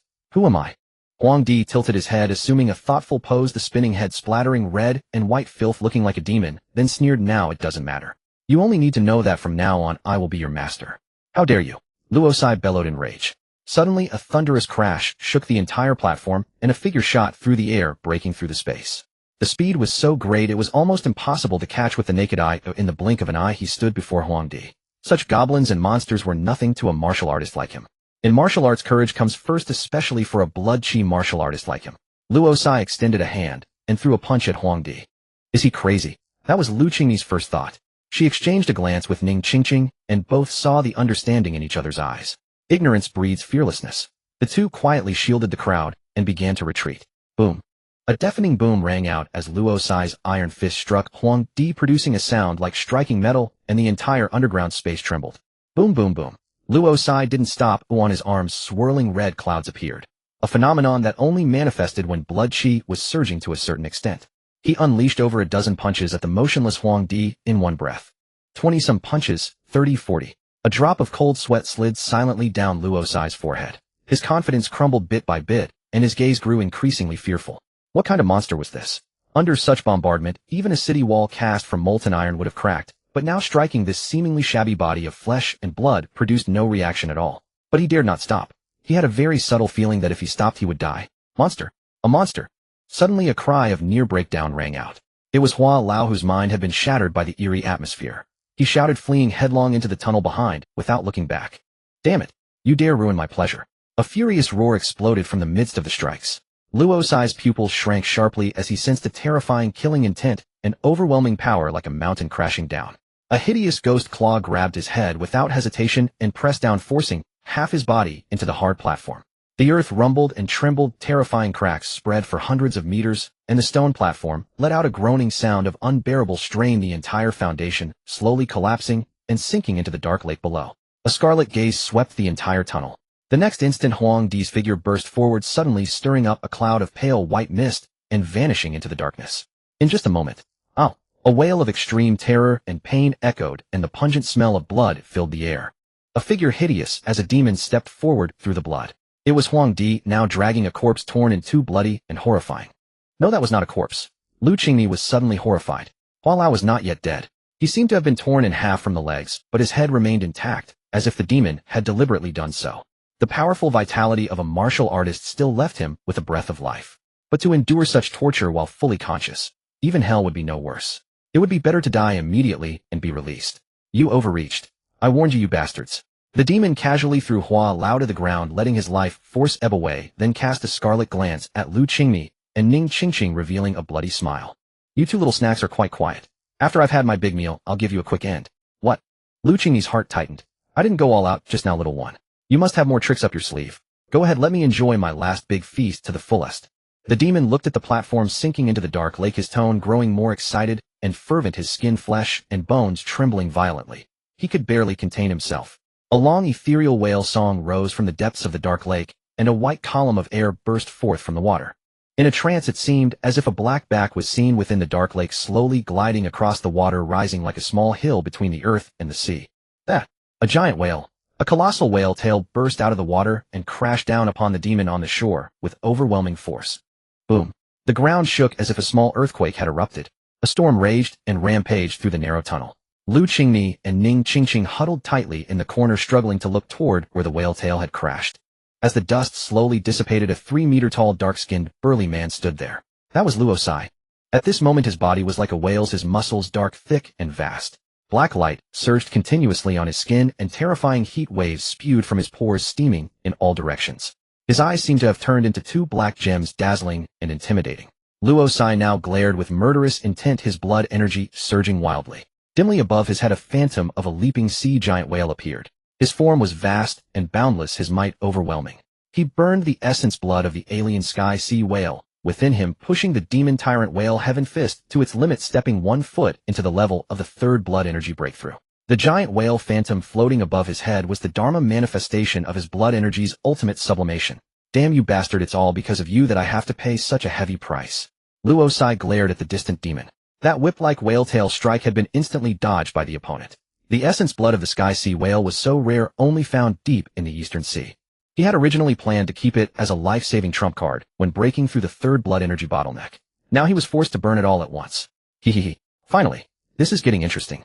The demon looked Luo Sai up and down, as if appraising a dish to be slaughtered, calculating where to bite. He grinned with a ferocious smile. My entire life has been spent in slaughter. Naturally, my final end must also be in fierce battle. And your grandmother's leg. The power that Luo Sai had stored in advance was now, like a spring compressed to the limit, beginning to loosen piece by piece within him, and then burst forth with a roar. Kill. The air exploded with a sonic boom. The air around Luosai twisted as if it had turned into solid matter in an instant, then was torn apart, layers of consecutive sonic booms detonating, rolling waves of air sweeping in all directions. 1 times the speed of sound. 5 times. 10 times. Rings of milky white sonic boom, clouds bloomed. No matter what you are from the moment you stepped in here, there is only the path to death. Luosai's face twisted with ferocity. He turned into a white streak of light and flashed out. Black whale patterns emerged on his arms, and countless fist shadows fell like a storm. It was as if a herd of sea-sky giant whales madly charged and crashed into that tiny figure. The ground kept exploding, and the cave walls shattered inch by inch. The two figures completely disappeared in the dust. Only the continuous loud noises from underground could be heard, accompanied by the roar of rock layers breaking. It was as if a giant beast was awakening underground. What a pair of monsters! Lu Qingyi murmured, watching the fight. Ning Qingqing tugged her, transmitting a suggestion to withdraw early. Lu Qingyi shook her head slightly. That demon had not yet revealed its true form, and the outcome was still uncertain. She wanted to stay here and completely annihilate it, otherwise once this opportunity was lost no one knew where the demon would hide again. You go first, Qingqing. Go inform the young master. I still have a trump card. Lu Qingyi said softly, revealing the jade token in her hand, ready to crush it at any moment. Although her strength was inferior to theirs, her movement technique was decent enough to at least seize the moment to crush the jade token. Ning Qingqing was silent for a moment, her eyes dimmed, her gaze falling on the blood jade. She suddenly asked, why don't you crush it now? At least the young master would know about the situation here in advance. I cannot gauge the power of the young master's full force. I must wait for a foolproof moment. Lu Qingyi explained slowly. Forget it, if we die together. If you die, how can I explain to the master? Ning Qingqing bit her lower lip, her eyes red, unwilling to retreat alone. She secretly swore that if she ever believed Su Qingyang's words easily again, she would be a dog. The cold dark lake, now also shaken by the aftershocks, surged toward the fractured pit, flooding everything. A ethereal whale song resounded. The underground dark lake suddenly formed a cavity dozens of meters wide, and endless lake water crazily poured into the center. Boom. Underground it was as if a cloud bomb had exploded. Hundreds of meters of giant waves shot into the sky. Two figures like high-speed shells drew dazzling white streaks. The two refused to yield, colliding fiercely, piercing through layer after layer of rock walls. The entire underground dark lake fell into chaos. Finally, a figure broke through the water and stood atop the waves. Luosai took a deep breath. His transformed whale body trembled, half of his form flickering, his fists almost unable to clench. Luck. Too lucky. But still, he should be the winner. He was about to return to the surface to deal with the remaining two ants. Boom. The cold dark lake suddenly roared and churned like boiling water. A vast black shadow loomed over the surface, and boundless, brutal, and ferocious aura spread wantonly. Luosai froze in place, stiffly turned his head, and his pupils suddenly contracted deeply. A terrifying four-armed demon was grinning down at him, its body swollen to nearly 6 meters in height. On its head were 3 faces, each making a different expression, forming a crimson six-eyed gaze. Little thing, where do you think you're going? Here you're not the only one who can grow big. Being able to force out my true form makes you someone to reckon with. So next, continue to amuse me. Above the dark lake, Luosai stood quietly, his blood energy surging within him. The pain in his arms was excruciatingly clear. His body was burning hot and slightly numb. The essence blood of the sky sea whale was also about to burn out. Ha ha ha. Luosai slowly raised his head, looked up at the demon before him, and suddenly burst into loud laughter. Deep in his eyes surged an unprecedented tremor. It was not a tremor of fear, but excitement. A tremor of excitement. I can feel. My hot blood is burning. It yearns for such a battle. As long as I defeat you, I will need no external aid to complete my third transformation. Luosai was cheering, exulting in unprecedented excitement. Even though death was imminent, he was still looking forward with unprecedented anticipation. At this moment, the demon's 6 crimson pupils showed surprise for the first time, seriously examining the warrior before him. Demon Tyrant Whale Heaven Fist. With the sound, Luosai's body directly erupted with terrifying blood-colored steam. A terrifying aura spread from him in all directions. In a series of dense bone-cracking sounds, his body rapidly expanded again, like a balloon, reaching a height of 4 meters in an instant. He raised his fist, and the air exploded. Above his head, a 100-meter giant whale seemed to truly break into the real world. Rolling fist intent surged out like angry waves. The demon's expression was astonished. Now all 4 of its arms were clenched into fists, and a rolling momentum rushed toward it, as if truly facing the crushing force of a 100-meter giant whale. It sensed the threat of death. Little thing, you've piqued my interest. For the sake of this punch, I acknowledge you. The demon laughed wildly. On its 4 arms, black air currents exploded and surged. All 4 arms shot out together. Like 4 giant pythons suddenly springing out, black air currents spun wildly on them, in an instant converging into 4 terrifying hurricanes, madly stabbing toward the giant whale. Boom. The violent air currents churned heaven and earth, everything around fell into chaos. The cold dark lake was momentarily cut off by the terrifying might. The roaring air currents acted like a wall of wind in an instant, transforming into 200-meter-long waterfalls plunging down. Who won? Lu Qingmi and Ning Qingqing's hearts were tense. They stared at the center of the battlefield. A distant ethereal wail song echoed through the cave, but quickly turned into a mournful cry, and a torrent of blood rain sprayed out. The rain of mist dispersed. Above the dark lake, two figures seemed to embrace each other, then slowly separated in the next moment. They saw that Luo-sized chest cavity was like paper pierced through by four sinewy pitch-black demon hands pulling out a mass of viscera and shredded flesh. The demon slowly released its hands, letting Luo-sized corpse fall, sinking into the dark lake, slowly descending. Only a pool of blood and water emerged. It stood for a long time, lowering its gaze to its own abdomen. There a terrifying wound, nearly a meter long, was gaping. However, its physique was too powerful. Countless fine blood threads were constantly entwining and wriggling, healing rapidly. What a pity. If you had been a noble human, who would have won or lost in this battle would still be unknown. I didn't expect you two little treats to be so obedient, not even trying to escape. The demon ghost chuckled, a hint of mockery lacing his tone. Fooled you. No one can escape. This battle was under its control from start to finish. Why did you come here specifically? What does curtain fall mean? Could it be that you chose this place as your burial ground?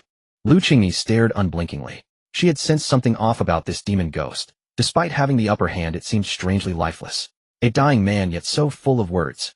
The demon ghost grinned viciously, making no intention to answer. A crisp cracking sound rippled through the air, and an abyssal, terrifying aura spread, like mercury, seeping into every crevice.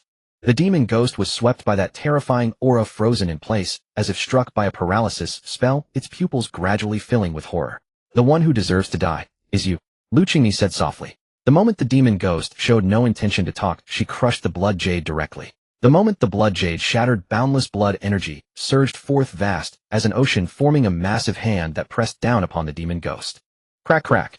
The entire underground space trembled violently, the vast dark lake churning like boiling water. With a roar, the demon ghost's body was plunged into the icy lake, sending up towering waves tens of zhang high. The demon ghost couldn't even resist, it burst apart like a fragile eggshell. Flesh and blood splattered in all directions like a rain of blood. The lake water boiled furiously, sending up a mist of white vapor. It's finally over. Lu Qingmi and Ning Qingqing exchanged a glance, then let out a long breath of white mist. Rain poured down in torrents, silver-purple lightning streaking across the sky. A tall, slender figure stood on a balcony. The rain could not wet his robes, as if repelled by some strange force field. Su Qingyang gazed into the distance where his qi had been stirred. It seemed Lu Qingmi had used the blood jade he left behind. He was not worried, for the blood jade contained not only a strike of his power, but also a thread of his qi. Even if a powerful enemy struck and there was no time to activate it manually, the blood energy would trigger autonomously when pushed to its limit. Su Qingyang was pondering something. The next moment, boom, a violent, terrifying aura suddenly came from an unknown place. The thunderous sky fell silent, a stillness so profound it was terrifying. Boundless fury, the majesty that looks down upon the world. The sheer magnitude of the aura was so vast that the rain that had lingered over the imperial city for 2 days and nights ceased. The storm was forced to subside, for the true might would not allow it to continue. Crack. Not far from Su Qingyang, eunuch Huang had just brewed a pot of tea and was about to rest in his recliner. But then he suddenly felt the wind and rain outside stop, and the light from all directions grew dim, as if night had fallen. It shouldn't be nightfall yet. Eunuch Huang looked puzzled, slowly rose, and walked outside. He looked up at the sky, and suddenly it was as if he had been struck by lightning. His old eyes went wide, his face paling instantly. The sky is torn. At that moment, high in the sky, a colossal vortex had appeared, spanning the heavens, frantically tearing the firmament and spreading in all directions. The world had long since darkened like the coming of doomsday. Not only the imperial city, but the entire central state saw the terrifying vortex ripping open the sky, still expanding. What's happening? Is it divine punishment? Has divine punishment come? Countless citizens in the imperial city trembled, collapsing to the ground, boundless terror erupting in their hearts. Many prostrated themselves, praying to the heavens. Whoosh! Several figures shot into the sky, their bodies wrapped in spiritual light, their vast auras shaking the surroundings. These were martial arts grandmasters attempting to fly high and see what was happening. But just as they reached mid-air, they found an invisible wall of qi preventing them from advancing even an inch. A massive guandao 100 meters long crashed down from the vortex in the sky, hurtling toward the CG ward. The martial grandmasters struck together, boundless true qi surging like towering waves, enough to annihilate a city. Yet it was futile. The terrifying onslaught slammed into the guandao, sending blazing fire raining down, but only hastened its descent. Boom. The 100-meter-long Guandao smashed into the CG ward, its endless black chi vibrating. The chi condensed almost to the point of black light coiling like wisps of silk. These wisps were formed from pure refined energy, alive like tentacles groping as they explored their surroundings, as if searching for a fertile land to settle in. At the junction of the blade and handle of the massive Guandao, a huge demonic eye opened. The demonic eye swept a red light, and the entire CG ward erupted in flames. All beings whose cultivation had not reached the Xiantian realm. After the red light swept past, their bodies swelled, then they let out despairing wails and exploded into clouds of blood mist. A rain of blood fell, turning the CG ward into a crimson downpour. The terrifying Guandao brought despair, destruction, and brutal slaughter like a blood-soaked hell. Accompanied by a heartbeat like drumming, boundless blood energy converged on the Guandao. In the blink of an eye, a colossal figure 100 meters tall rose, born from the corpses in fear. From afar it looked like a small mountain. Its body was covered in steel armor, but the armor seemed to have grown from its own flesh. Black chi seeped from the gaps, gradually turning into black ribbons fluttering in the air. Its head resembled a dragon's, majestic, yet with 6 pupils making it eerie. 8 arms stretched out, radiating an endless oppressive aura, leaving mortals only with fear and submission. All this happened too fast. From the Guandao crashing to the ground, to the demon ghost being born from the blood energy, it took only 2 breaths. Indeed, a beautiful world. The Jidushi Tianyu slowly opened its pupils, gazing down at this new world. The abundant vitality delighted it, made it greedy, eager to seize this world in its grasp. It vaguely recalled memories from a distant age, when their world too had been so full of life. But alas, a single misstep. My name is Tianyu. Mortals, submit to me, and I shall not bring killing or war. Tianyu spoke. Its voice was so vast that each word vibrated the surrounding air. An ordinary mortal would be directly shaken to death. This was Tianyu's rare act of mercy. It was unwilling to personally destroy a world that resembled its ancient homeland. What kind of monster is this? A voice cold and murderous rang out in the air, uttered by a martial grandmaster in a deep tone. A pair of sharp pale golden pupils swept over Tianyu's colossal form. It was Qin Wuxia, the Biling Arrow Emperor. He bore a massive golden-winged longbow on his back, his expression frigid. This is the anomaly I mentioned to you earlier. Perhaps it could be called a demonic ghost. Its chi is vast and terrifying, but it appears that this is not its true body descending. A Fengtian Guard Grandmaster in a fiery red robe spoke, his chest ablaze with fury as he witnessed the massacre of the 4 extremes mark at the stronghold of the Heavenly Principles clans. Presumptuous! How dare you command us to submit? Who gave you the audacity, you monster, to utter such arrogance?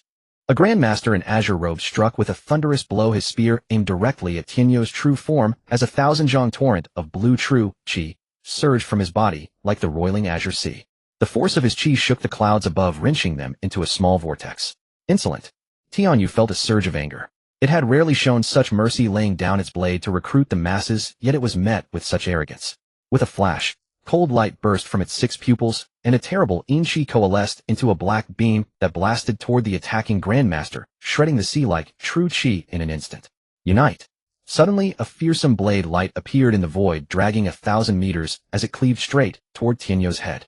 5 terrifying auras descended in succession, representing 5 martial grandmasters joining forces to suppress this Jidushi-level demonic ghost. Mortals, only when they feel pain do they learn reverence. Tianyu's massive body finally began to move slowly, casting a vast shadow that shrouded the ground below. It intended to overturn the imperial capital with a single hand. A terrible force trembled, its aftershocks reaching 1,000 li. The power of a Jidushi had already far surpassed that of a grandmaster, a might accumulated through endless bloody battles. Even with merely this phantom descending, it was enough to crush beings of the Wangjiang rank, let alone the immense Guandao blade, whose power was equally terrifying. That was its contingency measure. It stretched out a hand, reaching upward, though it appeared massive and slow. The speed of that grasp was astonishing. In an instant it crushed the incoming blade light. Then it punched, and the space rippled like water, everything it touched becoming like reflections in a pond. A single ripple, and all shattered. Boom! A violent gust of air surged into the heavens, the ripples of power devastating heaven and earth, and the entire imperial capital trembled violently once more. Under the incredulous gazes of all the 5 united martial grandmasters were all flung back in agony, leaving only drifting blood mist scattered across the sky, staining the heavens red. Everyone felt as if struck by lightning, their spirits quaking, trembling uncontrollably. What had they witnessed? 5 grandmasters, mortals, demigods, and pinnacles of martial arts, united yet suppressed by a single punch. In midair, Qin Wuxia and the Fengtian grandmaster, who had not joined the earlier assault, both narrowed their eyes. They realized that the enemy's power had reached a terrifying level among grandmasters. This was likely an opponent they could not defeat alone. But A dragon roar and a serpentine howl echoed. Behind Qin Wuxia, a massive python emerged coiling like a heavy leaden cloud hanging low. At the same time, he drew his bow and knocked an arrow surging, true chi converging. The moment the bowstring released, a dazzling golden arrow shot forth its beam over Tinzhong Long like a stunning rainbow streaking across. On the other side, the red-robed grandmaster also moved. His form flickered and a 1,000-zhang flame cloud rose within which the clouds churned faintly, revealing a massive bird resembling the legendary azure luan. Spreading its wings, it thrust forward like a golden-winged spear. In the streets of the imperial capital before a wonton stall, a middle-aged man gripped a sword, his expression calm, but fury burned in his heart. His hand rubbed the sword. Nearby commoners called to him, urging him to flee and take shelter. He had not drawn his sword for a long time. In the long years, there had been no one in the world worthy of his blade. But now there was. So he drew his sword. Clang. A sword aura dazzling and brilliant as if light itself descended, howled for 100 li. Boom. In an instant, heaven and earth blazed with radiance. The entire Taihe imperial capital seemed to blossom into a magnificent flame, bright as day. The faces of the surrounding commoners were clearly visible, filled with surprise, shock, and disbelief. The middle-aged man they knew was a humble wonton stall owner, warm, kind, even an ordinary mortal who had suffered harassment. Who could have imagined he was the hidden sword saint whose single blade could freeze 19 provinces? In that moment, the night seemed to turn to day, and the fierce sword aura swept in like a biting cold wind, chilling the entire city. This sword strike was too powerful. So the capital still harbors a sword saint like this. Su Qingyang looked somewhat surprised. This sword aura was indeed worthy of his attention. He now stood at the Four Extremes market not far from the Jidushi Tianyu. Yet this demonic ghost was completely unaware of his presence. If not for his own eyes, no one could have detected his qi. As far as the eye could see, a sea of blood. Su Qingyang quickly locked onto a certain qi and strode toward the entrance of the underground dark lake. The sword light surged directly, slashing down. Above the imperial capital, its sharp pressure shattered surrounding buildings, unleashing a terrifying storm. Facing this world-shaking strike, Tianyu deigned to offer recognition. So it used one more hand. A massive armored hand pressed down, and with a single palm it shattered the incoming sword light. Tianyu was too formidable and supremely arrogant. It utterly disregarded these grandmasters, even keeping its other 6 massive arms crossed over its chest. Since the battle began, it had not moved a single step. Sword Saint of the Cold Moon, Yin Guangxing. Qin Wuxia recognized the middle-aged swordsman, joy flashing across his face. But Yin Guangxing was not so pleased. He stared at Tianyu, his sword gradually turning snow-white, radiating astonishing cold. This Jidushi demonic ghost with only one arm suppressed 2 titled grandmasters. Even with his own aid, he could only force the creature to use a second hand. It seemed only the legendary grandmaster could face it and suppress it. But did such a grandmaster still exist in this world? With that thought, the battle erupted anew. The imperial palace. The Jin Emperor sat upon his dragon throne, calmly gazing at the mountain-like demonic ghost beneath the sky. His expression was serene, but his fingers tapping on the armrest betrayed his inner turmoil. Seeing Yin Guangxing join the fight, he turned his gaze toward a mountain behind the imperial capital, remaining silent for a long time. Still unwilling to act. Summon my decree. Go to the armory and retrieve the nation-guarding Xianyuan dragon's sword. If this is all you have, then this world belongs to me. Tianyu's voice thundered, echoing through every corner of the imperial capital. In a low rumble like thunder, the 100-meter-tall demonic ghost slowly lowered its 6 arms crossed over its chest. Such a battle was too dull, far less exhilarating than slaughtering other Jidushi. It was going to end this. Tianyu let out a savage grin, his grotesque form, with a dragon's head and 8 arms fully extended. The horrifying Yin energy surrounding him was so terrible that the place where he stood seemed on the verge of opening a gate leading to the 9 abysses, as if he intended to devour everything here completely. It seems we have no choice but to fight with our lives on the line. Qin Wuxia, Yin Guangxing, and Qin Liege all wore grave expressions, for they had already foreseen that the military governor's power far exceeded their own. Even though his martial cultivation had reached the pinnacle of the mortal realm, an instinctive fear that made him want to turn and flee still surged uncontrollably within his heart. A violent wind swept across the sky, broken bricks and tiles tumbling down from above. In the imperial city below, wails of anguish and screams of terror rose in layered waves. Qin Wuxia's fingers gripped the golden wing's bow in a deathly grip, his pale golden eyes firmly fixed on the enormous phantom before him. There is no retreat. He uttered these 4 words in a low voice, slowly drawing the bowstring once more. In that moment, light radiated from his entire body like streaks of lightning slicing through the air, so dazzling, it was almost blinding, resembling a war god bathed in radiance descending upon the world. The great bow was drawn into a perfect full moon shape, an arrow crystal clear and radiant. Then with a resonant hum, thunder suddenly roared, and lightning blazed, descending in torrents that enveloped the arrow, turning it into a spear of lightning striking directly downward. This was a lethal secret technique Qin Wuxia had comprehended on the grasslands in his youth, one that could summon celestial phenomena once unleashed. Whether calling the wind or summoning rain, all obeyed his martial will. Accompanied by lightning and thunder as constant companions, its destructive power was unimaginable. Crash! Yan Kuangxing unsheathed his long sword, and a perfectly harmonious sword aura surged skyward, as if an ancient sage had comprehended the essence of swordsmanship, slashing through the heavens, with a single strike that pierced the clouds in its magnificent grandeur. An overwhelming giant sword blade swept across all directions, crashing down with tremendous force. Qin Lige also struck out with a powerful palm, his attack resembling a celestial bird swooping down, his killing intent surging in all directions. 3 title grandmasters struck simultaneously, causing the entire heavens and earth to tremble. Tian Yu laughed maniacally within his 6 blood-red eyes, his towering body radiating an intensely cold, pitch-black radiance. Boom! Space itself quivered as a massive black ghost hand slammed down, like a collapsing hell, directly grasping toward the 3 warriors' attacks. In an instant, an apocalyptic wave of destruction swept through. Above, the thick black clouds were being torn asunder, the storm like a celestial dragon spanning the heavens, piercing the sky as a sliver of dawn's light descended. This was the longest day. Black light intertwined and surged, chaotic and primordial, sweeping across the earth like biting cold, drowning the human heart. The sky had become the color of ash. The Jin Emperor rose to his feet, and a golden sword resembling a dragon and phoenix appeared in the center of the grand hall, with countless figures kneeling densely below. Above in the sky, Qin Wuxia, Yan Kuangxing, and Qin Lige coughed up blood violently and hurtled backward. A massive pitch-black ghost claw came rushing toward them. Accompanying the fiendish laughter echoing from the 9 abysses at this moment, all the powerhouses within the imperial city changed complexion, feeling a terrifying danger that sent shivers down their spines and an uncontrollable fear. Boom!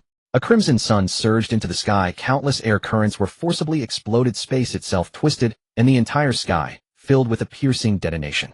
Some watched in absolute horror as the previously unstoppable ghost claw actually shattered instantly like paper.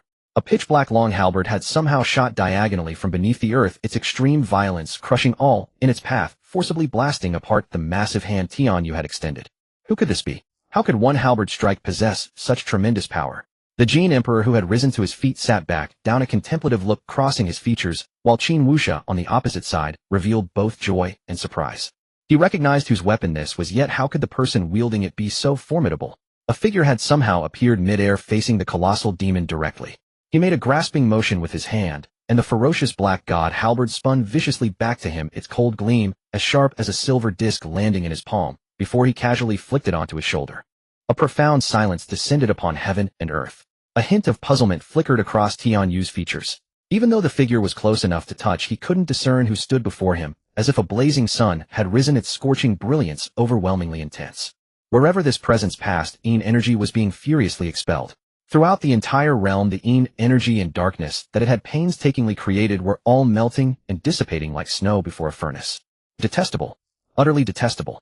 Even though he had already reached the military governor's level of power, Tian Yu was experiencing a revulsion that stemmed from his most primal life instincts. As if they were 2 opposing extremes. They were shadows born of darkness, while the other was like a slowly rising radiant sun. Wretched mortal, your aura fills this king with disgust. Receive your death. A flash of cruelty and excitement gleamed in Tian Yu's eyes, as his 2 palm-like mountains came crashing down towards Su Qingyang, blotting out the sky itself, intending to crush him to pieces in an instant. But in the next heartbeat, sizzle! A dazzling blade of cold light illuminated the void, an incomparably sharp aura erupting like a world-shaking storm bursting forth from Su Qingyang's hand. The world suddenly blazed with light. Then it plunged abruptly into darkness. Tian Yu's 6 pupils contracted violently as he lowered his head in disbelief. A scene unfolded that left all the grandmasters gasping in terror. For in that moment, this towering, fearsome demon, who had seemed invincible, both of his arms were actually severed, falling powerlessly earthward. The gushing blood transformed into a torrential downpour, cascading down. Su Qingyang shouldered the black god halberd, his gaze serene. Behind him, cold, dark golden vertical pupils slowly opened, gazing down from on high at the colossal demon before him. He took a single step and vanished from where he stood. The next instant, the pitch-black black god halberd surged with immense power and hacked down violently, as if treating this demon as meat on a chopping block, intending to slice it apart entirely. That massive halberd wailed through the air, expanding to dozens of zhang in size, as it descended above Tian Yu's head, qi and blood intertwining around it, killing intent surging forth like the mighty Yangtze and Yellow Rivers. Roar! Only then did Tian Yu snap back to awareness. He hadn't suffered such injuries in countless years, and the perpetrator was a mere mortal he had always despised. Shame and fury. All six of Tian Yu's arms swung out, clenching into fists and smashed against the black god halberd. The metallic tremor that rang out was like thunder, causing spatial waves to ripple by the hundreds and thousands. Rolling in energy and surging blood chi collided and burned furiously. Su Qingyang wielded his moves with magnificent sweeps, the black god halberd slashing about like a bolt of brilliant lightning, countless droplets of blood splattering through the void. Impossible. How could this be the strength a mortal should possess? Tian Yu howled, his body now covered with horrifying wounds exposing the bone beneath.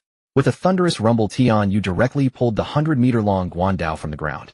The enormous demon's eye embedded in the blade's body opened wide and stared fixedly at Su Qingyang. Merely relying on the sharpness of your weapon, nothing more. Tian Yu pointed the guandao forward.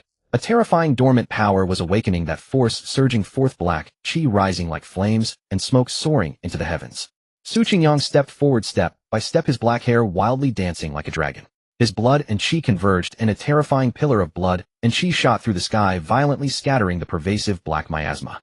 The thunderous roar resonated for dozens of miles. Can a blood refinement grandmaster be this formidable? Qin Wush's heart churned with tumultuous shock. This was his first time confronting such a dreadful blood and chi pressure. Even from a distance it made his heart tremble. His ears buzzed with a deafening hum, as if all sounds had suddenly fallen silent beyond perception. So our last encounter was merely a game to him. Tian Yu's face was now icy cold. Even from the dragon's head an incredulous expression could be discerned. His opponent's strength exceeded his estimation. Very well, very well. I underestimated you.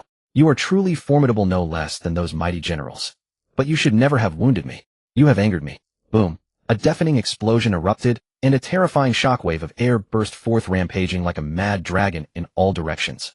The ground instantly cracked, countless clods of earth shot into the sky, and the entire Four Extremes ward was nearly leveled in an instant. Tian Yu's figure vanished, then reappeared behind Su Qingyang with a thunderous crash. His 6 arms gripped tightly, and the massive guandao came crashing down. The 100-meter-tall body did not hinder his movement. His speed was beyond imagination.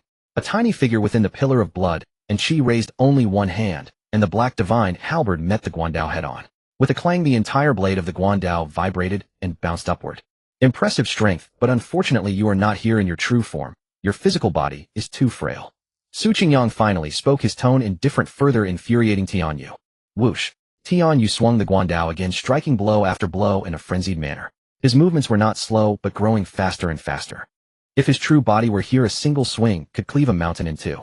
Even now, with only the power of one eye, it was not to be underestimated. Clang, clang, clang. Su Qingyang's expression remained unchanged.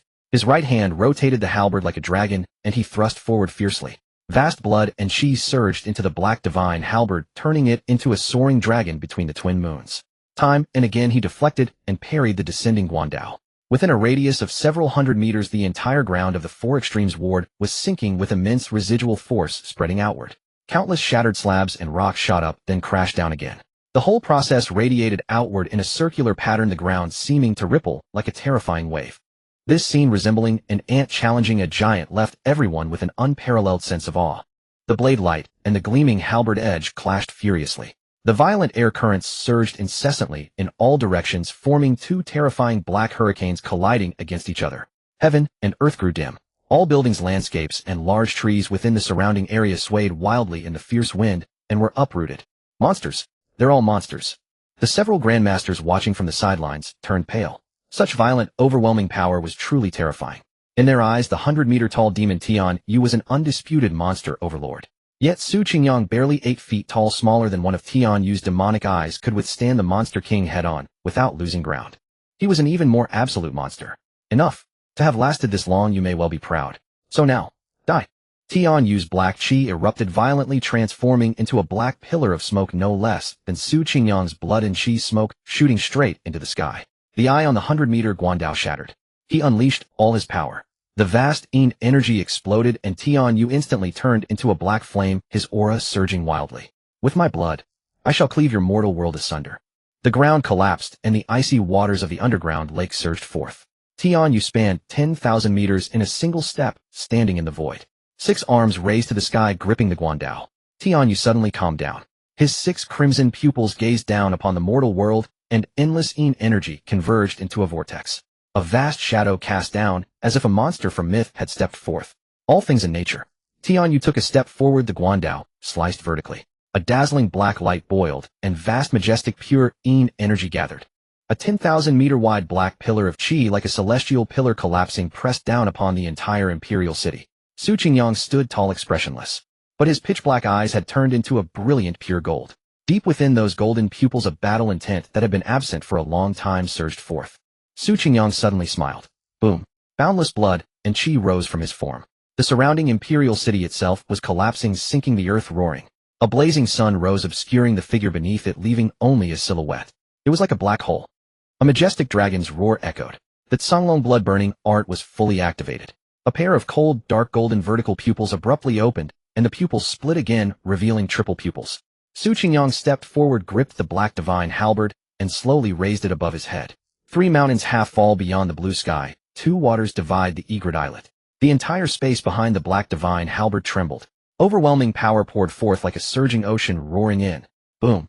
The halberd came crashing down. In heaven and earth, there was only a light like a Milky Way flowing backward. High above, Tianyu was stunned. He stared at this light, sinking into a moment of trance. In his eyes, this light was too beautiful. Visions of a poetic, picturesque paradise appeared before him, where all beings lived in peace and gods and Buddhas were at ease. It was a world without strife, without conflict. But the next moment, the light of the inverted Milky Way swept away all obstacles, easily tearing apart the black chi pillar. Its force undiminished, it continued onward, cleaving Tianyu's 100-meter-long body in two. The residual attack tore through the surface, slashed open the thick black clouds in the sky, and continued upward, slicing through the entire sky of the central province. Everyone's pupils constricted sharply, and their mouths fell wide open. Tianyu lowered his head in silence. The guandao in his hand snapped with a crack, falling from the sky and burned completely to ashes before reaching the ground. He had personally intervened, yet he was defeated here. Tianyu took a deep look at the young man on the ground, said nothing, and turned to dust. The world is a collection of isolated islands, separated by boundless oceans. It had already discovered this beautiful island. The next time it would descend in person and seize this world. The war has begun. Su Qingyang turned his palms, stowing the black divine halberd into his storage ring. He slowly turned and walked away. The egret islet, fabled home of immortals, yet could a mortal divide it? At dawn the next day, the stench of blood finally dissipated. The doors of every household creaked open and countless voices buzzed with a single topic of discussion, the great battle that had engulfed nearly half the imperial city the day before. The news soon spread from the imperial city to the entire realm. A monster that descended like a myth, overwhelming several peerless martial grandmasters of the mortal world, stirred a storm of blood within Taya Imperial City, only to be suppressed by a mysterious blood-refining grandmaster who appeared out of nowhere. In that battle, a single halberd strike was said to have sliced open the very canopy of the Zhongzhou sky. Then the thunderous roar echoed across the entire mortal world. At that moment, all eyes under heaven were fixed on the Imperial City, eager to learn the identity of that blood-refining grandmaster, and also to see whether the great Jin had suffered a crippling blow from such a calamity. But soon another piece of news shook the world again, stirring no small waves. The Jin Emperor issued a decree to the realm, officially recognizing Su Qingyang as the 6th prince of the imperial house. Moreover, the vast secret intelligence bureau was placed entirely under the 6th prince's command. At the same time, the 12th martial examination of the great Jin was announced, proclaiming this to the entire realm. A mountain peak in the space between his brows. An old man in a blue robe sat on the cliff, watching the mist and clouds rise and vanish from the crevices of the mountain. He had a goatee, and an ancient sword rested on his knees. Behind the old man, standing in the wind, was a young man of about 20, dressed in fluttering white robes, his thick hair cascading down like a wild dragon emerging from its abyss. Fu Yichen knew well what his master was pondering at this moment. In this world, such a monster had appeared. Where did it come from? Why was it so powerful? Could it have escaped from some forbidden land? Yichen, do you know why our realm has so few grandmasters? The old man suddenly spoke. For one who had cultivated to his level ordinary sitting meditation and breathing techniques could no longer bring any progress. He often sat here in stillness, eyes closed, regulating his breath to dispel all distractions, striving to comprehend his own heavenly principle as soon as possible. Only when the heavenly principle existed could the martial path exist. Fu Yichen clasped his hands and said, "Your disciple does not know. I beg Master to enlighten me." The old man sighed softly, and when he raised his head again, his gaze held a touch of sorrow, because heaven does not permit it. How many heroic figures have reached the pinnacle of the mortal world at the very moment when they should be most spirited and proud, yet at that moment what awaits them is an unimaginable despair. Because there is no path ahead. Go to the Imperial City and make a journey. I want to see whether that demon has attained the legendary realm of the Grandmaster. A tall figure stood with hands clasped behind his back. A resplendent golden martial robe outlined the man's strong and powerful silhouette, the surging power within him like a mountain roaring and a sea howling. But if one looked at his face, they would find it merely young with only a pair of deep eyes that held the power of accumulated years. A blood-refining grandmaster. How can there still be a blood-refining grandmaster in this world? The man murmured to himself lightly, his expression showing not the slightest concern for the demon that had ravaged the imperial city, but rather utter disbelief at the appearance of a blood-refining grandmaster. Is it truly a blood-refining grandmaster? Or perhaps, after a long silence, he slowly raised his head, his gaze piercing through layers of clouds and mist falling toward the direction of the imperial city. Very well. The Jingshan Token secret realm is about to open, so I shall take a trip to the imperial city. In the Tianwu Hall, a solitary island lay quietly on the emerald waves of a lake. The shadow of the towering pavilion fell, half shrouding the figure in the pavilion, making the entire silhouette seem deep and calm. Su Qingyang was sitting cross-legged under a pavilion on the lake island, while beside him stood a beautiful woman with a black veil covering her face. Lu Qingmi was pouring tea and slowly recounting everything that had happened the previous day in the underground dark lake of the Lu family. At this moment, Lu Qingmi's expression was still somewhat dazed, her autumn water eyes resting on the handsome young man before her, still finding it hard to believe. This even overshadowed the faint trace of sadness in her heart. She had always known Su Qingyang was strong, but she had never imagined he could be this strong. Strong to an almost unbelievable degree. And now, as soon as his identity was restored, he took direct command of the Secret Intelligence Bureau. In an instant, he became her direct superior. Su Qingyang was now deep in thought. According to Lu Qingmi, the demon that had possessed Huang Di appeared in the underground dark lake, and after its death, the Jidushi Tian Yu suddenly descended. From his exchange with Tian Yu, he roughly sensed the demon's power. It was a kind of celestial force akin to Yin energy. The dark lake had been buried deep underground for years, and countless sins had festered there.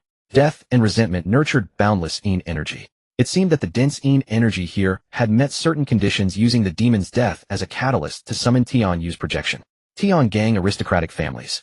Su Qingyang uttered these words coldly, his eyes filled with ice. He was a carefree person by nature. If he had any ambition, it was only on the path of martial arts to reach the peak. But carefree did not mean he lacked anger. Especially when it came to such trampling of human lives, the killing intent in his heart had already arisen. He did not believe that only the Lu family was involved in human trafficking. It seemed that these deeply entrenched aristocratic families indeed needed a thorough cleansing. Your Highness, the Wu family may have a major problem. I learned from him. Lu Qingmi paused, her gaze dimming from his words that Wu Mengmeng had been continuously sending living people to the imperial consort in the palace. Which imperial consort? Lu Qingmi looked up at him, her expression turning serious, and said it is Wu Mengmeng's own elder sister consort, she. Su Qingyang nodded, slightly lost in thought. Some people wanted to die, so he could only send them to their death. Regarding the Dark Lake incident, Miss Lu, are you interested in investigating?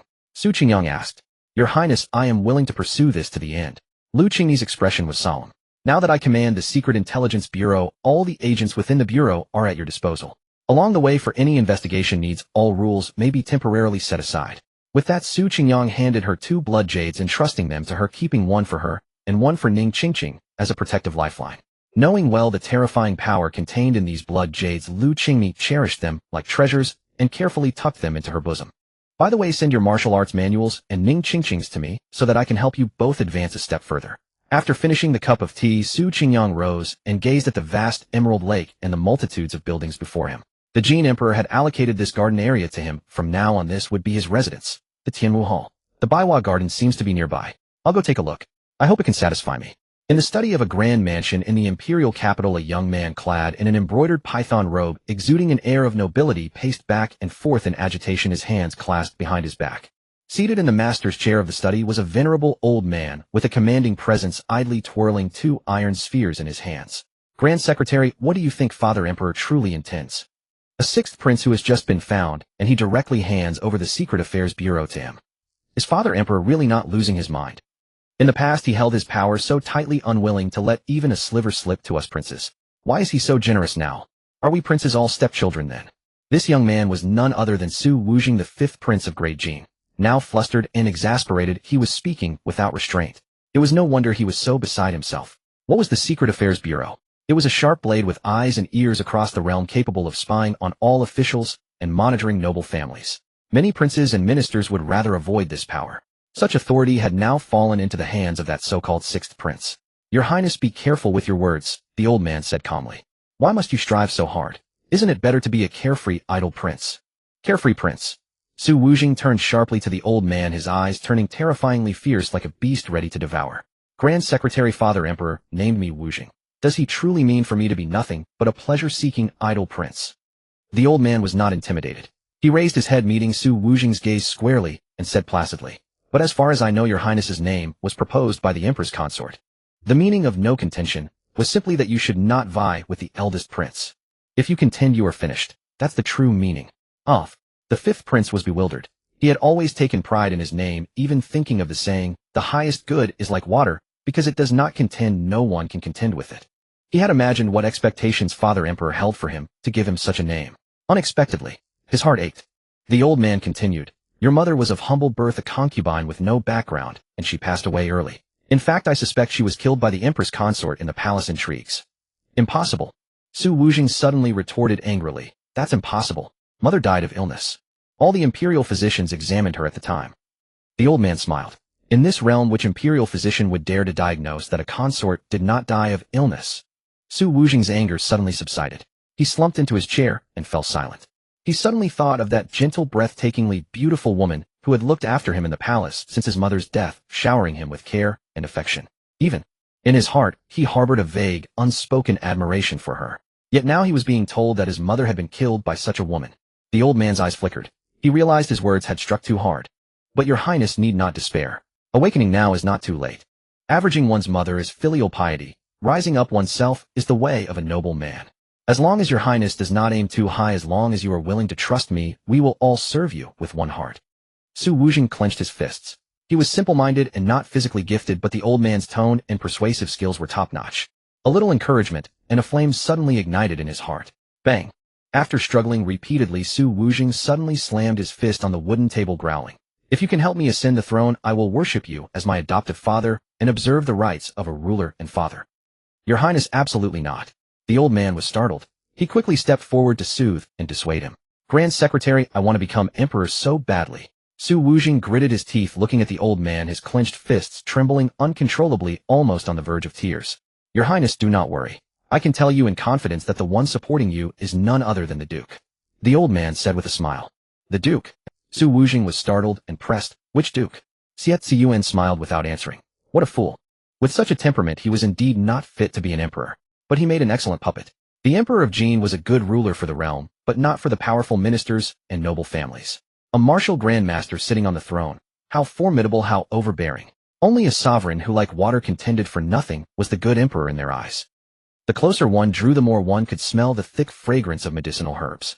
Su Qingyang stood before the 100 Flowers garden, a dense yellow mist floating before him. The manifestation of earthly vein energy. A black-armored soldier approached Su Qingyang, respectfully presenting a thick ledger, then said, "Your Highness, I am by you tasked with overseeing all affairs of the 100 Flowers garden. If you have any commands, please summon me." Su Qingyang glanced through the ledger a few times and handed it back to him. Just as Su Qingyang was about to step into the yellow mist, Bai Yu quickly stepped forward to block him. "Your Highness, please allow me to accompany you. This mist has the power to confuse the mind and disorient. Ordinary people will lose their way inside." "No need," Su Qingyang said flatly, then walked straight through the earthly mist into the garden. The black-armored soldier was left standing there, stunned, his eyes wide open. Ahead lay a garden built of yellow stones. Vines of plants grew there, their leaves resembling scaled dragons, extraordinarily mystical. On the vines hung clusters of grapes, crystal clear as jade with a translucent luster. The centers of these grapes were slightly darker from a distance, looking like countless closed eyes. These spirit plants ceaselessly absorbed earthly vein essence and emitted faint spiritual energy, which gathered together to shroud the entire garden. Linglong Xinyan grapes.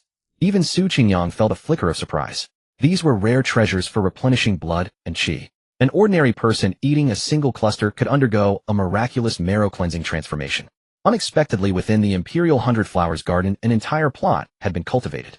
Walking further ahead, the entire medicinal garden was bathed in radiance.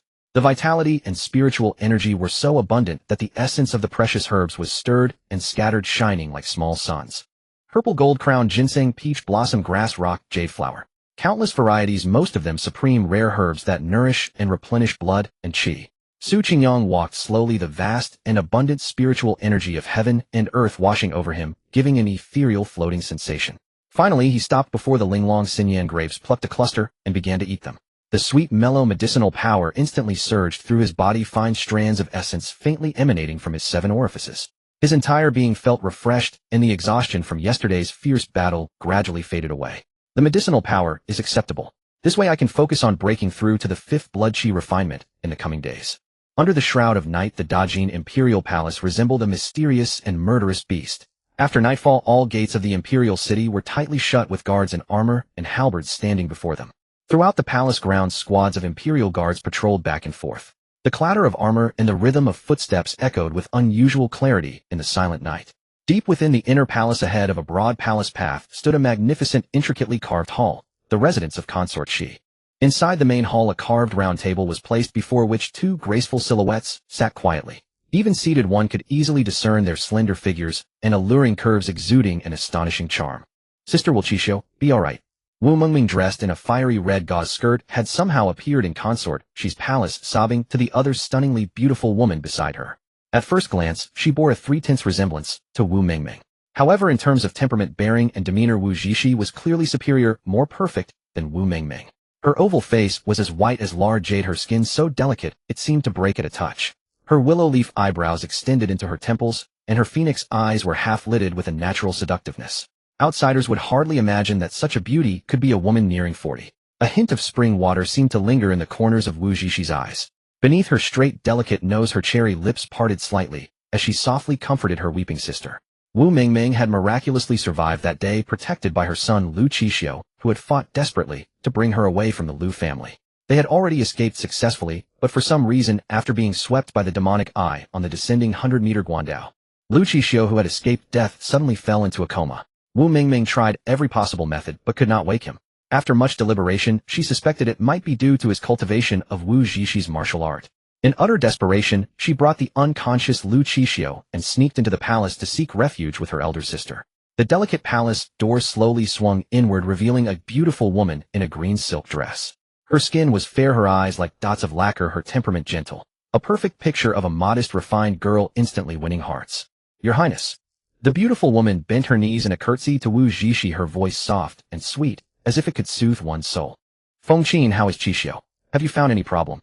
Wu Zixi soothed her sister, then rose and walked to Fengqin, asking softly. This? A trace of confusion and helplessness flickered across Fengqin's delicate brows. After a moment's hesitation, she replied in a low voice, Please, Your Highness, come in and see for yourself. Your servant truly does not know how to explain. Wu Zixi entered the room with a puzzled expression. Lu Qixio was lying quietly on the bed, but his once flat chest was now slightly swollen. Like a budding sprout, it was stiffly bulging. Seeing this, Wu Zixi showed no surprise. With her phoenix eyes half closed, she moved with lotus steps to sit by Lu Qixio's bed, then gently lifted the hair at the back of his head. Beneath the hair, a face was faintly taking shape, its eyes tightly shut, vaguely revealing the contours of a woman's brows and eyes. How did the Zimu Fei Yingong develop into this? Wu Zixi murmured, her seductive face shifting expressions. The anomaly before her clearly exceeded her expectations. According to the martial art records, when the Zimu Fei Yingong reaches its pinnacle, a female body can grow upon the male body, allowing the two to interchange without interference. But Lu Qixio's two bodies were now colliding and tearing within the same shell. How many blood-nourishing pills are left? Wu Zixi turned to ask. Fengqin bowed her head. Reporting to Your Highness, only 5 pills remain. Bring 2 and administer them to Qixio. Wu Zixi frowned slightly. His two bodies are growing simultaneously, draining his qi and blood too severely. The old foundation is disrupted, and his spirit has suffered a heavy blow. That is why he has fallen into an unconscious state. Fengqin acknowledged and withdrew to fetch the blood-nourishing pills. Wu Zixi gazed at her nephew with half-closed phoenix eyes. A mysterious smile suddenly appeared on her enchanting, flawless face. She turned and walked out of the room, facing her sister with a seductive smile. My dear sister, you are about to bear a child. Off. Wu Mengming was utterly bewildered, momentarily forgetting her grief. Sister, what do you mean? Wu Zixi took Wu Mengming's hand and gently soothed her. It's literal, my dear sister. My nephew is soon to become my niece. Hasn't our father always wished for another granddaughter? Now his wish comes true. That's what bearing a child means. Just then a man's voice suddenly rang out in the vast hall. Hearing this, Wu Mengming was startled. She leaped to her feet, her inner energy surging, causing the curtains in the hall to flutter. Wu Mengming also hurriedly stood up and moved to shield Wu Zixi, her expression panicked. A young figure had appeared there, clad in a dark robe, his face perfect, almost divine. He stood silently under the candlelight in the hall. Guards! Guards! Wu Zixi was momentarily distracted by his appearance, then quickly snapped awake, her urgent voice echoing through the palace. Though the young man was handsome, anyone who could break into the Dajin imperial palace could not be ordinary. Over a dozen figures of matrons and eunuchs rushed in from outside, all of considerable strength. They surrounded Su Qingyang in the center of the hall, their auras locked onto him, undisguised killing intent in their eyes. Su Qingyang seemed oblivious to all this. Suddenly, a beautiful woman appeared outside the main hall holding an exquisite tray and a jade bottle. It was Feng Qin.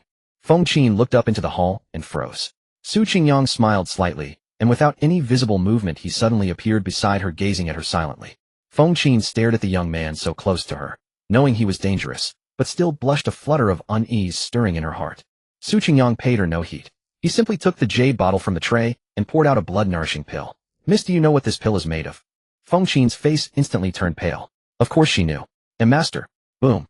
Feng Qin's headless body swayed on the spot, then crashed to the floor with a thud. Vivid blood instantly spread, and a pungent metallic stench filled the entire hall.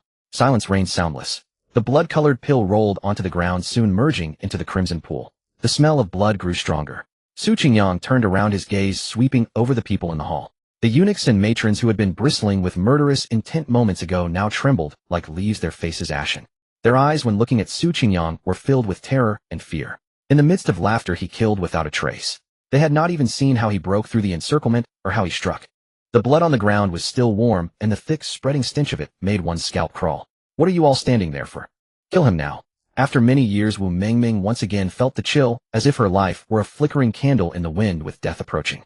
The group of matrons and eunuchs, suppressing the fear deep within, closed in again, their auras dark and terrifying, yet they moved with great caution, afraid that Su Qingyang might suddenly rise up and kill again. Seeing this, Su Qingyang smiled faintly. "Don't rush. I've sealed this place with my qi. Everyone who deserves to die will die. Kill." Hearing this, the group realized that if they did not act now, there would be no escape. Those who served Shifei and appeared here knew her secrets, and their hands were stained with blood. A terrifying surge of internal energy erupted like a tidal wave, shaking the entire hall. Su Qingyang shook his head slightly and simply flicked his finger. The monstrous blood energy blasted out like a cannon, a thunderous roar. The eunuchs and matrons who had surrounded him were instantly shattered, their dark red blood raining down like a downpour, dyeing the beams and tiles of the hall crimson. Wu Mengming's pupils contracted sharply. Just as she was about to scream in horror at the rain of blood, her body swayed, and she stumbled to the ground. It was Wu Zhishi beside her who suddenly struck, knocking her own sister unconscious with a single palm. Su Qingyang, the recently returned sixth prince. Wu Zhishi smiled charmingly, narrowing her phoenix eyes as she scrutinized the young man before her, showing no fear at all. "Barging into the inner palace like this, your highness, are you not afraid of the son of heaven's punishment?" Su Qingyang did not reply, but his expression was strange. The woman before him had changed. Her entire aura was different, as if she had become a completely different person. "What kind of creature are you?" Wu Zhishi did not answer, but smiled seductively and retorted, "And who might you be?"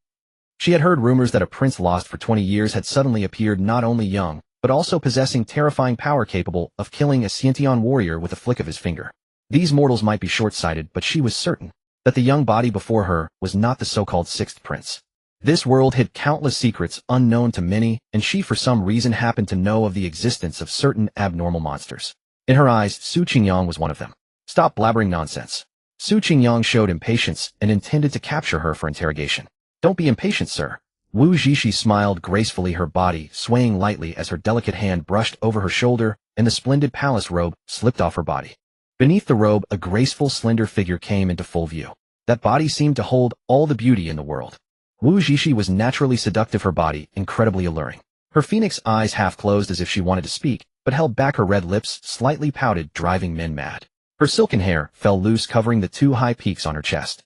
Barefoot, she stepped lightly, her long legs moving gracefully as she drifted towards Su Qingyang. "Sir, no matter what you wish to do, Shifei will accompany you." Her voice was enchanting, like a celestial melody that pierced the soul, matched with her infinitely beautiful body. Even a stone man would be moved. But unfortunately, Su Qingyang's eyes remained icy cold, as if the lovely woman before him were already dead. "Sir, no need to be so wary. Perhaps we are old acquaintances."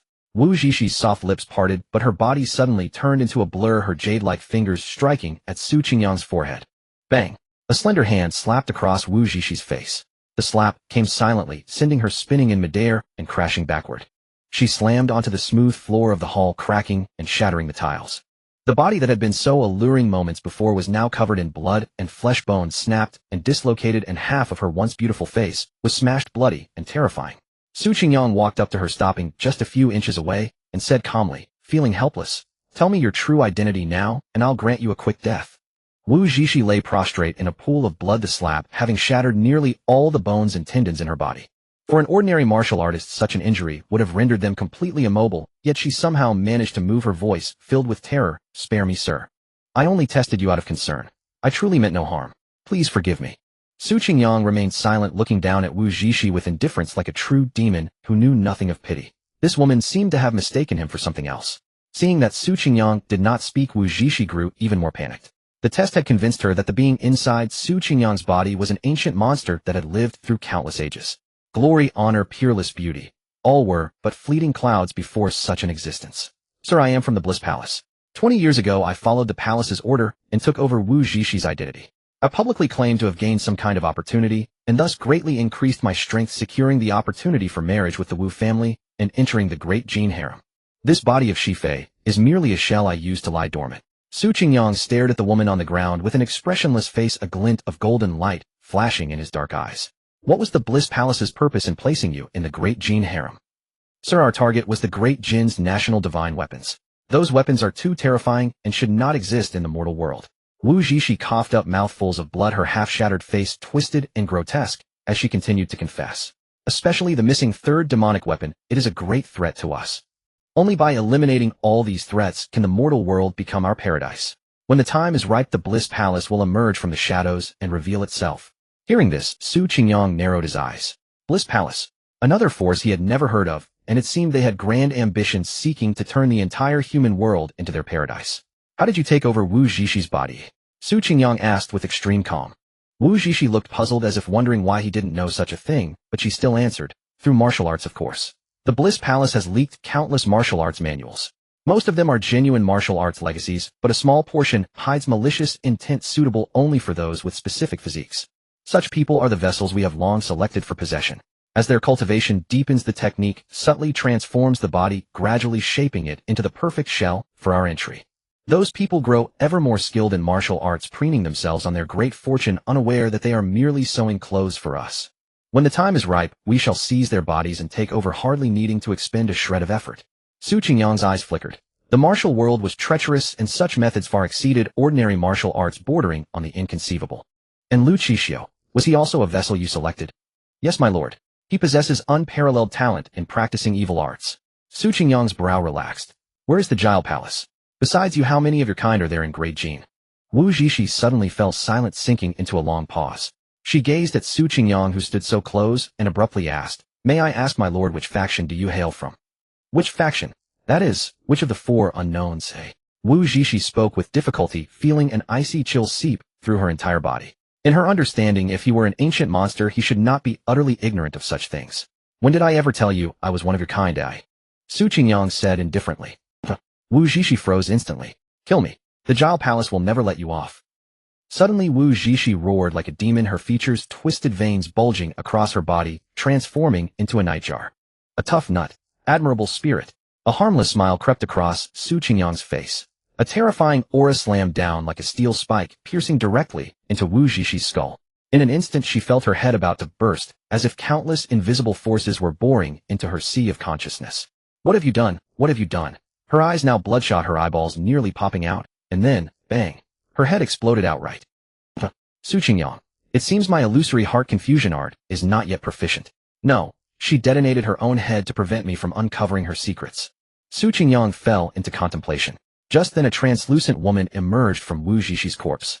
Her eyes were crimson, her face contorted with fury as she glared at Su Qingyang, as if wishing to devour him alive. Then she studied Su Qingyang as if to memorize his face for future revenge, but suddenly noticed an odd expression on his face. She stiffly waved her hand, and saw Su Qingyang's gaze follow her hand movement, slowly shifting. She froze, her eyes widening in disbelief. You can see me? I've sought far and wide only to find it by chance. An unexpected gain. Su Qingyang smiled, reaching out to grab her by the neck. You are a martial grandmaster. No, impossible. If you were an ordinary man, how could you become a martial grandmaster at this age? She screamed, endless confusion nearly bursting her mind. The man was utterly ignorant of the four unknowns, yet he was a martial grandmaster. But someone who could become a martial grandmaster on his own at such an age was unheard of throughout history. Yet if he were an ancient monster reborn, he should not be unaware of the four unknowns. The four unknowns had existed for eons. An ancient monster capable of such possession should not. She suddenly paused as if a thought struck her. She stared at Su Qingyang in disbelief. Could it be that he was a person whom heaven itself had forsaken? Su Qingyang gave her no more time to speculate. He activated the illusory heart confusion art, seizing control of her mind. Not a martial grandmaster.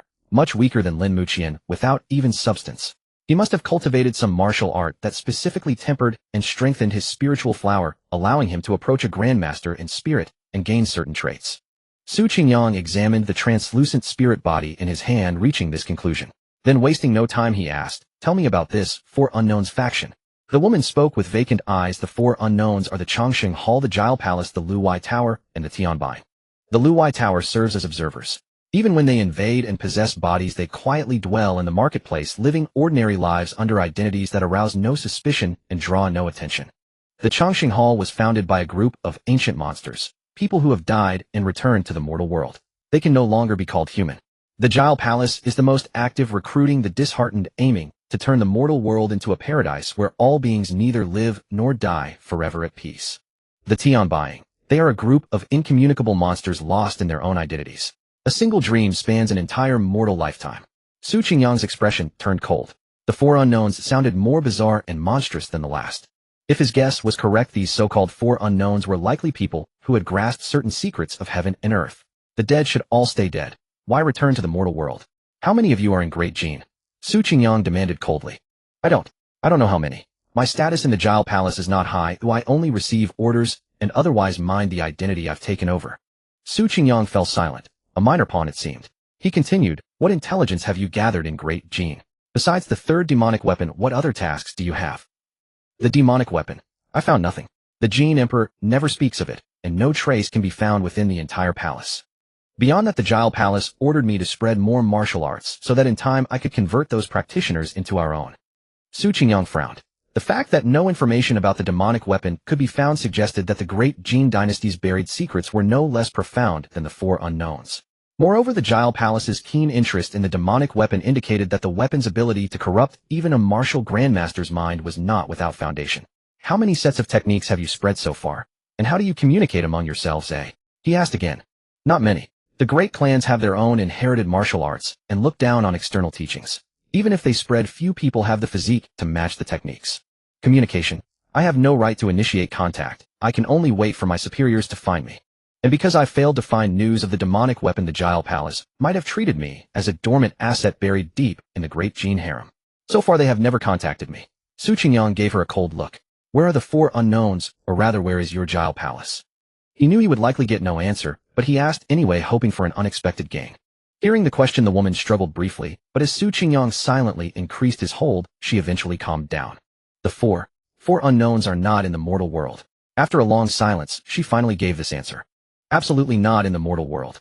That place is nowhere near the human realm, nowhere. She murmured to herself, likely having seen an unforgettable sight when she first entered the Gile Palace, her mind suffering unimaginable trauma. Not in the mortal world. What are its characteristics? Su Qingyang frowned. There is a river with flowers blooming everywhere. Blood-red flowers, breathtakingly beautiful and destructive. Su Qingyang fell silent, giving her a deep look. One last question, who are you?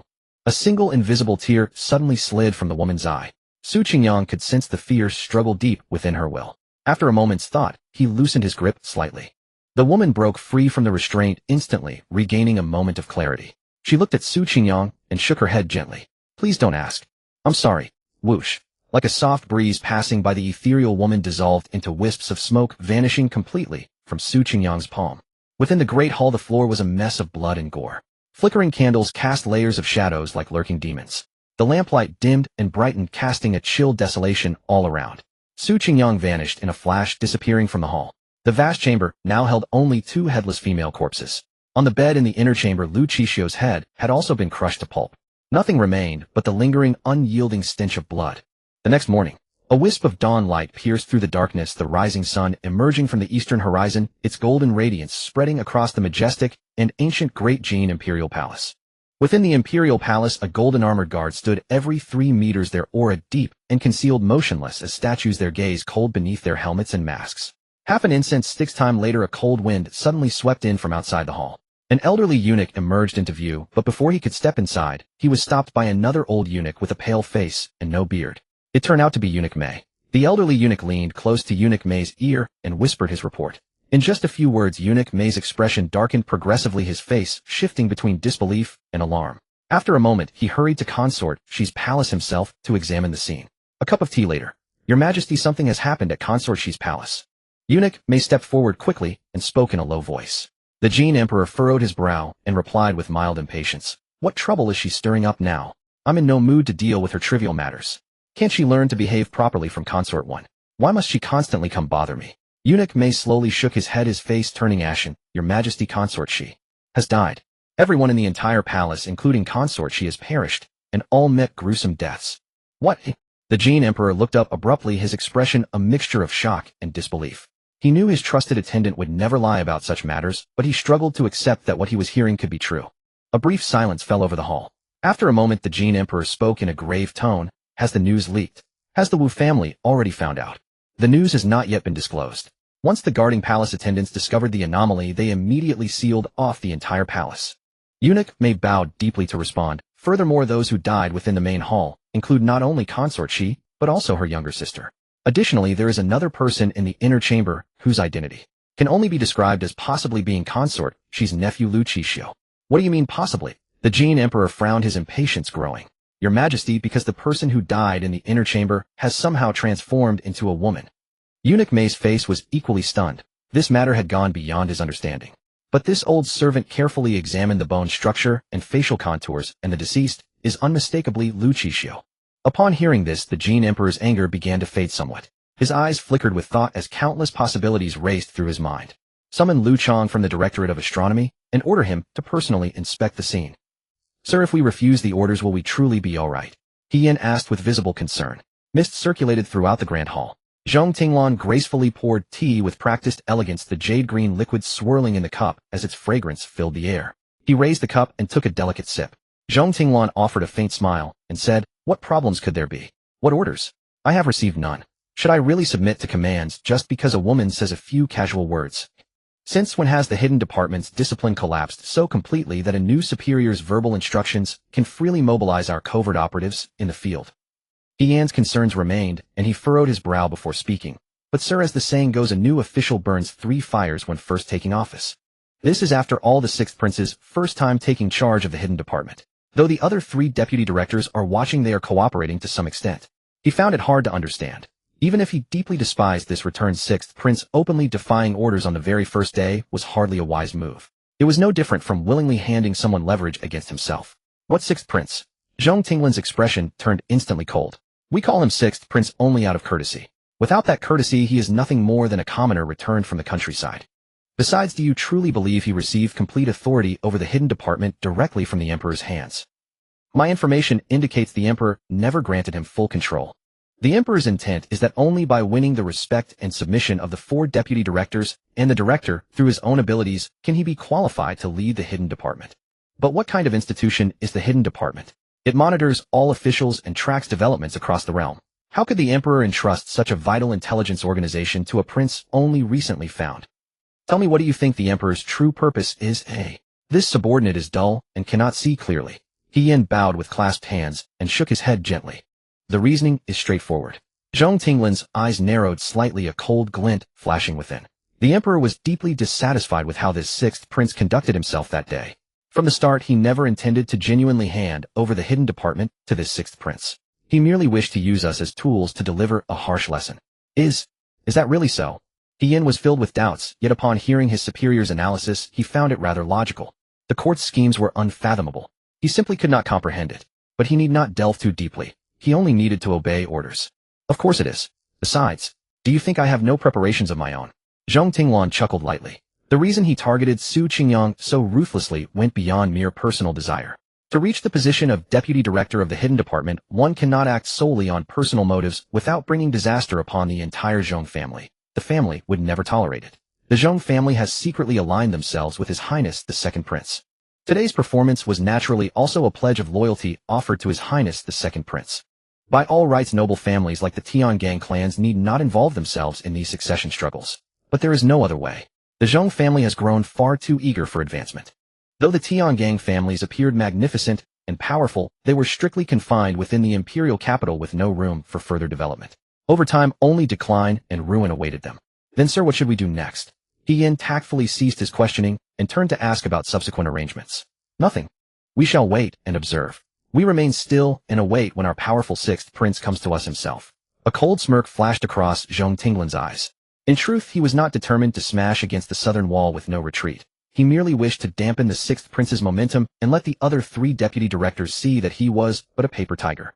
Should the sixth prince fail to seize control of the hidden department, immediately his standing in the emperor's eyes would naturally diminish. Once he lost imperial favor, this rising star would vanish from the treacherous imperial capital before long. And that cursed Su Chang'an. Zhong Tinglan's gaze flickered a hint of fury rising within him. That person had dared to humiliate his men. It was a direct slap in the face of Zhong Tinglan himself.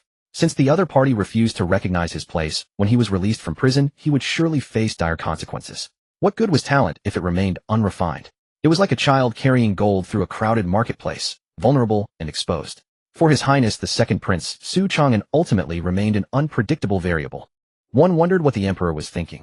If he intended to release Su Chang'an, and that release transformed him into a martial arts grandmaster, could he reasonably expect Su Chang'an to harbor no resentment toward the imperial family?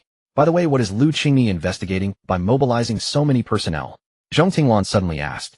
It appears she's searching for something called an underground dark lake, He Yin recalled. What? Zhong Tinglan was visibly shocked. At the Tianwu Hall, before even drawing near to the lake island, the rich aroma of meat intermingled with medicinal fragrance and various spices rushed forth, transforming this place into what seemed like paradise itself. A young man sat cross-legged before an enormous bronze cauldron, gazing quietly at the churning meat broth within. Beside him on a stone table, clusters of grapes as large as dragon's eyes were piled high, each one crystal clear and lustrous enough to make one's mouth water at merely the sight. After a full half-hour of simmering, billowing white steam rose from the massive cauldron, and a gurgling roar of boiling echoed from within. The broth had thickened to a milky white. Precious herbs tumbled endlessly through the soup, and mountains of exotic beast meat, slow-cooked over gentle flames, had gradually turned translucent and gleaming. Su Qingyang rose, and with a wave of his hand, a generous slab of exotic beast meat flew out.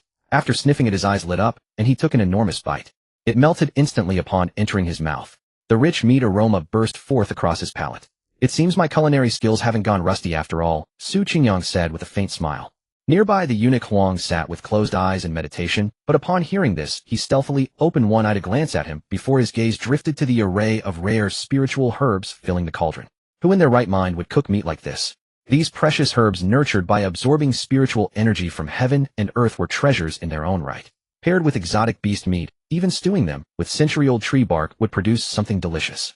Yet Su Qingyang did not even chew loudly. Within mere moments, the entire cauldron of meat and precious herbs had been completely devoured, the pot quickly emptied. A sense of satisfaction long absent from Su Qingyang's eyes now emerged. The exotic beast meat, already rich in qi and blood with firm, yet elastic flesh, had absorbed all the medicinal broth through slow stewing. Each bite elevated culinary pleasure to its absolute pinnacle. Su Qingyang settled into meditation, and within him everything erupted like tumultuous waves. Crimson radiance gleamed and spread ceaselessly.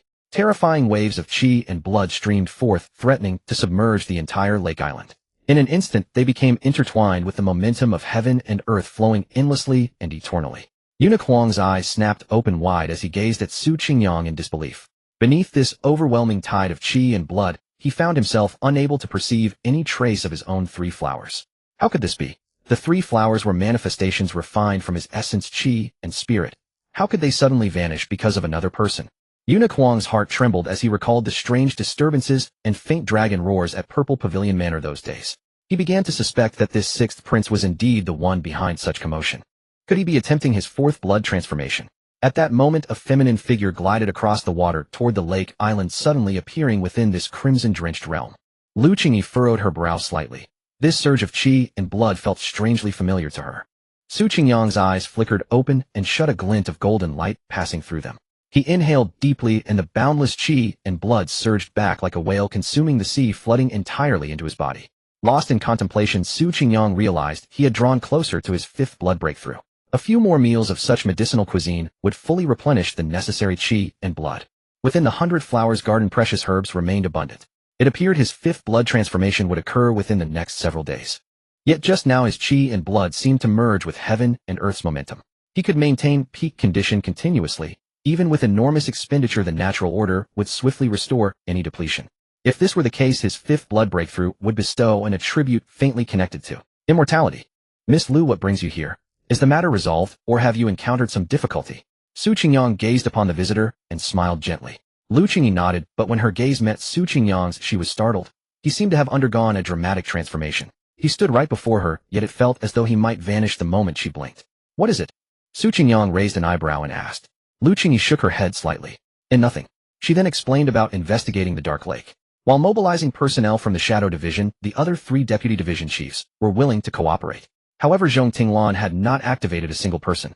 Furthermore, throughout the 4 extremes alley, various obstructions persisted, with noble families making endless excuses, making a thorough investigation nearly impossible. Su Qingyang raised an eyebrow.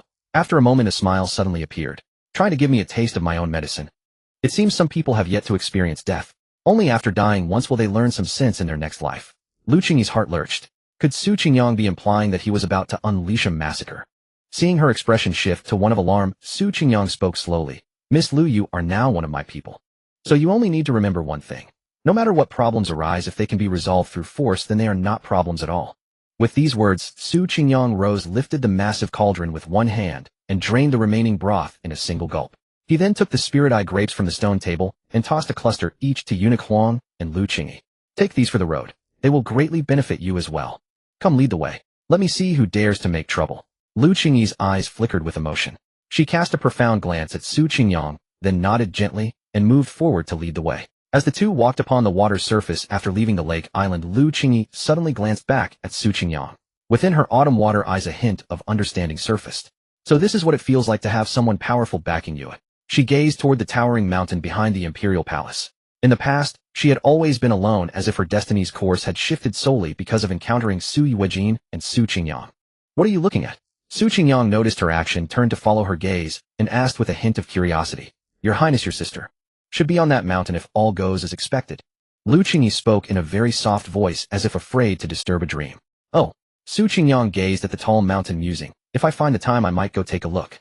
He had always found it odd that this mountain stood behind the imperial palace, a conspicuous presence. Since someone existed there, he decided a visit might prove worthwhile when time allowed. I heard that mountain wasn't there originally. Someone actually moved it there. Lu Qingyi made this remark, then immediately laughed at herself, finding the notion too far-fetched to believe. At the tea house within the imperial city, Gu Jianglo, clad in white and holding a folding fan, stood by the railing. His gaze fixed on the location of CG Fong. A look of astonishment and disbelief lingered in his eyes. So this is the battlefield where that demon clashed with the Qi blood martial saint. The residual aura alone is still this terrifying. It feels like it could crush me with a single hand.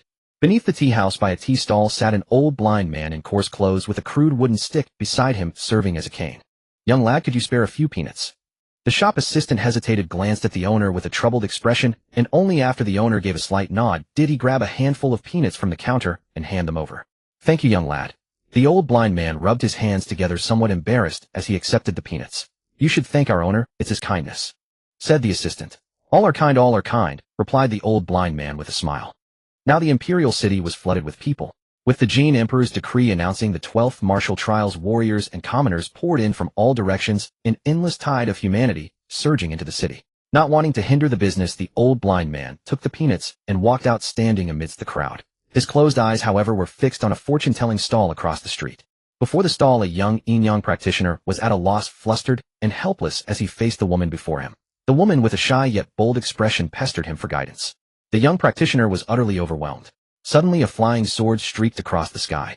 The woman on the sword, dressed in white like snow, had an indistinct face, but a graceful figure, ethereal as a celestial being under the moonlight. This young master, you're so handsome. Come, young master, enjoy life. How lonely is the ancient temple and the cold lamp. This red dust mansion is the ultimate paradise on earth.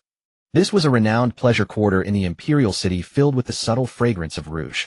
Many alluring, curvaceous women leaned against the railings, laughing coquettishly. At that moment, a pair of beautiful eyes, seemingly speaking volumes, were greedily fixed on a man nearby. That man was a monk whose handsome features surpassed 9 out of 10 men in the world. He wore a moon-white kasaya with a Buddhist seal tattooed on his clean-shaven head. His eyes were gently closed, exuding an air of serene detachment. With palms pressed together, he bore the majestic countenance of a Buddha. But if anyone drew close, they would hear his muttered whispers. This humble monk is a man of the cloth, a man of the cloth. You lay women are too wicked. If I were to be tempted, all would be lost. My master will surely beat me to death. See no evil. See no evil. Alas, where am I to find the hero who killed the Red Arhut? Truly a headache. My master said that if I don't find him, I am not allowed to return to the mountain. Alas, alas. But that lady in white just now was quite beautiful. No, see no evil, see no evil. Meanwhile, at CG Fong, Ning Qingqing stood not far away, gazing at the devastated area with a grave expression, remaining silent for a long time. Not far off, even the 6th Fan Bureau had arrived with Lan Kaishan and a group of constables, all present. Investigating cases, that's not your secret bureau's jurisdiction. Your secret bureau is overreaching. A constable spoke coldly to Ning Qingqing's group. This man was named Hechuan, a scion of the Tiangang He family. Early this morning he had received word from his family that the secret bureau intended to investigate CG Fong thoroughly. Wasn't this absurd? CG Fong had always been the domain of the Tiangang aristocratic families. Dark currents flowing beneath the surface, countless secrets buried in the shadows. If outsiders were allowed to dig deep here, even if no concrete evidence were found, where would the face of the Tiangang family stand? Thus he had used the name of the 6th Fan Bureau to bring several other constables and block the secret bureau's path. And I recall, Miss Ning Qingqing, you are not even a member of the secret bureau. What? Has your Ning family pledged allegiance to the 6th prince? Even so, do you turn your spear against your own kin to help outsiders? Are you so desperate for credit that you've gone mad? Hechuan spoke with a faint smile and aggressive edge in his tone. Lan Kaishan, standing afar, shifted slightly, but ultimately remained silent, glancing at his colleagues who had already chosen sides. Often which side one stood on was a matter of inevitability. Ning Qingqing shot Hechuan a cold glare and said, I advise you to leave now, or I fear you won't be able to bear the consequences later. Hechuan burst into laughter, about to retort, when a sudden shout cut through the air. Nonsense! Who authorized you to investigate CG Fong? Do you know what CG Fong is? Is it a place to be trifled with?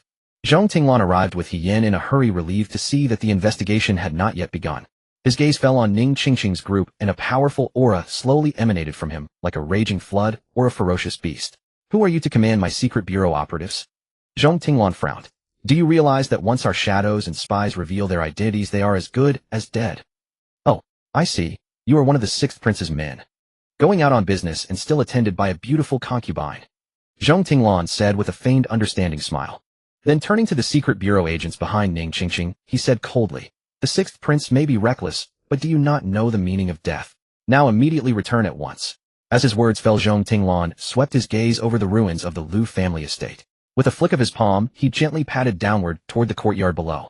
In the next instant, a golden palm as large as a house crashed down from the sky, slamming heavily into the courtyard. Mud and debris flew, the ground trembled, as if to bury all traces of the scene. Rest assured, colleagues, if the 6th prince raises any objection, I, as the bureau chief, will bear full responsibility. After demonstrating his thunderous methods, Zhong Tinglan respectfully cupped his hands toward the surrounding crowd, appearing as if he would fear no death to protect his subordinates. The agents exchanged bewildered glances, all at a loss. Suddenly Zhong Tinglan felt his vision darken. A tall, slender figure had silently appeared before him. That handsome face looked down at him calmly, then softly chuckled, interesting. Zhong Tinglan raised his head and met the eyes of Su Qingyang, who stood before him. His pupils instantly contracted to a point. After a few seconds of silence he bowed and said, Your servant greets the 6th prince. I'm not here, and you've grown quite bold, haven't you? What? Can my orders no longer command you? Su Qingyang asked with interest. Zhong Tinglan fell silent for another few seconds, then his gaze flickered to Lu Qingni behind Su Qingyang. A sudden sense of unease struck him. Rumor had it that the 6th prince was a commoner who had returned from the countryside ignorant of the martial way. But what was that speed just now? He hadn't even seen it clearly. Yet the situation had escalated beyond retreat. Suppressing the dread in his heart, he forced calm into his voice. Your Highness, your servant dares not. But the secret bureau has always answered only to His Majesty. Without His Majesty's orders, I dare not act on my own. I beg your Highness to return to the palace and obtain His Majesty's explicit decree. With a clear command, I will follow your Highness's orders without hesitation. Point where you will, and I shall strike. Zhong Tinglan bowed again, his courtesy impeccable, leaving no fault to be found. Then a low, self-assured tone crept into his voice. Bam! In the next instant, Zhong Tinglan's eyes bulged wide, his features contorted, then shattered. He felt an unimaginable force like a cataclysm slam into his face. His pride, his martial cultivation at the Three Flowers' innate realm crumbled like paper utterly obliterated.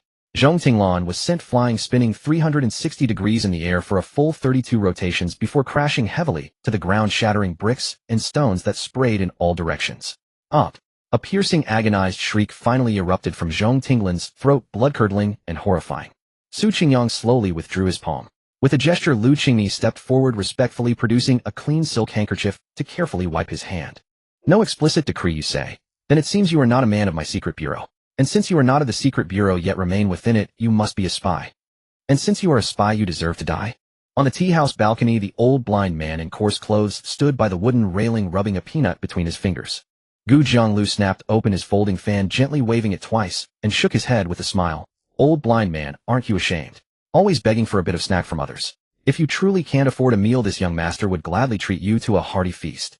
The old blind man couldn't be bothered to reply. At his age, he still thought himself a young lad strutting around all day relying on a decent appearance. Seeing the old blind man silence, Gu Jianglu was not offended. He continued to wave his fan gracefully, his posture elegant and free. "Ah, it seems there's something interesting happening over there." He turned his gaze toward the CG Fong, a look of eager amusement on his face. "Old blind man, look. Isn't that the sixth prince?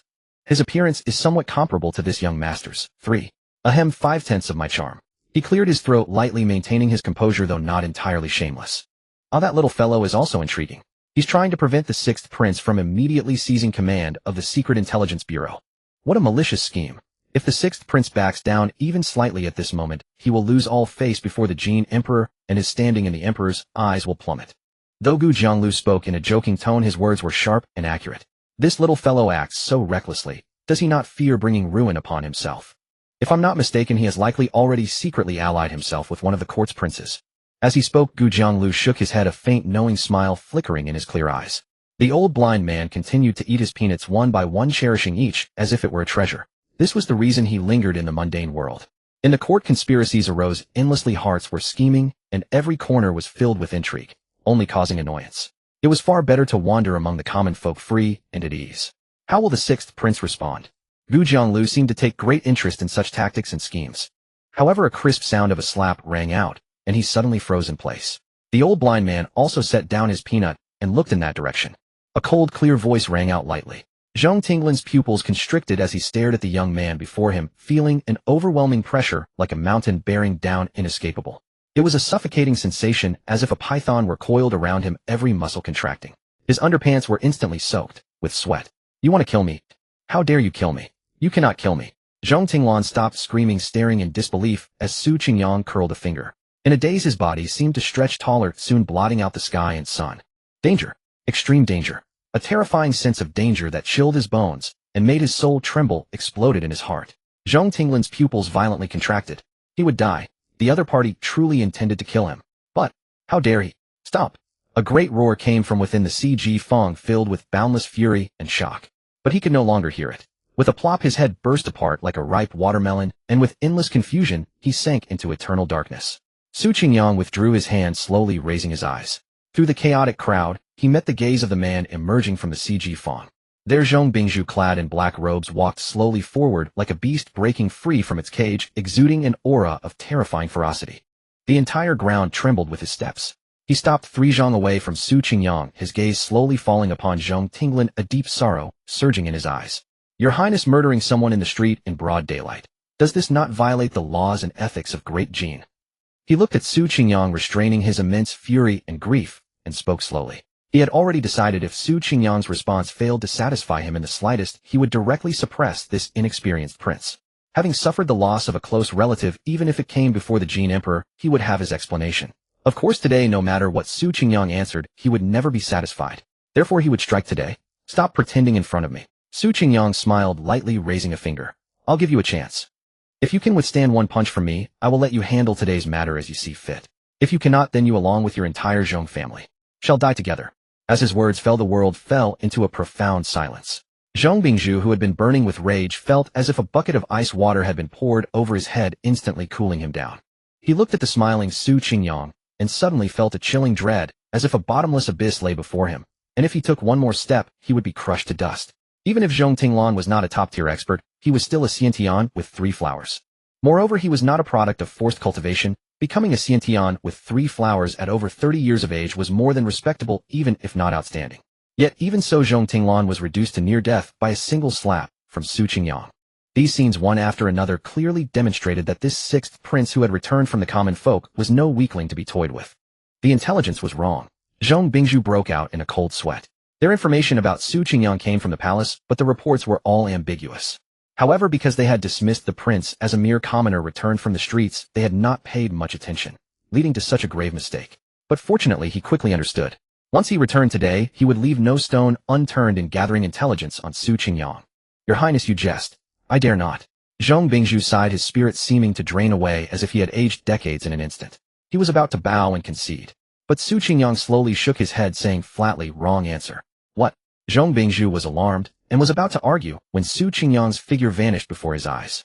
When he looked up again, he saw a dazzling, radiant, blood-red sun.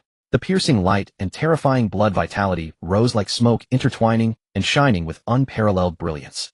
Zhong Bingzhu died. Cleanly and decisively, his entire body's flesh and bones were vaporized by that terrifying punch, turning into a wisp of smoke ascending to the heavens. Boom. The delayed gale swept violently in all directions, wind howling, the ground shaking, and buildings trembling. Su Qingyang slowly withdrew his fist, gazing indifferently. What was he thinking? Did he really think it was a choice? No matter how he answered, this punch was destined for Zhong Bingzhu. It seems he couldn't withstand my punch. Then, as agreed, the Zhong family shall also die. Inside the CG Fong, all the constables of the Six Doors Bureau and the agents of the Secret Intelligence Bureau stood frozen. If they remembered correctly, that man was the current head of the Zhong family, a Xiantian martial artist at the Three Flowers gathering at the crown level. Just dead. Hearing Su Qingyang's icy words, everyone in the field trembled. But the difference was the constables of the Six Doors Bureau were drenched in cold sweat, while the Secret Intelligence Bureau agents were burning with fervor, their bodies shaking. Their reverence had reached its peak.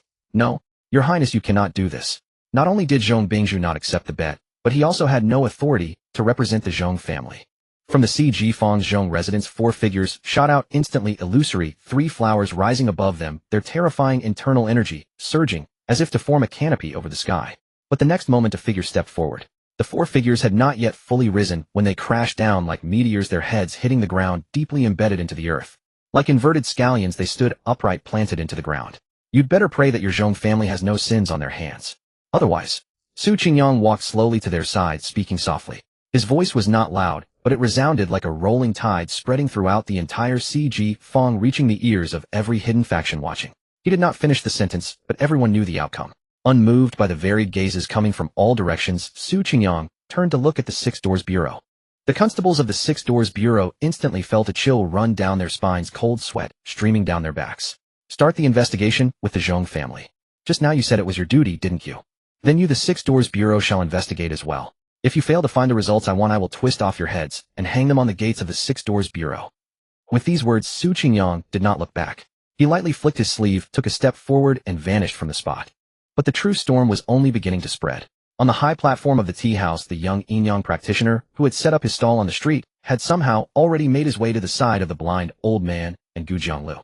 He gazed for a long time in the direction where Su Qingyang had departed, and only after a long while did he slowly exhale a deep sigh.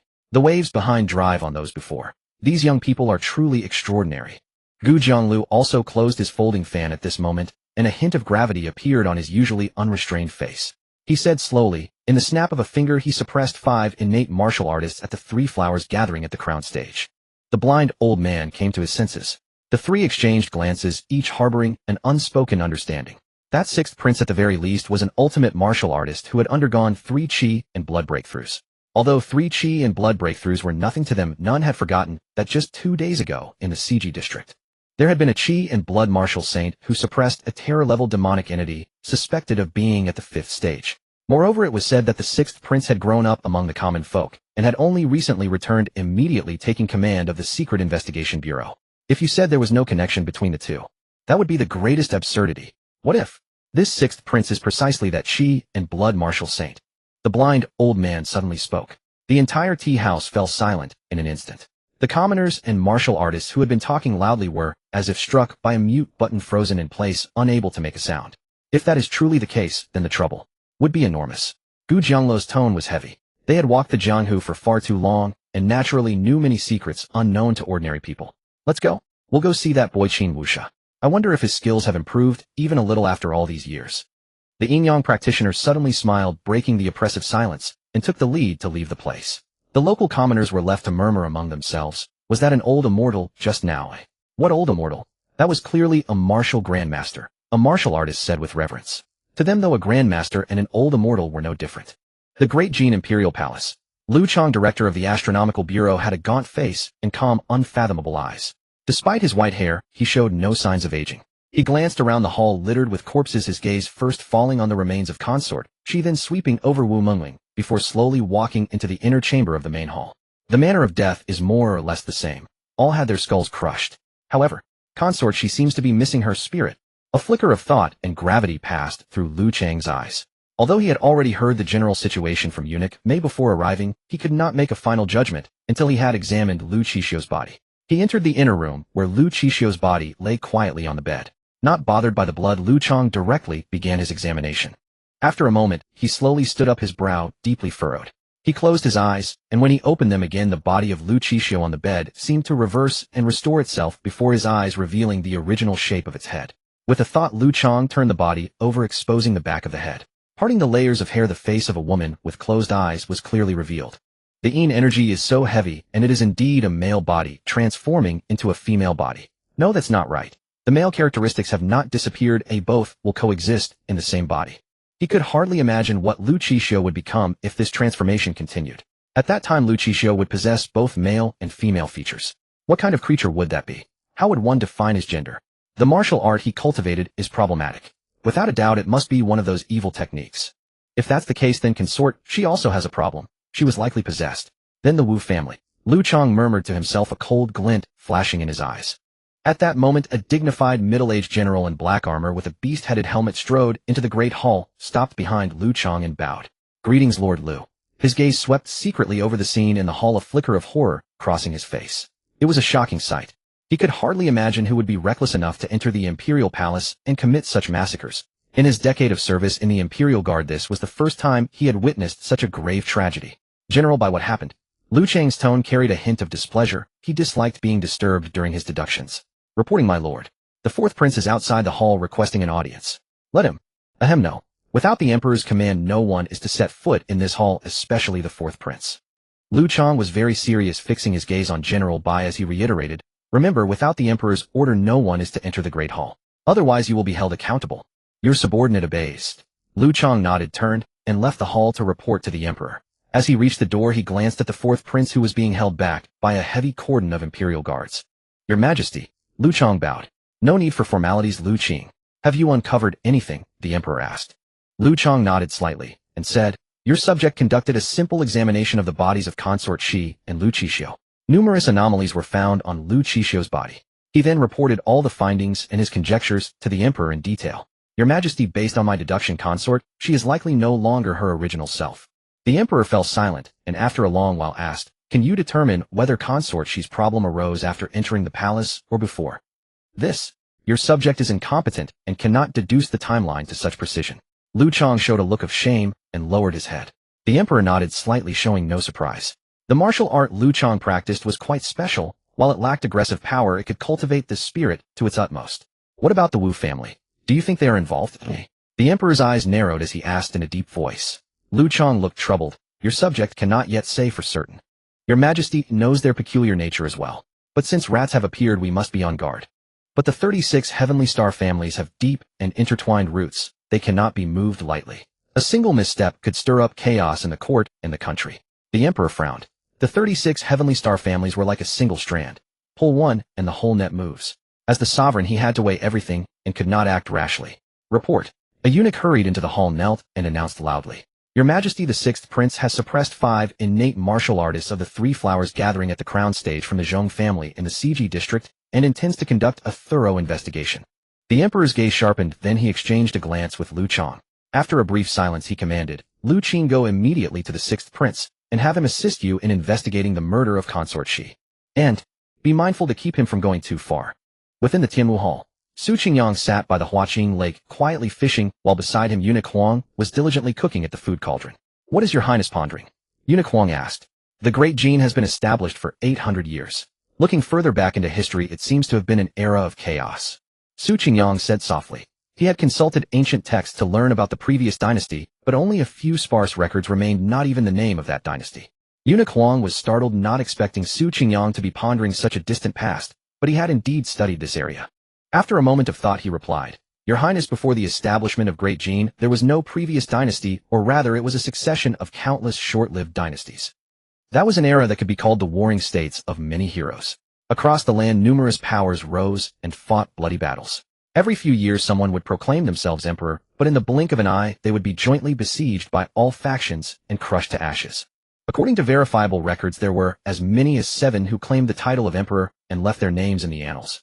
That was truly a chaotic and dark era where all order in heaven and earth ceased to exist. It is said that even grandmasters could not remain untouched, but in that age martial grandmasters were as rare as morning stars, so few that one could count them on one's fingers. until the birth of the Grand Ancestor who established the Fengtian Guard and the Black Armor Divine Army sweeping across the four seas and 8 wastelands reuniting the shattered land. The Great Jin Imperial House has since been the supreme ruler of the world. When the land was settled and all turbid chi dissipated, the emergence of martial grandmasters became like bamboo shoots after a spring rain springing up endlessly. Only then did this great age of flourishing martial arts come to be. Eunuch Huang spoke solemnly, but when he mentioned the Fengtian Guard, he sighed softly. He had also heard of today's events. The once glorious 36 heavenly generals' clans had fallen into the mud. However, the Fengtian Guard should not be underestimated. Though some from the clans had fallen, the strong remained perpetually strong. To be selected for the Fengtian Guard to protect the imperial house, the baseline required was 3 flowers innate realm, and even several grandmasters were stationed within the guard. Su Qingyang sat quietly by the lake pondering Eunuch Huang's description of the past, then suddenly asked, what about even more ancient times? The warring states of many heroes could not have emerged from nothing. They must have arisen after the collapse of some great unified dynasty splitting apart. That I do not know. The warring states of many heroes lasted for such a long time that even the recorded books may not have been preserved. Eunuch Huang slowly shook his head. At that moment a palace guard hurried over with lowered head, and upon reaching the Huaqing Lake, he bowed and reported, Your Highness, the 3 vice directors of the Secret Intelligence Agency request an audience. Su Qingyang said indifferently, Let them come here. Yes, Your Highness. After a moment 3 figures walked to the lake. 2 men and 1 woman. 1 man in white robes was gentle and refined like a frail scholar. Beside Song Baitian was a man in black robes with a blade at his waist. This man had an ordinary face, but his eyes were as sharp as a pitch-black long blade exuding a terrifying blade aura. An ordinary person would fall into an abyss of blades just by gazing at him. Beside Deng Hailing was a woman like 10,000-year-old ice, named by Han Yun. Greetings, Your Highness.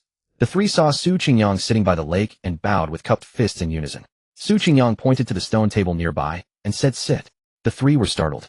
Seeing Su Qingyang sitting cross-legged on the lakeside grass, they exchanged glances, and after some hesitation ultimately did not dare to sit. Your Highness, we have come to confess our guilt. We dare not sit at ease. What crime have you committed? Well, your subordinates have committed the crime of disrespect. Song Baitian was slightly taken aback, completely unprepared for the 6th prince's attitude. Just now at the Secret Intelligence Agency he had heard that the 6th prince had killed Vice Director Zhong Tinglan with a flick of his finger and suppressed 5 3-flowers innate experts from the Zhong family with a backhand. He was so frightened that he hurried to confess his guilt. On the way here he had been nervous about how murderous and violent the 6th prince might be and had even prepared for the worst. But he never expected that Su Qingyang would be so calm and indifferent about the matter. Since you are unwilling, then stand. Su Qingyang nodded slightly. He now carefully pondered what Eunuch Huang had said, that in times of chaos grandmasters were few. It was not only due to scarce resources and martial artists being unable to settle down to cultivate, but also because in chaotic times turbid chi rose up, preventing innate martial artists from resonating with heaven and earth. Thus they naturally could not step into the grandmaster realm. From this, it seemed that the more peaceful the world, the easier it was for martial arts powerhouses to emerge in response to the times. The 3 vice directors beside him were uneasy, unsure whether Su Qingyang truly would not pursue the matter or was hiding a current beneath the surface waiting to strike. Song Baitian could not restrain himself, stepped forward and cupped his fists. Your Highness, may I ask what we should do next? No need for many changes, just do your duty. Su Qingyang said faintly, seeing you standing here so uncomfortable, if there is nothing else you may withdraw. The 3 exchanged glances. Thank you, Your Highness. Just after taking 2 steps, Song Baitian and the other 2 exchanged glances and breathed a collective sigh of relief, not expecting to pass so easily. Wait. Su Qingyang's voice suddenly came from behind. The 3 were startled again. Could it be that what was coming had finally arrived? There is one more thing. Search the Secret Intelligence Agency's records for a person named Lin Muqian, a martial grandmaster, along with his sect, the Baichuan sect. If you find any leads, report to me immediately. Su Qingyang said. This Lin Muqian had always been on his mind, who, although Lu Qingmi had investigated before with her authority, she ultimately found nothing. If even they could not find anything, then he would have to set the matter aside for now. After they left, Eunuch Huang looked in the direction they departed and said with admiration, Your Highness's method of controlling subordinates is truly masterful. After this incident, I imagine these 3 vice directors will never dare to make any small moves again. Su Qingyang, upon hearing this, tilted his head slightly and looked at the old fellow beside him with a face full of question marks. What method of controlling subordinates? What machinations and schemes? He simply hadn't taken it to heart at all. Your Highness, Lu Chang from the Imperial Observatory requests an audience. The guard reported again, looking at Su Qingyang with utmost reverence. Greetings, Your Highness. Lu Chang said with a smile, His Majesty has ordered me to assist the 6th prince in investigating the murder of Consort Shi. A flicker of surprise passed through Su Qingyang's eyes. I understand. The Secret Intelligence Agency and the Six Doors are searching within the Four Extremes quarter. You may go. Thank you, Your Highness. Lu Chong thanked him, then changed the subject. By the way, His Majesty also said that he hopes the sixth prince will show some restraint. I know my limits. The Imperial Court's 12th martial examination is about to commence with prodigies and heroes gathering together. NG takes the liberty to host a banquet tonight at Yunming Tower, cordially inviting heroes from all directions to attend, share wine, enjoy, discuss martial arts, and engage in pleasant conversation. I sincerely hope you will grace us with your presence and do NG this small courtesy. A melodious and graceful female voice drifted softly, spreading layer upon layer from the renowned Yunming Tower in the city, instantly reaching the surrounding long streets. What magnificent extravagance! As expected of Fairy NG of the Red Sleeve Pavilion, so lavish and generous, actually renting out the entire Yunming Tower. Now there'll certainly be a splendid show. When prodigies and heroes meet, I wonder if they'll come to blows. If they fight. Hiss. If only one could witness such a scene with one's own eyes. Even death would be worth it. An extraordinarily extraordinary night. Years from now, when this day is recounted, it will likely have become a legend whispered in the markets. Let's go. Quickly head to Yunming Tower and secure a good vantage point. The streets erupted in clamor as countless martial artists from the Jianghu and young masters from noble families set forth, surging toward Yunming Tower like a tide. A gathering for discussion. ZNG. In a quiet and elegant room, a scholar imbued with righteous aura lifted his gaze toward the direction of Yunming Tower, a faint smile gracing his lips.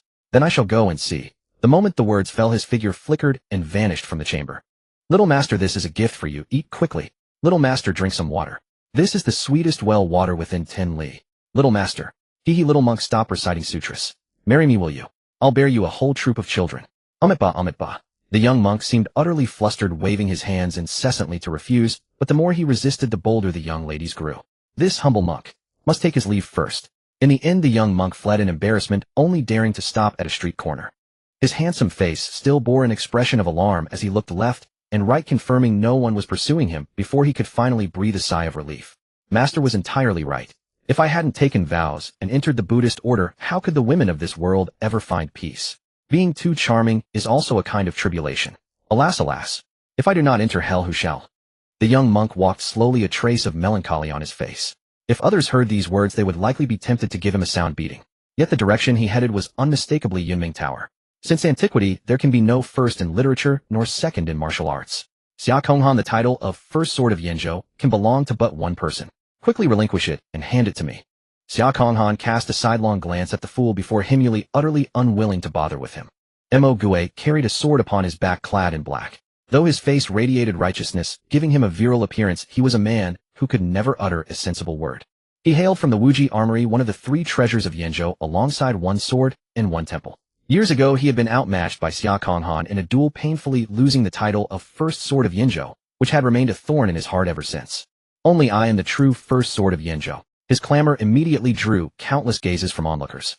Mo Gue puffed out his chest, his face overflowing with pride and self-satisfaction.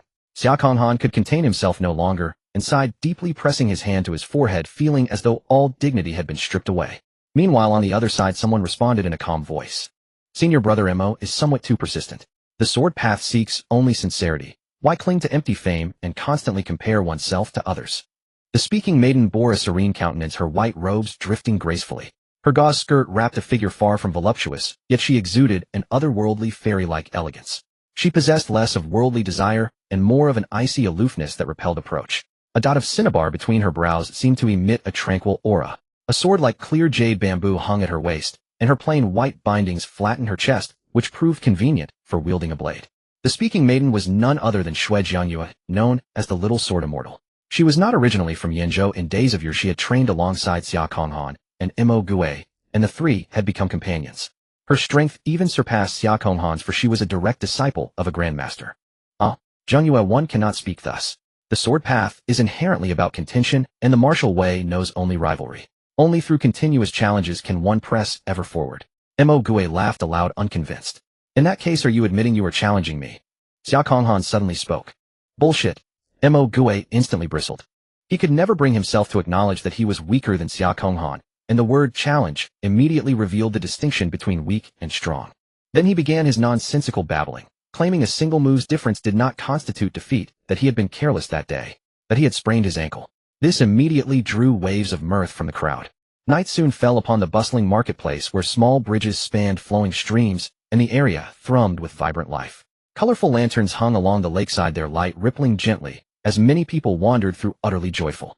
Yunming Tower stood at the heart of the imperial capital, radiant and magnificent under the night sky. By now countless martial artists had already gathered below Yunming Tower, come to witness the spectacle. Is that Fairy Nji, truly peerless, like a celestial maiden descended to earth? Someone exclaimed, and at that moment all eyes turned toward the summit of Yunming Tower. There Zi stood facing the wind, her white robes drifting, her dark hair flying, her skin like jade, her beautiful eyes serene and profound, exuding an ethereal grace untainted by mortal desires. She has a fine appearance, but she still falls short of Jiangyue. Mo Gue stroked his chin, gazing at Zi and nodding as he declared, "Senior brother Mo, if you continue speaking without filter, Jiangyue shall be forced to wander alone." Shui Jiangyue furrowed her brows slightly, her voice growing cold. "Ah, forgive me, Jiangyue. As you know, I speak too straight from the heart. I mean no ill will." Mo Gue apologized profusely, and only then did Shui Jianyue's expression soften. She was well aware of this brother's nature. "Shall we go?" Xia Konghan gazed toward Yunming Tower and said coldly, "Naturally we shall. I have heard that Zi obtained a certain inheritance, extremely profound." Mo Gue spoke mysteriously, then sneered, "Otherwise why do you suppose she organized this exchange meeting? All the prodigies have scurried off like eager pups." "I see. Then let us pay a visit and broaden our horizons." The three nodded slightly and set forth toward Yunming Tower. At that moment Yunming Tower teemed with voices, and nearly every instant someone would gasp in surprise, recognizing a prodigy or hero who had arrived. The atmosphere quickly grew extraordinarily feverish. "Which temple does that monk hail from? He is indeed strikingly handsome, yet he appears somewhat unfamiliar. Wait, does Fairy Nji seem to know him? She accorded him quite grand hospitality. Wow, and who is that fairy over there? She appears to surpass even Fairy Nji. You lie. And there is the first sword of Yinzhou, Xia Konghan. Who is that fellow beside him?" At this moment Xia Konghan felt as though his entire body were stiff, as though countless ants crawled upon his skin. Because the fool beside him was causing trouble once more. Mo Gue spread his arms wide, striking a pose of being adored by the masses, nodding proudly to the crowd, as if all the cheers and compliments were directed solely at him. Within Yunming Tower, a gathering of prodigies had already taken their seats in separate circles, with acquaintances chatting and discussing the Tao. Zi moved gracefully among them, her flowing sleeves dancing with charm, and wherever she went she drew smiles from the surrounding prodigies. Suddenly a hostile voice sounded. I wondered who it was. Turns out it's just a clown. "Xia Konghan, when did you stoop so low as to associate with such people?" Xia Konghan, who had just stepped into the tower, raised an eyebrow slightly and casually looked toward the voice. Then he frowned and asked in confusion, "And you are?" At these words someone in the tower couldn't help but laugh. To provoke someone so aggressively one would think there was a grudge, but it turned out Xia Konghan didn't even know him. "Xia Konghan, when you humiliated my elder brother I swore I would make you pay 10 times over. I never imagined that even now you remain so arrogant and overbearing." The man who spoke abruptly stood up, glaring at Xia Konghan with eyes that seemed ready to devour. "Humiliate your elder brother? Your elder brother? Who is he?" Xia Konghan frowned, his expression genuine. He truly seemed not to recognize the man or the brother he mentioned. "Xia Konghan, no one plays the fool better than you, it's so natural." Mo Gue, standing nearby, laughed loudly, paying no attention to the speaker. "No, I really don't know him," Xia Konghan said indifferently. There were many who sought to make a name by stepping on him every day. He couldn't be bothered with such a buffoon. He turned around to find a seat. "You?" Wu Ming's veins bulged on his neck, his breathing rapid. But he suppressed his rage, grinding his teeth and speaking coldly word by word. "My elder brother is Wu Sheng of the Fenglei sect. And I am Wu Ming. How dare you forget him? How dare you?" "The Fenglei sect." Xia Konghan glanced sideways as if recalling. After a long moment his gaze abruptly turned cold. "I remember now. So it's that cripple whose limbs I broke. It seems you are his younger brother." Seeing the confusion on his two companions' faces, he explained, "I caught that scumbag Wu Sheng trying to molest a mortal woman. I only broke his arms and legs. That was already lenient. You slander him. My brother is a man of integrity. How could he do such a despicable thing?" Wu Ming exploded, roaring loudly. In his mind his brother was a modest gentleman, and he utterly refused to believe Xia Konghan's words, thinking it was a smear campaign to excuse his own actions. "Does he even deserve my lies? You dare insult my brother again? I challenge you to a duel, no matter life or death." A flash of blazing sun seemed to pass through Wu Ming's eyes, fiercely intimidating. "Brother Xia, brother Wu, please do it for Nji's sake. There's no need for a life or death pact. Don't let others laugh at us." Nji watched the conflict, then stepped forward gracefully with a light lotus step, smiling charmingly as she mediated. "Very well then, let's settle it in the training arena." Xia Konghan's expression was indifferent. He had thought it was just some insignificant nobody, but the persistent hounding made it seem as if he were weak. Just as he was about to step forward, a hand pressed on his shoulder. "Let me handle this," Mo Gue said seriously. "Though I really dislike you, if any random cat or dog can challenge the first sword of Yinzhou, outsiders will look down on all the warriors of Yinzhou." "Brother," Mo well said. Shui Jiangyue saw the tacit understanding between the two and smiled, revealing her unparalleled beauty. "Ha ha ha." Mo Gue laughed heartily, but he also had his own agenda. The world only knew Xia Konghan of Yinzhou, not him, Mo Gue. Today's battle would earn him a resounding reputation, paving the way to seize the title of First Sword of Yinzhou in the future. Beside them, the little sword immortal Shui Jiangyue also drew frequent glances from the many prodigies, with whispers rising and falling all around. Zianji's beautiful eyes also lit up slightly. It was rare to meet a woman whose beauty and aura matched her own, and she felt a sense of mutual admiration. She spoke softly. "If you two wish to fight, there is a training arena inside Yunming Tower. Why not settle it there? It seems Fairy Ji was well prepared." Someone laughed. "Just a precaution, and now it's come in handy." Ji replied with a faint smile. "Aren't you the one who wanted to fight? Come over." Mo Gue was the first to step onto the training arena, issuing an invitation. "You? I want to challenge Xia Konghan." Wu Ming frowned. "If you can't even defeat me, how can you challenge the first sword of Yinzhou? Should any random person be allowed to come and provoke?" Mo Gue's tone was full of disdain. Xia Konghan below the stage was speechless, his forehead lined with dark veins. He had a faint feeling that Mo Gue wasn't protecting him at all, but rather the title of First Sword of Yinzhou. "Fine. Since that's the case, I'll defeat you first, then take down that so-called First Sword of Yinzhou," Wu Ming said coldly, thoroughly enraged by Mo Gue's words. With a flash, he stood on the training arena. The training arena was about 10 zhang in both length and width, forged from fine iron. Though spacious and hard to damage for ordinary people, it was still too cramped for warriors. So Zianji said, "Please, both of you hold back and don't harm your mutual goodwill. Today is only for a friendly spar. Whoever falls off the stage first is considered slightly inferior." Mo Gue let out a long laugh, slowly reaching behind his back to grasp his sword, then said coldly, "Let's not bother with all that. We'll decide it in one move. I still want to go back to the banquet and drink." Wu Ming furrowed his brow, reached out, and slammed a silver spear heavily onto the stage. His aura burst forth as he snorted coldly, "Fine. Then one move decides the victor." The two fighters' auras quickly surged in waves, rising madly like two swords waiting to kill. Though the blades were not yet drawn, fierce sword chi already shot into the sky. "Brother Xia, who do you think will win?" Shui Jiangyue's beautiful eyes turned to the two, asking softly. "Naturally, Mo Gue will win," Xia Konghan said calmly. Even though this guy often gave him a headache, he had to admit that anyone qualified to contend with him for the first sword of Yinzhou could not be weak. Mo Gue was skilled in using a heavy sword, and his ultimate technique, 100 boats racing, had reached great mastery. The longer he gathered power, the more terrifying the unleashed force. Even he himself dared not let Mo Gue build up his power without restraint. He could only rely on his swift sword to forcibly interrupt the momentum, drag him into his own rhythm, and overwhelm him with intricate sword techniques to win. Shui Jiangyue nodded slightly. She also understood that from the moment Wu Ming agreed to a single-move duel with Mo Gue, he had already placed himself at a disadvantage. Unless he could use a higher cultivation realm to overwhelm with absolute power. But both were prodigies of the same generation. Apart from those freakish monsters who could achieve such a vast gap in cultivation at this age. Wu Ming's expression suddenly changed. An unprecedented heavy pressure enveloped his entire body. At that moment, he realized he had fallen into a trap. Despicable. Wu Ming's expression turned cold and stern. He struck first, taking a thunderous step that shattered the stage floor. Wind thunder, piercing sun spear. His internal energy blazed like true flame. The silver spear in his hand thrust out with a roar, energy surging. On the spear, 2-inch-long wind thunder flood dragons coiled and charged forward with a howl. A chilling point of light arrived first, then the spear shot forth like a dragon. In that instant, Mo Gue moved as well. The heavy sword had already been drawn, though it had not yet reached its peak of momentum. The terrifying sword aura was still about to unleash a shocking force. It was a sword neither broad nor long, yet carrying great weight. "Take this strike." Mo Gue's long sword descended, the blade imbued with sword aura pressing down with immense force. He focused on sword momentum, his style overwhelming through sheer might. The moment he swung his sword, he seemed no longer a swordsman, but a surging river rushing forward, unstoppable. Boom, boom. The long sword crashed down like a mighty river, producing a thunderous roar as it cleaved through the air. The opposing spear of wind and thunder could not withstand even a moment before shattering with a blast. For a time, the sword aura roared wildly, stirring up a storm that shook the entire martial stage, making it tremble violently. As for Wu Ming himself, he was sent flying backward like a meteor, crashing into the ground, blood trickling from the corner of his mouth. "You have lost." Mo Gue's long sword continued its descent, the terrifying sword aura splitting the entire martial stage in two.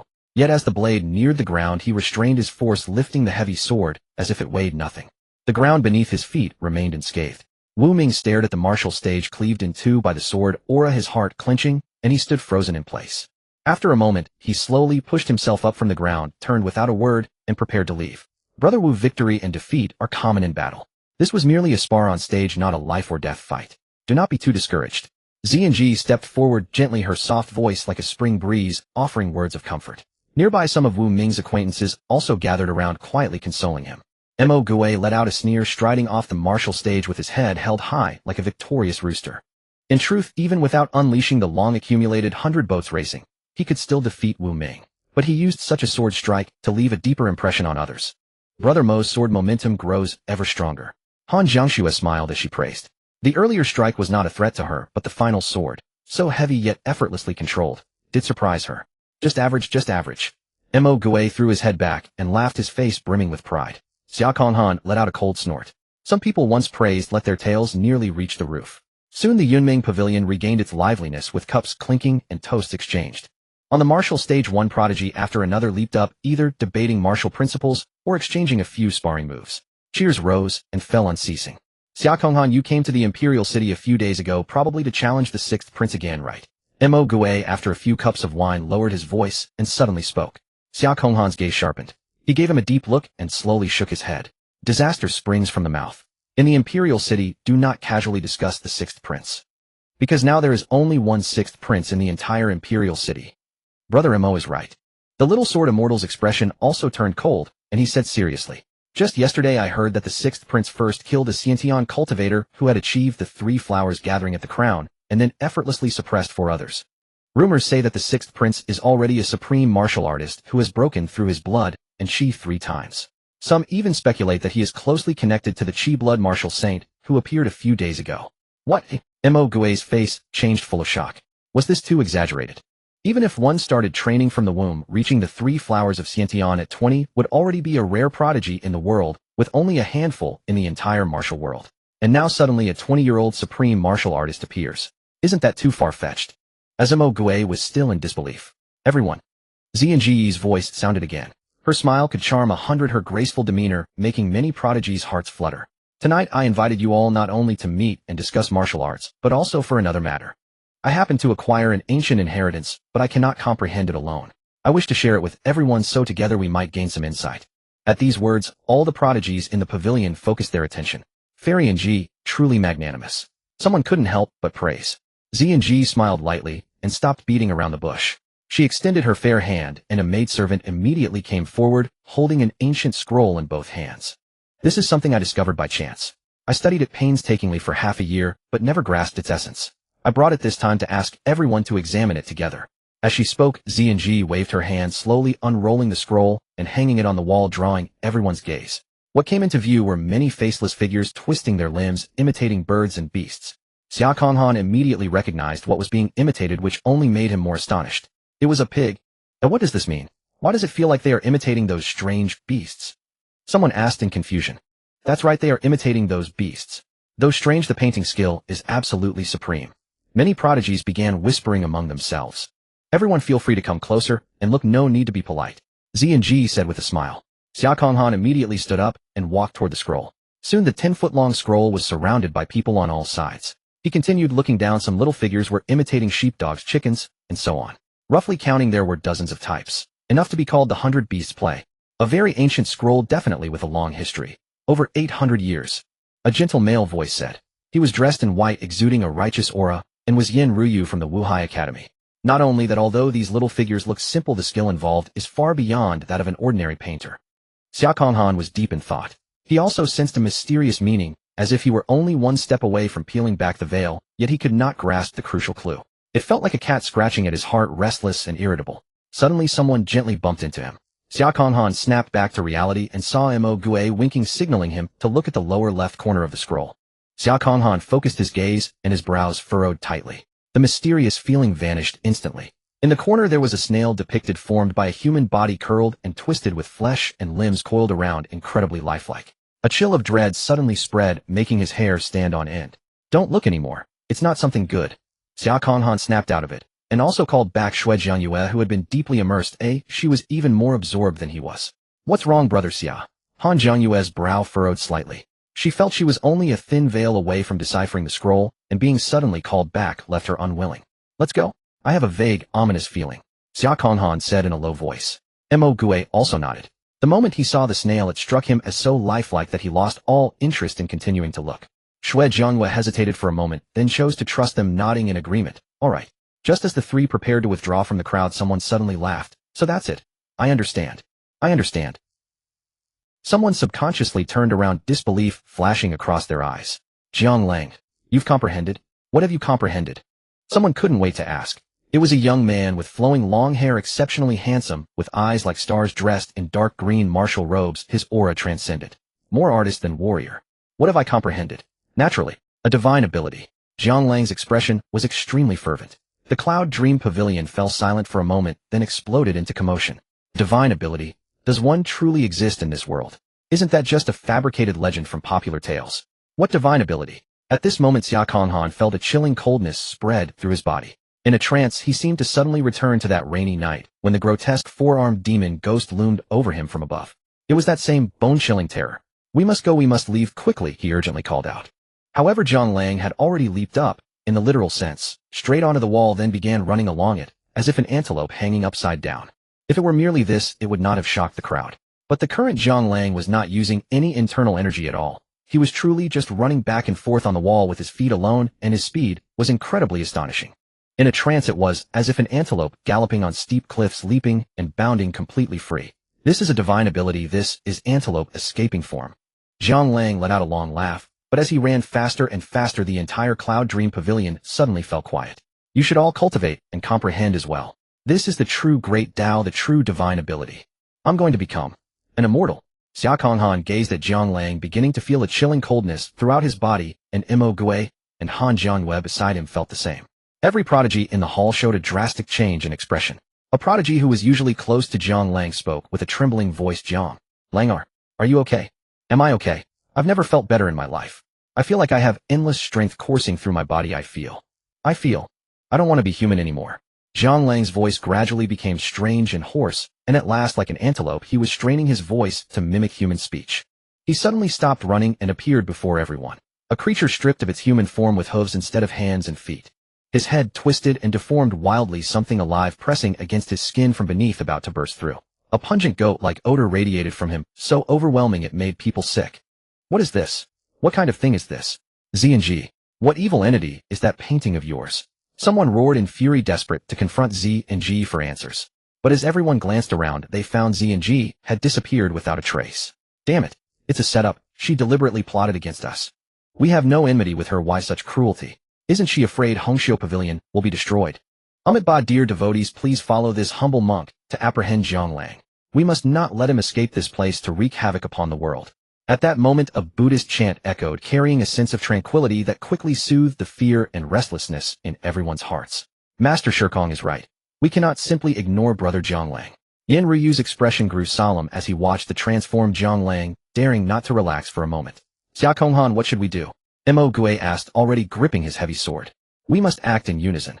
Xia Konghan took a deep breath and regained his composure. If this is where things stand, then we shall go with the flow.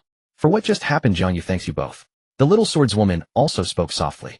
She had been so absorbed in the ancient painting that if she hadn't been awakened, she suspected she might have undergone the same transformation. The mere thought of becoming such a monster sent a chill through her heart, worse than death itself. Bleat you. Quick, let us become immortals together. Jiang Lang's words came out slurred, his once handsome face, now completely unrecognizable. Attack. Boom. All present were prodigies emerging in the world. They had only been stunned by the unknown transformation moments ago, and now returning to their senses, their killing intent surged fiercely. Amitabha. The first to strike was that handsome, young monk Shirkong, chanting Buddhist mantras as golden light radiated from his body. A golden Buddha palm unfolded with 18 layers of swastika phantoms forming in its palm, merging into one brilliant golden radiance of boundless majesty. At the same time, numerous terrifying attacks descended together. Facing such a monster, everyone spared no effort. With this assault, Jiang Lang would likely either die or suffer grave injuries. However, an incredible scene unfolded. Jiang Lang's figure vanished, not through ghostly movement techniques, but by teleporting and blinking to relocate himself. His speed was unmatched across the entire venue. In a single blink, he dodged all attacks and casually smashed a waitress's head with a hoof strike. Many prodigies roared in fury, continuously attempting to intercept Jiang Lang and beat him to death. But his speed was too fast. He darted rapidly throughout the Cloud Dream Pavilion, appearing to undergo transformation. Each time he blinked into existence, he'd pounce and kill a common servant who couldn't escape in time. Eventually, he began capturing severed limbs from corpses, occasionally biting off a foot or hand to chew. As this horrifying scene unfolded, Jiang Lang's body began to rapidly mutate. His entire skin split open, but was quickly healed by dense white wool. The hair on his head began to fall out, replaced by a ferocious goat horn. Its cold gleam as sharp as peerless divine weapons. The prodigies had no choice but to rush out of the Cloud Dream Pavilion, intercepting him in midair one after another. They reduced the entire bustling restaurant to fragments in an instant, yet what ultimately revealed itself before everyone was a standing demon with a goat's head. An eerie silence fell across heaven and earth. Among the onlookers below, some were so terrified their legs gave way, and they lost control of themselves right there. Jiang Lang's dead, lifeless eyes fixed upon the crowd. He stopped fleeing. In the next instant, he teleported forward, unleashing an terrifying cold aura that sliced through like an invincible sword. Before a prodigy's dazed, fearful gaze, his own body was split cleanly in two. His goat horn is unnatural, sharper even than divine weapons. Everyone be careful, Yen Ruyu shouted, his righteous aura surging as flowers of spirit and qi blossomed to protect him. Attack together. Restrict his movement, someone shouted. Xia Konghan's expression hardened, and before the long sword at his waist could even ring, a fierce burst of sword light erupted with blinding, scorching brilliance. His figure blurred into an illusion as he stomped heavily on the ground, shaking the earth. Carrying that sword light, he surged forward like thunder, bursting forth with a roar across the void. In an instant, the vicious sword light carved a vacuum-like corridor around Jiang Lang, compressing the space for his evasion. Shui Jiangyue's long sword left its sheath. In a flash, it split into 18 sword shadows, their icy coldness surging as they descended from the sky, forming an impenetrable cage of blades. Closed behind the attacks of several top prodigies followed in succession, 100 kinds of martial slaughter pouring down, completely engulfing the entire area. It should be over, someone murmured softly, the scene too eerie. But the next instant, a piercing scream suddenly erupted from the chaos. Everyone present instantly felt their hair stand on end and cold sweat pour down, because it was Jiang Lang's voice. It was as if in terror, roaring in pain, filled with wailing, extremely shrill. He seemed to struggle desperately, yet could not break free. Dust and smoke churned, and no one could see the true scene within. But now no one wanted to see it either. There was no need to imagine. It was surely terrifying. After a long time, everything calmed down. The smoke gradually dispersed, and Jiang Lang's figure within had vanished. Amid the lively night, a withered yellow leaf drifted down from above. Autumn had arrived. With 2 fingers gently pinched, the leaf could not withstand even that slight force, shattering, completely crumbling apart. Piece by piece, Su Qingyang opened his palm, letting the broken leaves be swept up by the autumn wind and slip through his fingers. Finally, only the last step remains. The deficit in my body's consumption has been fully replenished. Now it's time for the next transformation. Su Qingyang's eyes held anticipation. He had practically devoured every heavenly treasure from the entire imperial palace, even buying out all the exotic beast meat, which he then cooked using special methods to maximize their efficacy. Now he had accumulated his blood energy to a terrifying degree. With this step, the 5th breakthrough in blood energy will soon reach that level. Su Qingyang's gaze, however, grew calm. In an instant, boom, he took 1 step and his figure materialized above the lake. Below, the dark flood dragon horse, swimming and playing in the lake, raised its head, but quickly retreated into the distance. It sensed the terrifying blood energy pressing down vast enough to rival the entire lake. In the lake, fish and shrimp seemed to sense danger as well, frantically fleeing far away. In the sky, the boundless sea of clouds spun, and countless streams of cloud chi spiraled down, forming a funnel that seemed to connect heaven and earth. That scene was truly magnificent, stirring deep awe in one's heart. The entire sky seemed to be descending, converging toward that single point. Within the imperial city, several grandmasters stirred upon sensing the movement, feeling a vast and majestic aura like a great river flooding the entire capital. A grandmaster opened his eyes to see who was emitting such an aura, but the next instant, he closed his eyes and 2 streams of bloody tears flowed down his cheeks. It was as if a mortal stared directly at the sun. The terrifying light and heat instantly blinded his eyes, and if not for his grandmaster physique, he would have become blind immediately. A breakthrough. How can someone be breaking through in the imperial city? Who is this? Is he about to step into the 5th realm and become a being like a grandmaster? In a quiet little courtyard of the imperial city, Qin Wuxia, Gu Jianglo, the blind old man, and the Yinyang scholar were chatting and reminiscing when they suddenly sensed the immensely vast commotion. No grandmaster dared to open their eyes to look. They could only vaguely perceive the vast aura. It was as if there was a person everywhere. That figure was tiny, yet its presence seemed to grow larger and larger like a sun slowly rising, gradually casting its light over the entire imperial city. I really want to know, in this world where an individual's power seems to grow infinitely, just how strong can the strongest be?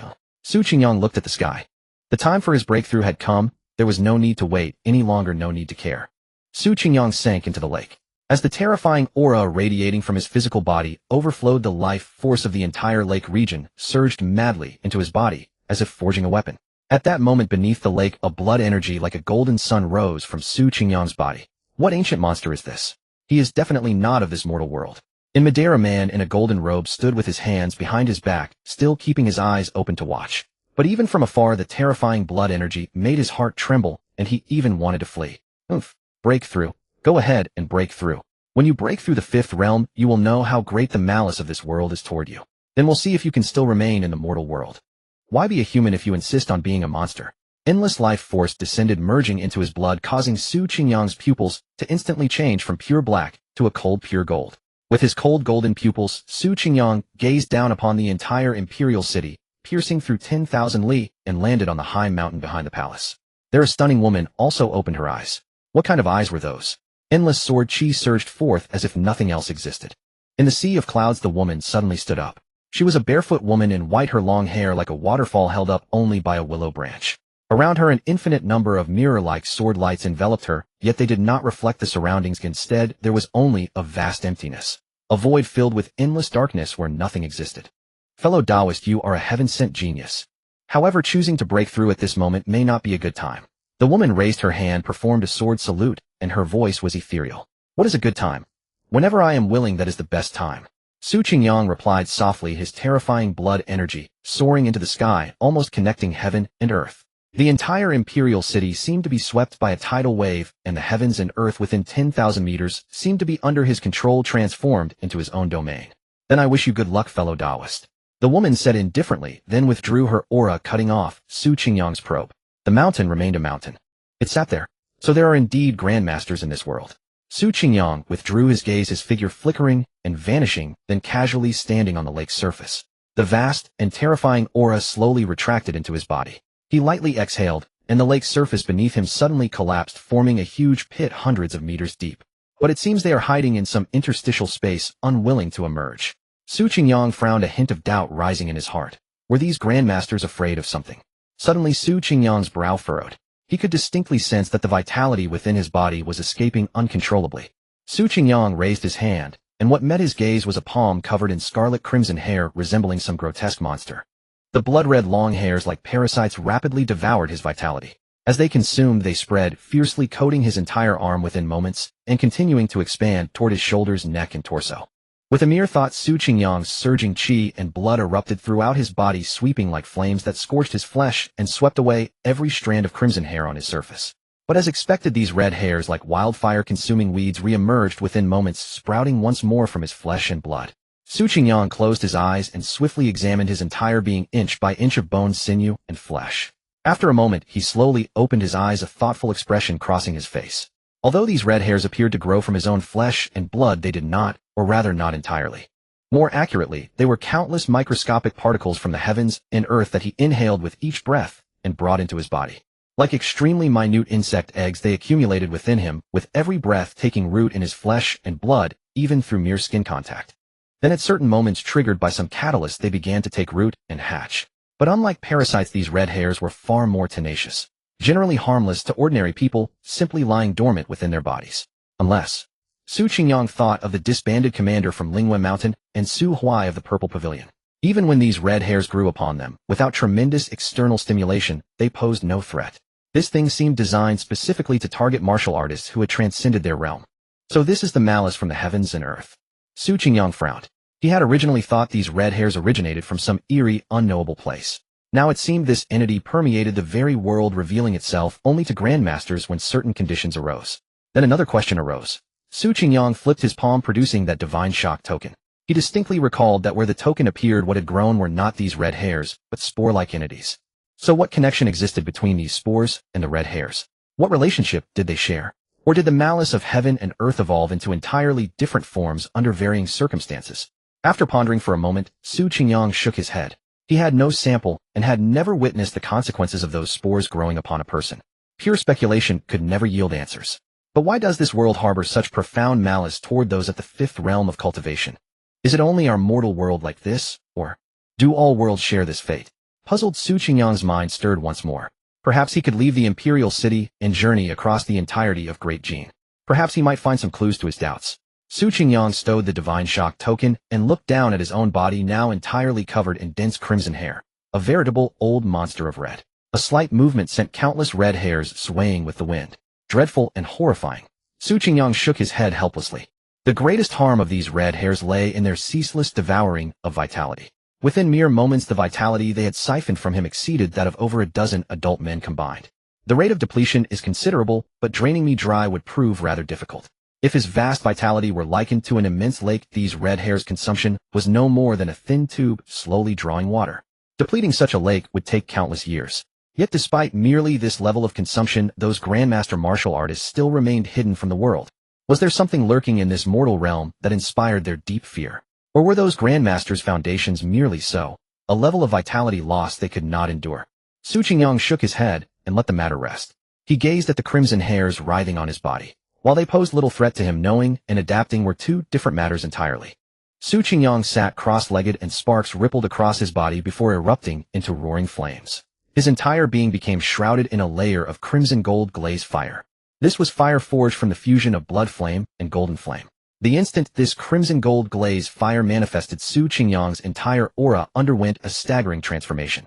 If before he was still merely a man, then now in the crimson gold glazed fire he seemed no longer human, but transformed into a deity. That burning crimson gold glazed fire radiated an immense majesty, ancient, mysterious, as though connecting with the heavens themselves. Su Qingyang had achieved unity between man and heaven, acting as heaven's representative. His surging aura expanded like tides. Su Qingyang sat cross-legged within the crimson gold glazed fire, every strand of red hair in his flesh and blood consumed entirely by the flames. Su Qingyang rose, his aura vast and cold like that of a divine being. It felt as though his martial will had manifested as a domain. With a wave of his hand the power of heaven and earth obeyed. Indeed, with a single thought he could prohibit all martial artists within his domain from channeling the forces of heaven and earth. And those grandmasters who could only marshal their true chi would fall beneath his slightest gesture. For now this will suffice. Let the chi and blood flames burn within me perpetually. Su Qingyang nodded.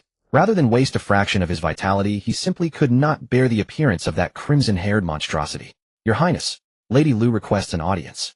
A guard led Lu Qingmi to the shores of Huaqing Lake. Judging by his demeanor, he seemed completely unaffected by the vast sun-like aura that had manifested earlier. Su Qingyang had previously instructed that Lu Qingmi need not be announced when seeking him. Therefore, upon arriving at the Tianwu Hall, she was immediately escorted here by a guard. Su Qingyang raised his gaze. Lu Qingmi still wore black clothing with a dark veil covering her face, but she held a scroll in her hands, her expression one of stunned uncertainty. Beside her stood two men and a woman, none other than Xia Konghan, Mo Gui, and Shui Jianhua. Su Qingyang raised an eyebrow, unsure of their purpose. Were they bringing him treasures? Lu Qingmi approached and halted before Su Qingyang, her gaze falling upon him. Her expression flickered with hesitation, words hovering unspoken. Su Qingyang offered a helpless smile. Lady Lu, if you have something to discuss, speak plainly. We are already close acquaintances. There is no need for such formality. Lu Qingmi bit her lip, her eyes shimmering with unshed tears before a faint smile slowly graced her lips. In an instant her countenance grew solemn as she presented the scroll. Your Highness, a bizarre incident occurred at Cloud Dream Pavilion tonight, and it relates directly to this painting.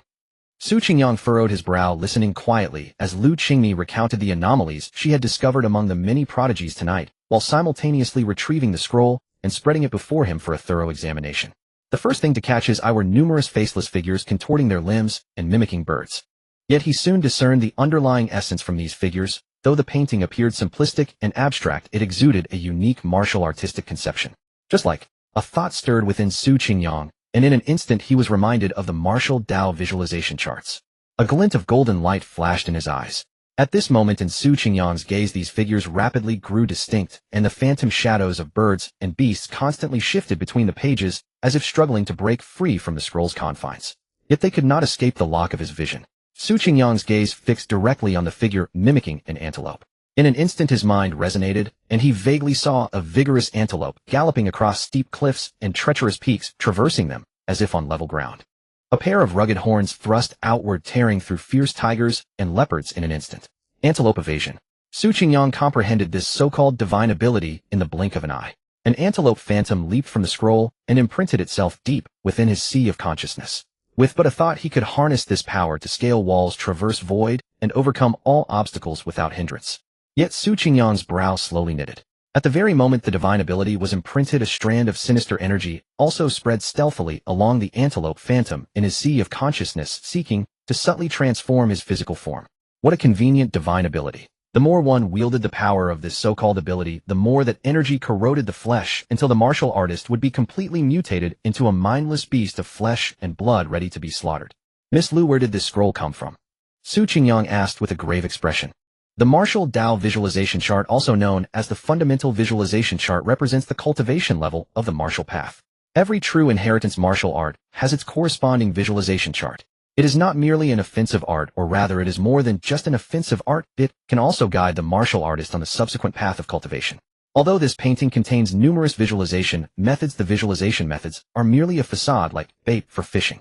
And the fish, bait. The bait has been cast, waiting only for the fish to greedily take it, and ultimately they cannot escape the fate of being harvested. Your Highness, this scroll came from Ange of the Hongxiu Pavilion. Lu Qingni replied softly, her eyes revealing a mix of astonishment and suspicion. Xia Konghan stepped forward, clasping his fists and bowing. Your Highness, the sixth prince tonight at the banquet in Yunming Tower, Ange brought out this scroll and invited all the assembled prodigies to study and comprehend it together. Then he detailed the events that had just transpired in the tower.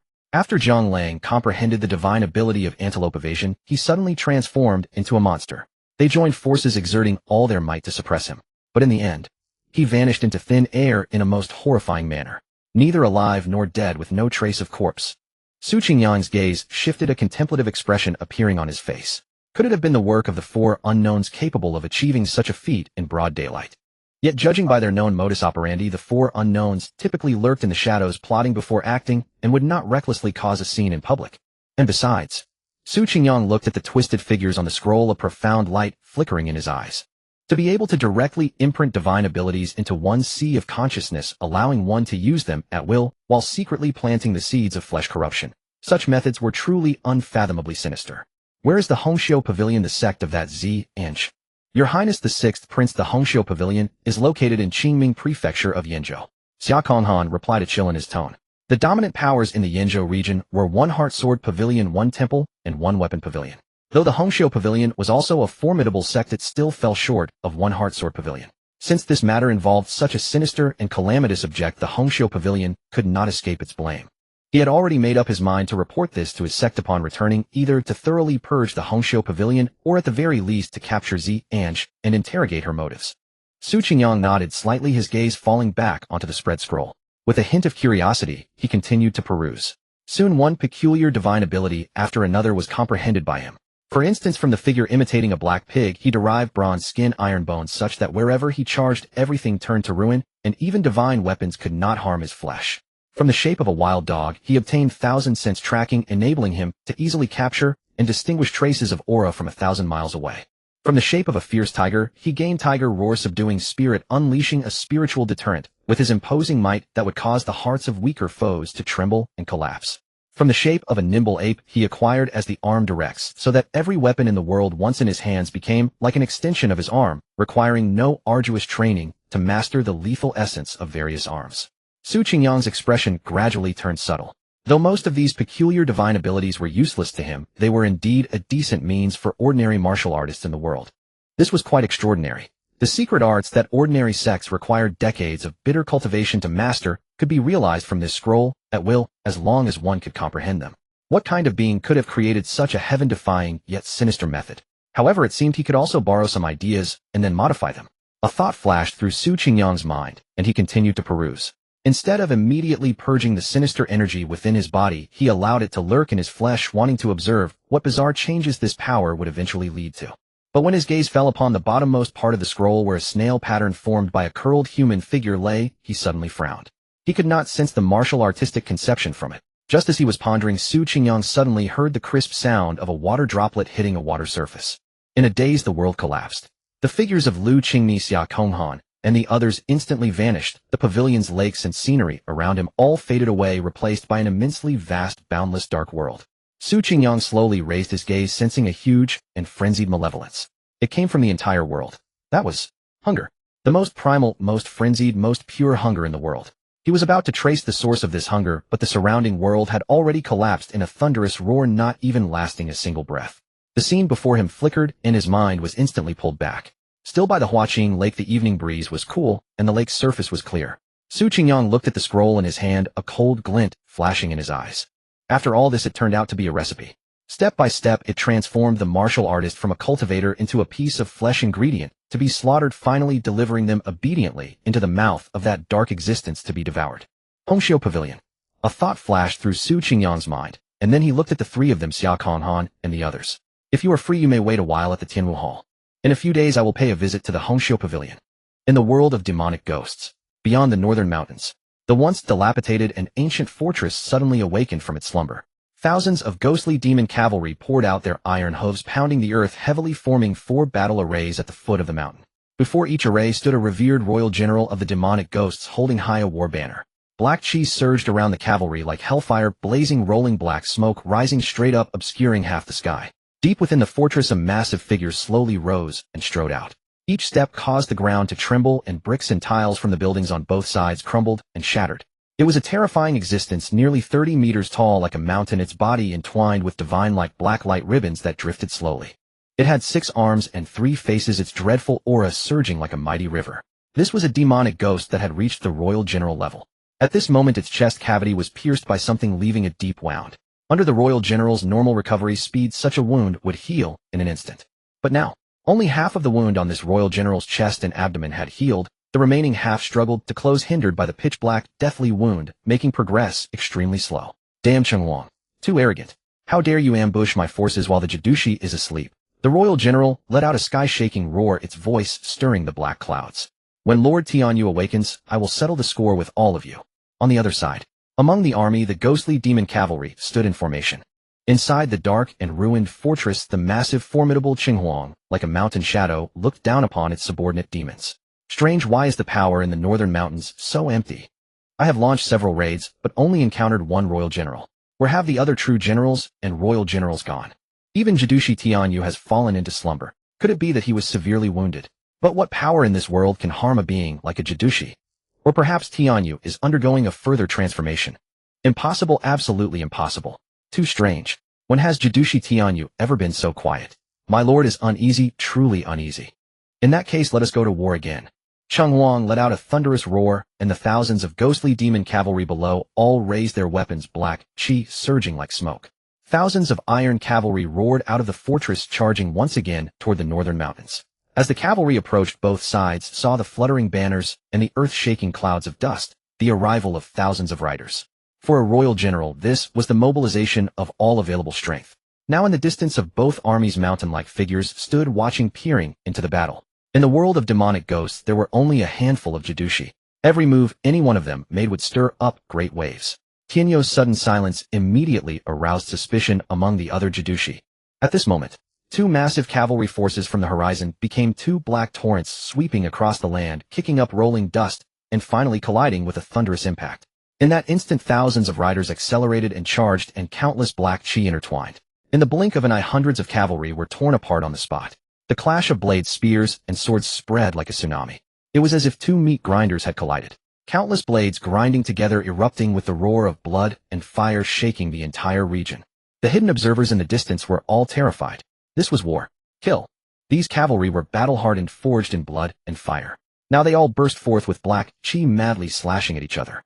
One after another, powerful forces exploded, and the cries of battle shook the heavens. At this moment, behind the battle lines of both sides, 2 incomparably towering figures like divine Buddhas strode forward. Each step shook the earth. Though their movements seemed slow, it was only due to their colossal size. In reality, they were astonishingly fast. With each step, any cavalry that did not evade were merely grazed and sent flying into the air, rider and horse thrown skyward. The impact was so immense that the ground rippled like water with every step. In that instant, the 2 royal generals collided. One summoned a massive iron bottle from which poured rolling black fire, cascading like a waterfall onto its opponent.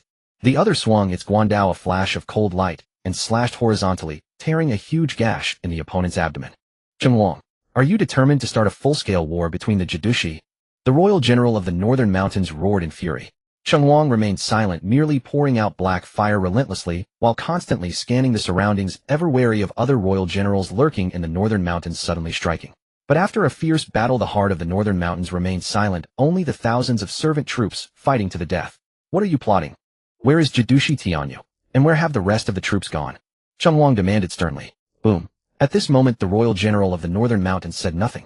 His fury had reached its peak. He did not evade at all, focused solely on tearing, shattering, and crushing his opponent. Suddenly Cheng Huang's chest was split open, and the spilled organs and intestines were dense, with black qi flowing like blood. He reached out with both massive hands, grabbed the leaking organs, and forcibly stuffed them back into his body. The royal general of the northern mountains was more human-like, madly swinging his guandao, leaving deep, bone-deep gashes on Cheng Huang's body with each strike. But the demonic ghost's nearly indestructible immortal body allowed most wounds to heal in an instant. On the other hand, the black flame pouring from the iron bottle had already burned and corroded half of his body.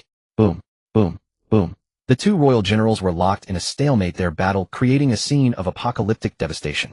The fierce fighting of the thousands of cavalry around them forced them to spread outward, trying to avoid being swept up by the two commanders. But, at that moment, a dazzling radiance burst forth. 100-meter-long terrifying guandao crashed down, sending a terrifying shockwave across the entire land. In that instant, a pitch-black storm swept out, throwing thousands of ghostly demon cavalry into chaos, men and horses overturned. In the sweeping storm, the demon cavalry fell like a tide. The entire northern mountain trembled slightly.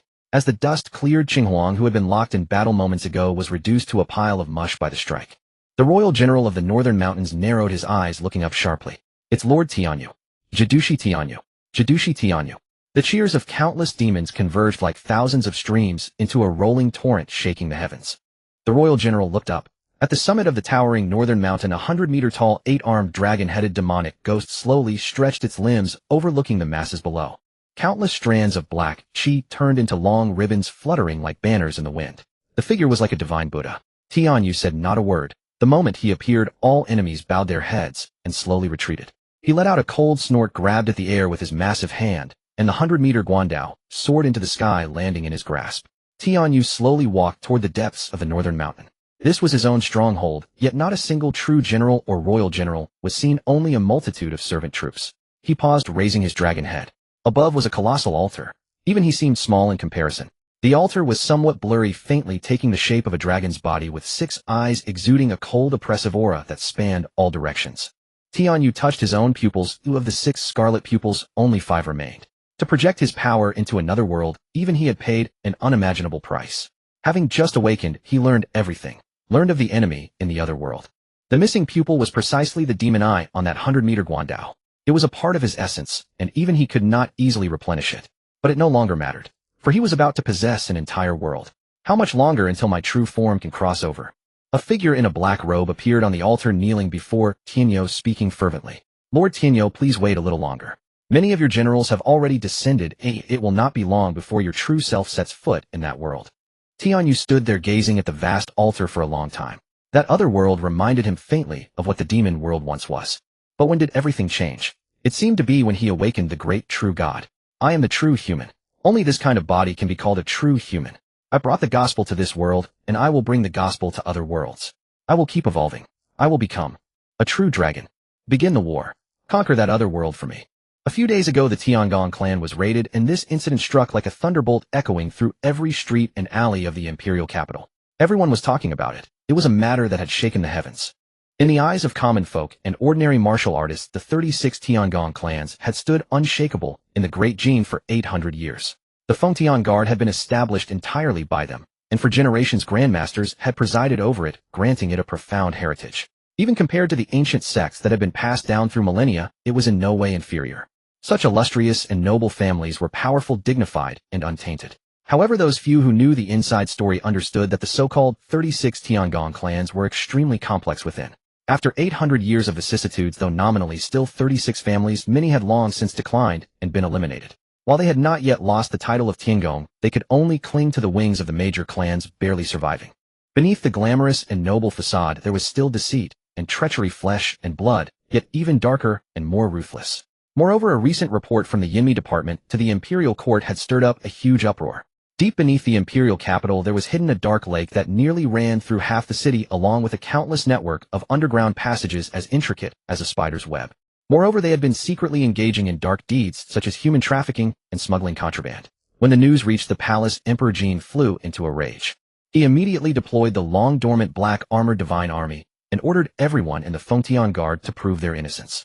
Thus, almost instantly a massive storm erupted. While the world was shocked, some families sought to do everything in their power to weather this calamity. Is that sixth prince insane? Acting like this, which family would dare to support him in ascending to the supreme throne? The sixth prince is not important now. The urgent matter is to understand what Emperor Jin really means. Is this investigation just for show, or does he truly intend to purge our Tiangong lineage? Even a cornered rabbit will bite. Don't push us to the brink, or else. This matter could severely damage our foundations. Should we invite the secluded ancestor to take charge? Bring out the ancestor to threaten Emperor Jin. Do you have any brains? Are you determined to make Emperor Jin so furious that things become irreparable? Then if that won't work, let's push out a few minor clans to take the blame. We've supported them for so long, it's time they contribute something in their twilight. This plan is feasible. If some members of the 36 Tiangong clans are expelled, it will satisfy His Majesty, preserve the royal dignity, and the world will have nothing to say.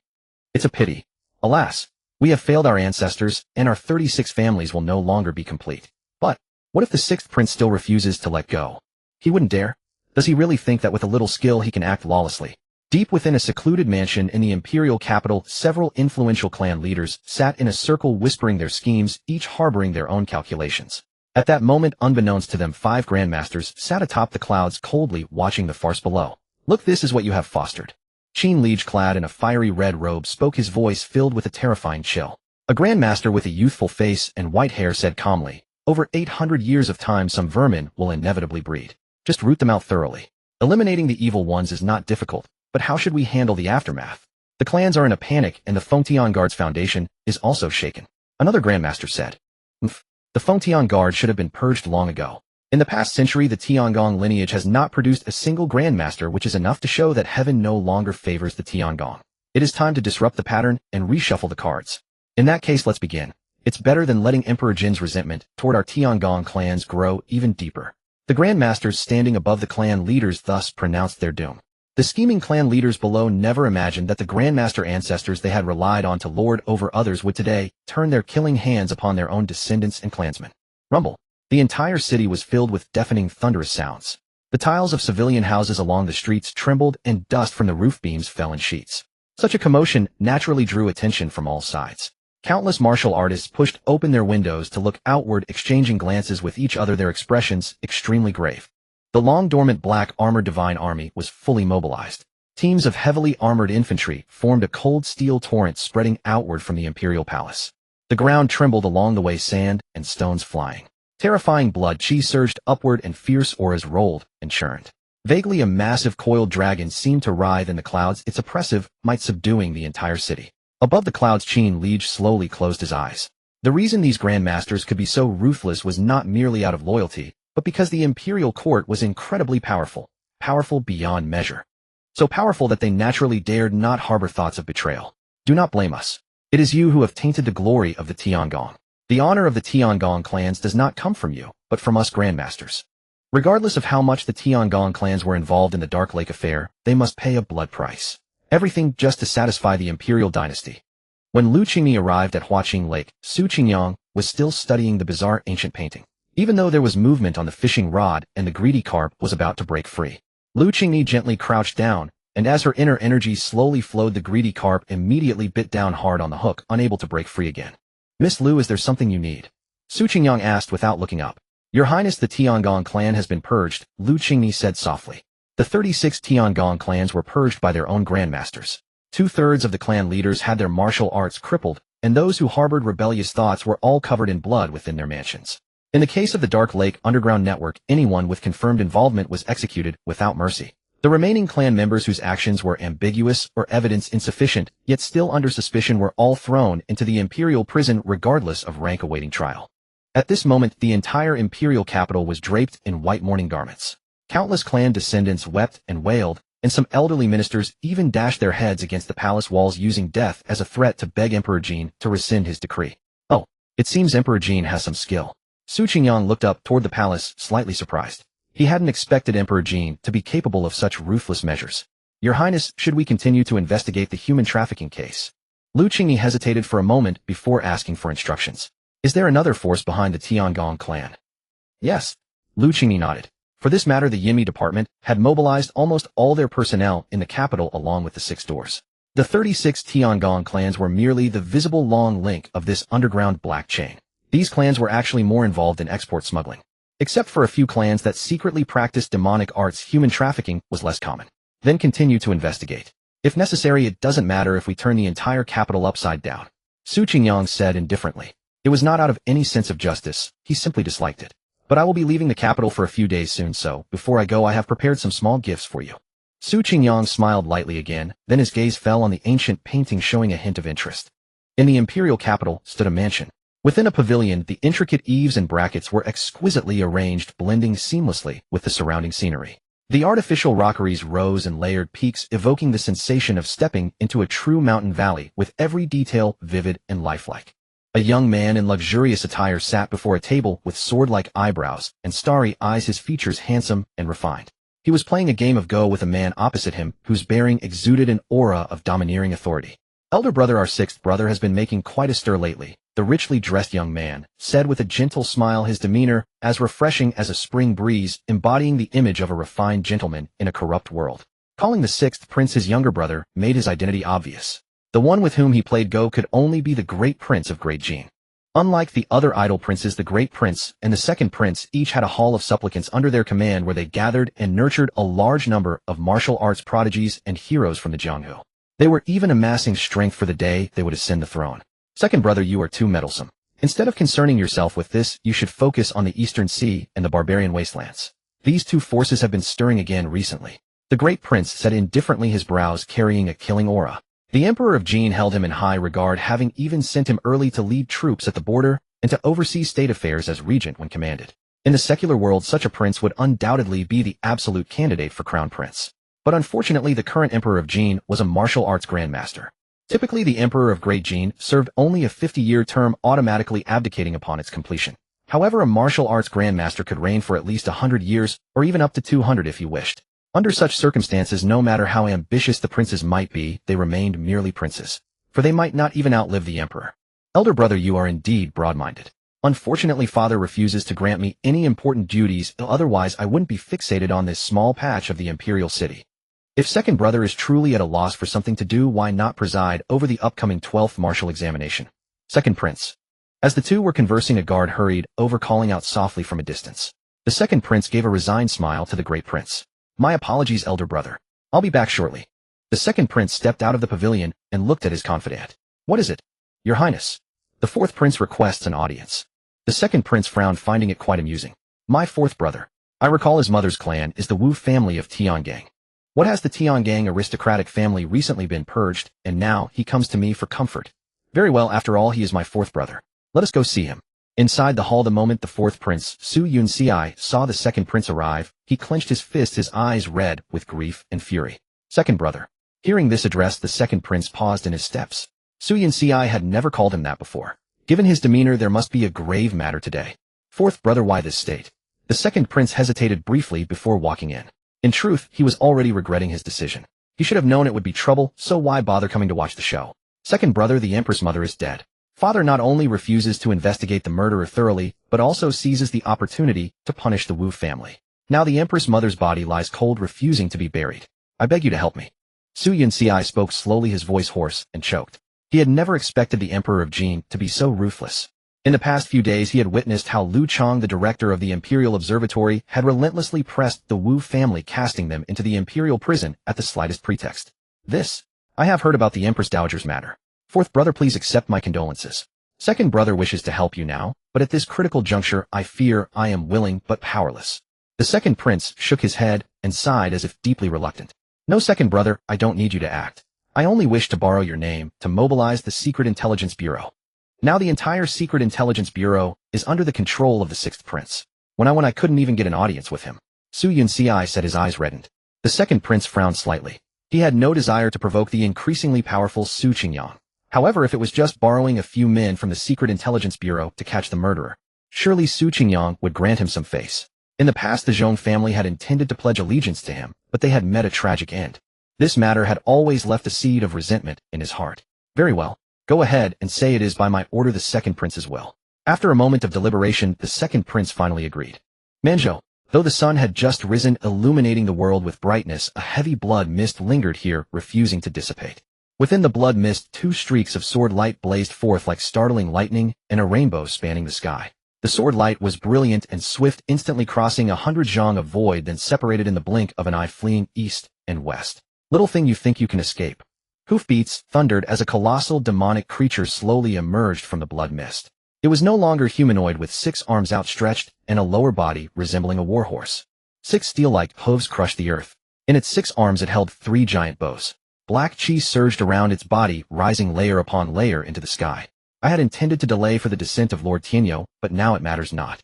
I shall carve a path for his arrival. The centaur demon, bow in hand, charged directly eastward.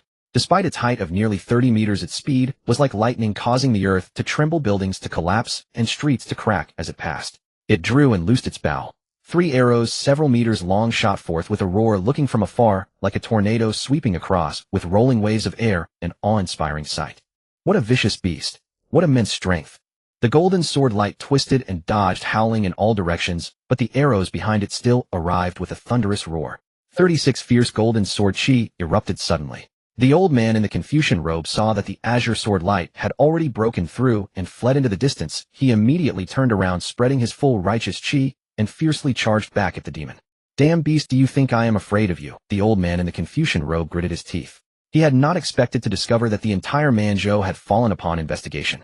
Moreover, the White Lotus cultists were covering for the demons, even sacrificing their own lives to block them. After killing the cultists, they rushed, but still arrived too late. Yet they could not know that no matter how fast they came, the outcome was already sealed. So you are not running, but instead charging at me. I underestimated you. The demon said coldly, drawing its bow in rapid succession, unleashing 9 arrows at once. In an instant, the 9 arrows pierced the air, trailing long, screaming gasps and shimmering like black ribbons, like demonic dragons. A screeching sound of metal grinding echoed in the sky. The old man in the Confucian robe, merely deflecting the force of the first arrow, felt a colossal landslide-like power hurtling toward him. A terrifying storm swept, and the thunderous arrow slamming into the ground, carving a crater dozens of meters deep. But in the next moment, 6 more air dragons pierced the atmosphere, arriving with a roar. The old man in the Confucian robe twisted and turned narrowly, avoiding each one. The next instant, a golden sword light soared into the sky, brightening the entire heavens. The clouds exploded and the vast wilderness became nothing but that single golden light galloping.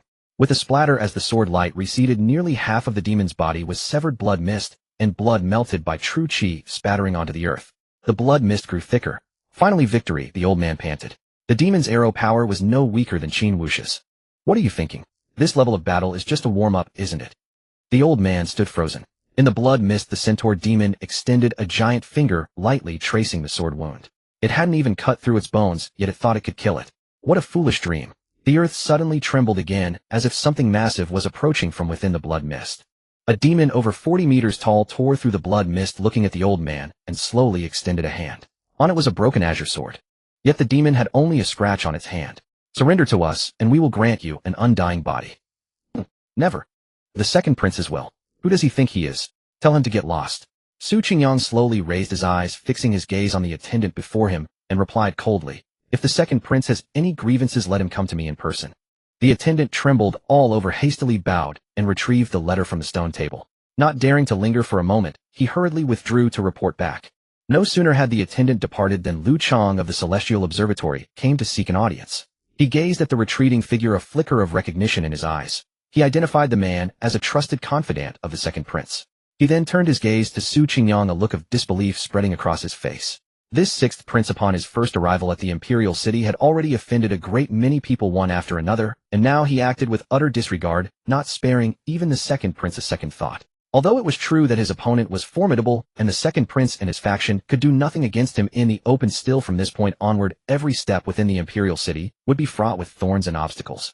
Lu Chang shook his head inwardly. His acquaintance with Su Qingyang was shallow, and the intricacies of the court were not his concern. "It's you. The task the Jin Emperor assigned you. Is it finished?" Su Qingyang looked at Lu Chang, a thought crossing his mind. He realized he did not even know the man's full name, but he could not be bothered to ask. Lu Chang's pupils contracted. He gave Su Qingyang a deep, searching glance. Could it be that from the very first meeting this prince had already seen through him? That his mission was not merely to investigate the death of Consort Shi. It is mostly done, but I must thank your highness for your cooperation, Lu Chang said evasively. He had found no irregularities among the other members of the Wu family save for a few heretical cultivation manuals, though fortunately no one had succeeded in practicing them. Out of caution, however, he had cast into the imperial prison all those among the Wu family who had come into contact with the forbidden arts. That is good. I imagine you should now return to the palace to report to the Jin Emperor. Yes, your highness. Su Qingyang nodded slightly. Then, by the way, greet the Jin Emperor for me. I will be leaving the imperial capital soon. This, your highness, why would you suddenly leave the capital? Is there some problem? Lu Chang, momentarily losing his composure, asked hastily. 1,000 thoughts flooded his mind. Could it be that the prince, aware of how many people he had offended, recently wished to lie low? But that was not the way to hide. Nowhere under heaven was safer than the imperial city. Su Qingyang glanced at him amused. I am going to the Red Sleeve Pavilion. You must have heard of the Yunming Tower affair recently. I am quite interested in that ancient painting. I intend to go to the Red Sleeve Pavilion and investigate. Lu Chang, after a brief recollection, remembered the recent uproar over the ram-headed monster. But speaking of which, it seemed that many strange incidents had been appearing frequently in the imperial city of late. Could there be some upheaval? He needed to warn His Majesty and make preparations early. I see. Your Highness, on this journey, do you require any assistance from the court? I will surely report to His Majesty truthfully. No need. I am enough on my own. Su Qingyang shook his head gently. Meanwhile, on the other side, after hearing his trusted attendant's report, the second prince's face darkened instantly. What is Su Qingyang? He doesn't give me even a shred of face. Su Yunci looked at the second prince, his eyes brimming with fury and resentment. Through gritted teeth, he said, Second brother, he won't even grant you respect. What should we do now? What can we do? What else can we do? The second prince, in a fit of rage, simply fumed. Then with a sweep of his sleeve, he turned and walked away. What else could he do? Challenge Su Qingyang to a duel. Let alone whether he dared or could even win. As for Su Yunci, he should also weigh his own worth. He had already done his utmost out of brotherly affection. His conscience was clear. Now that he had lost face, he wanted no further part in the messy affair. This matter is beyond my ability. Fourth brother, seek another way. Su Yunci clenched his fists, standing rooted to the spot, watching the second prince's back fade into the distance. As always, he was filled with grief and indignation, and as always, he was desolate and unwilling. The royal family is truly heartless. A day later, Su Qingyang refused to ride in the carriage, instead mounting his own jiama. 100 cavalrymen were arrayed in orderly ranks behind him. Each one wore pitch-black light armor, their backs straight and bodies erect, standing there like scythes of death, exuding iron blood and murderous aura. These were 100 light cavalry guards, all composed of martial artists. They were armed with the latest firearms, a ferocious piece named the 6 Transformation Blunderbuss, capable of firing 6 shots in a single breath. Each one was skilled both on horseback and on foot. Originally, Su Qingyang had said he did not need them, but the Jin Emperor insisted that the dignity of the royal family must be upheld and that a show of authority would make matters easier. Su Qingyang thought it over and ultimately did not refuse. Indeed, he was too lazy to dirty his hands over trivial matters lest he accidentally kill a whole crowd. The leader of this guard unit was a man of full 2.5 meters tall with bulging muscles. Unlike the others, he carried a shield on his back. This man was named Zhao Xuanjia. Born into poverty, he had made a living gathering herbs in the mountains, supporting himself and his mother. Later, by chance, he discovered a hard-body martial art at the bottom of a cliff. From then on, he trained diligently. After he had achieved some mastery, his mother passed away. On her deathbed, she bade him to serve the country. After burying his mother, he enlisted. He had been to Manzhou, fought against rebels, and then followed a general through the heaps of corpses on the battlefield. His performance was outstanding, and he was transferred back to the imperial city. Ordinarily taciturn and reliable, he quickly became the leader of a guard unit. For this mission, he was specially assigned to accompany Su Qingyang. He also had a special task to field test the combat effectiveness of the 6 Transformation Blunderbuss along the way and to try mounted combat. If this mission was accomplished brilliantly, he would have a chance to be promoted to the position of Imperial Guard Instructor. The Jiaoma raised their hooves, the iron hooves thundered. The procession departed from the gates of the Imperial City, heading in the direction of Yin Prefecture. Lu Qingyi stood in the Tianwu Hall, gazing into the distance where Su Qingyang had disappeared. Then she gently closed her eyes. Within her sea of consciousness, 6 brands existed. With a mere thought, they could unleash their power. The 12 zodiac. Dragon, rabbit, ox, dog, snake, horse. There are only 6, so why are they called the 12 zodiac? In the darkness, a faintly visible hall loomed. Rumble. The heavy, tightly shut giant doors slowly slid to both sides, revealing a spacious hall. At the end of the hall sat a tall, imposing figure in meditation. The figure sat quietly clad in a black robe, his face obscured. He seemed to be cultivating an indescribable aura of mystery surging from his entire being. Though the figure sat there, even a grandmaster could not capture the slightest trace of his chi upon closing their eyes. It was as if the man had merged with heaven and earth indistinguishable. "Heh, old friend, long time no see." Suddenly a majestic voice resounded echoing through the darkness, as if dispelling the endless chill. A figure also flew horizontally, crashing into the hall in an instant, disturbing the stillness. Upon closer look, the man's robe bore a tear-shaped pattern. He was an assassin of the Shaanxi Pavilion's Shaanxi rank. Now he lay on the ground like a dead dog, staring in terror at the direction from which he had been flung. A man in a golden robe, hands clasped behind his back, strode slowly into the hall. He lifted his gaze, fixed his eyes on the black-robed man, and chuckled softly. Yet the black-robed man still did not open his eyes, as if nothing in the outside world could disturb him. "Master of Shaanxi Pavilion, such a grand reputation. Has becoming a mere assassin made you forget the bond between us?" The golden-robed man shook his head lightly, a trace of sorrow appearing on his face. "Do not forget, without me you would never have obtained that strange artifact." Swish! The entire dark hall suddenly blazed with light as a pair of eyes opened. An unfathomable pressure descended, flooding the entire hall. In the next instant, the master of Shaanxi Pavilion appeared before the golden-robed man, his hand already gripping the latter's throat. "Who are you? How do you know about that strange artifact?" A calm voice echoed in the silent hall, not fierce, but carrying a faint warmth. It was the master of Shaanxi Pavilion. "Huh." The golden-robed man, though choked, showed no panic, but chuckled instead. "It seems time spares no one. Have you grown so dim-sighted that you cannot recognize me?" The master of Shaanxi Pavilion narrowed his eyes, ready to twist his neck. Rumble. A dim yellow radiance flooded the hall, and a vast surging yellow river materialized, its mighty aura sweeping across like a tiger devouring thousands of miles. The entire space seemed engulfed by the rolling river. For the first time, the master of Shaanxi Pavilion showed shock, not only because the fist intent was astonishingly powerful, but also because he recognized its owner. "But he should be dead. If I recall correctly, you should have died in that place." The master of Shaanxi Pavilion slowly released his hand, waving his sleeve to disperse the surging river of fist intent. "Correct. But I crawled back from that hell." The golden-robed man smiled faintly, reflecting a completely unfamiliar young face in the dark, deep pupils of the pavilion master. "So you have joined those monsters. Now you must have become one of them, haven't you, my dear elder brother?" The master of Shaanxi Pavilion said calmly. That simple address, if spread, would shake the entire world. The world only knew the Shaanxi Pavilion as mysterious and terrifying, its lord aloof and unfathomable. No one knew he had an elder brother. "Since you still acknowledge me as your elder brother, can you do me a favor?" The golden-robed man raised his lips, smiling. "If you are still my elder brother, then helping you once is no trouble." The master of Shaanxi Pavilion lowered his eyes, but before the golden-robed man could show joy, a terrifying aura erupted, laced with a murderous intent, like a mountain of corpses and a sea of blood. "But unfortunately now you are just a monster." The atmosphere instantly turned deathly silent. The golden-robed man narrowed his eyes, his form flickering slightly as a canopy of heaven seemed to rise above his head, and the dark hall blazed with light. Then the golden-robed man burst into loud laughter.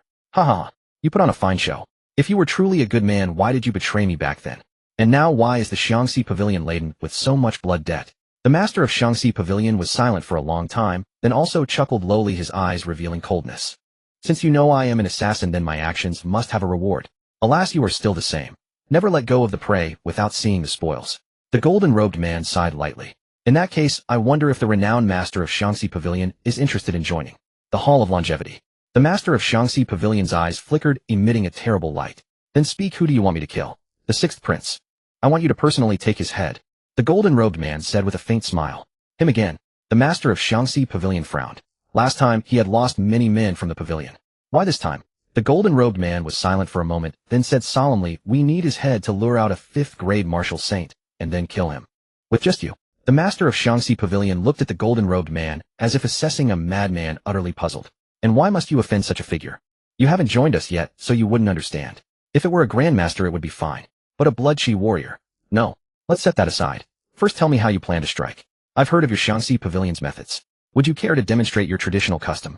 The golden-robed man said with a teasing smile, eager to see the great pavilion master's performance. "No." The master of Shaanxi Pavilion refused. "That is the way of the weak. For a strong man like me, the assassin's path is to kill everyone. That too is the way of the assassin."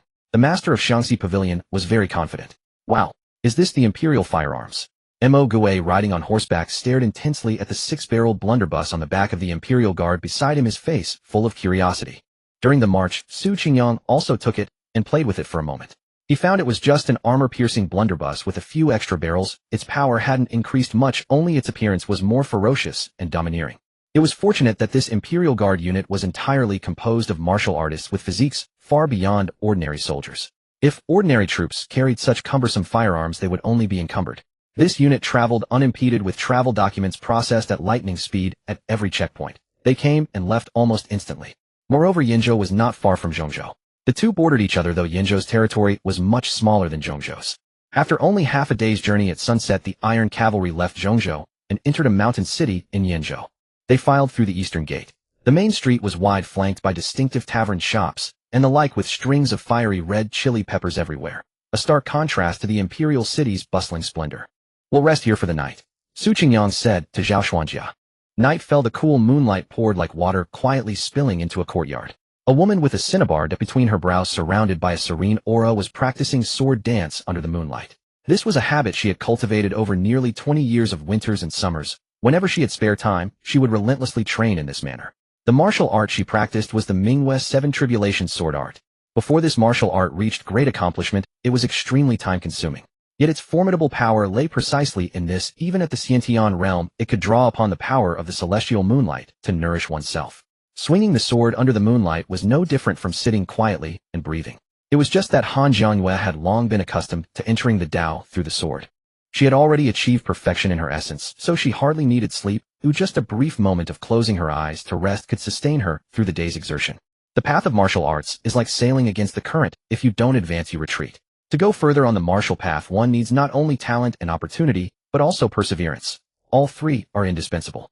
Han Jiangyue sheathed her sword to rest, exhaling a white breath that turned into a sharp, sword-like stream shooting several meters. Looking up at the moonlight, she slightly closed her eyes and rested on the spot. The Mingwe Seven Tribulations sword art, besides the wondrous effect of drawing moonlight to nourish the soul, also contains 7 tribulation trials. The so-called 7 tribulations are the tribulation chi condensed from calamities. Only by enduring each tribulation's baptism can one break the cocoon and transform into a butterfly. Yet such tribulations that can perfect oneself and help one undergo a thorough transformation are rare and cannot be sought. Even her master had only passed through 2 tribulations. Even so, he was an outstanding figure among grandmasters. Since she started practicing this sword art, she had roamed the Jianghu, trained everywhere, and experienced countless life and death battles, yet she had never triggered her own sword tribulation. The matter of the mysterious painting at Yunming Tower was fraught with undercurrents, and strange calamities were subtly spreading. This time, as Su Qingyang set off for Hongxiu Pavilion, Han Jiangyue felt a faint premonition in her heart. Perhaps this journey would be the opportunity for her to encounter the sword tribulation. Han Jiangyue opened her eyes, ready to practice sword again. In the night, a silver light suddenly flashed like a dense silver thread piercing through the air. My! Her gaze sharpened, and her green long sword slashed out like a bolt of silk. The sword light began as a point of green, but in an instant expanded and coiled, transforming into a roaring green dragon that swept across. Clang! A series of metallic collisions rang out. The sword light, like a green dragon, twisted in the air, shredding all the silver needles that scattered in all directions. Who is it? Han Jiangyue leaped onto the wall, her spiritual energy highly concentrated, sensing everything around her. Enemy attack. A loud shout came from within the mansion, and in an instant the courtyard was brightly lit. Hundreds of light cavalry guards poured out like a flood. Zhao Xuanjia held a large shield, his originally calm eyes now as cold and sharp as a hawk's. In the next moment, a crescent moon suddenly appeared in the night sky. 2 moons shone in harmony, one full and round, the other desolate and lonely, wretched and sorrowful. Ashes slowly dripped from the edge of the crescent moon. A lingering, poignant atmosphere of longing spread along with an irresistible fear. Shaanxi Tower. Han Jiangyue stared at the crescent moon, a trace of coldness flashing in her beautiful eyes. As the most notorious assassin tower in the world, Shaanxi Tower was undoubtedly despised by everyone openly, because these lunatics would take on any job as long as the price was high enough. Even if they couldn't kill you, they could make you sick for half a day. Dark shadows moved in all directions as hundreds of assassins swarmed out. All were expressionless, their eyes filled only with extreme coldness and ruthlessness and a kind of readiness to die. These people were by no means cannon fodder in Shaanxi Tower, but tonight, at this moment, they could only serve as cannon fodder. Because the mission they received was personally issued by the Tower Master, and it was simple to assassinate the 6th Prince directly. To put it nicely, it was a mission, to put it bluntly, it was sending them to their deaths.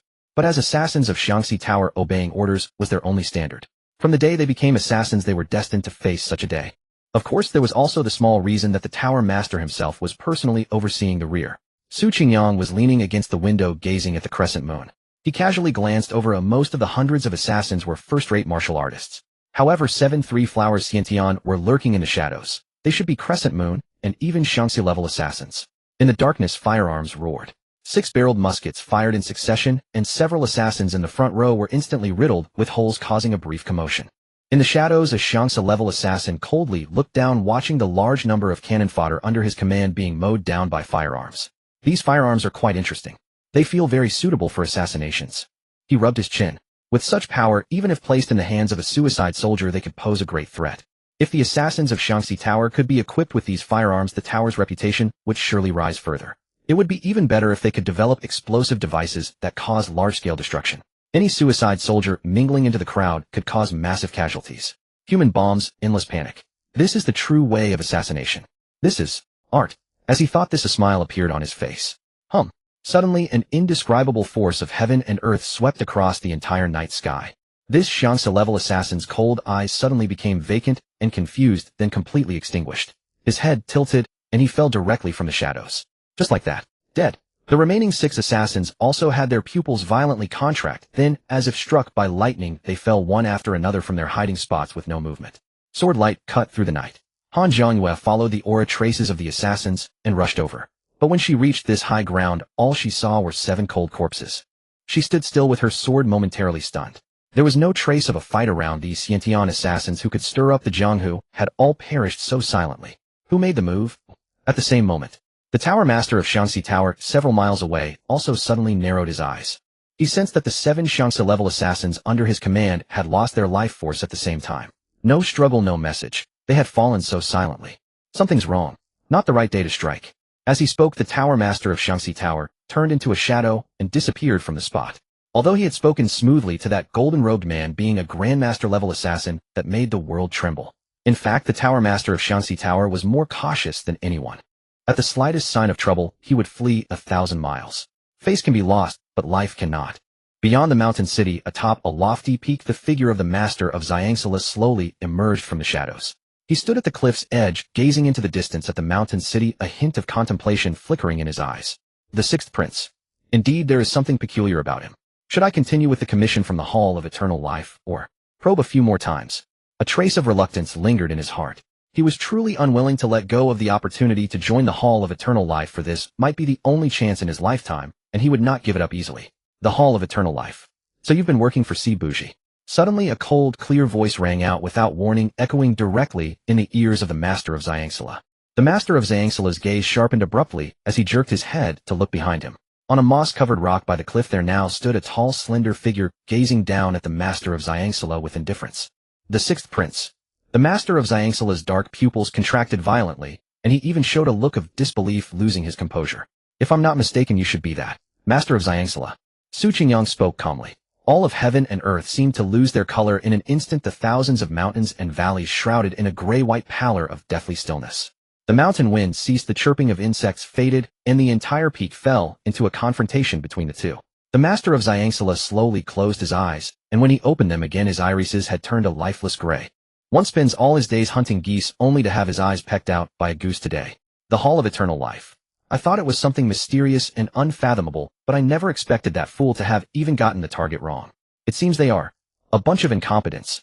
As the master of Xiangsila's icy voice gradually faded in Su Qingyang's eyes, his figure seemed to grow inch by inch, soon reaching a scale that blotted out the sky. His wide black robe fluttered in the wind like a giant beast spreading its enormous wings.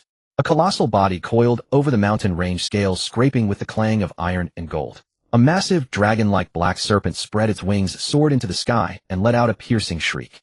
You have some skill. Su Qingyang looked down at the master of Xiangsila and said, his tone carrying a hint of intrigue. To be able to exert such oppressive pressure, the master of Xiangsila was the most formidable martial artist he had ever seen. It seems you are ready to die. Boom. The master of Xiangsila's eyes turned cold. The entire void seemed to shift from early autumn to deep winter. A terrifying, killing intent surged into the sky, instantly transforming into a black lightning bolt that slammed directly into Su Qingyang. His aura was unfathomable. With this single strike it erupted like a volcano, unleashing a boundless and overwhelming might. The withering and blooming sword. The master of Xiangsila gathered his true chi, and in an instant countless gray-white deathly energies surged up, forming a 100-meter-long sword of withering and blooming entwined with vitality and death. Where it passed, it carved a path of lifelessness. With a thunderous crash, the withering and blooming sword descended upon Su Qingyang, an overwhelming pressure rushing toward him. A faint glimmer of interest appeared in Su Qingyang's eyes. He decided not to kill him with a single punch. With one step forward, the entire sky seemed to bow, rumble, and tremble. His blood essence surged like an ocean, manifesting a brilliant sun rising over the sea. With a roar, he hurled it violently toward the master of Xianxala. The entire void erupted with a piercing, high-pitched sonic boom. The intense friction brought a mighty momentum, as if dragging the very sky down to collapse. Bang! In the terrifying roar, everything within 1,000 meters shattered. Visible ripples spread outward, and the entire mountain was gouged out, leaving a gap. The master of Xianxala lay in a patch of scorched earth, utterly horrified. He had been uncertain before, but now he was sure. The sixth prince was that blood-chi martial saint. But a blood-chi martial saint in his 20s. What kind of joke was this? You are definitely not that sixth prince. Who are you? No, it doesn't matter. Spare my life, and we can cooperate. You must know that those monsters from the Hall of Eternal Life want to kill you, and you should also know how terrifying they are. I can help you turn the tables on them. The master of Xianxala scrambled to his feet, speaking rapidly. How could he continue fighting? If his opponent were still at the martial master level, even if he couldn't win, he could at least escape. But now, facing a martial saint of the fifth realm, he couldn't even muster the thought of victory. I finally stirred up some interest, and now you've ruined it again. Su Qingyang shook his head slightly, dismissing the master of Xianxala's words with disdain. If they wanted to kill him, he didn't care, as long as they could manage it. After all, he was also eager to have a good fight. Boom. An endless gust of wind pressure surged. Su Qingyang vanished in an instant, moving through the forest and disappearing without a trace. So fast. The thought flashed through the master of Xianxala's mind, but he couldn't dodge in time. He was sent flying with a thunderous kick. Like a cannonball, he tore through the forest, smashing through countless trees, plowing deep furrows, and crashing into the mountain with a boom. I know this isn't your limit. I'll give you one more chance. Go all out. Otherwise, I'll crush your skull. Su Qingyang looked toward the valley and said coldly, You've gone too far. In the valley, a terrifying spiritual energy erupted violently. 6 streams of gray-white chi surged into the sky. Then they converged back into the master of Xianxala's body. The enormous winged serpent also shrank into a point, fully condensed within him. I was reluctant to use this thing lightly. But since I've been pushed to this point, let you know that martial arts are not the only path to dominance in this world. There is also the power of the arcane object. The master of Xianxala's low voice rang out. His black robe began to radiate light, writhed wildly, and finally transformed into a mysterious dark armor. His body also swelled with a bang, becoming thick and fearsome, reaching a height of 10 meters. A savage, domineering, and ferocious aura spread around, and his energy steadily climbed. Die! An endless gray-white aura burst from his body, connecting heaven and earth. In an instant, he crossed 1,000 meters and punched towards Su Qingyang. Su Qingyang's gaze shifted. He sensed a kind of mecha-like beauty in the armor of the master of Xianxala. Where did you get this thing? Su Qingyang did not dodge. He punched the sky. Clang! The thunderous clash of metal and iron exploded. The two exchanged a heavy blow, their momentum soaring. This world is truly wondrous. It makes me more and more curious. Su Qingyang smiled. But the master of Xianxala was like a demon, gray-white energy, surging into the sky, immense power boiling. The second, third, fourth punches rained down wildly. Clang! Clang! Clang! 2 figures, one large, one small, crashed together like humanoid dragons locked in close combat. The entire mountain rumbled and crumbled, countless cracks densely covering the whole mountain, as if it were about to be turned into a battlefield. The master of Xianxala, wrapped in terrifying spiritual energy, grew faster and stronger. His fists, like 2 small hills, hammered down continuously, shaking the heavens. Su Qingyang, growing more intrigued, a glint of gold in his eyes, only defended and did not attack, afraid of damaging the armor. Because this armor, he wanted it. After dozens of punches, the master of the Acacia Tower was wild-eyed, a fierce glint surging within his gaze. He had a premonition that if he didn't use his trump card, he would die a miserable death. With a flash, he retreated hundreds of zhang. His right foot stomped heavily on the ground, and a violent, overwhelming aura erupted from his body. The powerful wind pressure it generated tore the towering trees of this mountain forest from their roots like mere weeds, flinging them into the sky. Blood Prison 7 Kill Transformation. In an instant, the battle armor on the master of the Acacia Tower writhed like living muscle, morphing into a crimson hue, as if undergoing a transformation. Blood-red steams surged into the sky, radiating terrifying heat. His entire form shrank to 4 meters, appearing entirely scarlet, like a demon king emerging from hell, exuding a soul-shaking, terrifying aura. Impressive killing intent. Su Qingyang stood in the sky, looking down and praising. The opponent's move was swift enough. All of this had transpired in just a single breath, though to him it still felt prolonged. How ironic. The world-renowned master assassin, known not for stealth, but for close-quarters combat beyond imagination. The master of the Acacia Tower gave Su Qingyang a deep look, uttering no words. This state of Blood Prison 7 Kill Transformation could only be sustained for 10 breaths.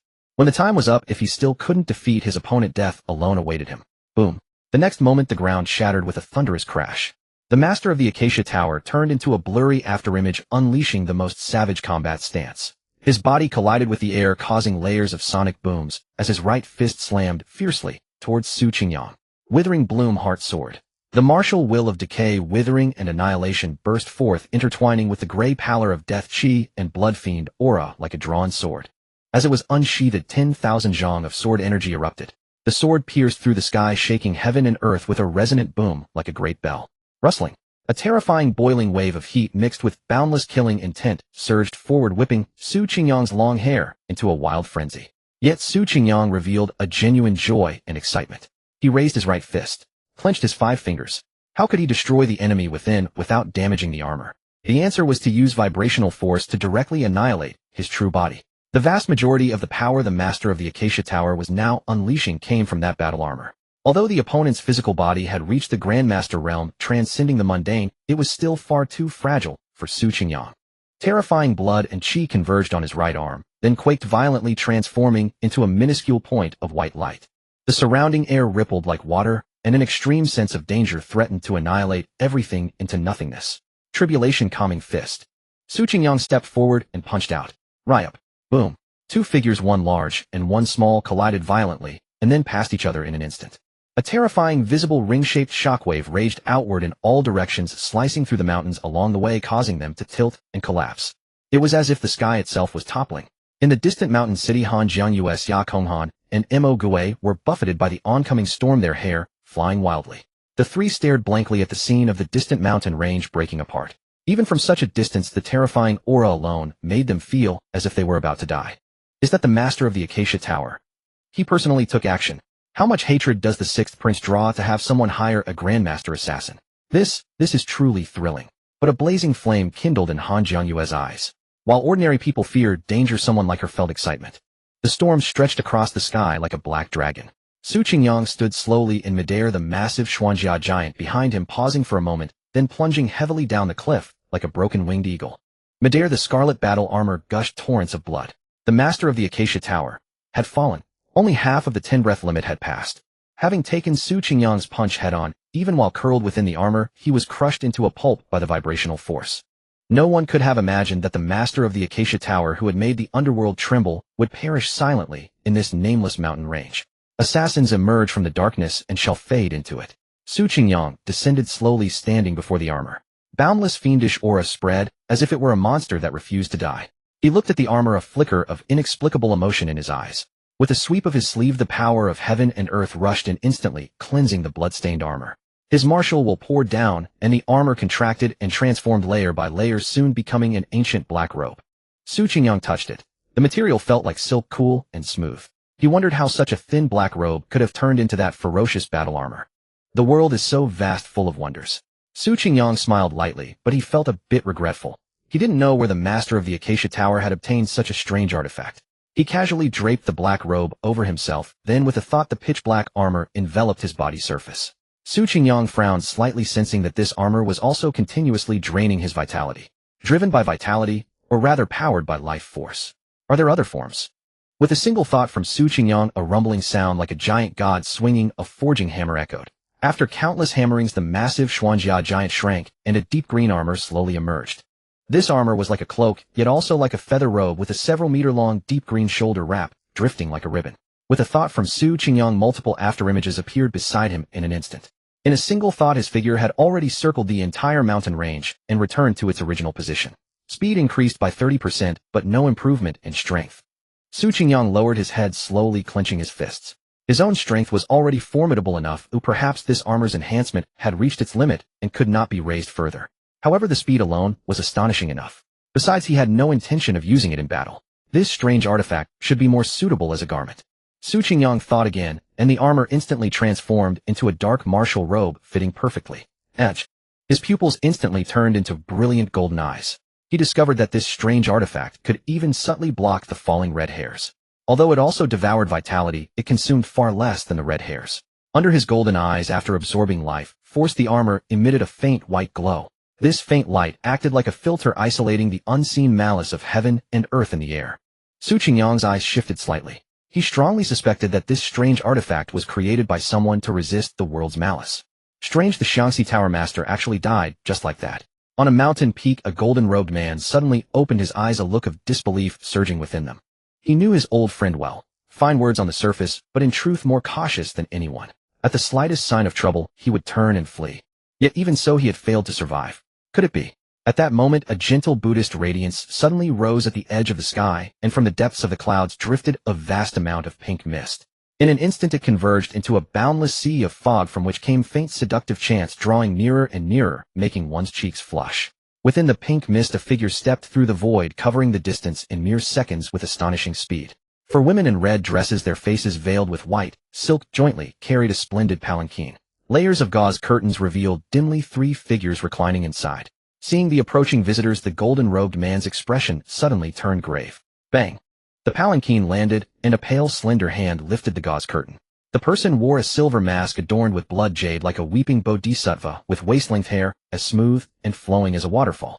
His body was almost entirely naked, lazily reclining on a soft couch. Beside him lay 2 women with delicate fair skin, their eyes tightly shut, unconscious. But as for this person, his skin was also fair and seemingly translucent. If not for his flat chest, anyone who first saw him would mistake him for a stunning beauty. Sangming, true lord, I never expected the palace of ultimate bliss to trouble you to come personally. The golden-robed man solemnly clasped his fists and bowed. Within the palanquin, a decadent, dissolute aura permeated the air, clearly indicating that a fierce battle had taken place here not long ago. Hearing the golden-robed man's voice, Sangming, true lord, raised his head slightly, as if appraising him. But after a moment he lay back down. Clearly the other party did not suit his taste. They are not qualified to dispatch me. A blood-chi martial saint is a rare prize. Naturally, I must savor it thoroughly. Sangming, true lord, chuckled softly, his voice androgynous, carrying a hazy quality that unsettled the mind and nearly made one succumb. But my journey here is not solely for that blood-chi martial saint. That existence has recently shown signs of awakening. That existence? Which existence? The golden-robed man was puzzled and looked at Sangming, true lord, with confusion. Little one, restrain your curiosity. You are not yet qualified to know his name. Sangming, true lord, laughed. Sometimes knowing too much is not a good thing. You cannot truly awaken. I have not yet enjoyed all the pleasures of the world. How could I let you devour everything? But this sudden awakening, is it a sacrifice? It seems some restless little rats have started to stir again. Sangming, true lord, paused in thought, then looked at the golden-robed man meaningfully. You, little one, are not simple either. How are the preparations? Remember, we must never act directly in the mortal realm. The golden-robed man replied. It is almost ready, but an accident has occurred. What accident? Sangming, true lord, was not annoyed. In the long years immersed in pleasure, he had almost forgotten anger. The golden-robed man recounted his plan and the fall of the Xiangxi Tower Master. Sangming, true lord, tilted his head slightly, then a clear laugh rang out slowly, his voice gradually becoming more feminine and seductive. The 6th prince. How interesting. I have suddenly become very interested in him. The golden-robed man's pupils contracted sharply. Unbeknownst to him, Sangming, true lord, had already stood before him, casually draped in the palanquin's gauze, half-hidden, exuding an alluring, bewitching aura. A mad desire arose in the golden-robed man's heart, as if he craved the bodhisattva's physical offering. Shaken, he quickly lowered his head, not daring to meet his gaze. Sangming, true lord, suddenly giggled, leaving behind a wisp of fragrance, and vanished before him. Exiting the mountain city, they traveled another day. They arrived at Yin Prefecture, Fengyue Prefecture. The Red Sleeve Pavilion was located in Fengyue Prefecture. Along the way, Han Jianyue frequently raised her eyes, watching Su Qingyang's back, a thoughtful look in her gaze. Xia Konghan and Mo Gui, however, repeatedly fixed their eyes on the 6 revolution firearms in the hands of the Imperial Guard, remaining silent for a long time. Unlike Han Jianyue, who was alone, they had vast sects behind them. They had long heard of the might of the great Jin dynasty's firearms, but the great weapon rumored on the battlefield was the divine might cannon. Though said to be capable of injuring Hoteon martial artists, unless one was a Hoteon with paralyzed legs, it was impossible to be hit by that cannon. Thus they had always held a contemptuous attitude toward such firearms. But what they had witnessed last night overturned their preconceptions. Hundreds of first-rate assassins under the roar of the court's firearms fell in droves in an instant. In the end, the Imperial Guard, relying on their skilled firearm formations, wiped out all the attackers with 0 casualties. Although first-rate martial artists were obscure and insignificant in the Jianghu, that judgment was made on the scale of the entire martial world.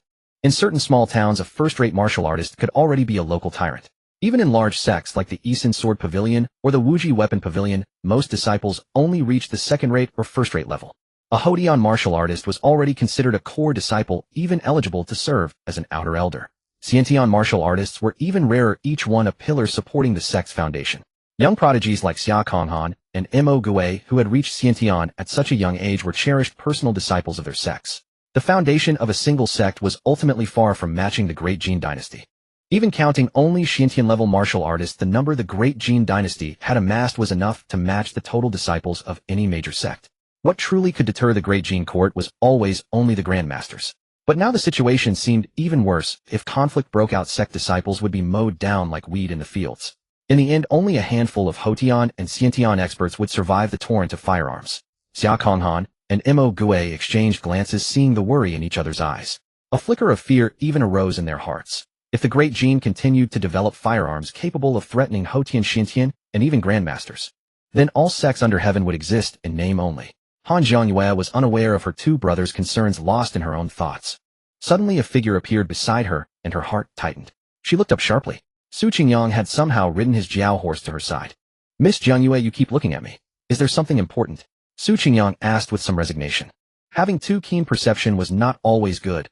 Whether a glance carried goodwill or hidden malice, he could sense it instantly. It was like thorns on his back. Han Zhangyue paused for a moment, her beautiful eyes fixed on Su Qingyang. "Your Highness, did you see the battle outside the mountain city last night?" "Oh, of course I did." Su Qingyang nodded. "It was the Xiangxi Tower Master who made a move." "Then?" Han Zhangyue asked hesitantly, a hint of incredible speculation appearing on her face. "In the Jianghu there will never again be a Xiangxi Tower Master," Su Qingyang said calmly. The entire procession shuddered. Hundreds of eyes fell on Su Qingyang, filled with disbelief. The fame of the Xiangxi Tower Master was known to all under heaven. But the one who spoke these words was their prince. "Great Jin Invincible! Great Jin Invincible!"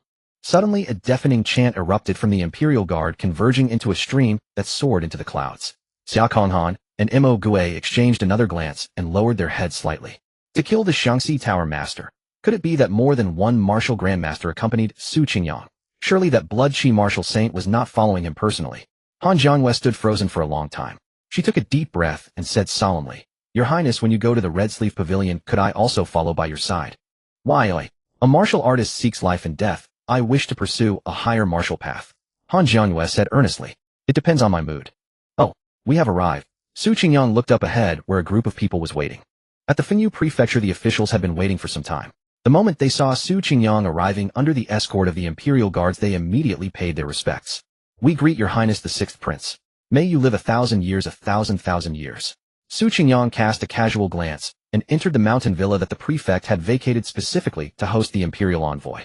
During this time, the prefect personally came to inform him that he had invited various dignitaries and had booked the largest tavern for the evening, arranging a banquet to welcome His Highness. Su Qingyang flatly refused, saying, "No need. I am a martial artist, not a politician. I have no leisure for such pastimes." Though the prefect found it somewhat improper and disrespectful, he dared not show it on his face. He merely chuckled and said, "Your Highness is right. If you have any needs, please do instruct me. I shall do my utmost to fulfill them." Su Qingyang pondered for a moment and asked, "You should know the purpose of my visit.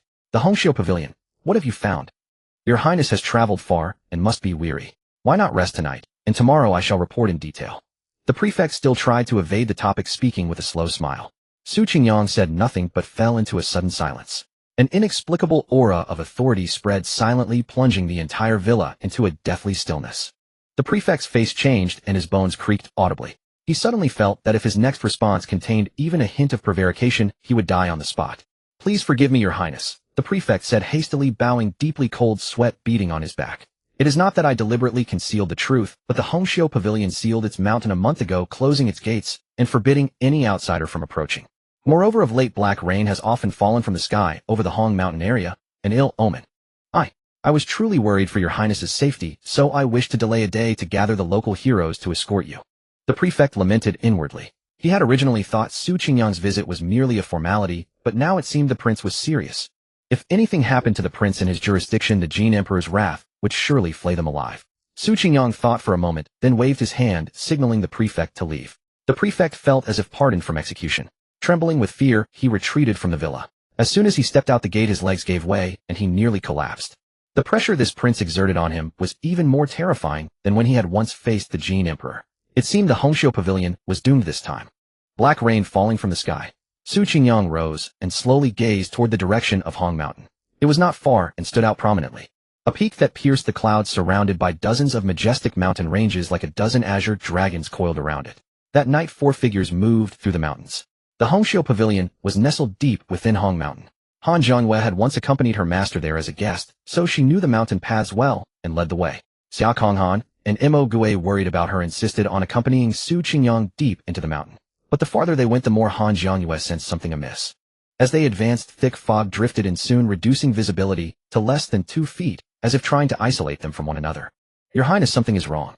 This mountain fog disturbs the mind and makes one lose direction, Han Jiangyue warned. This is the mountain protecting formation. The Hongxiu Pavilion has sealed the mountain. This must be their method of closing the gates. Xia Konghan frowned from the side. Mo Gui was still puzzled when he heard a series of eerie sounds beside him, as if something had suddenly scurried away. He broke out in a cold sweat. Those things had been only a few steps away from them, and judging by the footsteps, there were quite a few. This fog could even dull their 5 senses. What were those? Mo Gui tightened his grip on his sword, his expression grave. They hadn't even reached the Hongxiu Pavilion yet, just entered the deep mountains, and they had already encountered such bizarre phenomena. They are mountain demons. Xia Konghan drew his longsword and explained, mountain demons are a kind of mountain spirit, monstrous beasts with a human face, a monkey's body, and a single foot. They have the strength to tear apart tigers and leopards, and often dwell in deep mountains. If you don't want to die, go back. Su Qingyang, who had remained silent since entering this territory, suddenly spoke. He frowned slightly, gazing at the surroundings with a hint of gravity. From the moment he stepped into this place, he had sensed a great malice. With that, he waited no longer, and with a flicker of his figure, he vanished into the mountain fog. Jiangyue, let's go back. The 6th prince surely has his own means. Forcing our way in here will do us no good, Xia Konghan said calmly. He had sensed the danger. This place was beyond their current capacity. The little sword immortal was silent for a long time, then finally looked at the sword in her hand. Brothers, you go back. I have my own path to follow, and my master left me a protective treasure. Don't worry about me. I have waited too long for this. I cannot miss this opportunity. Han Jianyue's tranquil face was resolute. She looked at Xia Konghan, and Mo Gui stomped, her foot turned, and like a startled swan she too plunged into the mountain fog. Xia Konghan and Mo Gui stood frozen like stone statues. After a long while they sighed softly. In the end they did not enter. They were not alone. They bore the heavy burden of their sex behind them, and could not recklessly gamble with their lives. Within the thick fog, Han Jianyue raced at full speed toward the Hongxiu Pavilion. Everything fell silent. She looked back to where she came from, but could no longer see the way. Only white mist in every direction. Suddenly a tremendous roar came from ahead. Her expression turned sharp. She swiftly sped toward the source of the sound. Soon what came into view was the corpse of a massive mountain demon. Only the lower half remained. The entire upper half seemed to have been pulverized by a single punch. Su Qingyang did this, she deduced immediately. She pushed off the ground and followed the traces, continuing her pursuit. From the sky a light rain began to fall. Drip drop. Han Jianyue noticed it then. She extended her fair slender hand, and the raindrops fell onto her palm, black in color. So this is the black rain. She looked at the black rain falling from the sky, and an inexplicable chill rose in her heart. Though the black rain felt no different from ordinary rain on her skin, and caused no unusual effect, the vague sense of unease made her whole body tense. It seemed that some unimaginable horror was slowly awakening in the shadows. After a moment's thought, she activated her internal energy, and a faint white protective barrier spread out, enveloping her entire body and shielding her from the falling black rain. The deeper she went into Hong Mountain, the heavier the sense of dread grew. All around was a dense white fog, making it impossible to distinguish near from far, while bizarrely pitch-black rain fell from the heavens. Suddenly, a rustling sound, dense and close, echoed in Han Jianyue's ears. The sound resembled countless plump white silkworms piled together, ceaselessly writhing and rubbing against mulberry leaves, sticky and scalp-crawling. Han Jianyue's heart jolted. She abruptly looked up towards the large tree ahead, her pupils contracting sharply. Between the branches and twigs hung strands of viscous, transparent slime, slowly dripping down the bark.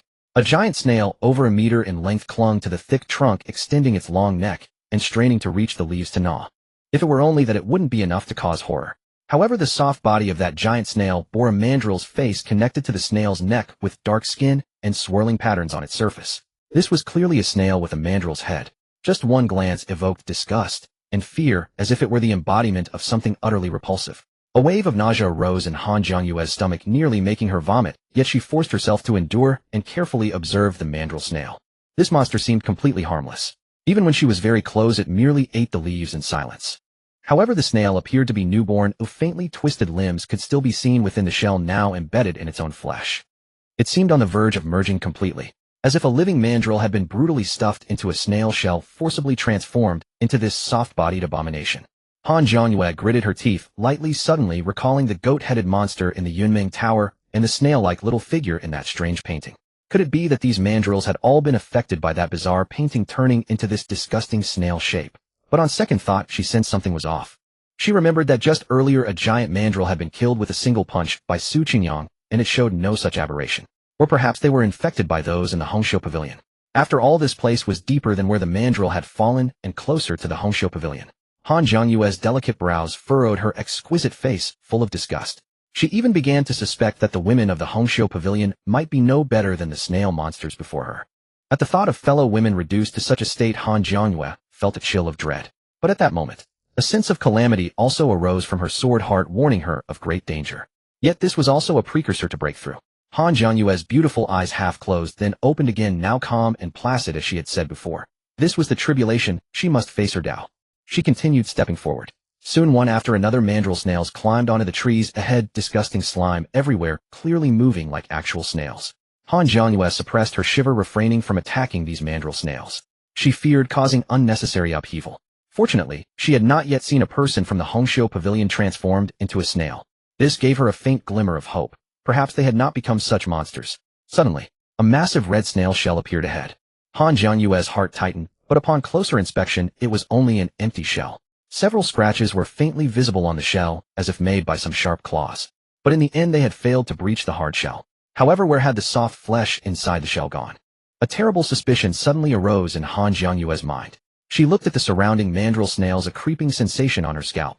Continuing forward, the thick white mist began to slowly dissipate, and the view gradually opened up. Han Zhangyue was about to breathe a sigh of relief, but abruptly stopped again. Ahead lay a deep pool shrouded in thick mountain mist. One careless step would send her tumbling in. Thick moss floated on the pool's surface with faint traces of animal bones, emitting a slight stench of decay, clearly stagnant water from years past. On the shore by the pool, a pair of clear footprints were imprinted. As expected, they belonged to Su Qingyang. She tilted her head slightly, picturing Su Qingyang standing by the pool, gazing into the water, then stepped precisely onto his footprints and looked into the pool herself. There's something inside. Splash. The once calm surface surged violently, and a massive serpent head burst forth, jaws wide, fangs gleaming, lunging directly at her. Han Zhangyue frowned slightly, her hand already on her sword hilt about to draw, but she abruptly stopped. The serpent's head had barely emerged before it could advance no further. Dimly, a huge snail shell had also grown on its body, restricting its movement, and its scales were gradually softening into slippery skin. Han Zhangyue let out a long exhale, then turned and left. She had already seen it. There were more than one snail shell underwater, along with corpses of other mandrill snails. Judging by the serpent's appearance, it had likely eaten a mandrill snail and become infected, turning into a serpent snail. What exactly happened? Who did all this? Burning with countless questions, Han Zhangyue walked towards the Hongqiu Pavilion, but the further she went, the more dizzying and nauseating the scene became. Finally, the sight she dreaded most appeared. A graceful red snail extended a woman's head, faintly revealing the beauty she once possessed. Dark hair, cold eyes, and an air of unyielding spirit. Now half of her body had emerged from the shell, still pale and tender, like slippery, white flesh merging with a mandrill snail. Han Zhangyue closed her eyes, briefly recognizing who it was.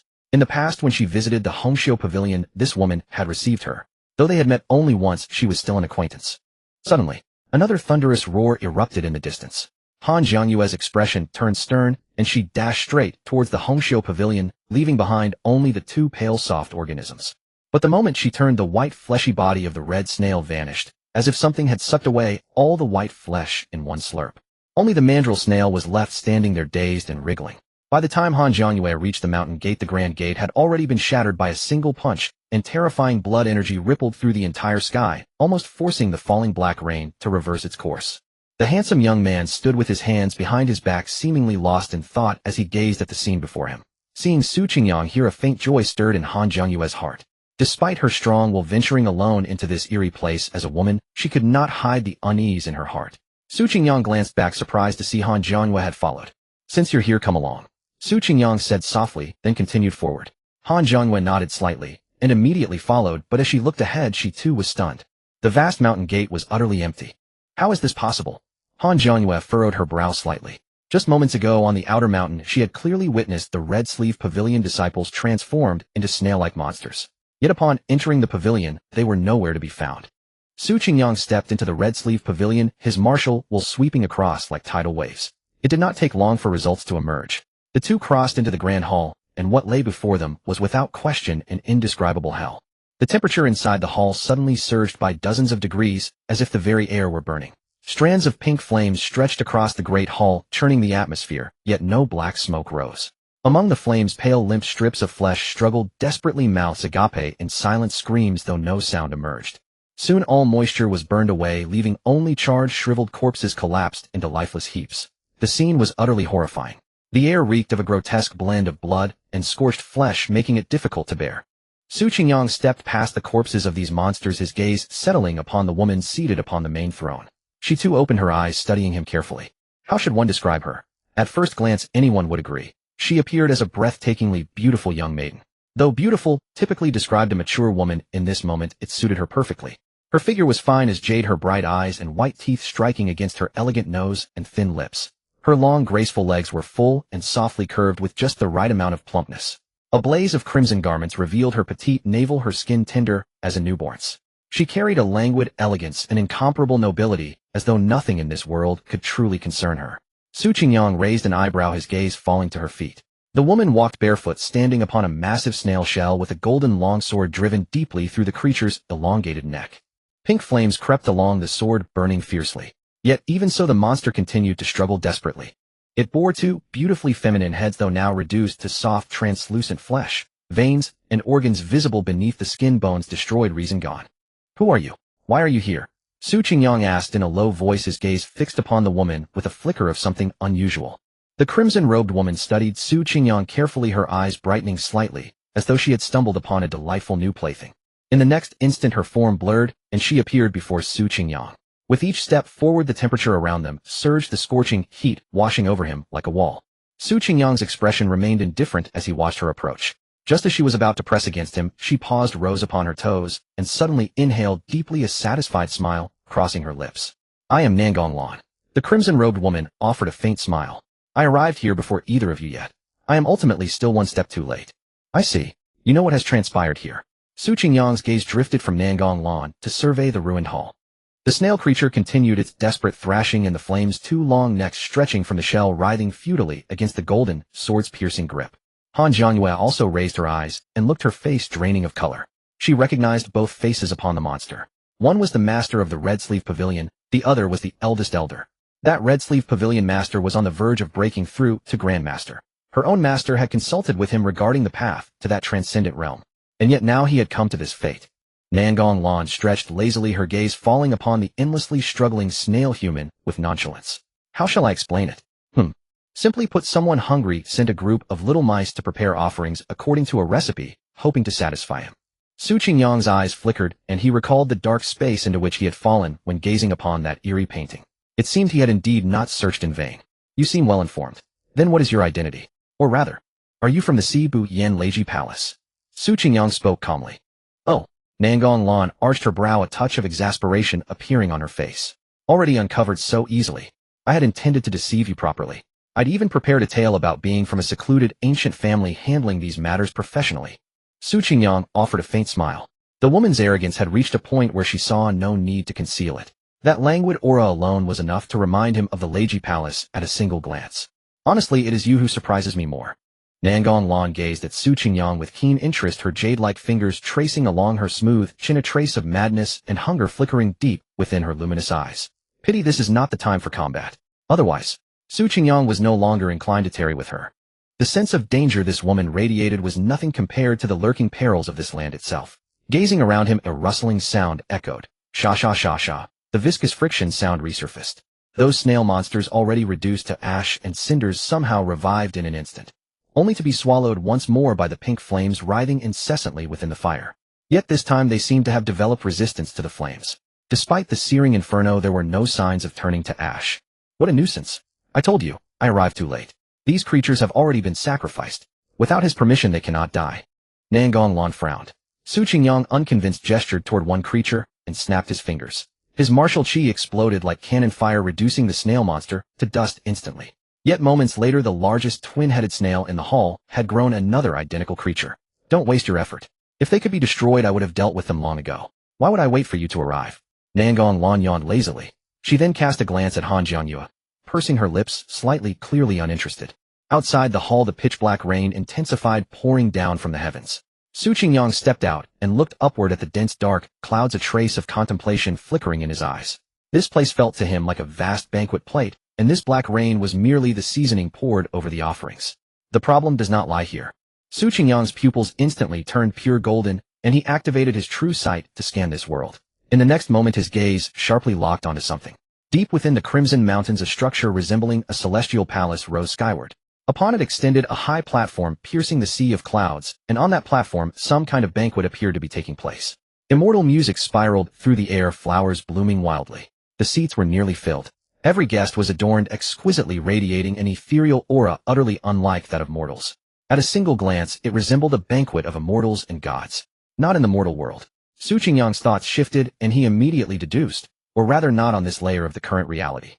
Nangong Lan also stepped forward, gazing toward that sea of clouds.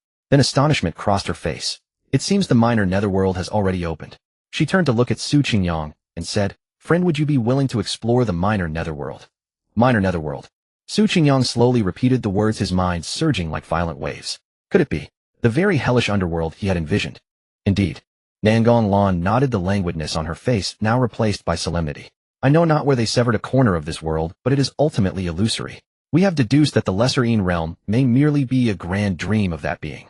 If we wish to eliminate the hidden dangers here, we must venture into the lesser Een realm, eliminate those rats lurking in the shadows, and halt the ritual. Our time is running short.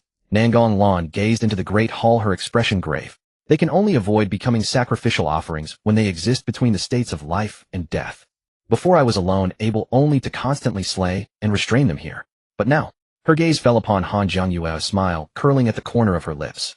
Little girl, I shall trouble you to hold back these monsters. Han Jiangyue did not refuse, merely contemplating as she spoke. If while you venture into that lesser Een realm, I find myself utterly unable to slay these monsters completely, what would be the consequence? Nangong Lan shrugged her shoulders, nonchalantly replying, what else can we do? If we encounter trouble, we can still force our way out. But you, I'm afraid, would only be swallowed whole in this place, meeting a rather unfortunate end. Han Jiangyue nodded, her face betraying not a trace of fear. Then she turned to Su Qingyang, suddenly asking softly, Your Highness the Sixth Prince, are you one who abides by the 4 prohibitions? Certainly not. Su Qingyang replied, tossing a blood jade to her. Should anything unexpected occur, simply crush this blood jade. Do not worry. I shall resolve everything. With that he turned and departed the great hall, walking toward the mountain's base. What a heartless man. Nangong Lan shook her head and waved farewell to Han Jiangyue. Then with a flick of her jade-like hand, the golden sword that had hovered in the hall flew to her grasp. Little girl, take care of yourself. You must hold on. One could say the safety of all beings in this realm rests upon your shoulders. She giggled wickedly, her intentions most malicious. Her form flickered and vanished within the black rain. The little sword immortal stood alone in the great hall, her serene features utterly placid, the vermilion mole between her brows accentuating her solitude. She was no fool. Among the geniuses, she was particularly intelligent. Naturally, she harbored speculations about Su Qingyang's behavior. Yet as she had said, this was the path she had chosen. She returned to the great hall, where the massive snail monster had just broken free from its restraints, only to be firmly pinned to the ground by an emerald sword. Han Jianyue's eyes were half closed as she sat upon the throne. Boundless tribulation, chi rose from within her sword heart. Should she survive this ordeal, she would surpass her master, for the tribulation chi at this moment had already transcended second tribulation chi, and it continued to rise. The pink flames suddenly dissipated. In their place, clusters of crimson golden flames blazed intensely, dazzling as the sun itself. At the foot of Red Mountain, Su Qingyang stood motionless. He raised his gaze slightly to observe the white mist enveloping the entire Red Mountain, growing ever more distinct through the gloom of the black rain. Oh, you truly intend to enter? Nangong Lan approached step by step, raising an eyebrow regarding Su Qingyang with evident surprise. What, you don't intend to go in yourself? Su Qingyang smiled faintly. Nangong Lan bit her lower lip, assuming an air of pitifulness. Of course she had no intention of entering, she merely sought a scapegoat so she could leave that place. Why must your highness be so insistent? Would it not be better for us two to find a place and enjoy ourselves freely? Nangong Lan drew close to Su Qingyang, her jade hand gently unfastening her red garments, half her jade-like form half concealed, her gaze swimming with myriad charms and infinite allure. Would you not like to experience earthly paradise with me? Su Qingyang's eyes gleamed with amusement. One hand came to rest upon her shoulder. Nangong Lan's eyes lit up instantly, and she licked her rosy lips. Your highness, get inside you. Su Qingyang chuckled lightly, then, without giving her time to react, kicked her squarely into the white mist ahead. In an instant the space before them rippled like water, instantly swallowing Nangong Lan's figure. Su Qingyang's expression calmed to stillness, his golden pupils deep as an abyss. It seems that only what one witnesses can one obtain. With that, the black-robed youth hesitated no longer. One step forward, and the ripples rippled once more, engulfing his form. When he opened his eyes again, what greeted Su Qingyang was a world of murky darkness resembling primordial chaos, concealing everything suffused with endless black mist. Rip! A terrifying suction force erupted violently. Su Qingyang's body began to plummet downward. In all directions, dense black mist churned and writhed intensely, growing disordered with his arrival, radiating an indescribable, ancient, and mysterious sensation. Fearsome qi and blood surged forth. Su Qingyang's entire body blazed with qi and blood, scorching as the great sun, illuminating all directions. But bizarrely, this chaotic realm seemed to possess an indescribable power governing all, as if imposing its own rules, preventing Su Qingyang from flying. He could only float bit by bit, descending slowly. After several breaths, the black mist suddenly split apart. Su Qingyang's figure tumbled out, crashing toward the earth. Slightly bending his knees, he landed steadily. Nangong Lan had already fallen here, her face pallid. Upon seeing Su Qingyang arrive, she gnashed her teeth in resentment, then promptly pulled up her garments. Refusing to let him see a thing, Su Qingyang surveyed his surroundings, his eyes slightly narrowing as qi and blood circulated covertly. He remained vigilant. This place appears to be a dried riverbank. He frowned, recognizing the terrain beneath his feet. He raised his head toward the sky, yet there was no black mist at all, only a night sky dark as ink. Above the nocturnal sky hung a solitary moon at its zenith, and beneath their feet the ground gradually became clearer under the pure moonlight's illumination. Nangong Lan beside him suddenly let out a muffled grunt. Her face full of disgust, she stared at the ground, stepping rapidly backward, unwilling to stand in that spot. For at this moment, beneath her feet upon the uneven ground, countless faces had emerged. Frenzied, agonized, serene, resentful. So very many. Various grotesque countenances, as if inlaid upon the earth itself, fixed their gaze upon Su Qingyang and Nangong Lan. Su Qingyang also narrowed his eyes. For the entire dried riverbank was densely covered with innumerable eerie faces. Looking down, the visual impact was overwhelming. Whoosh! From all directions, gusts of cold and sinister wind suddenly arose like demons wailing, carrying a bone-penetrating chill. Even hell would be no more than this. Su Qingyang's martial will unfurled, yet he sensed it had no boundaries. Moreover, everything in this place gave him a profoundly authentic sensation. This is the Lesser Yin realm. Su Qingyang turned to Nangong Lan. At this moment, her expression was one of utter revulsion, as if she could find no place to set her feet. Upon hearing his words, she nodded slightly. Specifically, I'm not entirely sure either, but it should be correct. After all, the false and the real intermingle, the illusory and the genuine intertwine. Where lies the truth? How could ants like us possibly discern? Nangong Lan's words caused Su Qingyang's gaze to flicker subtly. Splash, splash. Suddenly, a roar resembling a rushing river sounded from afar. In the distant expanse ahead, an endless turbid river had appeared out of nowhere, countless waves rising and falling. Su Qingyang's eyes became piercing. Splash, splash. The dried riverbed was submerged by a surge of murky waters. Countless faces, too, were drowned within, as if it had always been here.